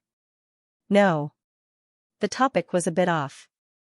I asked if she sang well, and you're discussing who's the school beauty? You dare to refute? Zhongxiang's eyes suddenly turned cold. No. What I mean is, the person took a deep breath. Jiang Fuyue is the school beauty, the recognized school beauty, the only school beauty. The kind that no one can shake. Zhong snorted, that's more like it. That person. Crying. At the same time, in the DNA building of History Biotechnology, the door of the polymer pharmaceutical laboratory opened from the inside, and a gust of cold air floated out. Then, a slender figure stepped out. The cold air wrapped around him, and his appearance couldn't be seen clearly. When the blast door was closed, the cold air gradually disappeared, and the man's complete figure was revealed. A white protective suit covered his entire body, and a gas mask covered his entire face. Only the fine lines of his body could be seen, and a pair of eyes peeked out through the transparent nanomaterial. It was dark, quiet, and like a whirlpool. He stood under the nozzle and received the first cleansing shower. Soon, the smell of disinfectant spread, and it didn't smell good. Then came the chemical sterilization. After layers of elimination, he finally took off the protective suit. "Thank you, sir." His assistant brought a clean shirt and suit for him to change into. 5 minutes later, the two left the laboratory building and went to the office. At this time, Xie Dingyuan was already in a suit. Like every domineering CEO, he had a perfect appearance, a noble temperament, and a habit of looking at people from the corner of his eyes. "The blast door in Area A is too low level. It's time to change it." "Yes." Xing Yiming quickly took out his iPad and wrote it down. Dr. Lin mentioned it before. "Yes. The elimination process is done well, but the disinfectant seems to be different from before. This is a new enhanced version developed by GF. It has an additional 24 bacterial antigens, and the elimination rate has increased by 0.3%. Xie Dingyuan, has it been tested? Don't worry, everything is going according to procedure. From opening to recycling and purification, every step has been tested more than 10 times, and no problems have been found for the time being. Okay. In the office, Xie Dingyuan had just sat down when Xing Yiming handed him a stack of documents to be signed. "This is something that can't be decided by the subordinates. There are a total of 12 documents, and you will need about half an hour." The man rubbed his temples. There was a flash of tiredness on his face, but it quickly returned to normal. There was no sign of tiredness in his expression. "Also, about an hour ago, you received 3 messages from King." "King?" Xing Yiming knew that he had a gold card, but he had never been there before. He reminded him, the biggest bar in Linhui. "Bar?" Xie Dingyuan frowned and looked surprised. "It should be the young master." "Zhong, Zi, Ong." He put down the pen and documents in his hand and got up to grab his jacket. "Put these in my car. I'll give them to you after signing tomorrow." Xing Yiming knew that he was going to catch the young master himself. "Do you want to call a driver?" "No need." After he finished speaking, he strode away, leaving a gust of wind behind him. Xing Yiming shrugged and thought to himself, someone is going to be unlucky. In the private room, the atmosphere was lively. Tang Ruoyan, Hang Haoran, and the others sat around the coffee table and played a game of big or small. The loser would drink. Ho Siyuan had run to the washroom many times, but he still couldn't escape the curse of losing 9 out of 10 times. In the end, he couldn't take it anymore. He begged Jiang Fuyue pitifully. "Sister, please save the child." As he spoke, he looked at Jiang Fuyue's phone screen. Good Lord, it was full of English. He couldn't understand it, and he didn't dare to say it. Anyway, after entering the private room, Jiang Fuyue spent most of her time staring at her phone and didn't participate in the entertainment activities. However, no one found it strange. On the contrary, it would be scary if Jiang Fuyue joined them excitedly one day. "I lost so badly. Those dice seem to have a grudge against me. It's always the smallest." Ho Siyuan was in tears. "You might not believe it, but I've rolled 3 ones 10 times. Jiang Fuyue nodded. "That's really bad." Ho Siyuan. "That was heart-wrenching." Xianxia called out, "Sister Yu, why don't you come and play? Monkey will vomit if he drinks more." Jiang Fuyue looked at Ho Siyuan's pleading face, put away her phone, and stood up. "Okay. Let's play then." Zhong Xiang and Eci heard the news. "I'll play too." After they finished speaking, they looked at each other and suddenly looked away. Ling Xian, who had been sitting quietly, suddenly said, "Great, count me in." Everyone was stunned. They didn't find it strange that Zhong Xiang and Eci joined in the fun. After all, even a blind person could see their feelings for Jiang Fuyue. But, what was Ling Xian, the cutest guy in school, doing? Usually, they wouldn't see him at this kind of event, let alone play dice with his piano-playing hands. It was rare. As if that wasn't enough, Lin Yao also said, since everyone wants to play, I'll join in as well. Everyone? Tang Ruoyan was the only one who was really happy. Okay, Yao Yao. Why don't you come and sit next to me? Lin Yao didn't respond.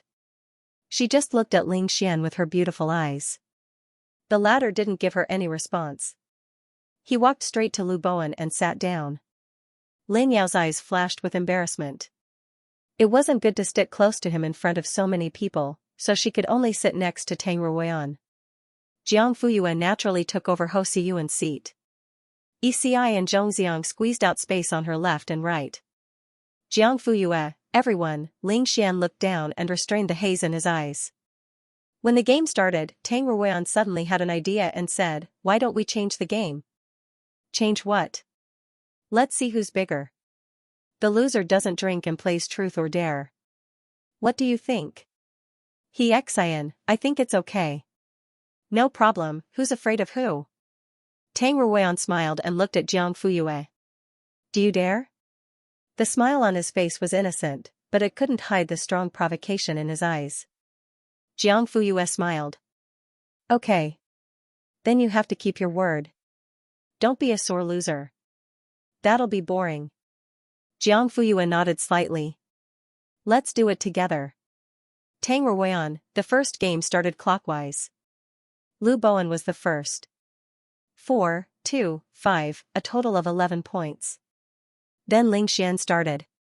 He didn't use any fancy moves. He just shook the dice slightly. 5, 5, 6, 16 points. Awesome, awesome. Is a straight A student better than an ordinary person in everything? Ling Xian, I'm just lucky. It was Hang Haoren's turn. He first picked up the dice cup and let Tang Ruoyan blow a breath of divine air into it. Then, he imitated the god of gamblers in the movies. Up and down, left and right, his exaggerated movements and the sound of the dice hitting the walls of the cup could be heard. Everyone, after a while, he stopped and revealed the dice, 6, 6, 5, 17 points. Wow! Tang Ruoyan exclaimed. There shouldn't be any higher than this, right?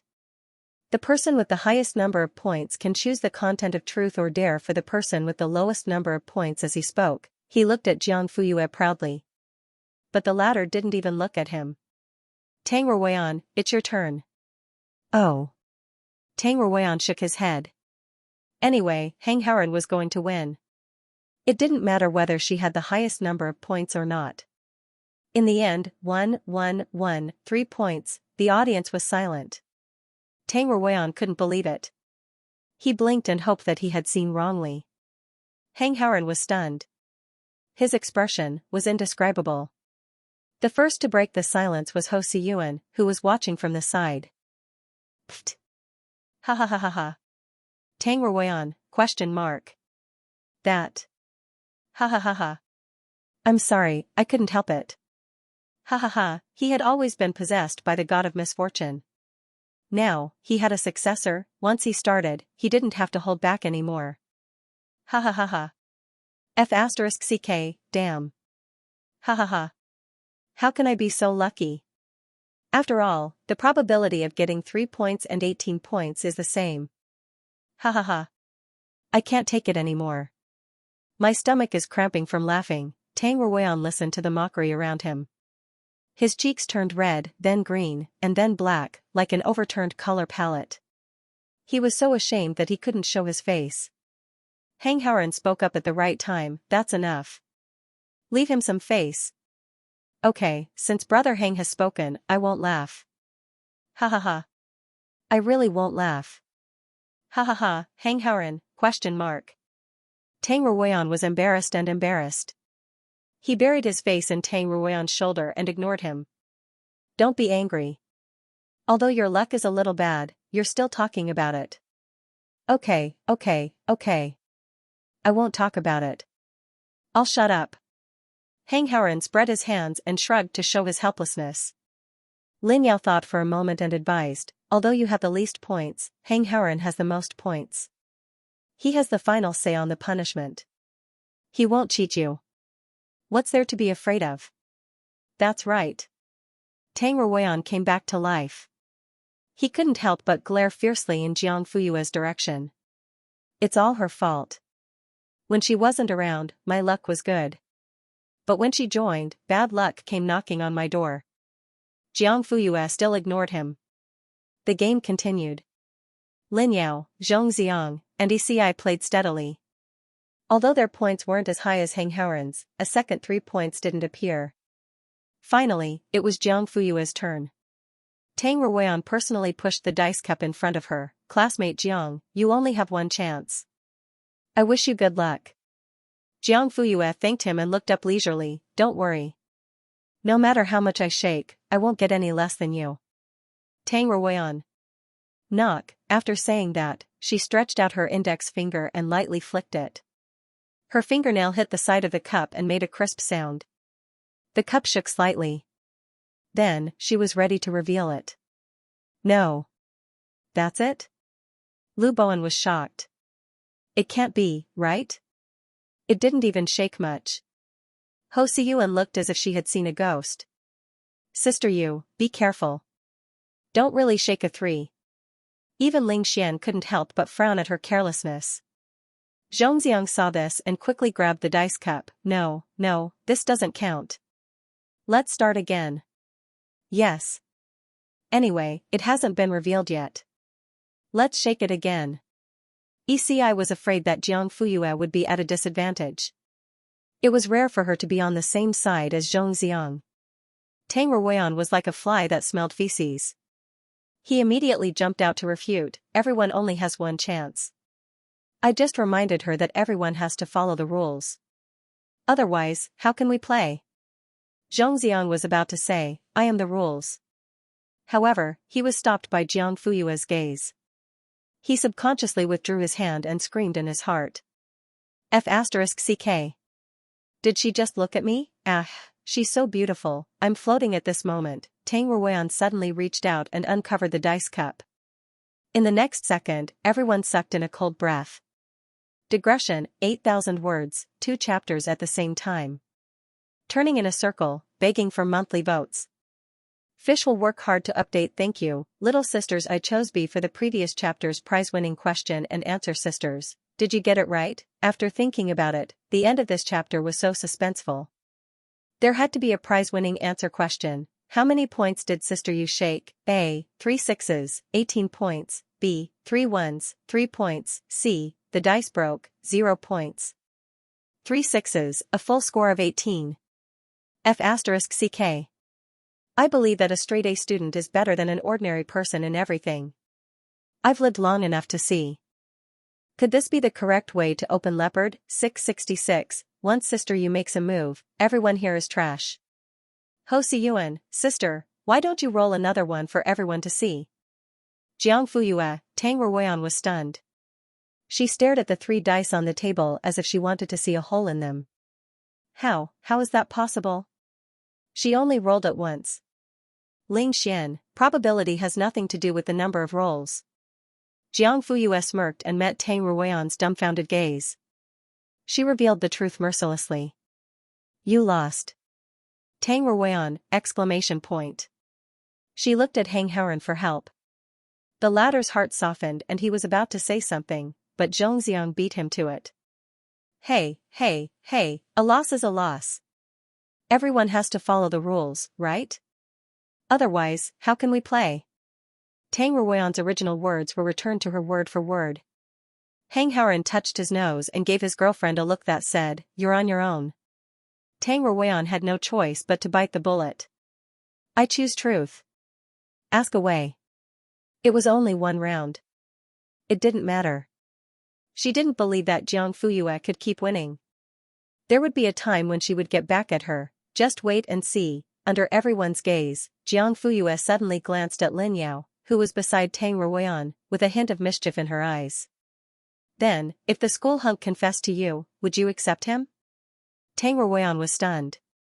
She was prepared for Jiang Fuyue to dig into her privacy and humiliate her on the spot. For example, she would ask her sharp questions like how many boyfriends have you had or who is your sexual fantasy partner. She didn't expect it to be so simple.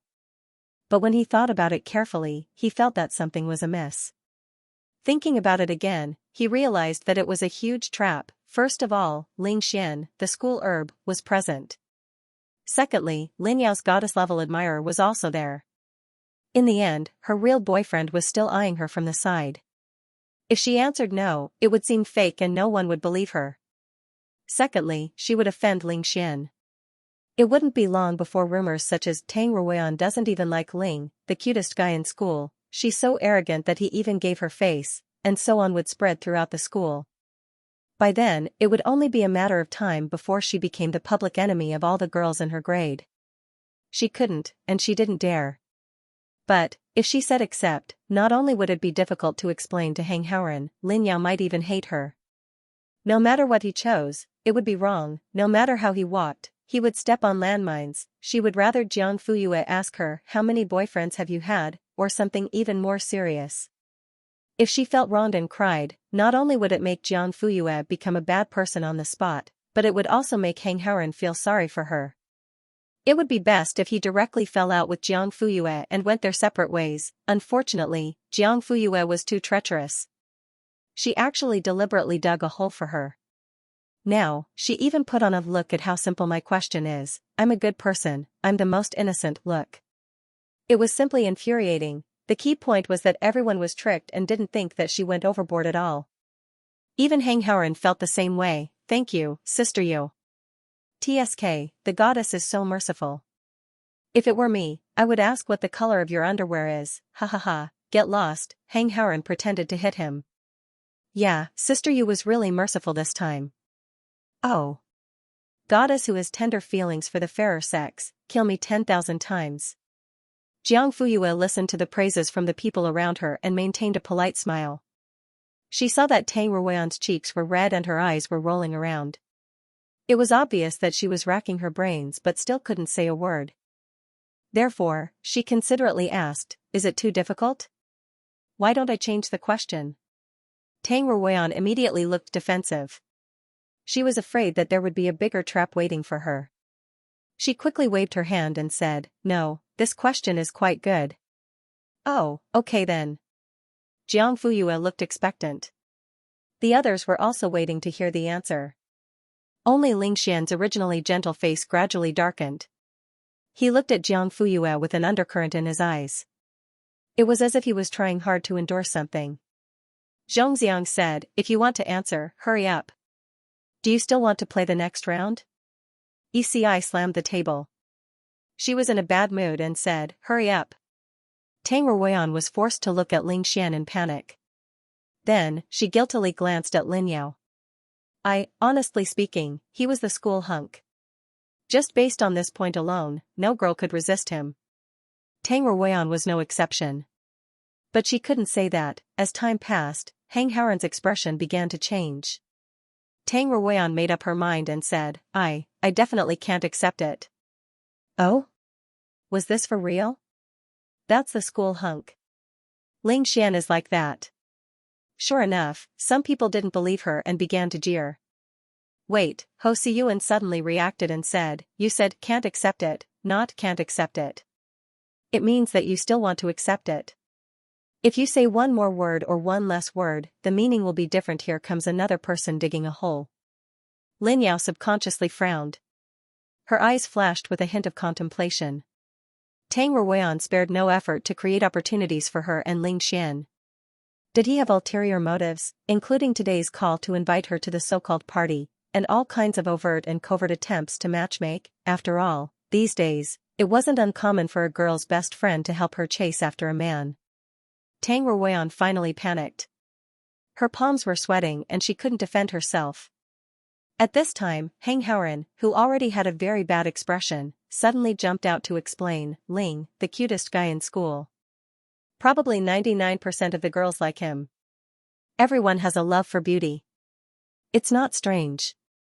But Yan Yan already has me. Of course, she can't accept other people's confessions, right? Yes, yes. That's right. Tang Ruoyan hurriedly nodded. Hang Haoran is so protective. At this critical moment, our Hang Haoran is still the best boyfriend. Like Hang Haoran laughed and clasped his hands to say thank you, but no one knew what he was thinking. Lu Bowen, then this round is over. Let's continue. 5 minutes later. If Tang Ruoyan once again dramatically shook 3 ones and everyone's jaws dropped, then when Jiang Fuyue shook 3 sixes again, everyone's eyeballs fell out. F***CK. It's the leopard again. Does it have to be so godly? I've only heard of the god of misfortune. I've never seen the god of gamblers stay. Goddess, may I ask if you can lend me your lucky little paw to touch? I promise I'll only touch it once. Just once. Xian, that's enough. Don't be so shameless. Sister you, his hands are too rough and not suitable for you. Mine is completely fine. If you don't believe me, you can try it. Lu Fei. If you say I'm shameless, I'll see you lose your whole body. I'm happy, I'm willing. I just want sister you to touch me. What's wrong with that? ECI was unhappy, get lost. Lu Fei. He suddenly became quiet. I don't know, and I don't dare to say it. Even Ling Xian couldn't help but look sideways at Jiang Fuyue with a bit of hidden scrutiny. If the first time was a coincidence, then the second time was definitely not a coincidence. Logically speaking, she was a high school student and had no access to these things. Student Tang, I'm so sorry. You lost again. In order to save Tang Ruoyan's face, Jiang Fuyue didn't say the last sentence. But everyone knew what she meant. It was a little funny and a little sympathetic. But as Tang Ruoyan said, since he dared to play, he should be able to afford to lose. Otherwise, how embarrassing would that be? Tang Ruoyan was completely dumbfounded. He looked at the dice as if he was looking at a monster. It's 3 again. Impossible. I've rolled so many times. Ling, the cutest guy in school, just said that the number of rolls doesn't necessarily have to do with the number of rolls. Ho Siyuan nodded in agreement. Didn't you roll 3 all the time just now? Tang Ruoyan suddenly looked up and looked at him with shining eyes. Come back and continue playing. Now that we're not drinking, you don't have to keep going to the toilet. Ho Siyuan touched his nose and took 2 steps back. No, forget it, it wasn't easy for the god of misfortune to go elsewhere. What if he came back to find him? He wasn't stupid. Tang Ruoyan gritted his teeth. I don't believe in such a coincidence. There must be something wrong with the dice cup. Xianxia raised his eyebrows. What's the problem? Everyone is playing and you're the only one who lost. Could it be that the dice cup recognizes people? Tang Ruoyan wanted to say that it did recognize people. And it only recognized her, but even she didn't believe it. At this time, Jiang Fuyue once again showed his magnanimity. You want to change the dice cup? Sure, no one is playing tricks anyway. Everyone is not afraid. But shouldn't we finish this round of truth or dare first? Yes, you can continue after the punishment. Zhongxiang took this opportunity to call the waiter and said loudly, get me 10 dice cups. Obviously, he said it deliberately for someone to hear. Tang Ruoyan pursed her lips in embarrassment and looked at her boyfriend for help. But Hang Haoran didn't even look at her. Jiang Fuyue, choose, Tang Ruoyan. Truth or dare? With the previous experience of being tricked, Tang Ruoyan didn't know what other scheming questions Jiang Fuyue could ask, so he simply gritted his teeth. I choose dare. Oh ho, everyone cheered. She took a deep breath and stared at Jiang Fuyue. Tell me, what do you want me to do? Well, I won't make things difficult for you. I heard that you like small animals. Why don't you learn to bark like a dog? That's it? Tang Ruoyan was shocked. But when did she like small animals? Bark like a dog, bark like a dog. She actually wanted her to bark like a dog? Jiang Fuyue, is it difficult? Let me think about it. That's enough, sister you. You can't go easy on her. Yes. How can there be such a simple dare like a dog? What a waste of opportunity. Who asked our sister you to be so beautiful and kind? Tang Ruoyan had to admit that it was really not difficult, but she felt that there was a malice in it. Dog, Why did she want her to bark like a dog and not a cat or a rooster? Jiang Fuyue seemed to see through her doubts. Her light eyes suddenly led Tang Ruoyan to look at Lin Yao. She took a sip of her drink and naturally licked her lips. At that moment, Tang Ruoyan was enlightened and understood everything. She actually mocked her for being Lin Yao's bootlicker? This kind of humiliation that only the two of them understood left Tang Ruoyan with no chance to refute. Because the others didn't know, they only thought that Jiang Fuyue was being merciful and praised her for being kind and generous.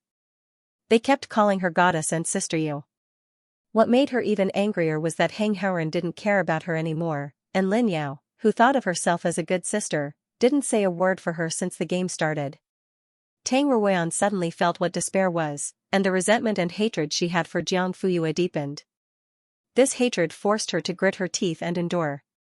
Finally, she let out a sullen and ashamed woof, amidst everyone's laughter. Jiang Fuyue, just you wait. When dare ended, the waiter happened to bring in the dice cups. They were all new and unopened. Xianxia sneered and waved his hand. Choose, lest you keep thinking that someone cheated. Tang Ruoyan pursed her lips and ignored the other party's sarcasm. She carefully chose one. The third round of the new dice cup began. When Tang Ruoyan rolled 3 ones again, her vision went dark and she almost fainted on the spot. This time, the private room became exceptionally silent. When the silence reached an extreme, it became a kind of eerie. Do you guys feel the chilly wind? I heard that places with a lot of people like bars are mostly built in graveyards. Did I offend some deity? It's more likely that you bumped into some kid. He actually produced 3 identical smallest dots in one person's hands. Tang Ruoyan was horrified. She screamed and threw the dice cup away. Everyone was taken aback by her actions. The dice cup was pushed in front of Ling Xian. He shook it and opened it. It was 3 ones again. Hiss, what's going on today? Even the good luck of being a straight-A student doesn't work? But this also means that Tang Ruoyan isn't the only one who can roll 3 ones. Although it's not very kind of me to say this, and I'm a little gloating, I can't help but feel relieved. Yes, me too. Let's turn up the temperature of the air conditioner. No wonder it feels chilly. When it was Jiang Fuyue's turn, it was still 3 sixes. Everyone, other than praising her for being awesome, there was nothing else to say. ECI looked at Jiang Fuyue's hand and suddenly said, "Have you learned martial arts before?" Everyone was startled and turned to look at her. Jiang Fuyue nodded honestly. A little. You call that a little? You're really good at joking. No wonder you're so good. Goddess, please accept my kneeling. Is there anything you don't know in the 18 types of martial arts? Goddess, please accompany me to Las Vegas. I'll buy all the machines and alcohol. My only request is to help me win 1 billion yuan. Scram. Dream on. For a moment, the exclamations were endless. Jiang Fuyue didn't feel guilty. Don't tell me you guys think that you can win all the bets in this world just by relying on luck. Ho Siyuan mumbled, isn't that so? Of course not. Luck and a certain amount of tricks are the magic weapons to win. Lu Bowen smacked his lips. I've learned something. Zhongxiang seemed to be deep in thought. ECI also fell into silence. Suddenly, Tang Ruoyan seemed to have found something that could be used against her. She fell into an inexplicable state of excitement that bordered on insanity. Okay. Jiang Fuyue, you cheated? Compared to her excitement, Jiang Fuyue was terrifyingly calm. Did you choose the dice cup? Didn't you shake out the 3 ones yourself? Did I do anything to interfere with the results of your points? The 3 consecutive questions made Tang Ruoyan's face pale. But, you've learned it before. It's not fair, Jiang Fuyue smiled. You're in the same class, taught by the same teacher, and learned the same knowledge, but the final test scores are not the same. You can't blame the education system for being unfair just because the student with the highest score hired a tutor or attended a cram school on the weekend, right? A gamble is like an exam. The test paper, answer sheet, and draft paper given to you are exactly the same. You can't just open your mouth and talk nonsense just because you scored last and someone else scored first. Is it that difficult to admit that you're not as good as others? Besides, before the game started, you didn't say that you can't play if you've learned it before, right? Tang Ruoyan was speechless. Her eyes were filled with tears of grievance. She looked pitiful. On the other hand, Jiang Fuyue just sat there. Even if she didn't have any expression or action, she still made people feel that she was powerful and inviolable. They were both girls, but they had completely different styles. The atmosphere was a bit stiff. The voices stopped. Everyone looked at each other, not knowing how to break the deadlock. Tang Ruoyan opened her mouth and said that she cheated. It was indeed too much. Jiang Fuyue's words were reasonable, and she had a firm grasp of the moral high ground. Hang Haoran wanted to speak up for his girlfriend, but he couldn't even smooth things over. In the end, it was Jiang Fuyue who spoke up. Do you want to continue? Of course. How many rounds have it been? That. Is the loser going to be punished? This time it's a double win, otherwise, why would Sister Yu be the best? Tang Ruoyan still chose dare. Jiang Fuyue asked her to bark like a puppy again. Woof, ha ha ha. Sister Yu, you don't have to take care of your female compatriot like this, right? This is blatant favoritism. Jiang Fuyue smiled and replied, I'm happy to do so. Yes, she was really happy to do so. Tang Ruoyan was speechless. It was Ling Xian's turn. He chose truth. The young man's pitch-black eyes looked directly and deeply at Jiang Fuyue. If the previous gazes were hidden, private, and could not be announced to the public, then this time it was bold, explicit, and open. Jiang Fuyue looked up slightly and unexpectedly met his gaze in midair. In just a second, she calmly looked away and then at Ho Siyuan. You do it. Huh? Ho Siyuan was stunned. You do it. Is this really okay? He rubbed his hands. Obviously, he didn't mean what he said, but he was already eager to try. What's wrong with it? I'm taking your seat. Okay. Then I'll do it. Jiang Fuyue nodded. Ho Siyuan looked at Ling Xian and chuckled. Sorry, school hunk. Ling Xian looked at Jiang Fuyue deeply and then turned back to Ho Siyuan. His face returned to its usual gentle expression. It's okay. Ask away. Which member of the opposite sex would you like to kiss? Wow, the moment he said that, the crowd went wild. Exciting. Monkey, well done. He's here. He's here.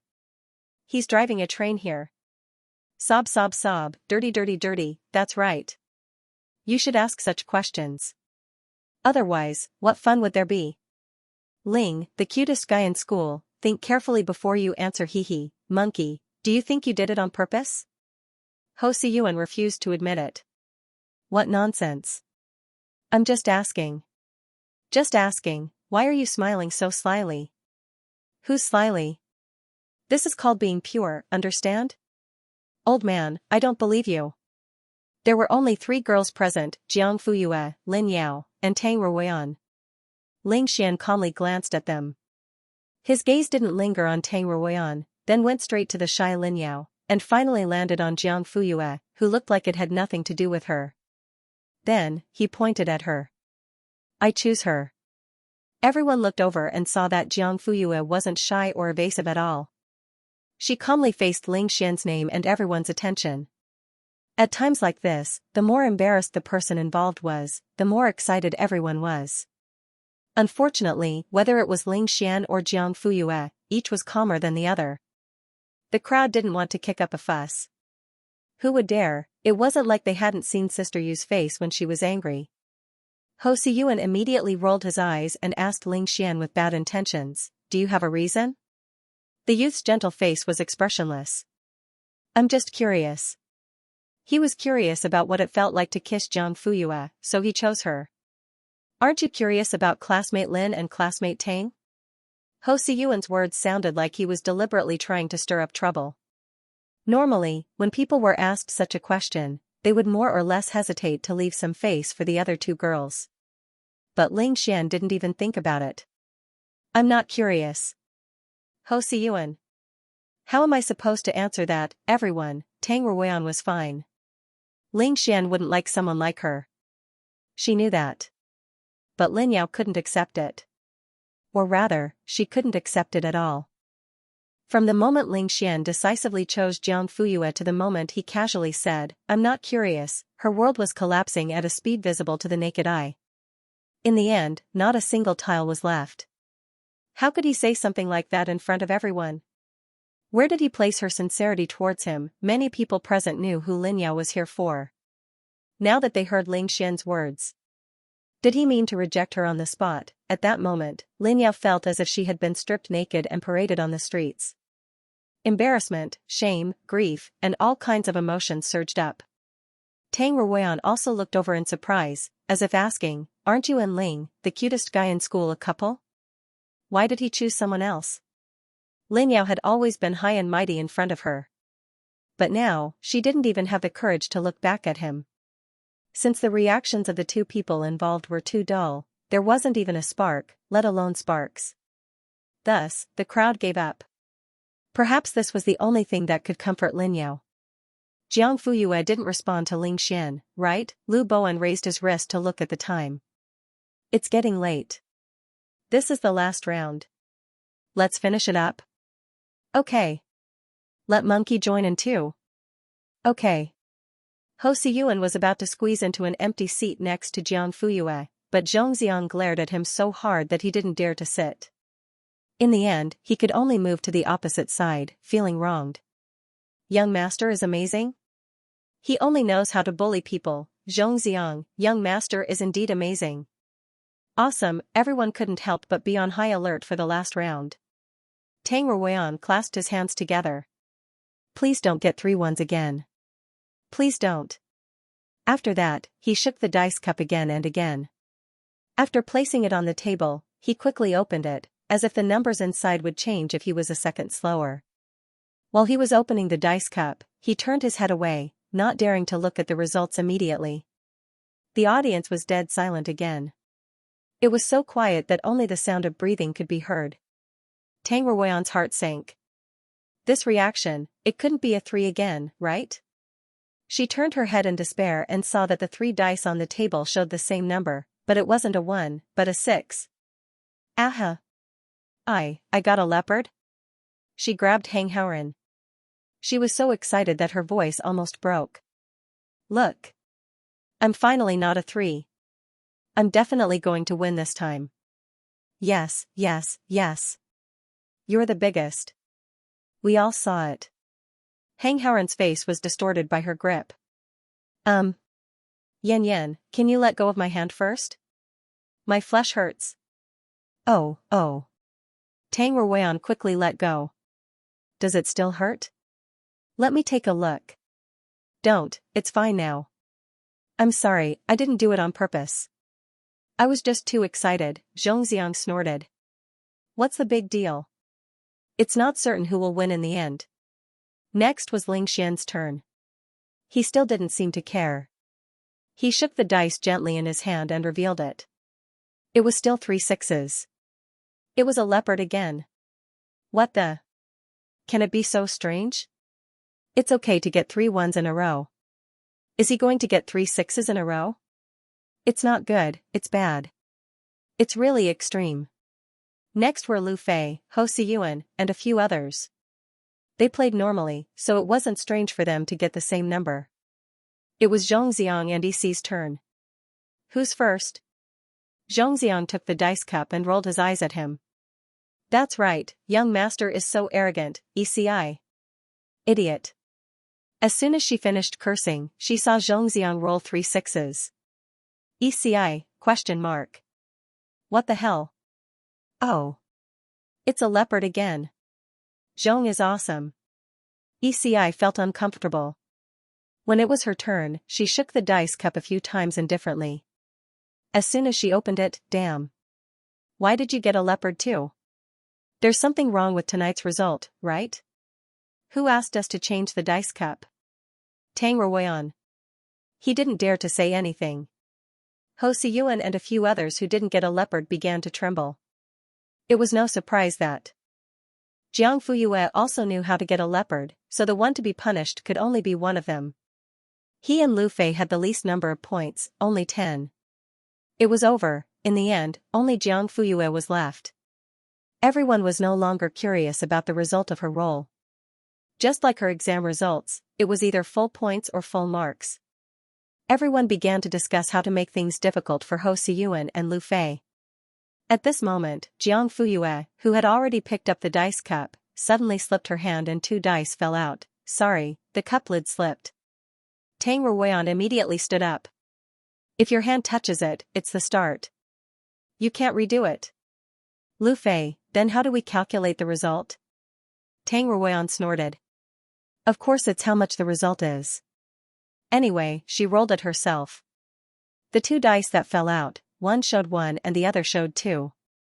Even if Jiang Fuyue rolled the last 6, it would only add up to 9, which was 1 less than Ho Siyuan and Lu Fei's 10. It was the smallest in the game, therefore, she was bound to lose this round. There was no need to look at the result of the 3rd dice. ECI frowned. How can it be calculated like this? Isn't this bullying? Tang Ruoyan said slowly, rules are rules. I followed them even though I was so unlucky before.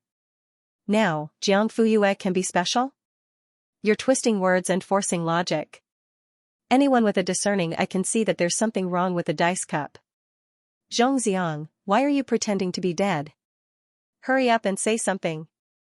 ECI elbowed him. But this time, Zhongxiang acted out of character and didn't help Jiang Fuyue. His eyes flickered slightly. It was obvious that he was thinking of something. Ahem. Although there's something wrong with the dice cup, from another perspective, isn't it also related to a person's luck? Otherwise, why is it fine when other people use it? What bullshit are you talking about? ECI was stunned. She used to think that Zhongxiang's temper was like shit. Now, she suddenly realized that there was shit in his brain too. He couldn't even tell right from wrong. It seemed that stupid C*NT wasn't enough to describe his mental retardation. Zhongxiang. Why is this person so stupid? I'm dying of anxiety. He started to give ECI a crazy look. Idiot. Jiang Fuyue was the smallest. Our leopard could do whatever he wanted to her, right? ECI, question mark. This can be done, and he was actually a little tempted. What was going on? The other leopard, Ling Xian, seemed to have thought of this long ago. He sat there calmly and didn't say anything. In his eyes, Zhongxiang and ECI were both stupid C*NTs. The kind that couldn't be differentiated by size. In the end, no one helped Jiang Fuyue anymore. She gently put down the dice cup on the table, looked up with a smile, and opened her red lips. I've lost. There was no unwillingness, and she didn't argue. She admitted it directly. She calmly accepted her defeat. But she still left the impression that she was strong and unshakable. Tang Ruoyan gritted his teeth. Anger flashed in his eyes. Jiang Fuyue, you also have a day like this. Make your choice. Truth or dare? 4 leopards.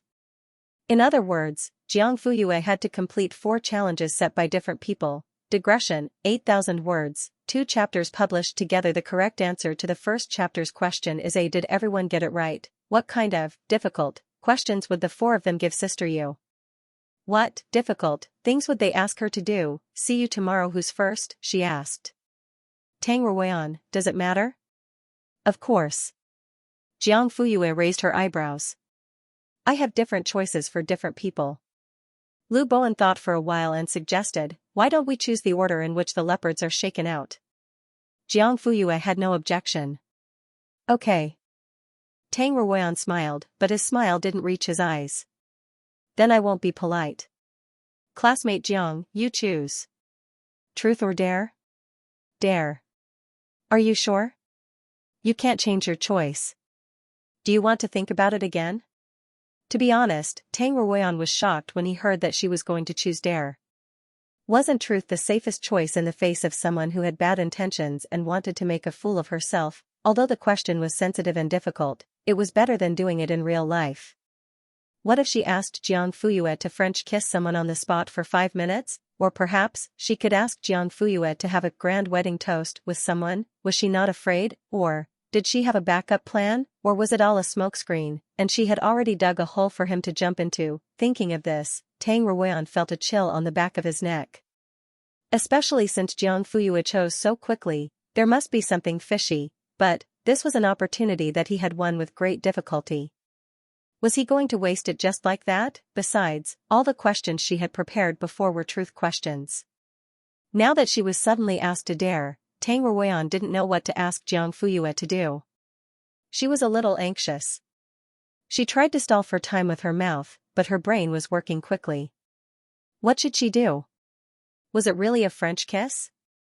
Drink with friends? No, wouldn't that be the perfect way to set her up with Xianxia or Eci? Both of them were so handsome and came from rich families. How could she let Jiang Fuyue take advantage of them? Suddenly, Tang Ruoyan's eyes fell on the small stage directly opposite him. To be more precise, it was the vertical stainless steel pipe on the right side of the stage. Got it. I won't make any excessive requests to make things difficult for you. Just go up and perform a pole dance for everyone. Afraid that Jiang Fuyue would use the excuse that she did not know how to dance to refuse, Tang Ruoyan did not give her a chance to speak and added, "It doesn't matter whether you know how to dance or not.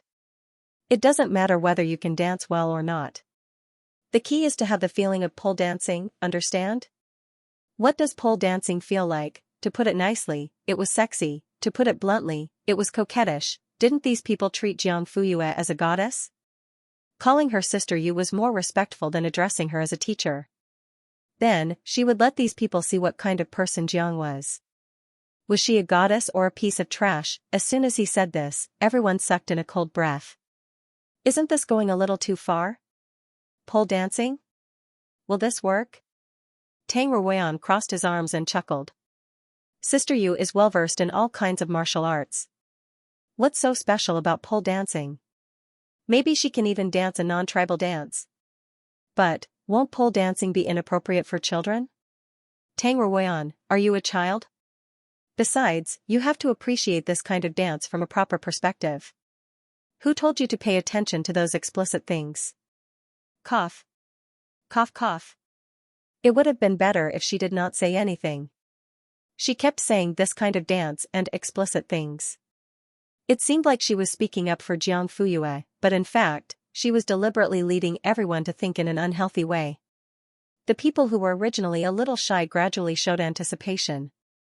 Pole dancing, they usually only saw it on the internet or TV. They had never seen it in person.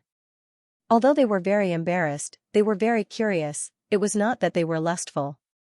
It was just that they subconsciously treated Jiang Fuyue as omnipotent. They never considered that there were things that she could not do or could not do well. That's right, they believed in her. Sure. Jiang Fuyue nodded. Wasn't it just pole dancing? The other party was not wrong. She knew a little about non-tribal dance. That's right, a little, no more than that. Eci frowned. She saw through Tang Ruoyan's ulterior motives and quietly leaned over to Jiang Fuyue's ear. Can you do it? Why don't we just forget about it? Jiang Fuyue tilted her head. Their eyes met. She raised her eyebrows slightly. Why? Don't you trust me? No. I'm just a little worried. You know that she's deliberately making things difficult for you. I know. Jiang Fuyue interrupted him and stood up. Her legs were straight, long and slender. As she stood in front of the coffee table, almost everyone subconsciously looked up at her, including Tang Ruoyan. Jiang Fuyue's gaze did not stop. She turned around and walked onto the stage, standing in the middle. The stage was not big, but it was well equipped. Not only were there automatic light strips and flashing lights that changed brightness according to the music, but there were also sound systems and microphones with perfect sound quality. There was even a machine that made fog from dry ice. The AI central control system would create the best performance environment according to the performer's movements and changes in the rhythm of the music, such as whether to play the disc, when to adjust the lights, whether to raise or lower the stage, etc. This was also one of the main features of King's luxury bags. Therefore, the moment Jiang Fuyue stood on the stage, the central control system had already started working. The lights dimmed in an instant. From afar, only a vague outline of a human figure could be seen. But even so, she was still beautiful. Her shoulders were straight, her neck was long, and they connected to form a perfect shoulder and neck line.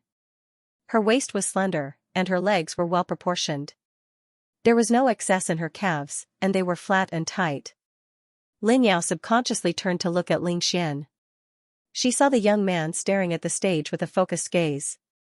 His pupils were dark, and there was a faint light in them. That was a sign that he was curious about something new. Lin Yao had only seen it in his eyes when he first came into contact with stocks.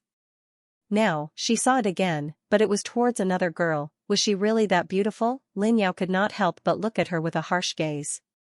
From head to toe, and then from toe to head, she did not miss a single detail. During this time, she did not restrain her disgust towards Jiang Fuyue. Even so, after a closer look, she had to admit that in terms of figure, Jiang Fuyue was indeed flawless.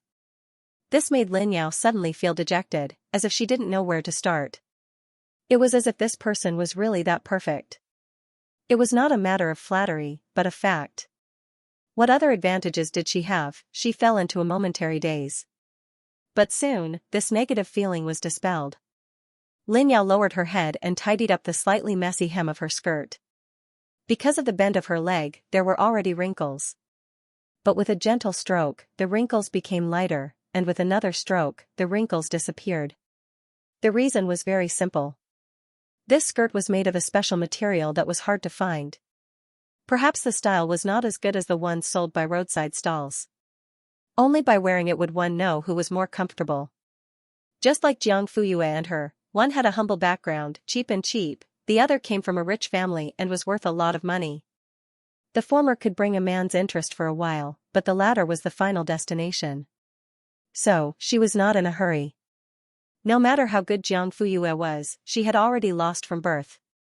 Tang Ruoyan was also observing Hang Haoren's reaction. Seeing that he was staring at the stage without moving his eyes, he was so angry that he pinched his arm. Hiss, what are you doing? Is it beautiful? It's quite beautiful. Hang Haoren did not understand. Then do you want to stick your eyes on her and look at her carefully? Hang Haoren, my eyes are not pieces of paper. Do you think I can apply glue on them and stick them on her? Are you out of your mind? Tang Ruoyan gritted his teeth. Stop playing dumb. Who's playing dumb? I think you don't have to. You're really dumb. Look, it's all bruised. Serves you right. At this moment, soothing music sounded and the stage lights gradually lit up. Jiang Fuyue was about to start. Suddenly, wait a minute, Tang Ruoyan stood up, anger still lingering on his face. Shouldn't I be the one to choose the accompaniment? Hang Haoren frowned. The others were not very happy either. They were about to start, but he suddenly stopped at the last minute. It was so frustrating. ECI, don't go too far. With this shout, the aura of the gang leader of number 1 middle school immediately came out. Tang Ruoyan was so scared that his legs turned to jelly, but the hatred in his heart still prevailed. Although he did not dare to openly challenge the school bully, he did not relent either. Hang Haoren, do you still care about your girlfriend? ECI stood up and cracked her knuckles. If you don't care, then I will. Oh ho! Brother CI is mighty. Whether the earth spins or not, Brother CI has the final say. Don't say anything. Brother CI is being protective. Protective? Who? Are you blind? Who else could it be other than the one on stage? You, what do you want to do? Tang Ruoyan swallowed his saliva and trembled. ECI did not say anything and was about to teach her a lesson. Hang Haoren saw that the other party was serious and could not sit still. Brother CI, don't. We're all classmates. Let's talk nicely. Yen, she. At this moment, Jiang Fuyue suddenly said on stage, change the song, right? Okay. ECI was slightly stunned. Give her the tablet. Zhongxiang handed the tablet over obediently and then pushed ECI to sit down. What's the rush? Do you think Jiang Fuyue is stupid? ECI swatted away his hand on her shoulder and brushed the dust off. She looked disgusted. Just talk, don't touch me. Do I know you that well? F***ck. What did you mean by that? Zhongxiang was also arrogant. If you have the ability, don't ask me. Go figure it out yourself. Eci sneered and moved a little further away. If you don't want to ask, then don't ask. Who cares, Xianxia? She's quite stubborn. Tang Ruoyan did not have the extra brain to think about why Jiang Fuyue agreed. All he thought about was how to embarrass her, make a fool of herself. Suddenly, her finger paused on the tablet. She smiled and tapped lightly. Lady, the prelude to Marmalade sounded. This was one of the classic accompaniments for pole dancing. It had a fast rhythm and a strong sense of rhythm. It was passionate and passionate. Of course, it was not easy. Pole dancing beginners usually used a medium-speed song. The purpose was to practice the dance steps first. After they had a solid foundation, they could try a fast-paced accompaniment. If they blindly pursued speed and music, they would make a fool of themselves or get injured. If something really happened, it would not be a joke. After all, if one fell while doing a handstand or hanging, one's nerves and joints could be damaged. Tang Ruoyan chose this song not only to teach Jiang Fuyue a lesson but also to make her fall and never get up again. Lin Yao's eyes flashed slightly. She looked at Tang Ruoyan with some surprise. She did not expect her to be so vicious, but she did not say anything to stop or remind her. If Jiang Fuyue really messed up the dance, then, out of the corner of her eye, Lin Yao saw Ling Xian's face. He was trying his best to be calm, but there was still a hint of anticipation. She did not say a word. The moment the music started, the stage lights shone brightly. Jiang Fuyue walked from the middle of the stage to the left of the pole. When the first "Hey Sister Go Sister" sounded, she raised her right hand and raised her head with a smile. With this movement, the originally loose rubber band completely fell off. Her waterfall-like black hair spread out like thick ink in water. The blower also automatically turned on at this time. The strong wind blew wildly, and the atmosphere changed in an instant. If Jiang Fuyue was originally a cold pond, then she was now a turbulent sea. Her calm temperament did not change, but it was more magnificent. The distance between her body and the pole was 20 centimeters, almost parallel. Those who knew the ropes would realize that this was an extremely professional distance. It was also a very experienced opening. For example, Lin Yao. Soul Sister Go Sister. In the second verse, Jiang Fuyue began to walk around the pole. Her seemingly casual steps were in fact firmly on the beat. On the third step, her right foot left the ground, her body tilted, and then her left foot followed. She continued to walk in circles. She even changed directions once, but her feet were still in the air, as if she was walking on flat ground. During this period, she was supported by the strength of her arms. However, Jiang Fuyue looked calm and did not seem to be straining at all. This time, the audience was shocked. F***ck. Sister Yu is a professional? Look at this familiar posture. If she says she hasn't learned it before, I'll immediately twist my head off and tie it to my belt. She didn't have to be so ruthless. Oh my God, is there anything she can't do? The same question appeared in everyone's mind. My sister Yu is amazing. She's 10, no, all round. Am I the only one who thinks that she's so beautiful, so cool, and so valiant? Me too. Thank you. Brother, you're not alone. Who cares if she's learned it before or not, as long as she's beautiful? Agreed. Oh my God, look, everyone looked over. The next second, they could not help but hold their breaths. Jiang Fuyue's right leg was straightened 45 degrees to the front and left, and she hooked it in a clockwise fashion. Her left leg kicked hard, and the inertia caused her to bend.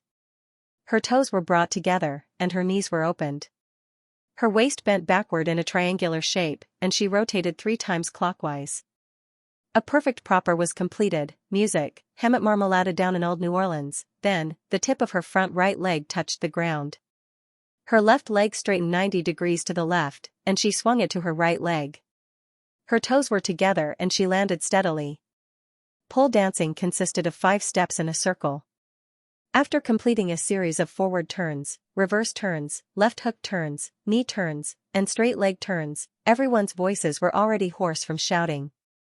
But it was not over yet. On the second step of the 6th round, Jiang Fuyue spun once and lifted her right leg to hook the bar. Her left leg kicked the ground and sucked. She leaned down and pressed her right lumbar muscle against the bar. She spun 3 rounds clockwise. Hang Haoran suddenly shouted excitedly, "I know this. This is called the sleeping fish turn." Jiang Fuyue heard him and suddenly looked at him. The next second, her red lips curled up. "Didn't the Tang Ruoyan want to feel? Okay, then I'll give her feel." Hang Haoran's brain buzzed. He suddenly raised his hand to cover his chest. It was as if he had been shot by an invisible arrow. He gave up resisting. "Sister Yu wants to kill me 100 times over," Ho Siyuan said slowly. "Who isn't?" Lu Bowen swallowed his saliva and said, "We country bumpkins have learned something new today." Lu Fei suddenly moved to EC's side. "Brother, to be honest, if you didn't like Sister Yu first, I would have tried my best to get her." "Ha," ECI sneered. "Wake up, stop dreaming. You won't be able to get her even if you try your best for the rest of your life. I suspect that you are maliciously attacking a potential love rival." Zhongxiang was also fascinated by the performance. As a famous playboy in the imperial capital, he had been to the nightclub more than 500 times, if not 1,000 times. It wasn't as if he had never seen anyone perform better than Jiang Fuyue's pole dancing performance. However, he had never seen a performance like this that made him dizzy and his mouth dry up. Those pole dancers were either wearing revealing clothes or showing off their skills, but none of them could compare to Jiang Fuyue's performance in the most ordinary clothes and no makeup. She didn't even wear high heels, but as she danced and moved, his soul almost left his body. Clang, there was a crisp sound. Zhongxiang looked up and saw that Ling Xian, who was sitting across from him, had knocked over his cup at some point. The cup knocked against the table and rolled a few times. Zhongxiang was unable to react in time. When the water splashed on him, he finally straightened the glass. However, he didn't bother to wipe his sleeves with a tissue. He continued to look at the stage, afraid that he would miss something. Zhongxiang frowned. Tang Ruoyan's reaction was completely different from everyone else's. Jiang Fuyue's sudden kill made her so angry that her eyes turned red, but there was nothing she could do. She knew that the other party was doing it on purpose. There were so many people present. Who couldn't she flirt with? Why did she have to face Hang Haoran? She was clearly provoking, demonstrating, and taking revenge. However, she couldn't do anything about it. She could only watch. At this moment, Tang Ruoyan realized that she had already lost from the moment she decided to let Jiang Fuyue perform the pole dance on stage. She had completely lost. Lin Yao didn't react. Her eyes were calm as she looked at the stage. However, her hands under the table unconsciously clutched the hem of her skirt. The wrinkles created this time couldn't be smoothed out.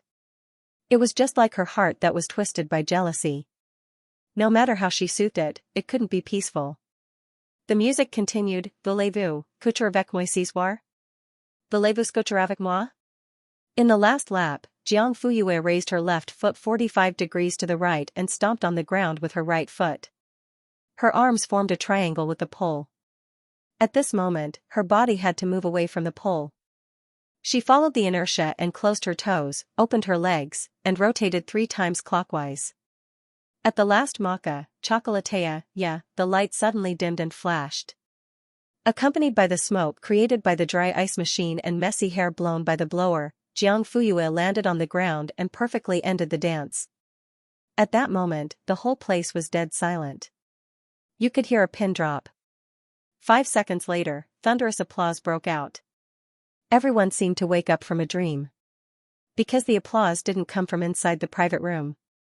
It came from outside the private room, from all the customers in the lobby downstairs. It turned out that when Tang Ruoyan was choosing the song, he turned on this simultaneous projection function.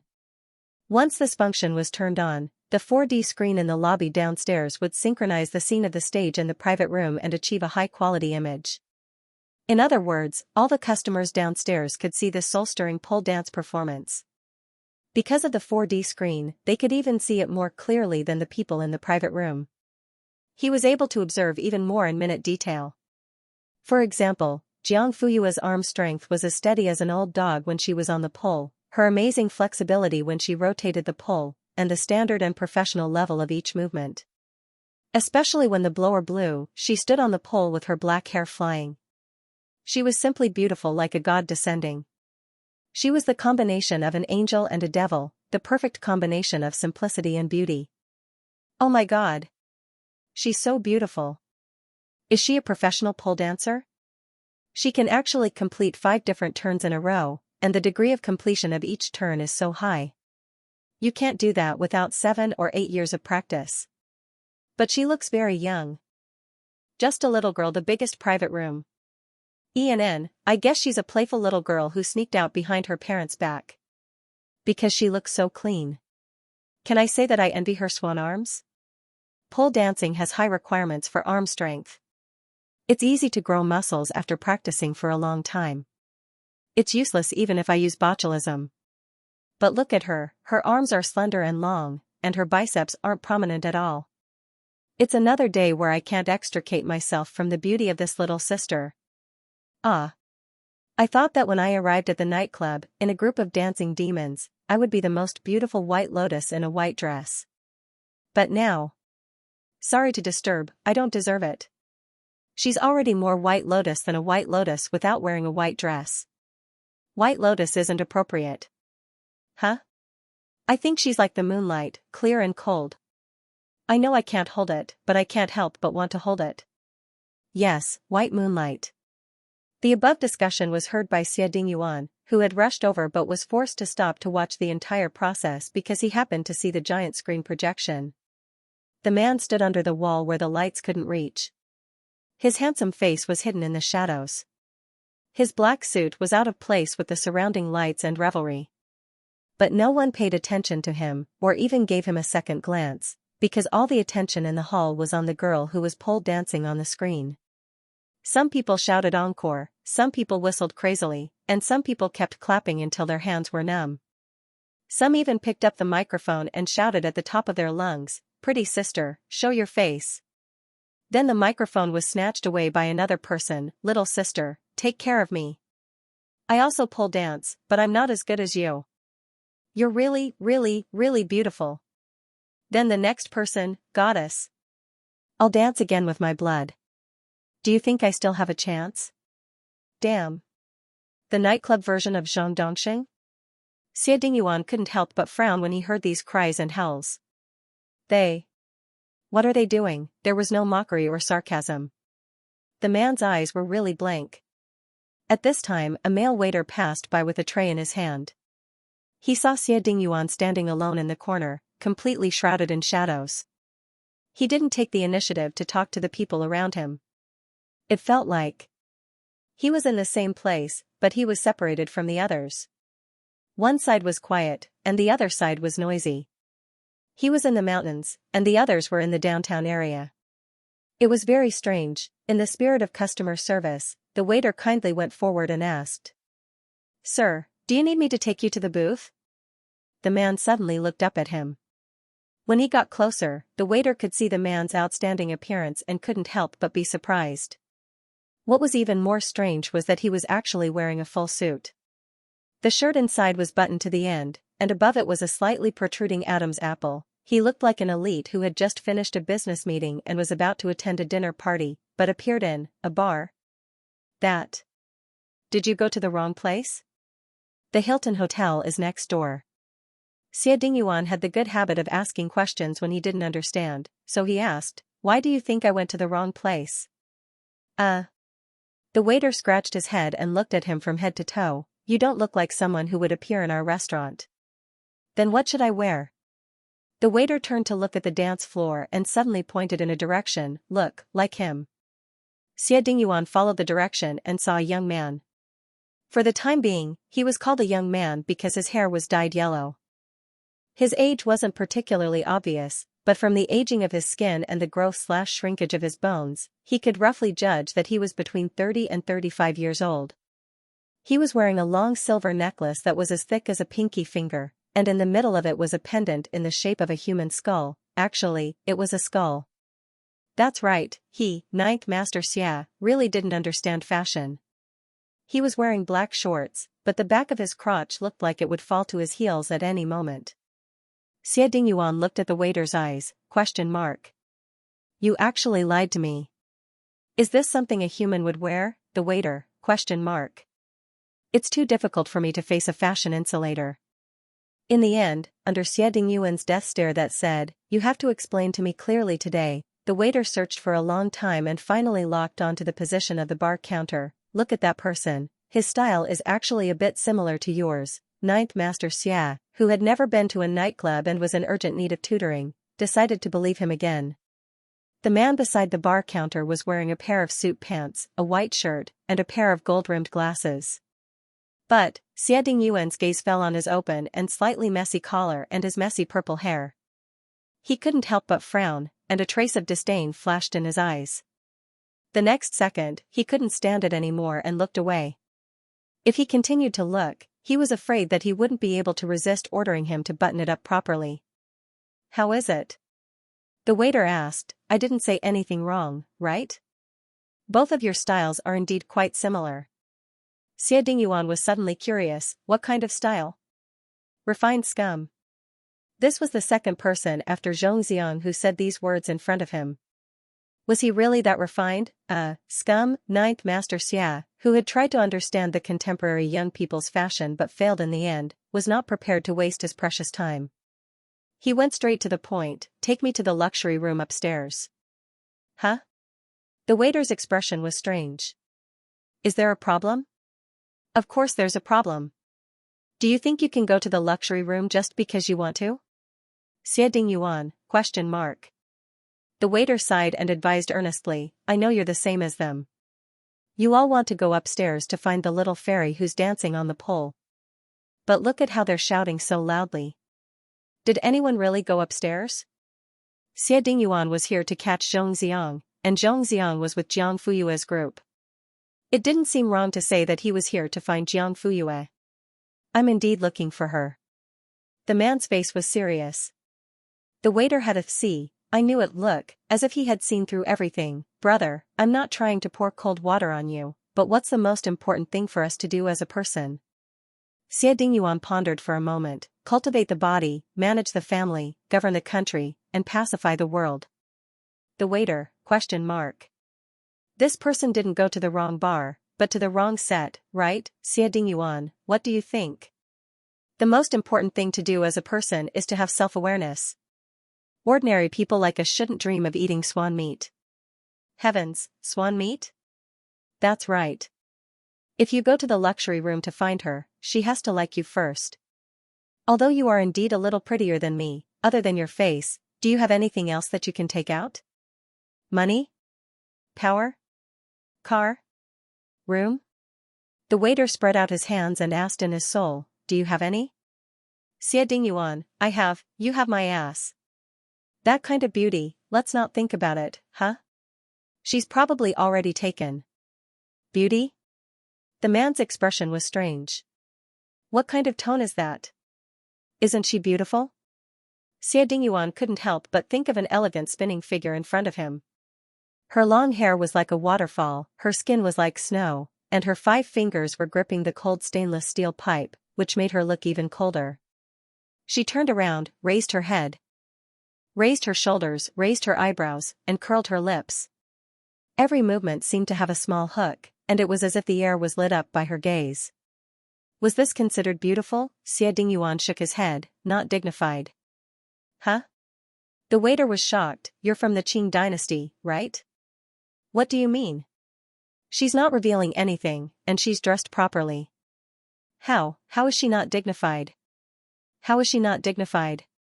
Xie Dingyuan, she's too young. In his opinion, Jiang Fuyue was the same age as Zhong Xiang. She hadn't even graduated from high school, so she was still a child. If she didn't study hard, why did she want to pole dance? Not to mention the bad influence in such a place, those dangerous moves were not worth trying. Moreover, there was a bunch of wolf-like weirdos downstairs. Too young? The waiter's expression suddenly changed. "Brother, you're observant enough, aren't you?" Xie Dingyuan, ? Did he need to observe her age? It seemed to be necessary, such as that blonde from before. Therefore, Jiao Yi, who didn't know how to joke around, calmly nodded under the waiter's slightly teasing gaze. "I'm used to it." Every observation step in the laboratory was much more difficult than this. The waiter! He looked like a pretentious dog, but who knew he was so thick-skinned? Xie Dingyuan requested again, take me upstairs. Digression, 8,000 words, 2 chapters updated together. 1 Jiu Yi, serious my too young is different from your too young. The waiter, cold. Oh. Old man, I don't believe you. 2 Sister Yu, I'm too young? Like your nephew? Fine, you're an elder, so you can stay where you want to. Jiu Yi, my mouth feels good for a while, but I'll be abandoned in the junkyard. 99 for those who don't know their wife's beauty. Small theater asking for monthly tickets, thank you sisters. Waiter, that's definitely not possible. Xie Dingyuan, ? There are all VIPs upstairs. I can't go up without notice. How can I take you up there?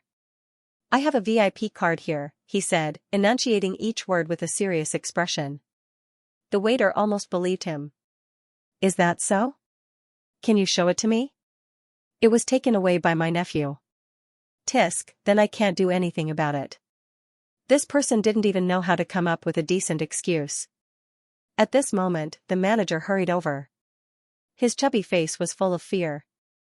When he saw Xie Dingyuan, his straight back immediately bent down. Mr. Xia, I'm really sorry. I only knew that you came in person when I received a call from the front desk. Please forgive me for the lack of hospitality. Okay. Xie Dingyuan's indifferent face was expressionless. The waiter was a little confused. Before he could react, he saw that the manager on duty, who was usually arrogant in front of them, was sweating profusely and carefully worded, "Excuse me, what are you here for?" "I'm looking for someone. Is there anything I can do to help?"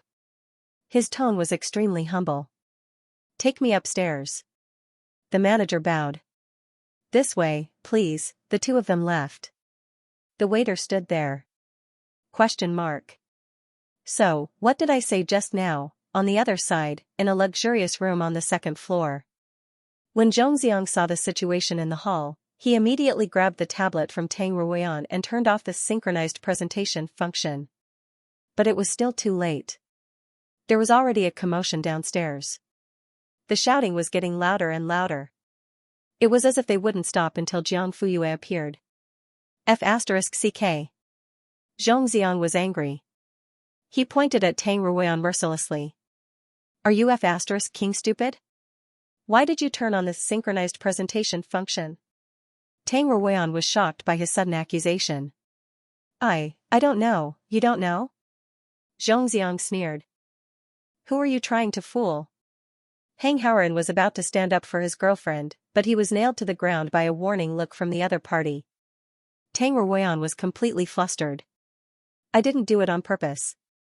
I didn't know that the live feed would be seen by the people in the hall. Isn't this what you want? It'll be best if Jiang Fuyue makes a mess of herself and even makes a fool of herself. Then, it won't be enough for just us to watch. You have to call the people outside to watch as well, right? Tang Rua shook her head in panic. No, I didn't. You're talking nonsense. However, with the past few verbal conflicts between her and Jiang Fuyue, most of the people present no longer believed her. Lin Yao curled her lips and hid the mockery that flashed through her eyes. The Tang Ruoyan's reckless nature was destined to lead to such an outcome. Lin Yao did not find it strange at all. It was just a slight pity. After all, such a sharp blade had been broken so easily. Jiang Fuyue was really good at scheming. Quietly, he amazed the world with a single brilliant feat. Xianxia was still holding his waist and scolding more and more vigorously. Do you think you're very smart? Very scheming? Let me F***king tell you, when I was rolling around in the dark, you were still playing with mud. Who do you think you can fool with this little ability of yours? Do you think everyone is an idiot like Hang Howren? Hang Howren, who was inexplicably implicated, was confused. Soon, Tang Ruoyan was scolded to tears. Compared to Yixi's threat of violence, Xianxia's mouth was obviously more lethal. Every word stepped on the dark side of human nature and exposed all the ugliness and unbearability under the sun. He even called everyone to watch. Who the F***ck could stand it? After scolding, Xianxia glared fiercely at the culprit. He took out his phone and turned to hide in a corner, as if he was going to make a call. 2 minutes later, he came back. I've already told the front desk to think of a way to appease the lunatics downstairs. We won't show ourselves for the time being and will leave when the situation stabilizes. ECI nodded. I think that's fine. No one had any objections. Since they couldn't leave, they couldn't just sit here and do nothing, right? Are we still going to continue the game? Lin Yao, who had been quiet all this time, suddenly asked. Everyone looked at each other. Then, they all glanced at Xianxia, who could explode at any time. They didn't dare to say it. Staying alive was more important. Didn't they see that one of them was crying? They didn't want to be the second one. Of course. The one who spoke was actually Ling Xian. The rules are set, so we should follow them to the end. As soon as he said this, everyone looked at him. Yes, he was the second one to shake out the leopard. Xianxia was so angry that he laughed. Alright, you still can't F*King get through today, right? Ling Xian wasn't afraid. The person involved hasn't said anything yet. What are you jumping around for? This was the first time the gentle school hunk had shown a sharp and aggressive side. Everyone was so shocked that they didn't dare to breathe. Lin Yao was also stunned because this didn't sound like the Ling Xian she knew at all. Or, she never really knew him? Okay. Jiang Fuyue looked up and met the young man's calm gaze. She curled her lips and said word by word, continue. Ling Xian also smiled, but there seemed to be something else in his eyes. In the end, it turned into a deep sea of calmness. Truth or dare? He asked. Jiang Fuyue, truth. Ling Xian didn't seem surprised by her choice, but the others weren't so sure. Why? Is there anything special about it? Didn't you hear what sister you said before? Truth or dare? She chose based on who she chose. So why is Tang Ruian a dare, and Ling, the cutest guy in school, a truth? Who knows? Ho Siyuan shrugged his shoulders and spread his hands. Didn't you say that you can read Sister Yu's mind? Yeah, you. Also said that the worm lives in the stomach. How can you know what she's thinking in her head? Damn. Why did it sound so reasonable? Shoo. Don't quarrel, it's time for the questions. Ling Xian, if the school hunk confessed to you, would you accept him? It was the same question Jiang Fuyue had asked Tang Ruian before. While everyone was stunned and didn't know how to react, Jiang Fuyue answered without thinking, no. Ling Xian's eyes narrowed. Why? She smiled. That's the second question. Unfortunately, he only shook out a leopard. Ling Xian looked down and pursed his thin lips into a straight line with a slightly sharp edge. Jiang Fuyue's gaze had already left him. Who's next? Xianxia rolled his eyes. I request to change the order and let ECI go first. Lu Bowen thought for a moment. You need the other party's permission. ECI glanced at Xianxia suspiciously. What are you trying to do, Xianxia? Don't say that I didn't take care of you. Hurry up. If I go first, you won't even have a chance to speak later. ECI, what are you trying to do? Also, who's your brother? Get lost, Xianxia, that's right, he was trying to do something. This time, Jiang Fuyue might run away. He let ECI go first because he was doing a good deed. But this B*TCH didn't know how to appreciate his kindness? Fine, Xianxia, whatever you want, ECI thought for 2 seconds. I agree. Xianxia curled his lips. Heh, you're just talking nonsense, Lu Bowen, then there's no problem. This time, Jiang Fuyue still chose truth. ECI, cough. Me, Xianxia, Ling Xian, who suits your taste better? You can't say there's no one, you have to choose one. It was another shocking question. Brother CI, 666. You finally got to the point. As an outsider, I can feel Sister Yu's dilemma at this moment. Are you sure it's dilemma and not difficult? After all, you have to be taller than the shorties. Shorties? You mean E, Zhong, and Ling? Then what are we? The ordinary people of Lilliput? Did Sister Yu think for a long time this time? Actually, it wasn't long. Xi's question was less than 30 seconds, but compared to Ling Xian's question, it was long. Xianxia subconsciously sat up straight and waited to be chosen. He was still confident about this. Although Ling Xian tried his best to remain calm, he couldn't help but clench his fists. Xi stared at Jiang Fuyue without blinking. Jiang Fuyue did not feel any pressure under the watchful eyes of the crowd and the three people being compared. She said calmly, "I choose you." As she spoke, she looked at Xi. The latter was ecstatic and his whole face lit up. He stammered, "Although this is the second question, I'm still curious. Can you tell me?" "Of course, you can choose to answer or not answer." "Because." This time, Jiang Fuyue was very generous. "You look very healthy." "Xi, huh?" Ling Xian was also stunned. Zhongxiang. Healthy? Was he the only one who had the wrong idea? The next second, Jiang Fuyue, "You can take a beating." Healthy? Take a beating? What kind of reason was that? However, that was indeed what Jiang Fuyue thought. First of all, Ling Xian was on the skinny side. His body was thin and he looked scholarly. One look and one could tell that he didn't have much strength. As for Zhongxiang, he could really take a beating. After all, he had been beaten up several times. Jiang Fuyue still had the right to say this. However, it was only a matter of one punch. Therefore, he wasn't that tough. Zhongxiang, ? She had already beaten him up and she was still complaining?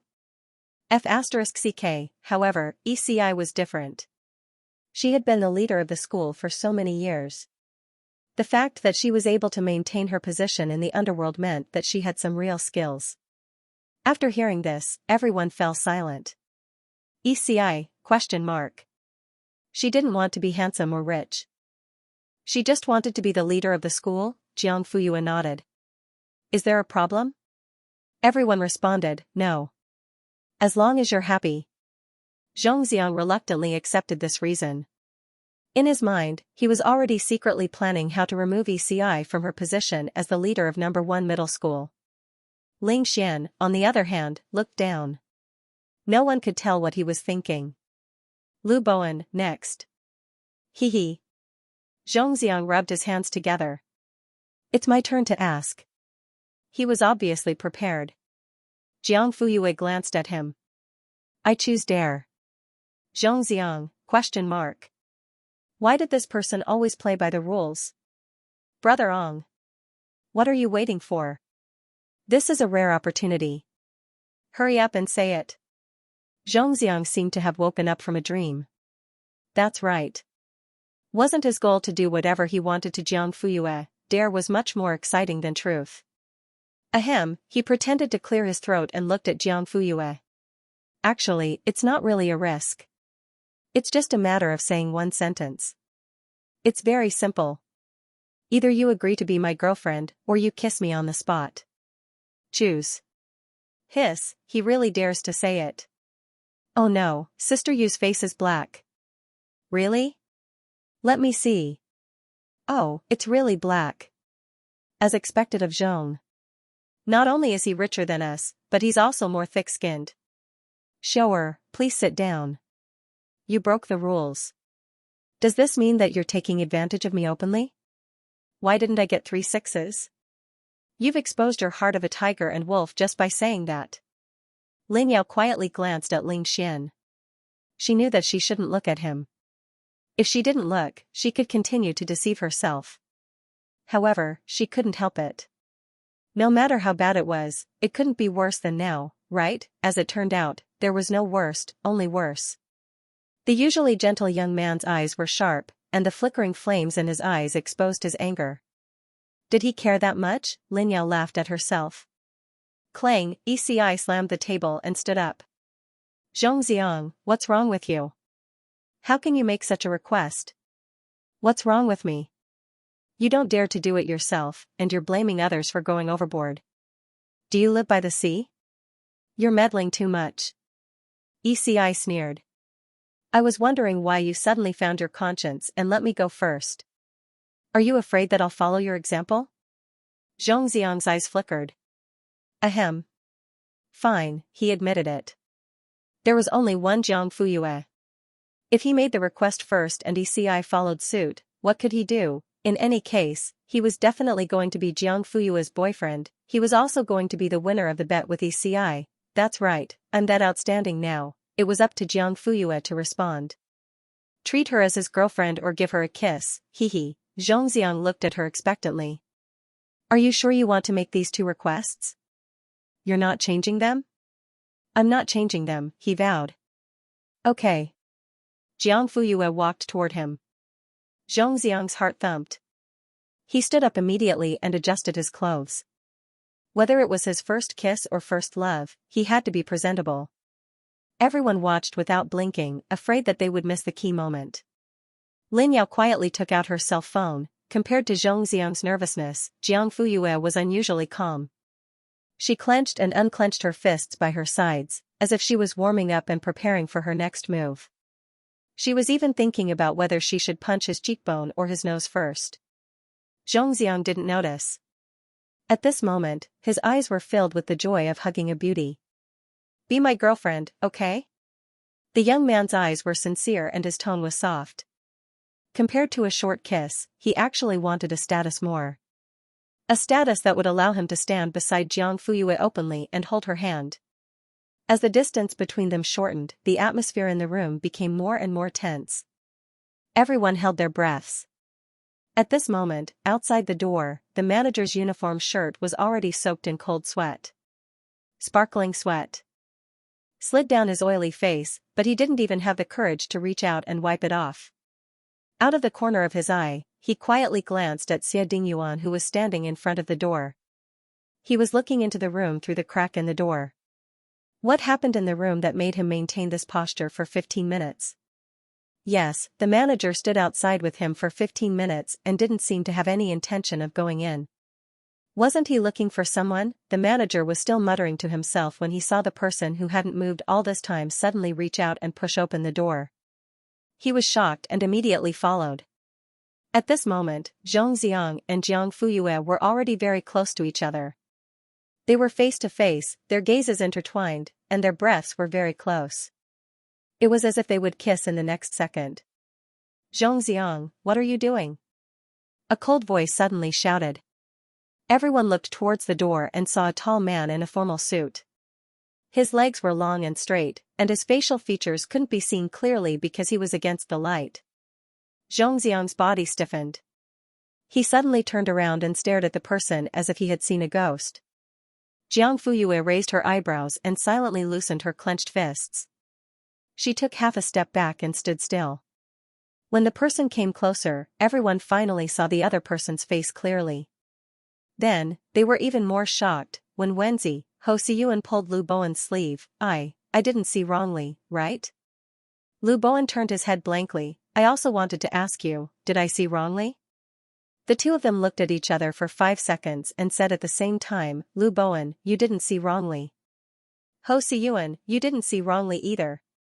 The person who came was really Xie Dingyuan. He was the actual shareholder and chief researcher of history biotechnology, the head researcher of the Institute of Bioengineering at the Academy of Medical Sciences, and the discoverer of the C99 vaccine for the norovirus, a national treasure, unparalleled in the world.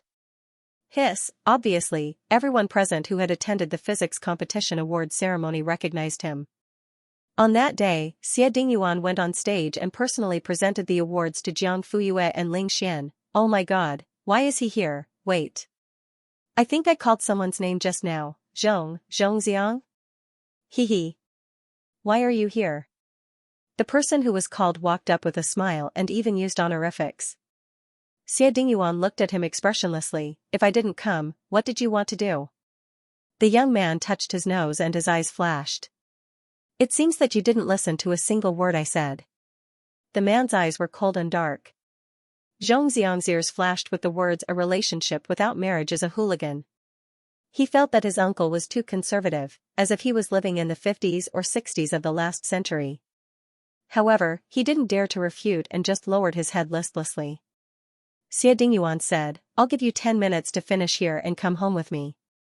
After that, he turned and left. He didn't look at Jiang Fuyue at all. Of course, Jiang Fuyue didn't look at him either. Zhongxiang explained to everyone, but he didn't mention his relationship with Xie Dingyuan.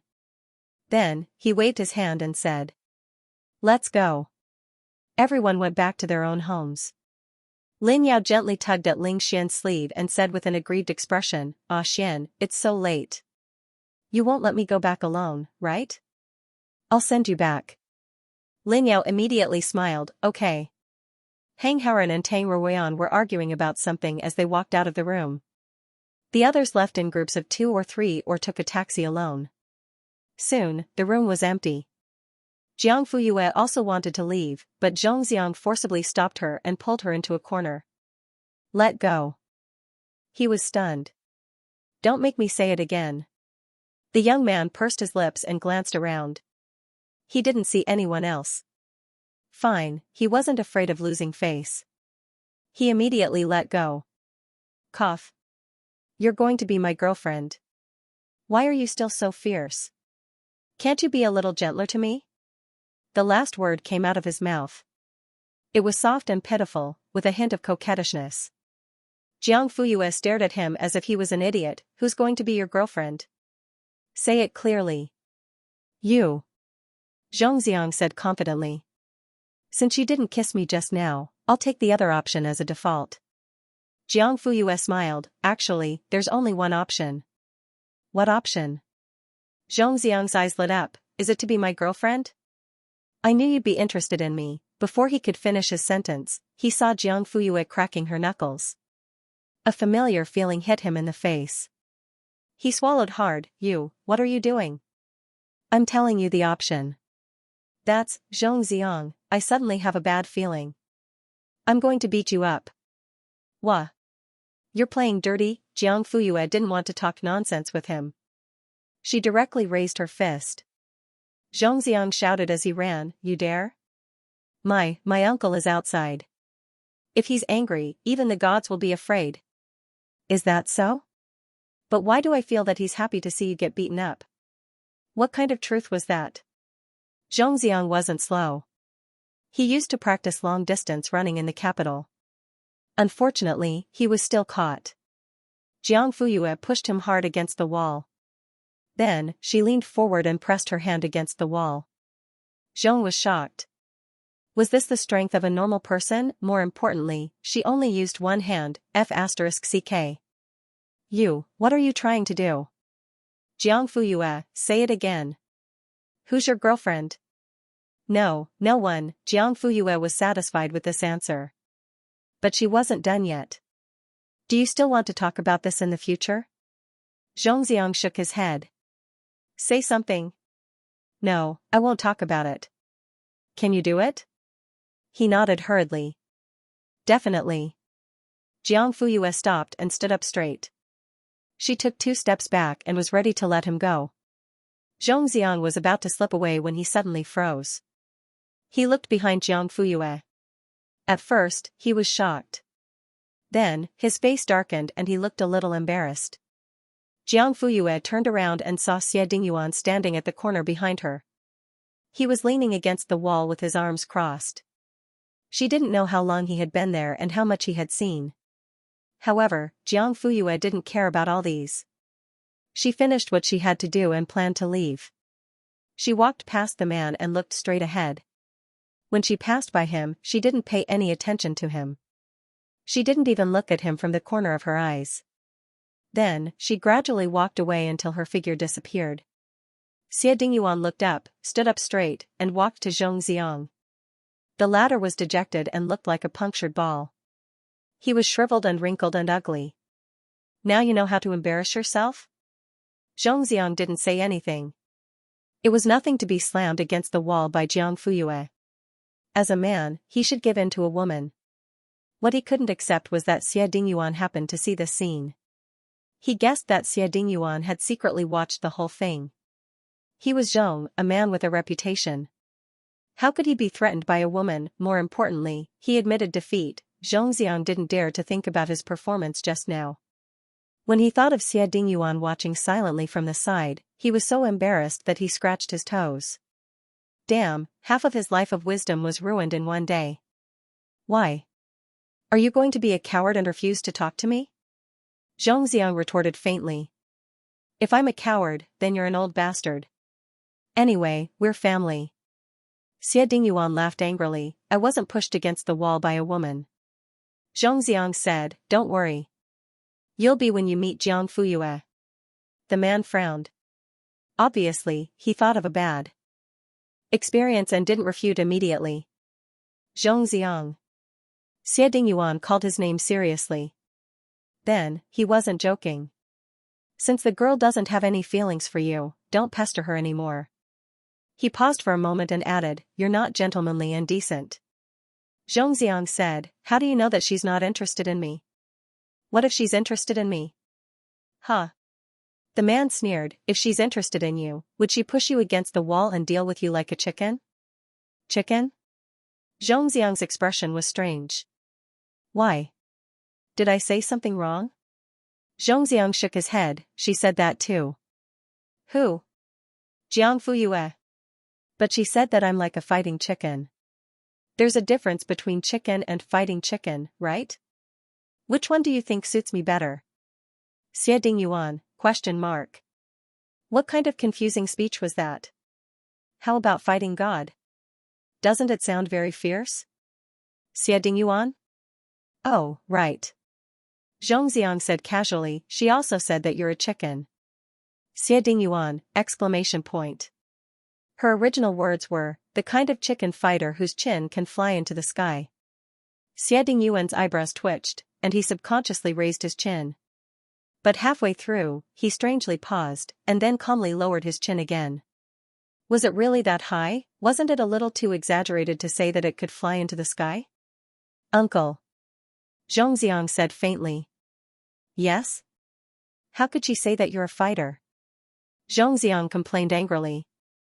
Just as Xie Dingyuan felt a little gratified that his nephew had grown up and knew how to defend his uncle, the next second, Zhongxiang, I should be the one fighting. How could it be you? She's too blind. Xie Dingyuan. Was it too late to shove him back into Xie Yunzao's stomach and start over? Uncle, why is your face so black? Who provoked you? Go home. Zhongxiang, ? Wait. He was fine just now, why did he suddenly flip out? Jiang Fuyue left alone. When he walked out of King's door, the night wind blew against his face, bringing with it the unique humidity of summer. I'll send you home. Ling Xian had one hand in his pocket, and his straight shoulders looked even more handsome. A few strands of hair in front of his forehead were messed up by the wind, and suddenly appeared out of nowhere.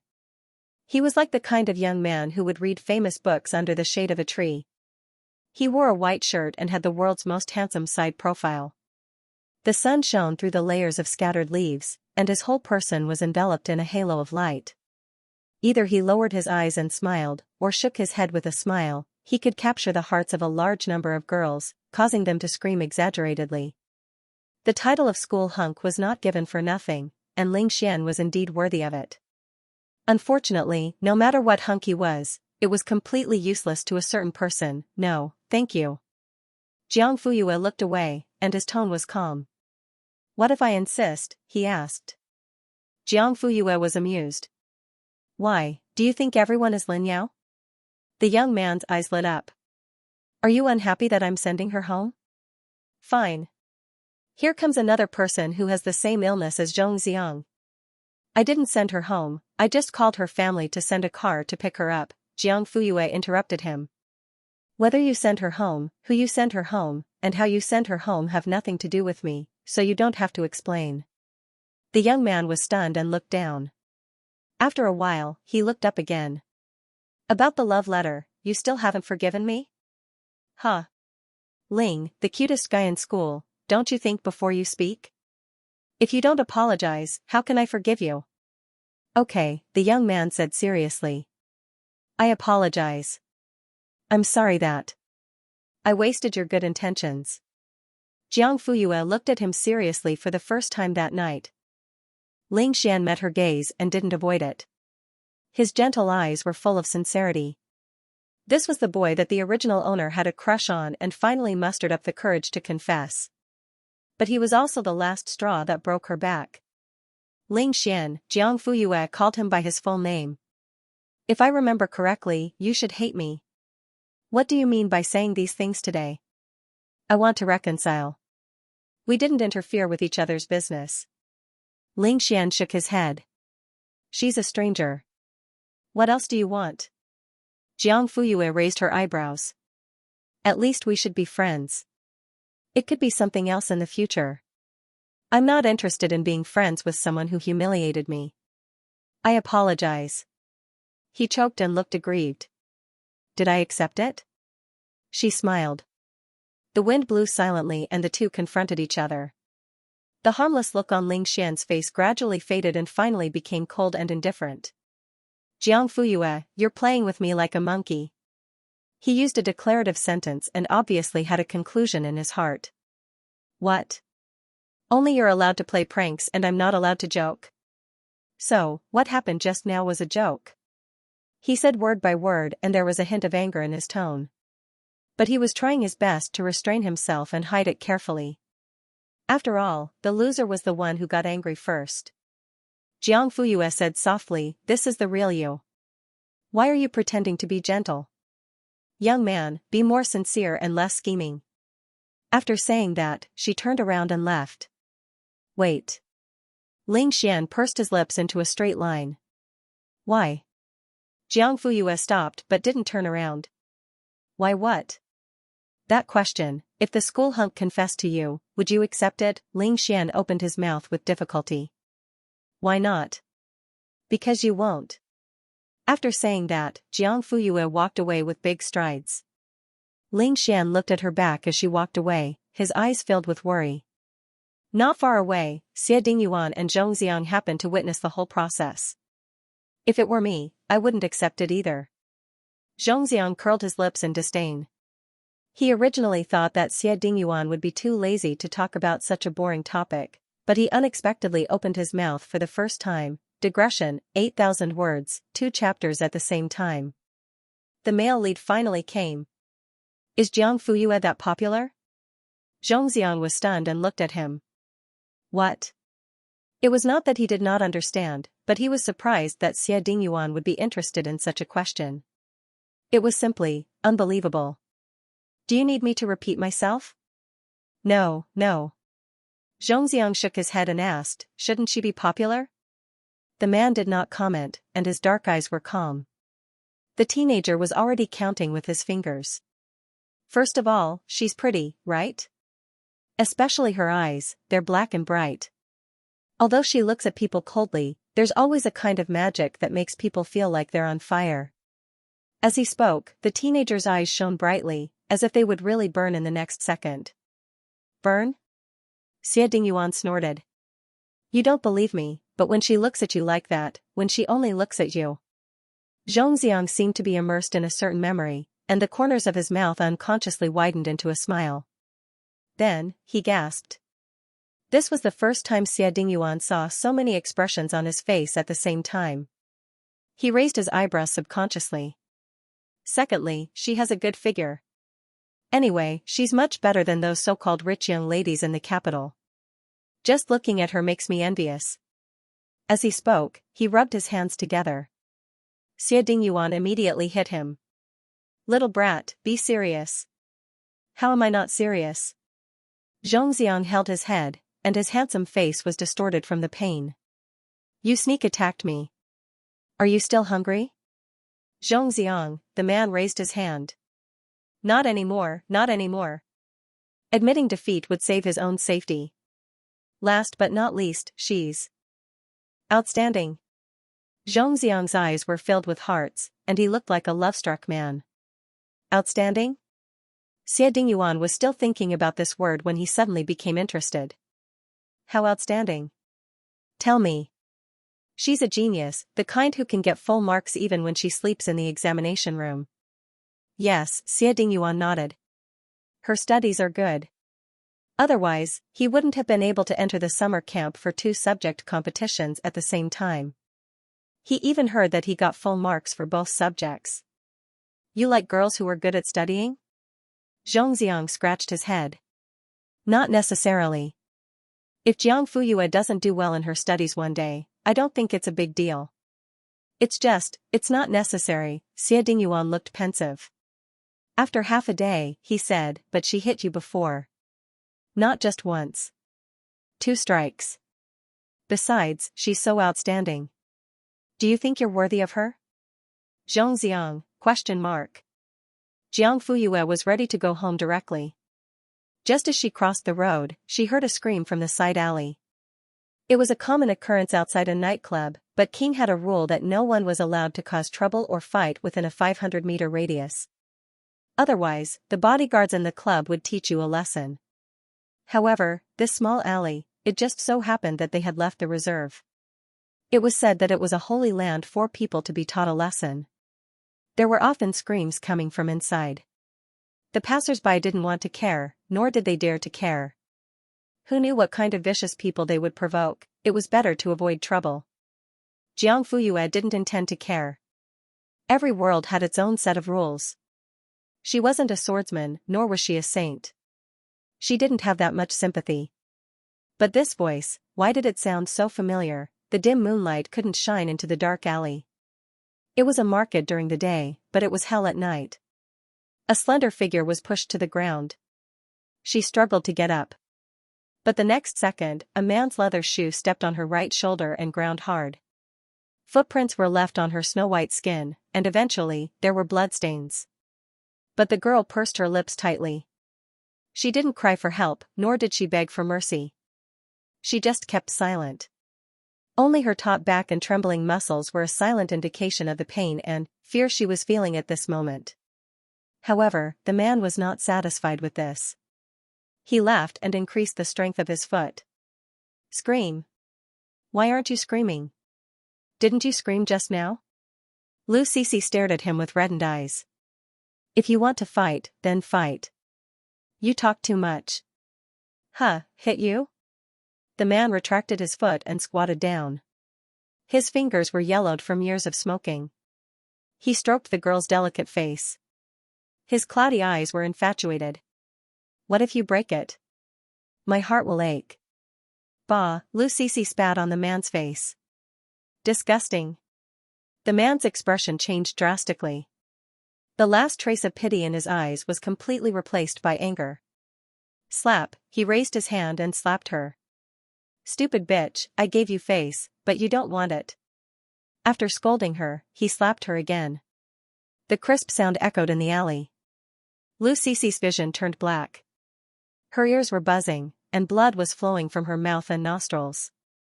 The man got up leisurely, took the handkerchief from his underling, and slowly wiped the saliva off his face. Then, he wiped his blood-stained fingers. Third Master, do you need us to? What's the hurry? We've only caught 1 fish. When the other 2 arrive, we'll settle the score together. The man gritted his teeth when he said the last 3 words. The ruthlessness in his words made people tremble. Even his underling could not help but shrink his neck. Lu Cece, who was about to faint, suddenly widened her eyes.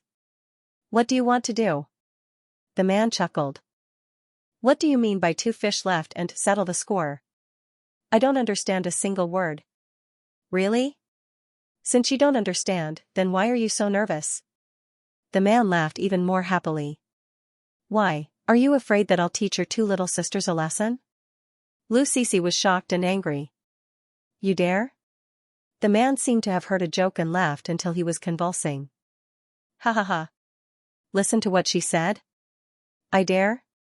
Why wouldn't I, Wei-san, dare? The group of underlings behind him roared with laughter. There's actually something in this world that our 3rd Master doesn't dare to do? Haha. This girl doesn't have eyes. In the end, she just needs to be taught a lesson. She doesn't know how high the sky is and how deep the earth is. Wei-san raised his eyebrows at her and adjusted his sleeves. You've already asked if I dare or not. If I don't dare, then won't I lose face? Fine. Then let's give it a try. Lu Cece's pupil shrank. I'm the one who offended you. If you want to take revenge, come at me. Don't involve the innocent. Innocent? Heh. Cece, ask yourself honestly, are those 2 sisters of yours really innocent? Lunatic. What do you want to do? The girl shouted. She choked on the blood in her mouth and coughed violently. I told you not to rush. Look, you've suffered, haven't you? The man patted the girl's back gently to help her breathe. It was a gentle force, but there was a chill in it. When the time comes and everyone is here, you'll know. Everyone is here? Lu Cici's face turned pale and her scalp tensed. What do you mean? Oh, I just sent them a message with your phone. Good sisters are in trouble. Guess if they'll come or not. You're shameless, ha ha ha. Go ahead and scold them. I like your shrewdness. It's just that you're too naughty, flapping your wings so hard. I think you should cut your wings so that you can stay in the cage with peace of mind. Don't think about flying out all the time, right? Lu Cici was frightened by the man's perverted thoughts. She broke out in a cold sweat. That's a crime. You'll go to jail. Ha ha ha, you're joking again.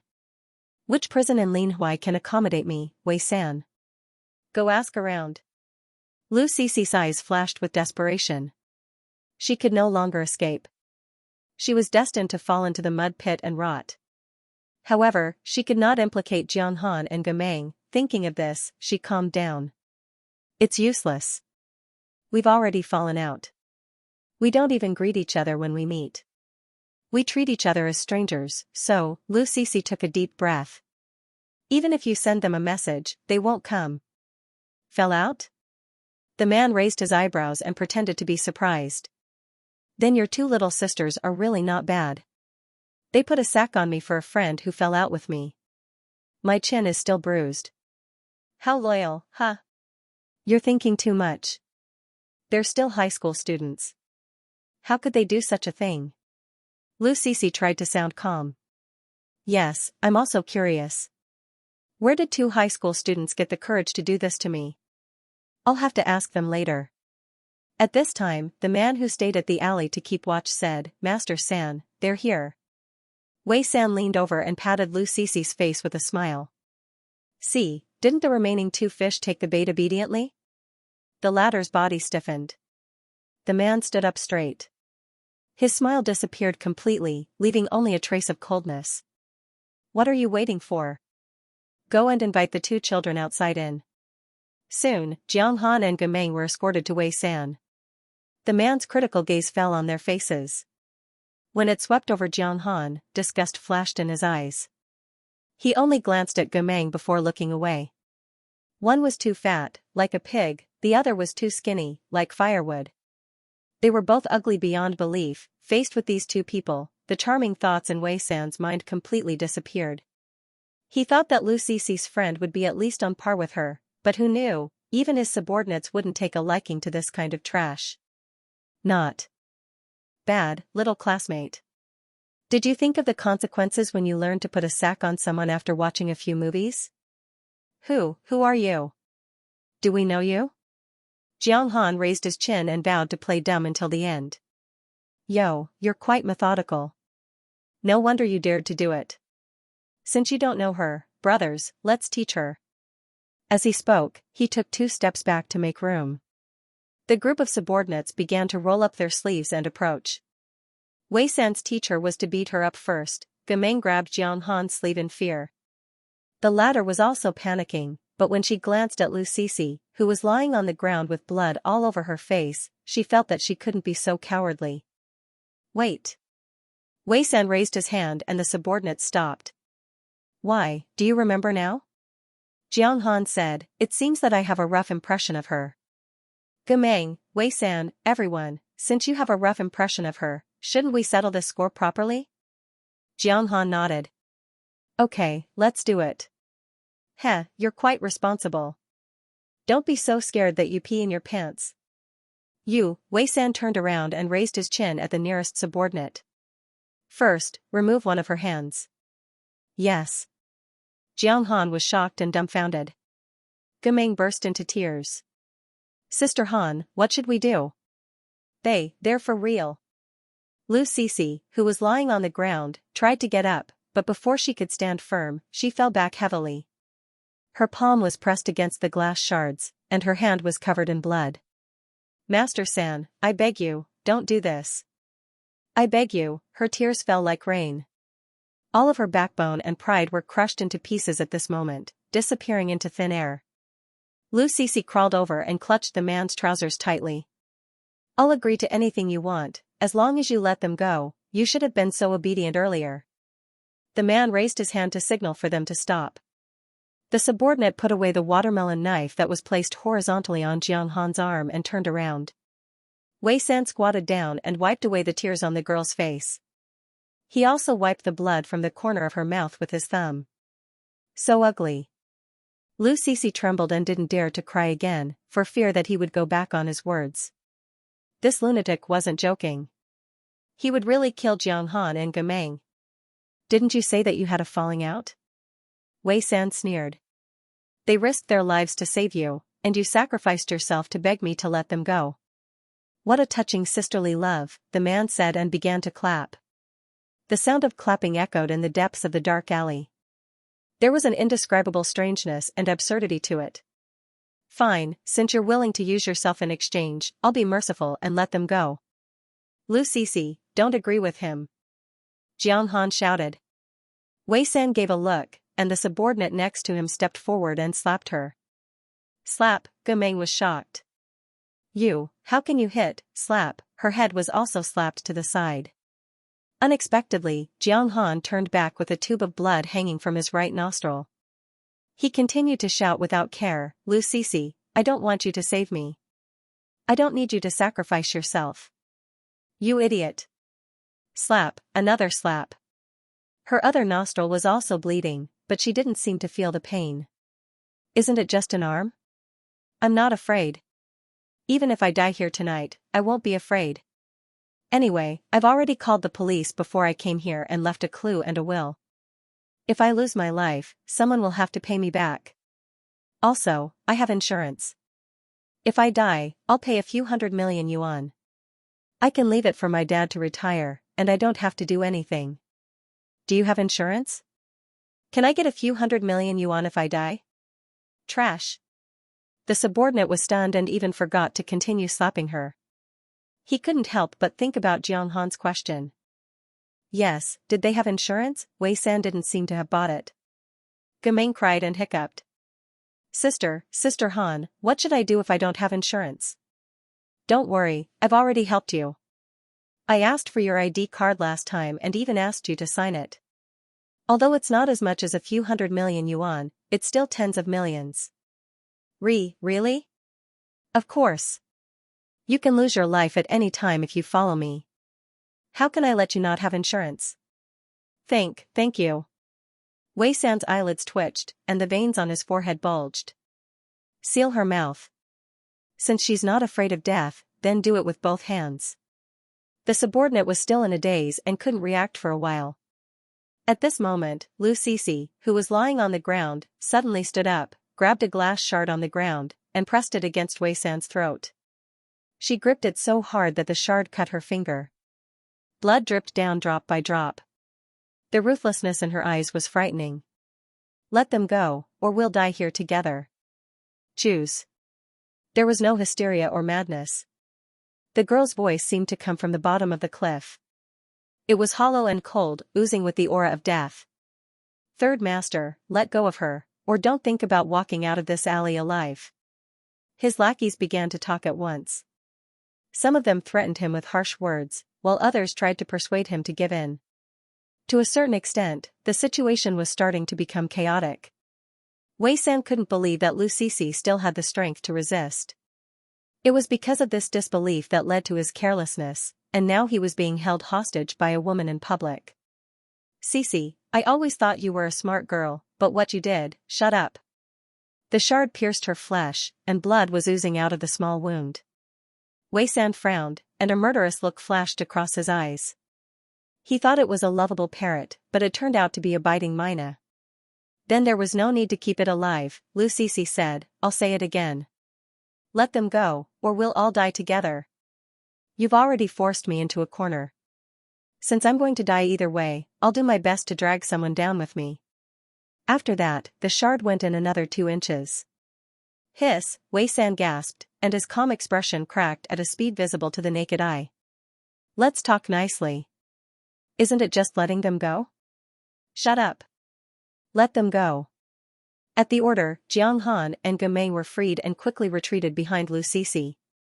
Let's go. Don't worry about me. Jiang Han said, we'll go together. The three of us will take him out. Once we're on the road, these people won't dare to do anything. Yes. Gameng nodded. We're here to save you. Now that we have the chance, of course we'll go together. Lu Sisi's eyes glistened with tears. I'm sorry, let's not talk about this. Let's get out first. Okay. The three of them worked together to hold Wei San hostage. When they took a step forward, the minions took a step back.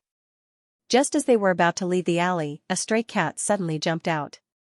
The sudden movement was undoubtedly a huge shock to people who were highly nervous. Lu Sisi's hand trembled, and Wei San immediately seized the opportunity to suppress her. It was so fast that Jiang Han and Gameng didn't even have time to react. Bitch! You're shameless! He forcefully pushed Lu Sisi against the wall, and the back of her head hit the hard brick wall with a dull thud. Lu Sisi's vision turned black, and she was hit by a sharp pain. However, the angry man didn't have any sense of reason. The next second, he took out a Swiss knife from his pocket. The blade reflected a frightening cold light under the moonlight and stabbed directly at Lu Sisi. No. Jiang Han's eyes were about to pop out of their sockets. Gameng couldn't make a sound and could only shake her head frantically. At the critical moment, a black shadow suddenly appeared and kicked Wei San's hand.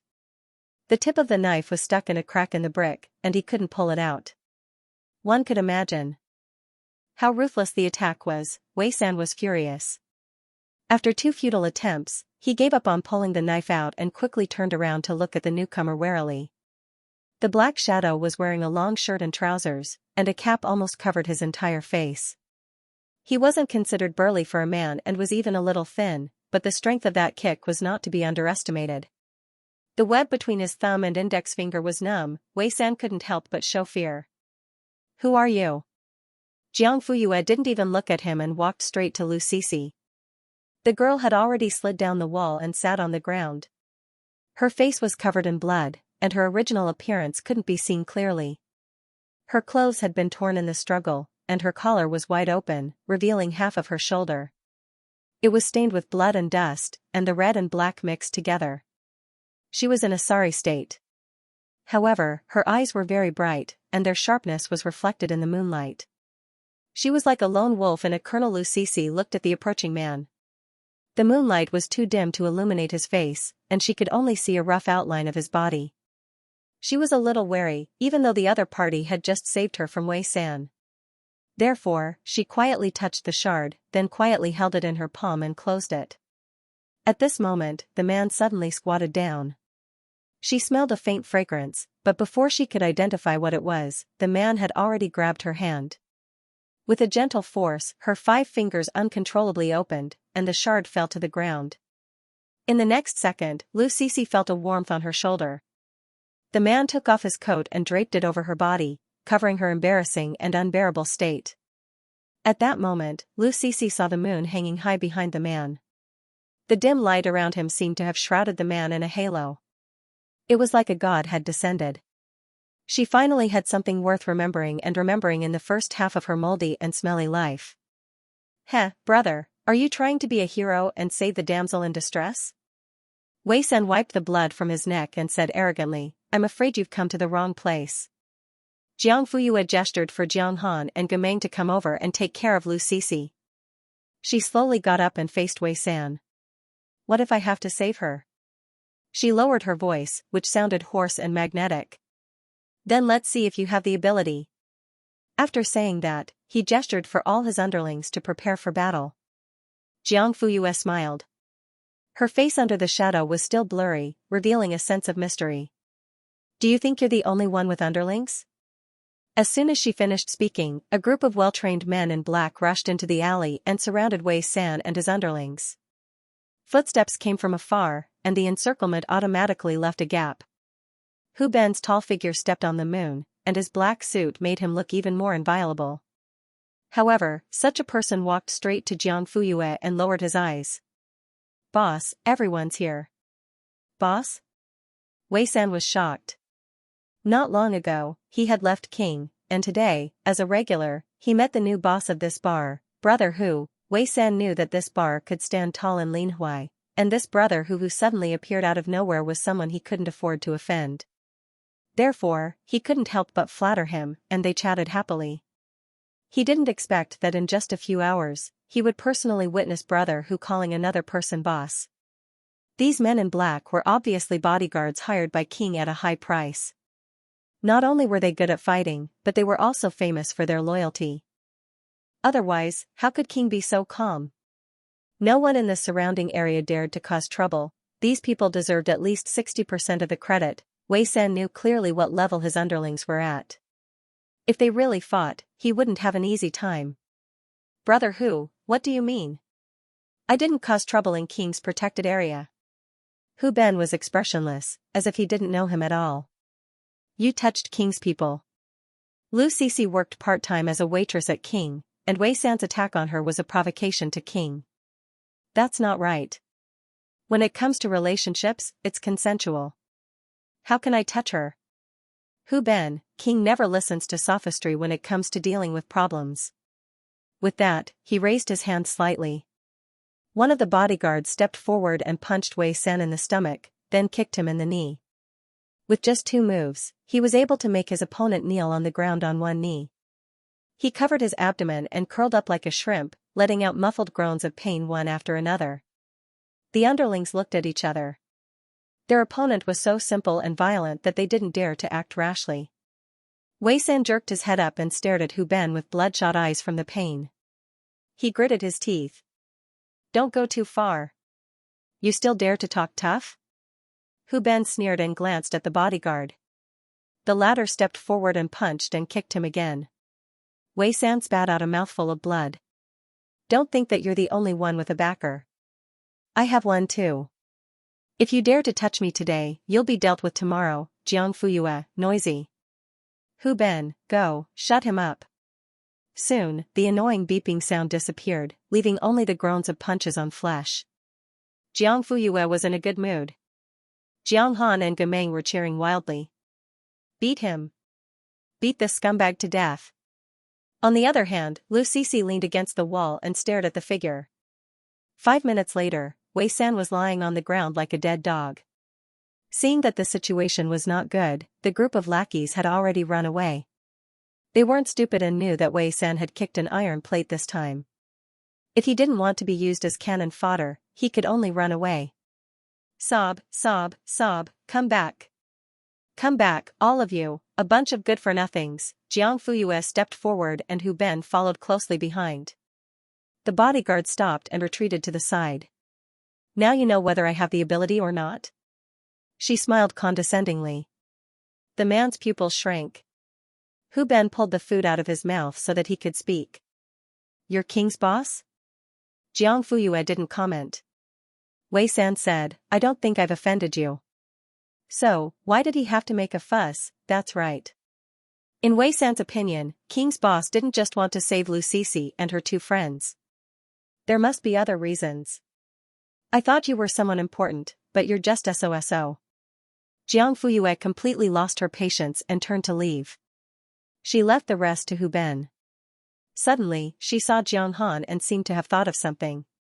She paused and said, It's rare for us to come out. We can't go back empty-handed. Hu Ben was a little stunned and didn't understand what she was trying to say.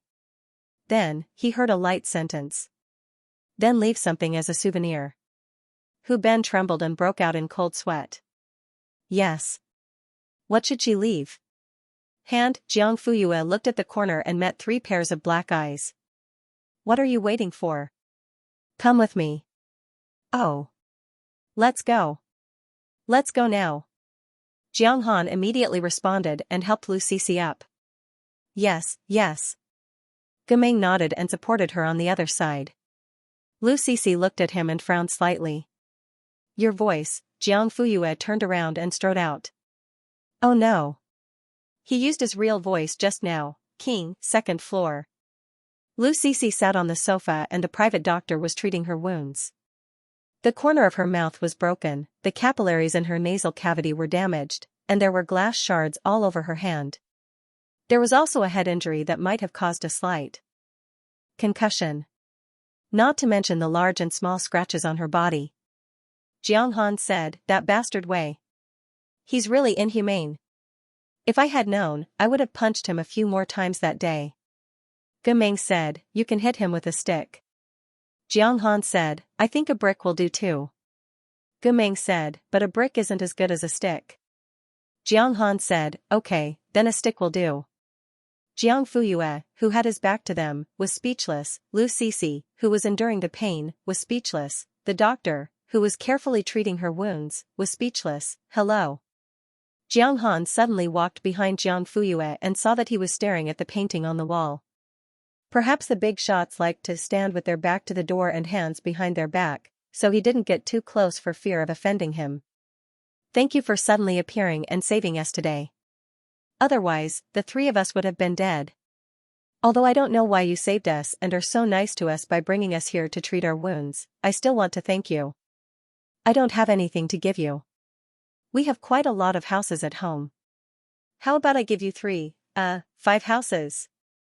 It wasn't that Jiang Han was stingy, but that she only had so many houses under her name. Originally, she should have had 7 houses. However, her chemistry score fell behind during the final exam and her father only deducted 2 houses from her. "Stingy, Jiang Fuyue, are you sure you want to give me a house?" Jiang Han, "I'm sure. Compared to your life, what's a house?" Jiang Fuyue's tone was cold. "Didn't you buy insurance? Aren't you afraid of dying?" "Tisk, who wants to die if they can live? Insurance is the last step. A few $100 million? I was lying to them. A bunch of idiots. They actually believed me. It's only a few $100 million. It's not even enough for my dad to buy 2 villas with a river view." She sighed regretfully. "I've decided.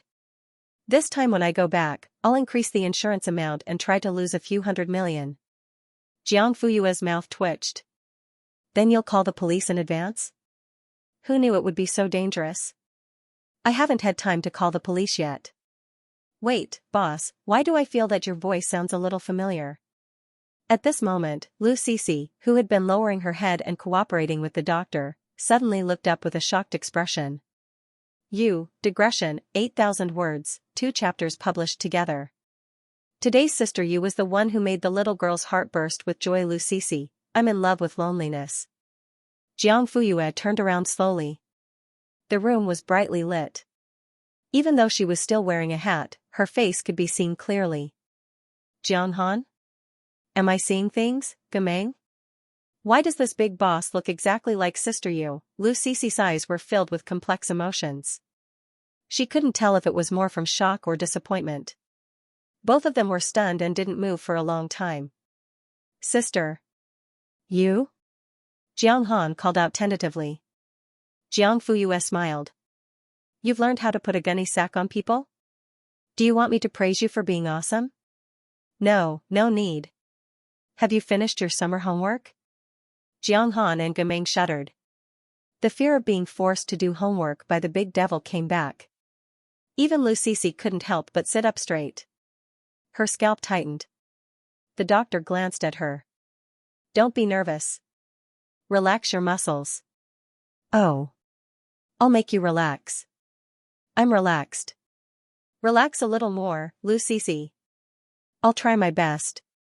But it's so difficult. Since her identity had been exposed, Jiang Fuyue took off her cap and let her hair down.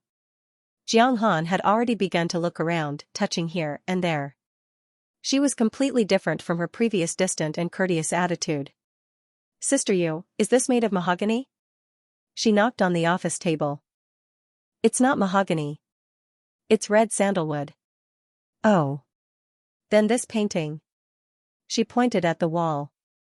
"Jiang Fuyue, it's authentic." Jiang Han's eyes lit up. She leaned in front of her like a lackey.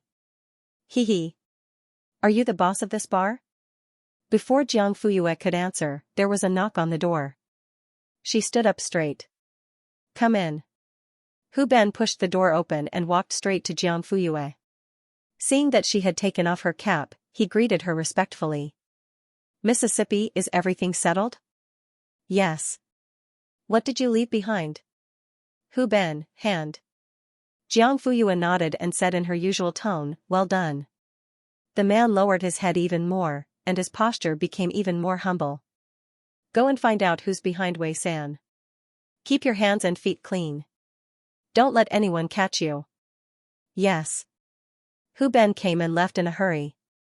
Other than investigating the person behind Wei San, he also needed someone to clean up the mess tonight. An all-nighter was unavoidable.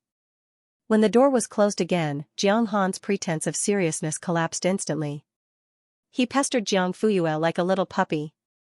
Sister, was that Hu Ben just now? How did he become like this? Dressed in a suit and leather shoes, he didn't look imposing or angry. From head to toe, he exuded the aura of a big brother. He was completely different from the gangster leader who had brought a group of underlings to block them at the school gate not long ago.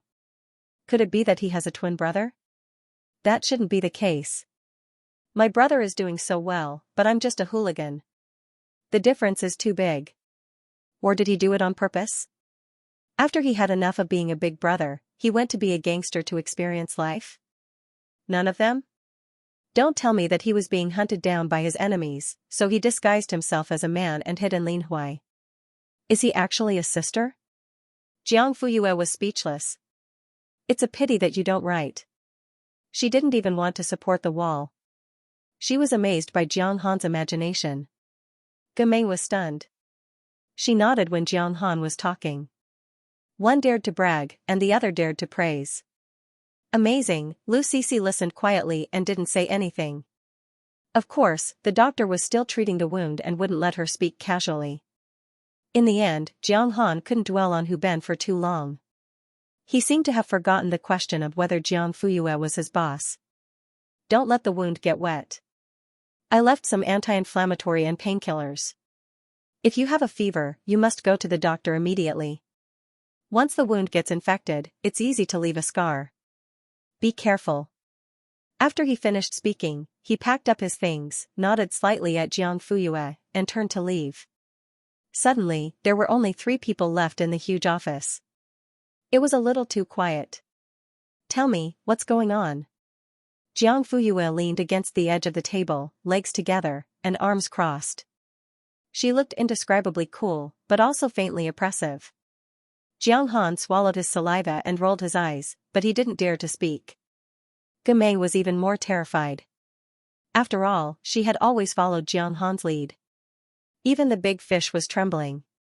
What was she, a small fish, jumping around for? She should be obedient. Let me tell you. Lu Sisi's calm voice sounded. The matter wasn't complicated. It was nothing more than a girl with no power or influence working part-time in a bar during the summer vacation. She was unlucky enough to meet a big shot who was coveting her beauty. The man was very generous at first. He only took the drinks from her. Even the opening performance was recorded under her name. The girl was very happy. Good performance meant high income. Then, her living expenses for the next semester would be covered. Although the man often looked at her with lustful eyes and touched her from time to time, the girl gritted her teeth and endured it in order to make money. Before entering King, Lu Sisi already knew the rules here. Guests were not allowed to touch the bar staff without permission. If they were caught, they would be thrown out by the bodyguards regardless of whether they were high-ranking officials or dignitaries. She was sure that Wei Sen wouldn't dare to do anything to her in the bar. Without any worries, Lu Sisi focused on earning performance from him. I don't deny that I wanted to bait him from the beginning. Lu Sisi's mouth twitched. She didn't hide her thoughts. She was a bad girl to begin with. I thought I could handle it with ease. I didn't expect him to be so smart. He chose a place other than the bar to take action. That day, Wei Sen tricked her to the parking lot and planned to give her a drugged drink. However, Jiang Han and Gemei happened to witness the whole process. The 2 of them took Lu Sisi away first. The other party didn't succeed. Originally, after Hu Ben blocked Jiang Fuyue and Lu Sisi and refused to help, their relationship was not as good as before. It even reached the point where they didn't contact each other. Jiang Han blamed her for not being loyal enough. However, Lu Sisi felt that the two of them were bewitched by Jiang Fuyue. However, as time passed, everyone calmed down and realized that it wasn't to the point of breaking off their friendship. They all wanted to reconcile, but no one was willing to give in first. So, they kept dragging it out until now. After this incident, the three of them finally had an opportunity to reconcile. When Jiang Han heard that Lu Sisi was being bullied by an old man, how could he sit still? After discussing with Gamang, they decided to go all out. They found an opportunity to put a gunny sack on the other party and beat him up. At that time, they felt good, but after all, they were inexperienced. Their hands and feet weren't clean enough. When Wei San's men found out, they incurred revenge. Lu Sisi didn't know about it. After the two of them finished, they told her. However, it was too late. That's roughly what happened. Jiang Fuyue was a little surprised by Lu Sisi's calmness. She had always thought that among the three of them, Lu Sisi was the one who could hide her true emotions the best. Now, it was proven to be true. The girl who was full of scars recounted what had happened to her without any fluctuations. Her conceit, her scheming, and her darkness were all revealed. During this time, there was a smile on her lips. There was an indescribable sadness and irony. After understanding the cause and effect, Jiang Fuyue had a rough idea of what had happened. It was almost dawn. Jiang Han and Gamang couldn't stay any longer and prepared to go home.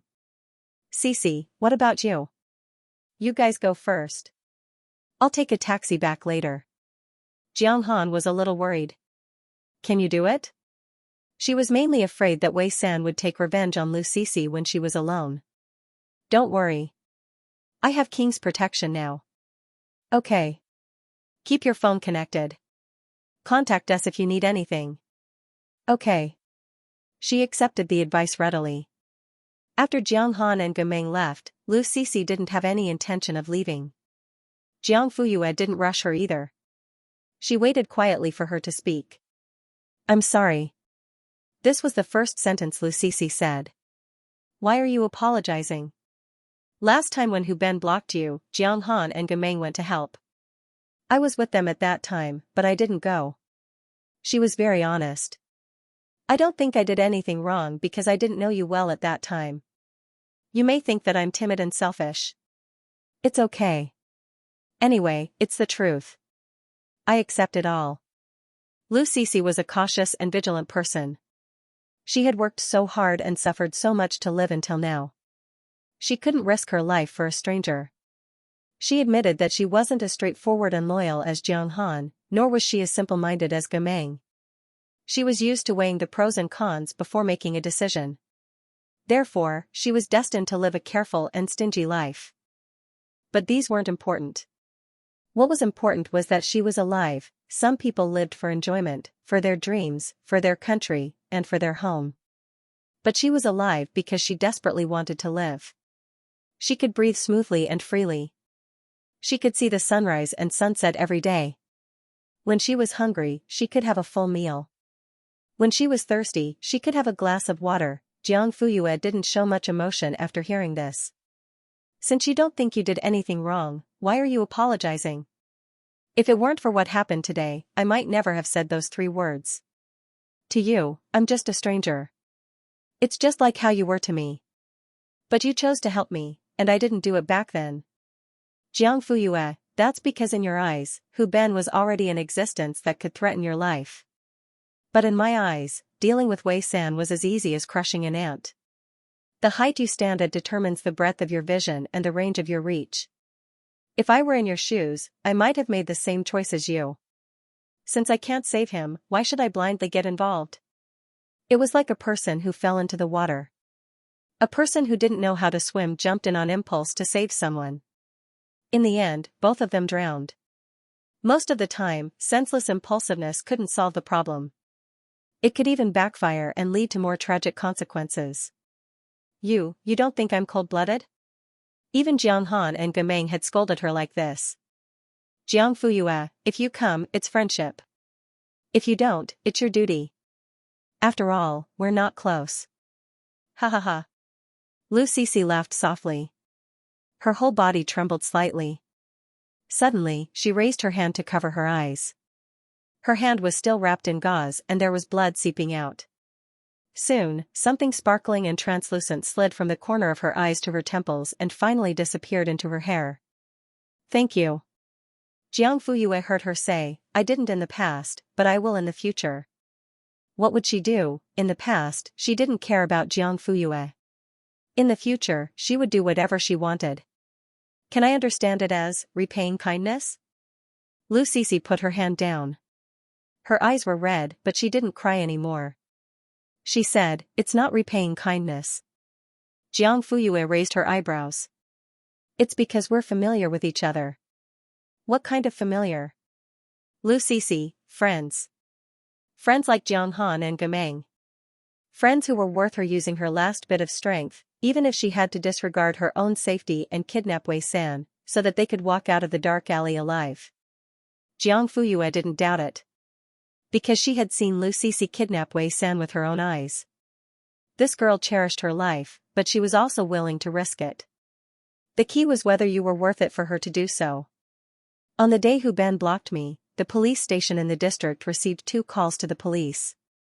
I asked Jiang Han to call the police on the spot. The other call was from you, right? Lu Sisi was stunned. I used a public phone.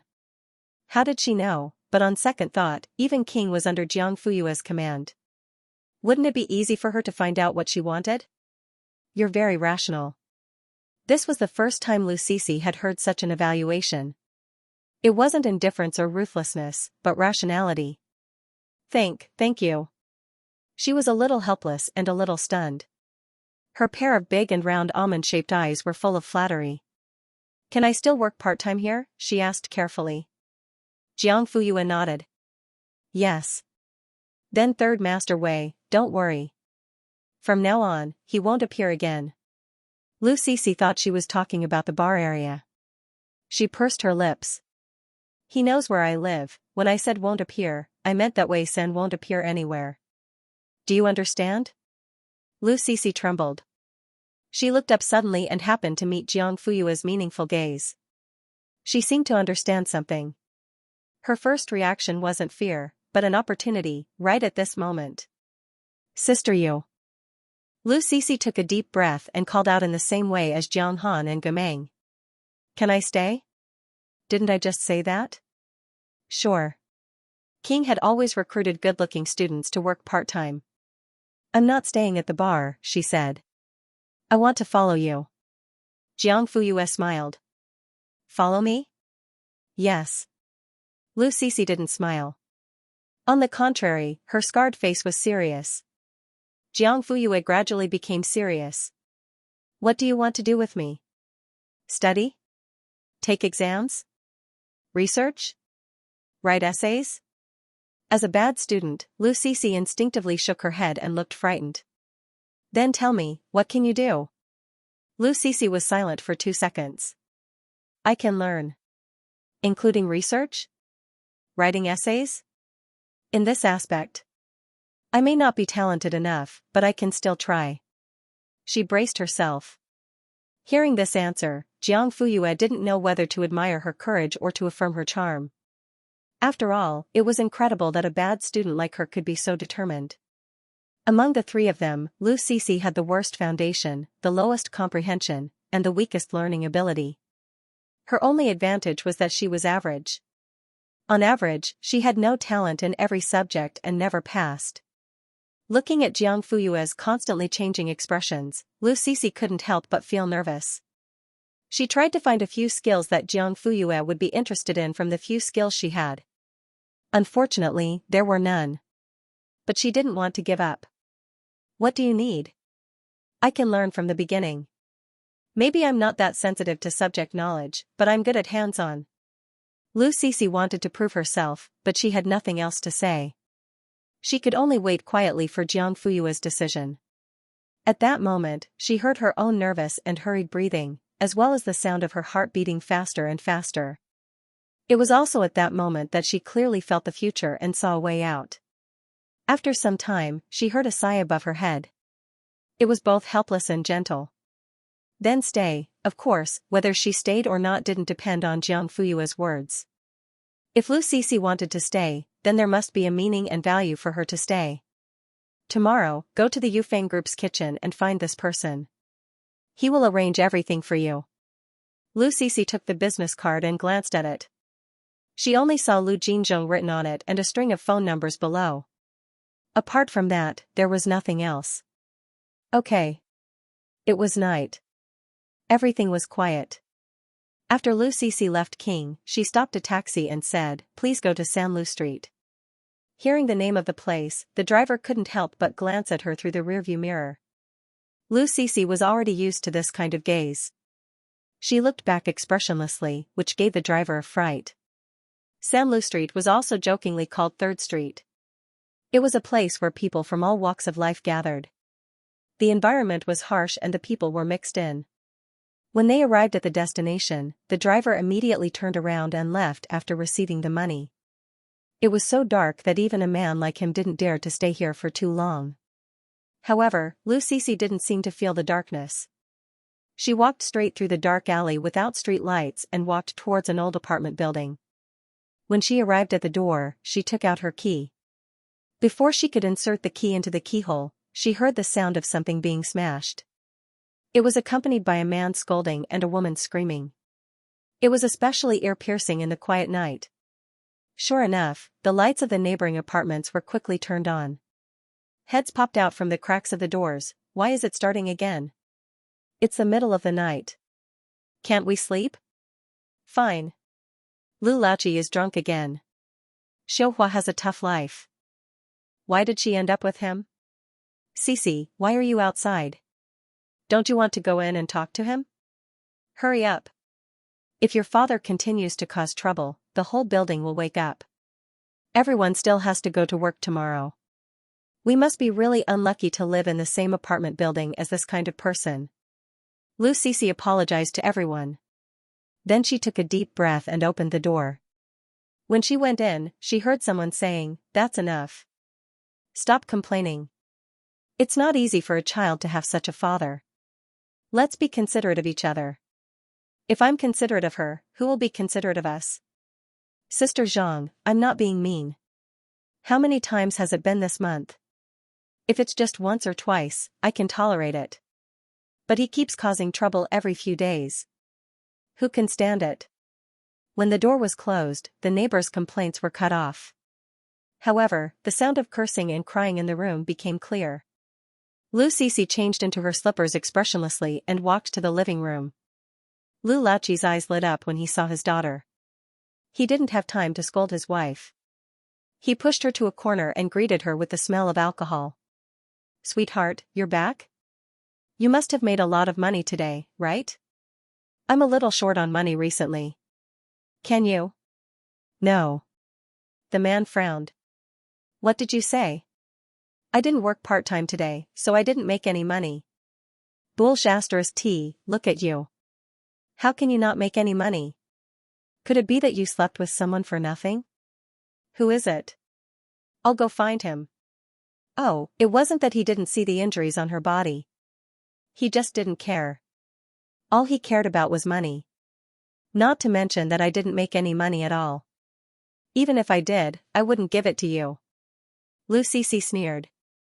Slap, the man slapped him across the face. You dare to challenge me? I'll say it again. Take out the money. Otherwise, no one can have a peaceful night. After that, he burped. Lu Cixi turned her head back expressionlessly and said, I don't have any money. If you want to make a scene, go ahead. When the neighbors call the police will naturally come to sober you up. You little bastard. You dare to call the police? You're all grown up now, aren't you? The man raised his hand again. Lu Cixi didn't dodge. Her eyes were full of hatred. The man's eyes were red with anger. How dare you stare at me? If I don't teach you a lesson today, you won't know how powerful I am. Seeing that the slap was about to land, the woman who was crying in the corner suddenly rushed forward. Don't hit her, slap. In the end, the slap still landed. However, it only landed on the woman's back, causing her to let out a painful groan. Mom. Lu Cixi's numb face finally showed some emotion. How are you? Are you okay? I'm fine. The woman squeezed out a smile at her. Good. Are you and your mother planning to join forces to resist me? Fine. The man's eyes were red with anger. He began to look around. After a long time, he couldn't find any suitable tools. He simply pulled out the belt at his waist and threw it at the mother and daughter. Slap, the belt flew through the air and landed on the woman's shoulder. Then, a scream was heard. Mom. Go away. Don't worry about me. The woman shook her head with tears in her eyes. Another whip was thrown. This time, it landed directly on the woman's arm. There was no cloth to cover it. Immediately, a red mark was left, and it swelled up visibly. Lu Keibing, are you crazy? Little bastard, you dare to call me by my full name? You're asking for a beating. Lu Cici's chin was hit by the whip. Then, she tasted blood in her mouth. Where's the money? I know you have it. Take it out. No. The man stepped forward and grabbed her hair. Say that again? I don't have money. Who are you lying to? You sell alcohol and sex all day long. How can you be short of money? Watch your mouth. I'm going to be a waitress. Bed service is also a service. If you don't have money, go and earn it for me. I don't care if you sell your body or your art. I only care about money. Do you understand? Lu Cici gritted her teeth and said word by word, in your dreams. The man flew into a rage and swung the belt even harder. I'll ask you again. Where's the money? If you don't tell me today, I'll beat you and your mother to death. Lu Cici sneered. Hit me. Hit me if you can. Cici, stop it. The woman's tears fell like rain. Her eyes were filled with panic. Just give it to him if he wants it. Don't make a fuss if you give it to him, Mom. That's my living expenses for the next semester. What will I eat if I give it to him? What will I use? Although she had long known that this would be the result, just like how she had been beaten countless times in the past. Even if she endured it, it would all be for naught because of Li Shouhua's surrender. However, Lu Cici was still extremely angry. She did not understand. She really did not understand. Why did Li Shouhua always compromise again and again? Why did she indulge this disgusting man? She clearly knew that if there was domestic violence once, there would be a second time, until there were countless times. She also knew that Lu Keibing would never change and become a responsible man in this lifetime. She also knew that her weakness would only make the man worse. However, she still did not do anything. She cried silently and accepted all of it. Lu Cici used to feel sorry for her mother and felt that her mother had suffered too much. As she grew older, she felt that her mother had asked for it. She deserved it. Now, there were only 8 words left, lamenting her misfortune and angry at her incompetence. Ha, you still say that you don't have money. Won't you get it after a beating? After saying that, she grabbed Li Shouhua's hair and pulled her up. Go, take out the money. Lu Cici shook her head. Mom, don't give it to him. Slap. The man swung his belt and directly slapped her to the ground. She could not get up for a long time and was still cursing. Little bastard, you still dare to talk back. If you say another word, I'll beat you to death. The woman was frightened and quickly ran to the bedroom. Soon, she came out with a crumpled envelope. Don't hit me anymore. It's all here. The man snatched it and weighed it in his hand. Judging from his expression, he seemed to be satisfied. He tied the belt back to his waist and walked out leisurely with the money in his pocket. Lu Cici was lying on the floor. Her eyes were already filled with despair. Darling, are you okay? Don't scare me. The woman began to cry again. She was as if she was made of water and could cry easily. All these years, crying seemed to be her only way of venting. Why did you give him the money? Lu Cici stared at the ceiling without blinking. Her voice was stiff and cold. If you don't give it to him, he'll beat you to death. He won't dare. I'll call the police. What's the use of calling the police? The police came this time. What about the next time? What about the next time? You can divorce him then. I'll follow you. The woman began to stammer, darling, he's your father after all. When you were young, he liked you a lot. He would take you out to play and buy you sweets. Indeed, it was like this again. Lu Cece forced out a sarcastic smile. The woman continued, which family doesn't have conflicts? If you divorce, you won't even have a home. I don't want you to become a child of a single-parent family. Otherwise, your classmates will laugh at you. When you find a boyfriend in the future, his parents will look down on you as well. The above conversation would always happen between the mother and daughter after Lu Keibing's tantrum. Even Lu Cece was tired of saying the word divorce. She explained to Li Xiuhua time and time again that there were classmates in their class who came from divorced families as well. However, they lived happily and no one would laugh at them. In modern society, love was free. Most parents were open-minded and reasonable. They would not interfere with their children's relationships just because one of them came from a divorced family. However, it was useless. Li Xiuhua refused to listen. She always stubbornly believed that she was right. She was conservative and thought that she was selfless. With such parents and such a family, I will be laughed at and looked down on. Lu Cece muttered as a teardrop rolled down from the corner of her eye. The next day, Lu Cece left the house early. Although she had experienced despair last night, she did not seem out of the ordinary today. Excuse me, is this the Yufeng Group's restaurant? Sorry, you're here too early. We're not officially open yet. Lu Cece said, I'm not here to eat. The waiter was puzzled, then you are? I'm looking for someone. Please take me to him. She handed over her business card as she spoke. The waiter was shocked when he saw it. He became very respectful, please follow me. Lu Cece followed the waiter into the elevator. When the metal door opened, her eyes lit up. It was a luxurious hall with a red carpet and green jade decorations. A crystal chandelier shone brightly above. Not far away, there was a set of leather sofas. In the middle of the sofas was a small purple round table. Further inside, there seemed to be a huge screen. On it were densely packed small squares of surveillance footage from different locations. After Lu Cece sat down, the waiter left. She looked around and suddenly felt that it was unreal. She was even more confused about Jiang Fuyue's identity. Suddenly, there was a sound of footsteps. Lu Cece looked in the direction of the sound and saw a middle-aged man walking over. He was tall and dressed in a suit. However, there was no entourage around him. He was alone. Hello. Have a seat. Don't be so formal. My surname is Lu.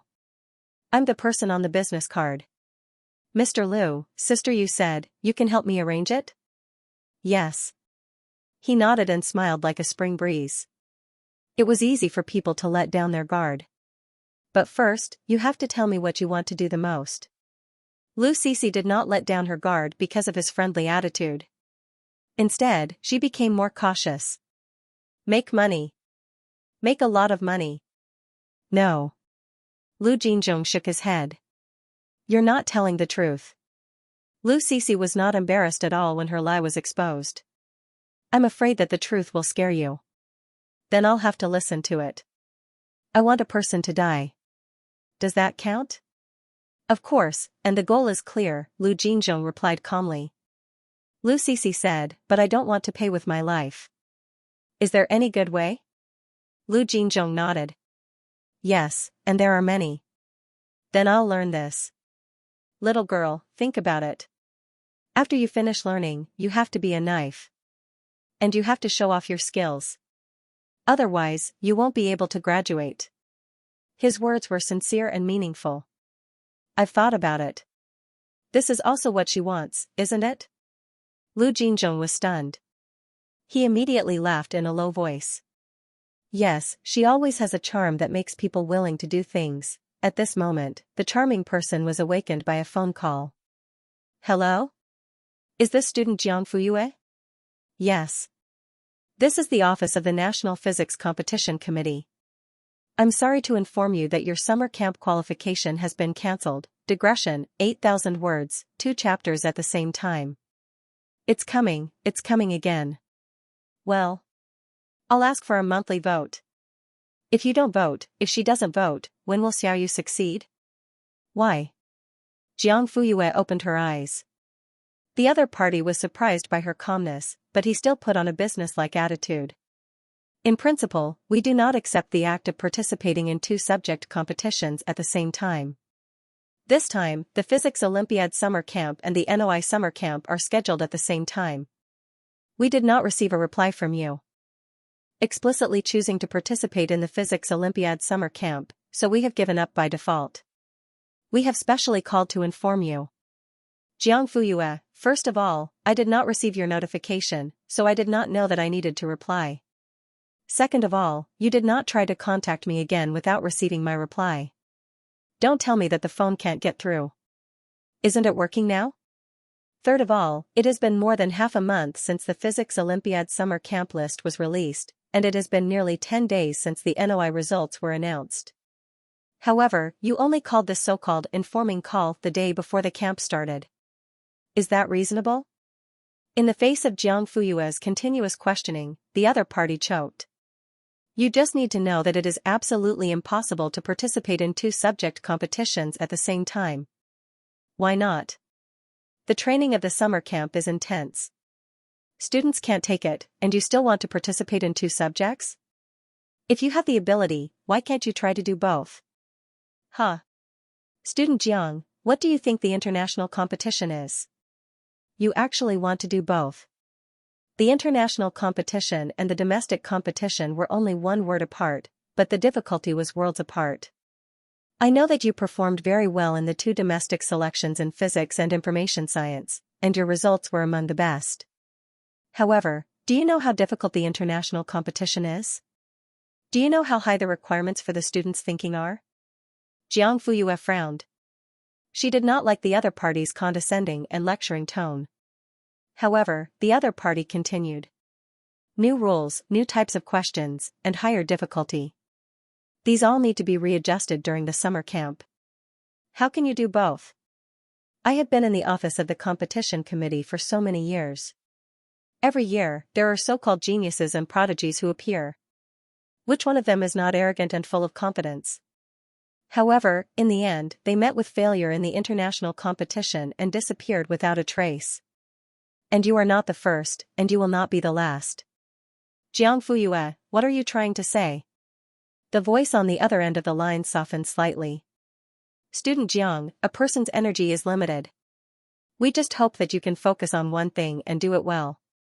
So, you made the decision for me without my permission? It was only after careful consideration that we decided to. Jiang Fuyue's eyes turned cold. Sorry, I don't accept it. With that, he hung up. She looked at the time. It was 7 in the morning. Sister. Jiang Chenxing's muffled murmur came from the upper bunk, accompanied by the sound of turning over. Did I wake you up? She lowered her voice. No, I was about to wake up anyway. Then, can we sleep a little longer? The first sentence was a lie, but the second sentence was the truth. Jiang Fuyue said, okay, let's sleep. After saying that, she also went back. No matter how important the matter was, it had to wait until he woke up. Just like that, the siblings went back to sleep until 8:30. After Jiang Fuyue finished washing up, Jiang Shaodi brought breakfast to the table. A bowl of steaming hot noodle soup, minced meat was drizzled on top, and the lean meat looked very chewy. Next to it was a fried egg. White was white, yellow was yellow, and the shape was quite good. Using chopsticks to pick it up, one could see a bit of fluidity in the middle. It was neither old nor tender, and the heat was just right. Jiang Fuyue took a bite and immediately praised it. Delicious. Jiang Shaodi's big black eyes looked at her with surprise and shyness. Really? Of course. Our family's Chenxing's craftsmanship is more than enough to open a noodle shop. The young boy's cheeks were thoroughly red. TSK, he still can't stand praise.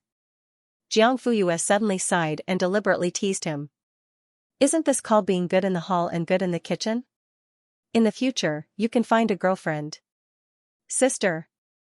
Jiang Shaodi's mouth opened into an O shape. You're talking nonsense, After saying that, he shyly lowered his head and buried his chin in his collar. His pointed ears unconsciously moved slightly, and even his neck was flushed red. So cute. No wonder those netizens watching the live broadcast were clamoring to form a group to steal children. They were constantly spamming sports cars and yachts. Speaking of Xianxia's live broadcast career, although Jiang Fuyue went to the capital to participate in NOI, she had always paid attention to it. Every day at 8 o'clock, she would punctually open the app and watch the live broadcast content. The main reason was that she was afraid that Wu Qian would let Jiang Qinxing eat some messy things to satisfy a small group of fans. The second reason was to watch the popularity change and the gift of props within half an hour of the live broadcast. After a few days, she would have a complete statistical analysis in her mind. Based on this, she could judge the trend of popularity and contact Wu Qian at any time to change the marketing and selling points. After a period of time, Wu Qian was shocked by Jiang Fuyue's professionalism, and he listened to her more and more. She had her own unique way of shaping the character, packaging, and marketing. At first, while Wu Qian was pleasantly surprised, there was also a hint of fear and vigilance.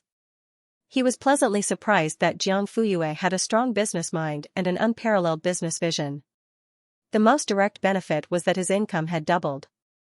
However, at the same time, he also felt that as an older sister, wasn't it too cold-blooded to market her younger brother like a product from the beginning to the end, and Jiang Fuyue's answer to him was, if you want to establish a foothold in this industry, marketing is indispensable.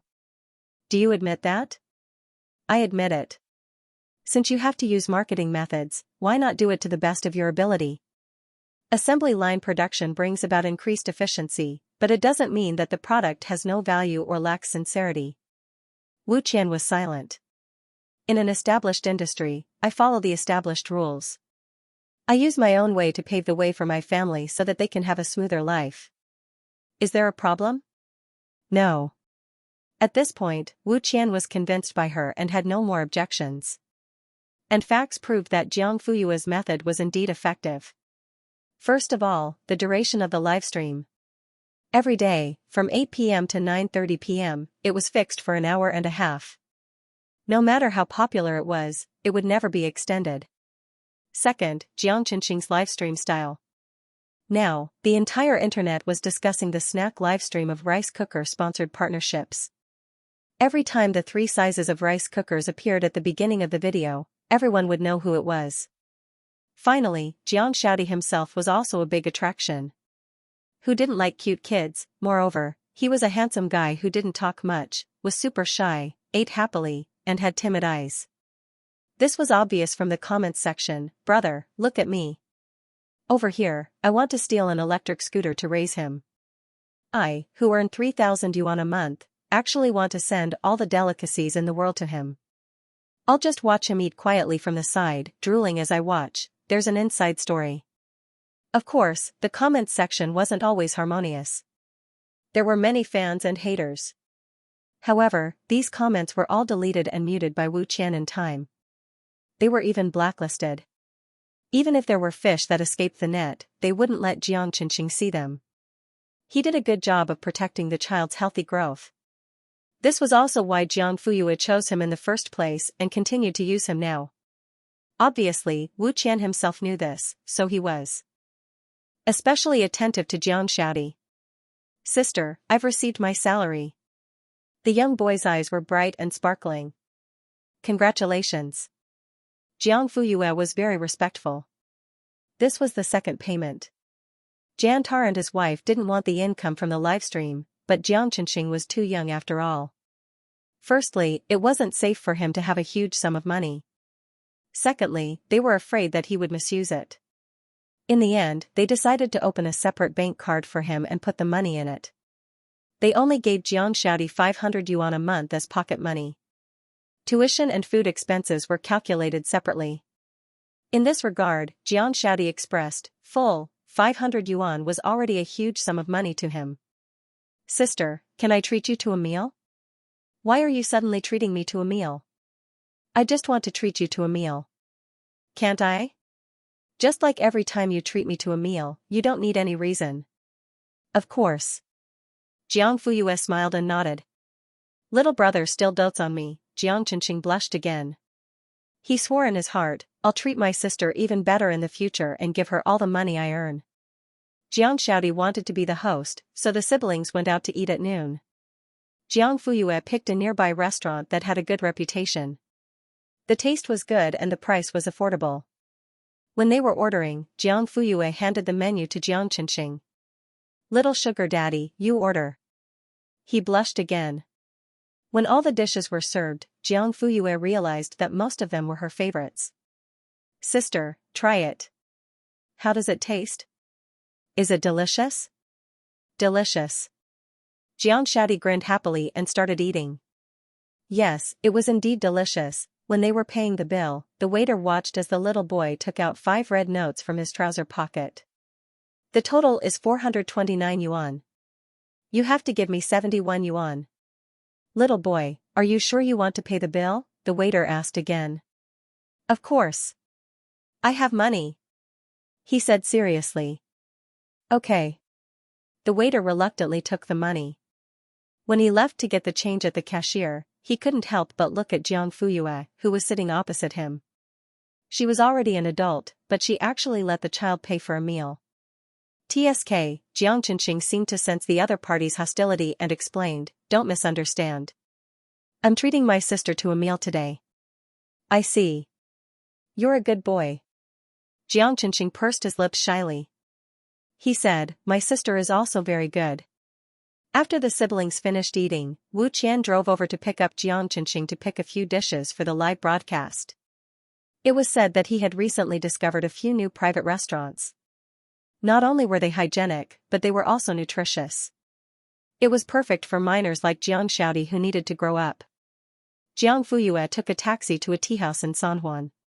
She had an appointment with Su Jing, Meng Zhijian, and Yuan Zhou. Sorry, did you wait long? When Jiang Fuyue entered, she found that the 3 of them were already there. They were playing landlord. 3, 4, 5, 6, 7, straight. Do you want it? 4 threes, bomb. Oh, sorry, for 4s, not a waste at all, hee hee. When they heard Jiang Fuyue's voice, the 3 of them were stunned. Then, they hurriedly began to collect the cards. Ahem. Su Jing cleared her throat and sat upright. She had a firm grasp of her temperament. Meng Zhijian took a sip of tea. Who was the one playing cards just now? Well, it wasn't me. Yuan Zhou, who was still collecting cards and being caught red-handed, question mark. F***CK. These 2 animals. I'm the only one taking the blame.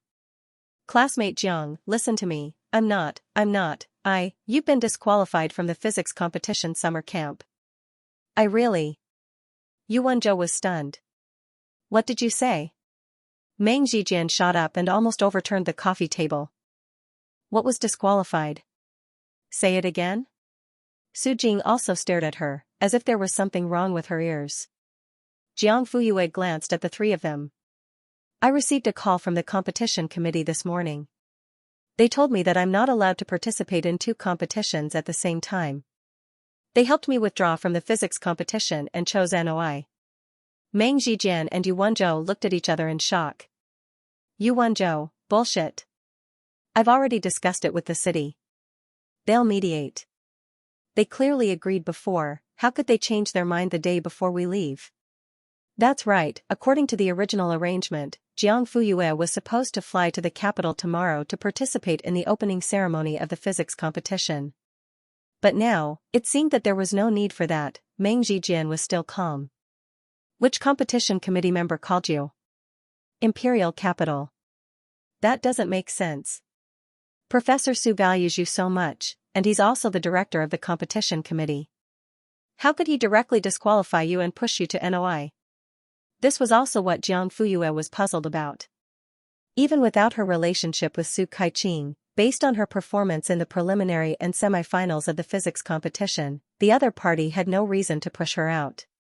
At least in a situation where she had to choose between 2, she had to fight for it, right? Yuan Zhou, you just said that the other party helped you withdraw from the physics competition? He emphasized the word helped. Yes, before this, the other party didn't contact me. The moment they did, it was a notice of disqualification. If this wasn't helping her make a decision, then what was? In the call this morning, they didn't have the slightest intention of asking her to reconsider her choice. It was as if the other party couldn't wait for her to withdraw from the physics competition. Meng Zhijian, this is too strange. Jiang Fuyue was such a good seedling. Did the people in the competition committee have water in their heads, or did they collectively get caught in the door? Su Jing, who had been silent all this time, suddenly said, "There's definitely something strange about this. Most likely, something went wrong in the middle. Then what do we do now? There's only one day left."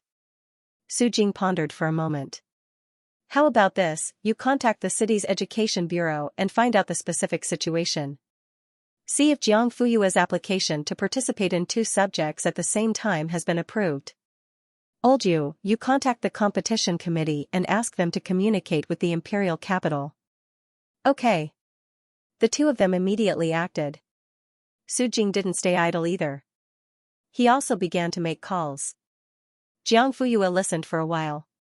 He was probably mobilizing his contacts in the imperial capital to find out what was going on. 15 minutes later. Meng Zhijian, the city's education bureau, replied that the application for the 2 subjects was approved 5 days ago. It was signed and stamped, and it was filed.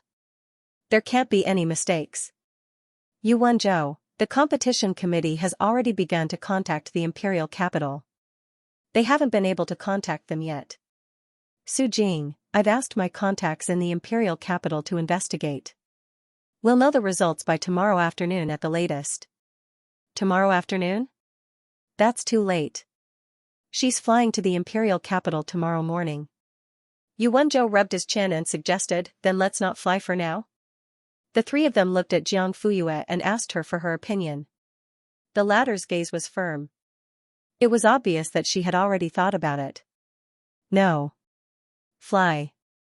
At the same time, in the competition committee's office in the imperial capital, Li Xingfang looked at the door several times.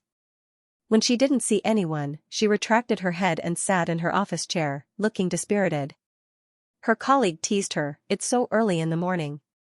Why are you so distracted?" Li Xingfang rolled her eyes. "What are you talking about?" "I'm just checking if Director Zhao is here." "Why are you looking for Director Zhao?" The woman's eyes flashed. "What else?" "Report on work, of course." "That's right. We have nothing to do anyway. It's not a bad thing to hang around in front of the leader." Suddenly, a figure passed by the door. Li Xingfang's eyes lit up. "Director Zhao is here. I'll go to the office next door." "Okay, go ahead. I don't usually see you so enthusiastic." The colleague shook her head and didn't think much of it. Knock knock knock. Soon, a man's gentle voice came from inside. "Please come in." Li Xingfang pushed the door open and closed it behind her. "Hello, Director Zhao." Zhao Yongtao was tidying up the draft paper on his desk. When he heard her, he looked up with a smile. The corners of his eyes were squeezed out and there were some age spots on his face. "Xiaoli, what's the matter?" Li Xingfang went forward and lowered her voice. "I've already done what you asked me to do." "Oh?" The man looked up, his smile unchanged. "When?" "Just this morning. I called that student to inform her that she was disqualified from the summer camp. The feedback form stated that she voluntarily gave up. This way, we can legitimately add another contestant to the camp. According to the rankings of the semifinals, I'll congratulate Tong Tong first. Zhao Tong, Zhao Yongtao's granddaughter, studied at Highland Second High School. She would be in her 3rd year of high school when school started in September. She was especially interested in physics under Zhao Yongtao's influence since she was young. She also participated in the competition 2 years ago, but unfortunately, she didn't have the chance to participate in the summer camp. She signed up last year, but missed the exam due to physical reasons. This year was her last chance. If she couldn't be shortlisted, then there was no guarantee. When the final results came out, there was only a difference of 1 place. If someone in front of her withdrew, then there was a 99% chance that the additional spot would fall to her. Therefore, under Zhao Yongtao's several hints, Li Xingfang gritted her teeth and did this for him. Coincidentally, that student actually participated in 2 competitions at the same time. There was no need to find a reason. Zhao Yongtao nodded with satisfaction. What did the other party say? At first, she wasn't convinced. She listed 1, 2, 3, and wanted to argue, but didn't she compromise in the end?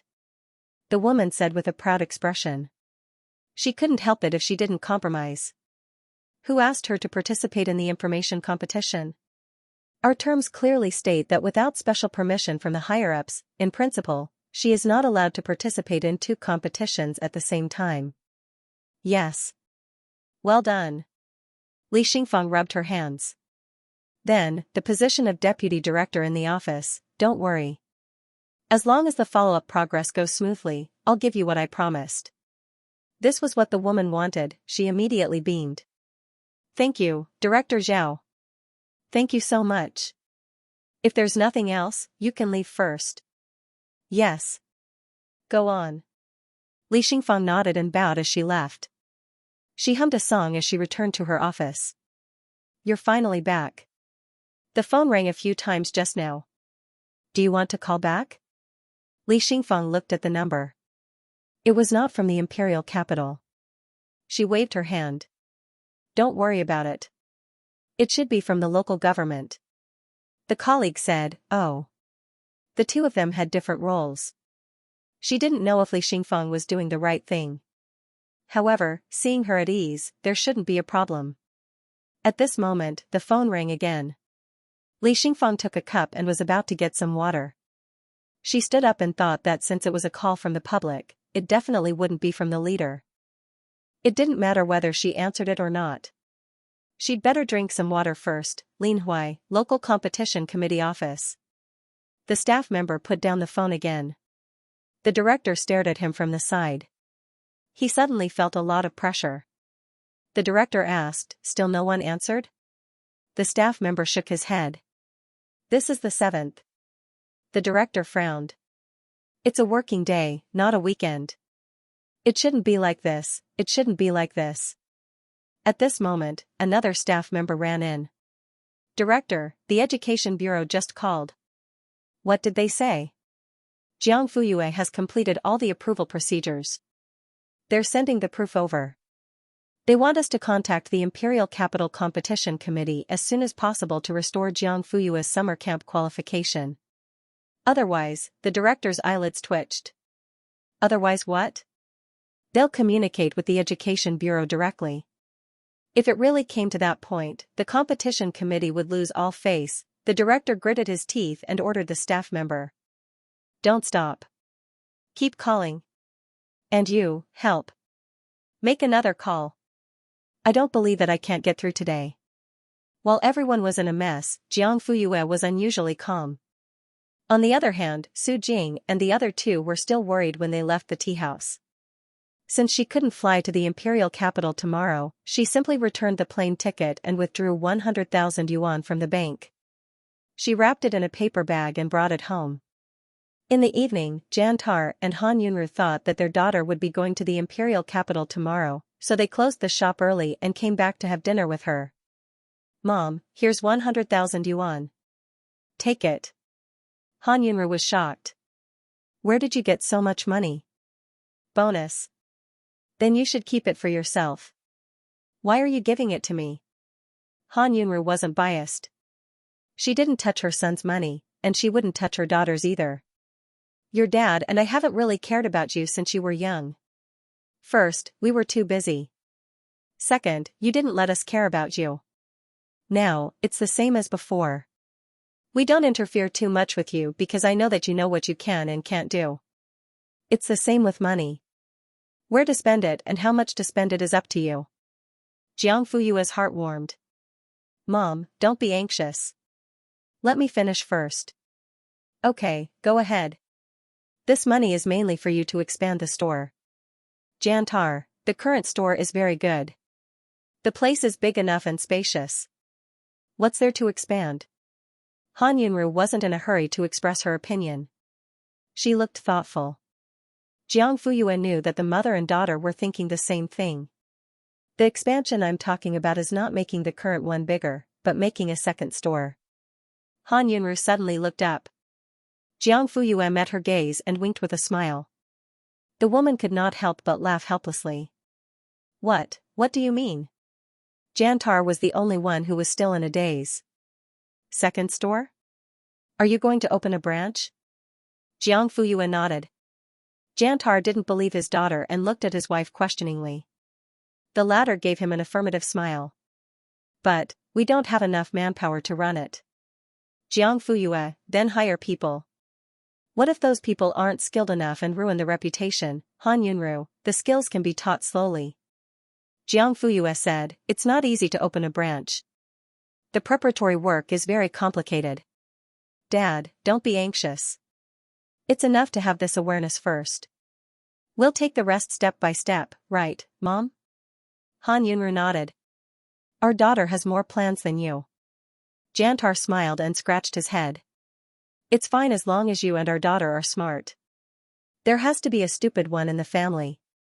The forgotten Xianxia? He was very confused. In the end, Han Yunru took the money. However, she could only use it to open a branch and couldn't use it for anything else. Yeah, are you done packing? Han Yunru came into the room after taking a shower. Not yet. There's a last-minute change in the schedule. We won't be going to the capital tomorrow. But you still have to be prepared. What if you leave? Okay. Jiang Fuyue didn't tell her family that she was disqualified from the summer camp. Han Yunru saw that she looked normal and didn't ask much. Instead, she was secretly happy that she could stay at home for one more day. I'll make breakfast for you tomorrow. What do you want to eat? Jiang Fuyue, tomato and egg noodles. Jiang Chenxing, I want the same. Okay. Under the same night sky, in a villa area in the capital. Dad, you're back. Yes. Zhao Yongtao changed into slippers and hung his briefcase on the coat rack. Have a seat first. Breakfast will be ready soon. Zhao Yongtao glanced at his daughter. A married daughter was like spilled water. He didn't see her being so attentive usually, but recently, she had been coming over often. He was well aware of the reason why. Tongtong's matter has been settled. Let her prepare well and report to the camp tomorrow. Really? The woman's eyes lit up with surprise. That's great. Dad, you're so nice. Okay. Don't be so mushy. I'm just worried about my granddaughter. She's only one place away, no wonder Tongtong always said that Grandpa is the best person in the world to her. See, you've considered and arranged everything for her? The woman beamed with joy. At this moment, Zhao Yongtao's phone rang. He took it out and swiped his finger to answer the call. Hello. The next second, his expression changed drastically. Digression, 7,000 words, 2 chapters together. Next chapter, scum abuse warning. Beep beep beep. Someone is really asking around? Zhao Yongtao took a deep breath and forced himself to calm down. Why would I lie to you? Li Xingfeng was already panicking. Just 10 minutes ago, the office opposite mine received a call from the government. They specifically asked about Jiang Fuyue. They don't have the summer camp roster, so they came to ask me. What did you say? What can I say? How can I say anything before I figure out the situation? I can only find an excuse to drag it out, but I can't drag it out for too long. They keep rushing me. Director Zhao, what do you think I should do? Could it be that the news had been leaked and someone had found out? I won't be punished, right? What's the hurry? We haven't figured out the situation yet. Zhao Yongtao was worried that she would be unsettled and give herself away, so he spoke with a strong tone to show his calmness. Sure enough, Li Xingfeng felt more at ease after hearing that. You said the government called? Which unit called? Li Xingfeng, I think it's from the Urban Construction Bureau. Why did the Urban Construction Bureau call the competition committee? It was totally unrelated. Li Xingfeng, I think it's strange too, but the office opposite mine said that the higher-ups are asking around, and they only asked about Jiang Fuyue. It seems like they are trying to find out something in private. Zhao Yongtao was slightly relieved. As long as it was not the Ministry of Education, this matter could still be covered up. Li Xingfang, what does the other party mean? If I'm not wrong, it should be your call this morning. Li Xingfang still did not understand. Director Zhao, my brain is not very good. Can you tell me about it? This way, I will have an idea. Otherwise, it will be weird. The Urban Construction Bureau is most likely influenced by Jiang Fuyue. Yes, Jiang Fuyue asked them to find out more about the situation. Hiss. Li Xingfang gasped. That means she has started to suspect something? Zhao Yongtao sneered. What's the use of suspecting something? This is a lawful society. Everything depends on evidence. But if she can get the Urban Construction Bureau to make this call, does that mean Jiang Fuyue has someone backing her? Not that easy to fool? Li Xingfang lived in the capital where the rich and powerful were everywhere, so it was normal for her to have such concerns. Who knew if Jiang Fuyue was hiding an iron plate behind her back? If she offended someone she shouldn't offend, then her peaceful days would come to an end. Although she had been eyeing the position of deputy director for a long time, she still had to make sure that she was in good health, right? Zhao Yongtao saw through her thoughts and felt disdain. He thought to himself, it's not like there's no reason why you can't climb up after all these years.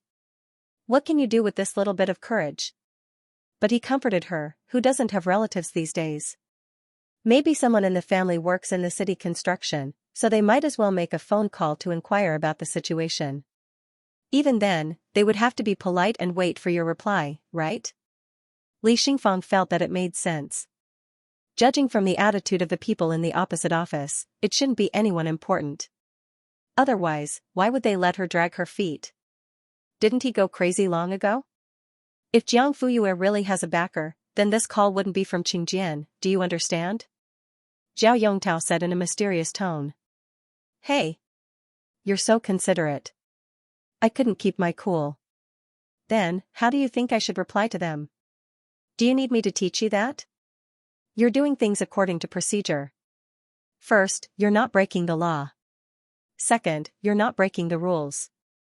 What are you feeling guilty about? Li Xingfang was suddenly enlightened. I understand. After the call ended, Zhao Yongtao put down his phone. Zhao Lulin quickly put the teacup in his hand. Dad, is Tong Tong in trouble? Zhao Yongtao waved his hand as usual. It's not a big problem. The person who was replaced has connections? Huh, what kind of connections are that? How can the Qingjian want to interfere with the matters of the competition committee? As long as the Education Bureau doesn't interfere, this matter will be settled.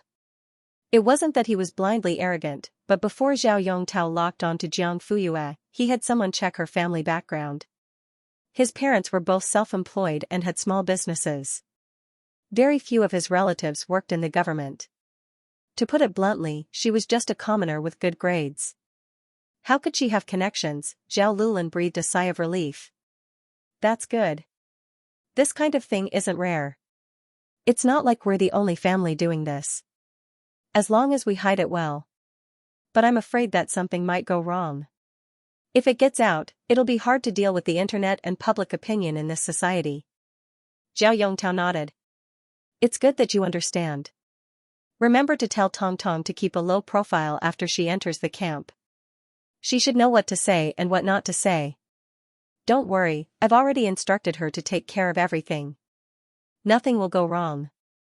Okay. Let's eat. Zhao Yongtao's heart calmed down. On the other side, Li Xingfang quickly replied to the office next door. The office next door relayed the message to the person from the city construction department. When the person received the message, he immediately dialed Su Jing's number. I've asked for you. They said there's no problem. Everything is done according to procedure. Su Jing frowned and raised her voice. Are you sure? That's what they said. I recorded it. Do you want me to send it to you? Okay, send it. Damn. Old classmate, are you serious? The corner of Su Jing's mouth twitched. Do I look fake to you? This student is not ordinary. You're so concerned about her. Su Jing said seriously, she's indeed not ordinary. I said you're fat and you're panting? Let me confirm again. Did the city competition committee say that there's no problem and everything is done according to procedure? Yes, that's right. I'm very sure. I'll send you the audio later so that you won't suspect me. That shouldn't be. Su Jing mumbled.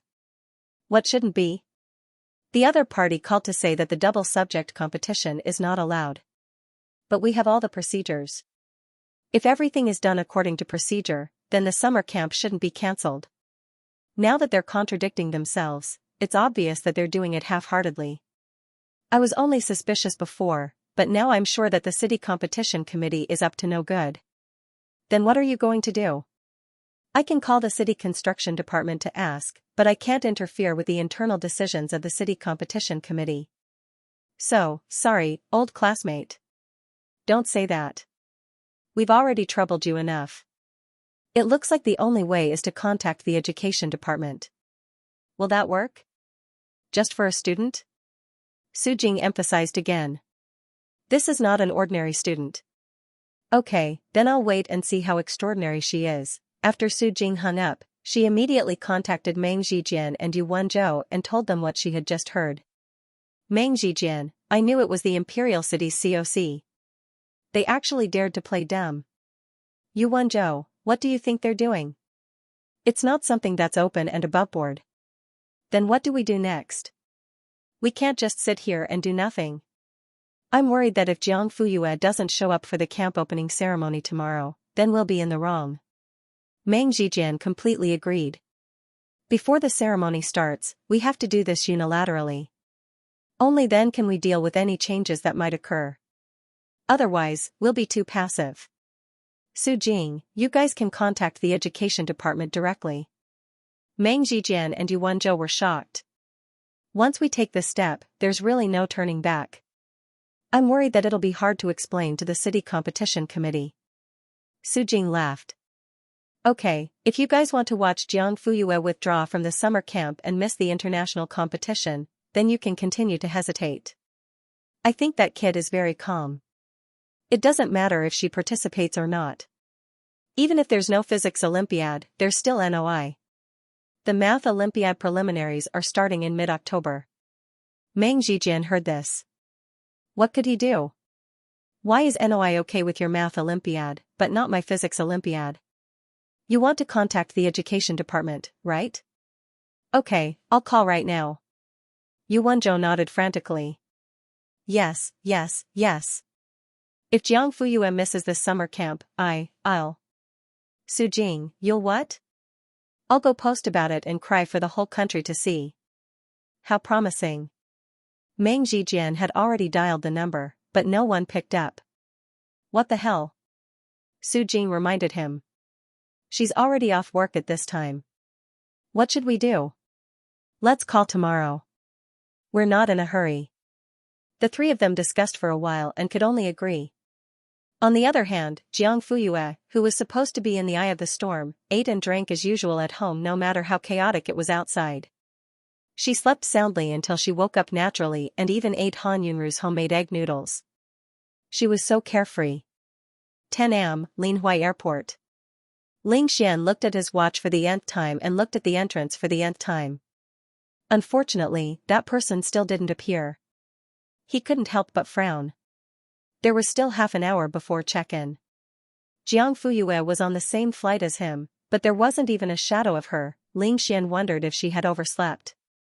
He wanted to call and ask, but when he picked up his phone, he realized that he didn't have Jiang Fuyue's number.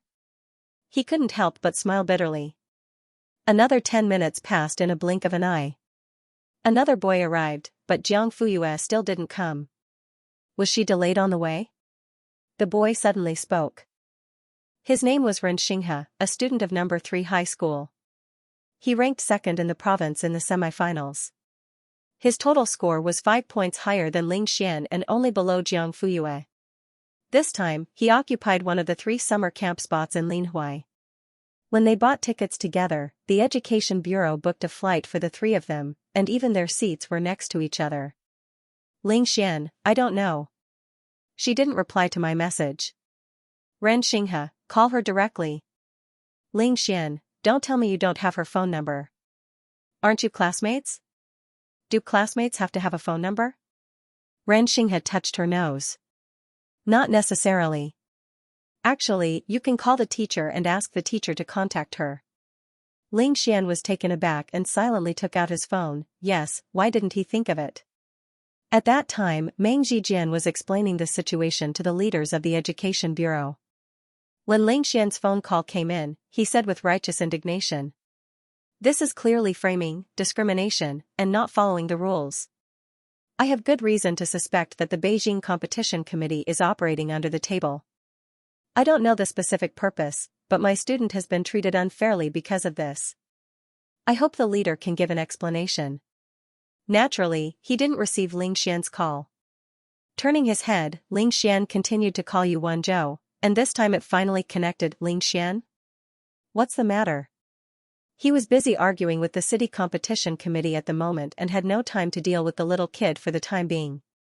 Teacher Yu, we are flying to the capital today, but Jiang Fuyue hasn't arrived at the airport yet. Oh, she won't fly today. You don't have to worry about her. Ling Xian was taken aback. Why? Something has happened. I can't explain it clearly on the phone for a while. You can attend the camp opening ceremony with peace of mind. We will take care of it. But, I have something to do here. I won't talk to you for now. Have a safe trip. Hello? Teacher Yu? She really hung up. Ling Xian cursed in a low voice. He didn't miss Yuan Zhou's, we will take care of it. The key point was, us. What happened to Jiang Fuyue that she needed several teachers to help deal with it? He suddenly had a bad feeling. Xianxia, how is it? Did you ask clearly? Is she coming? Ling Xian raised his eyes and glanced at the other party with a cold gaze, with a bit of scrutiny and judgment. You seem to be very concerned about her? Xianxia was taken aback and smiled. We are all from Linhui.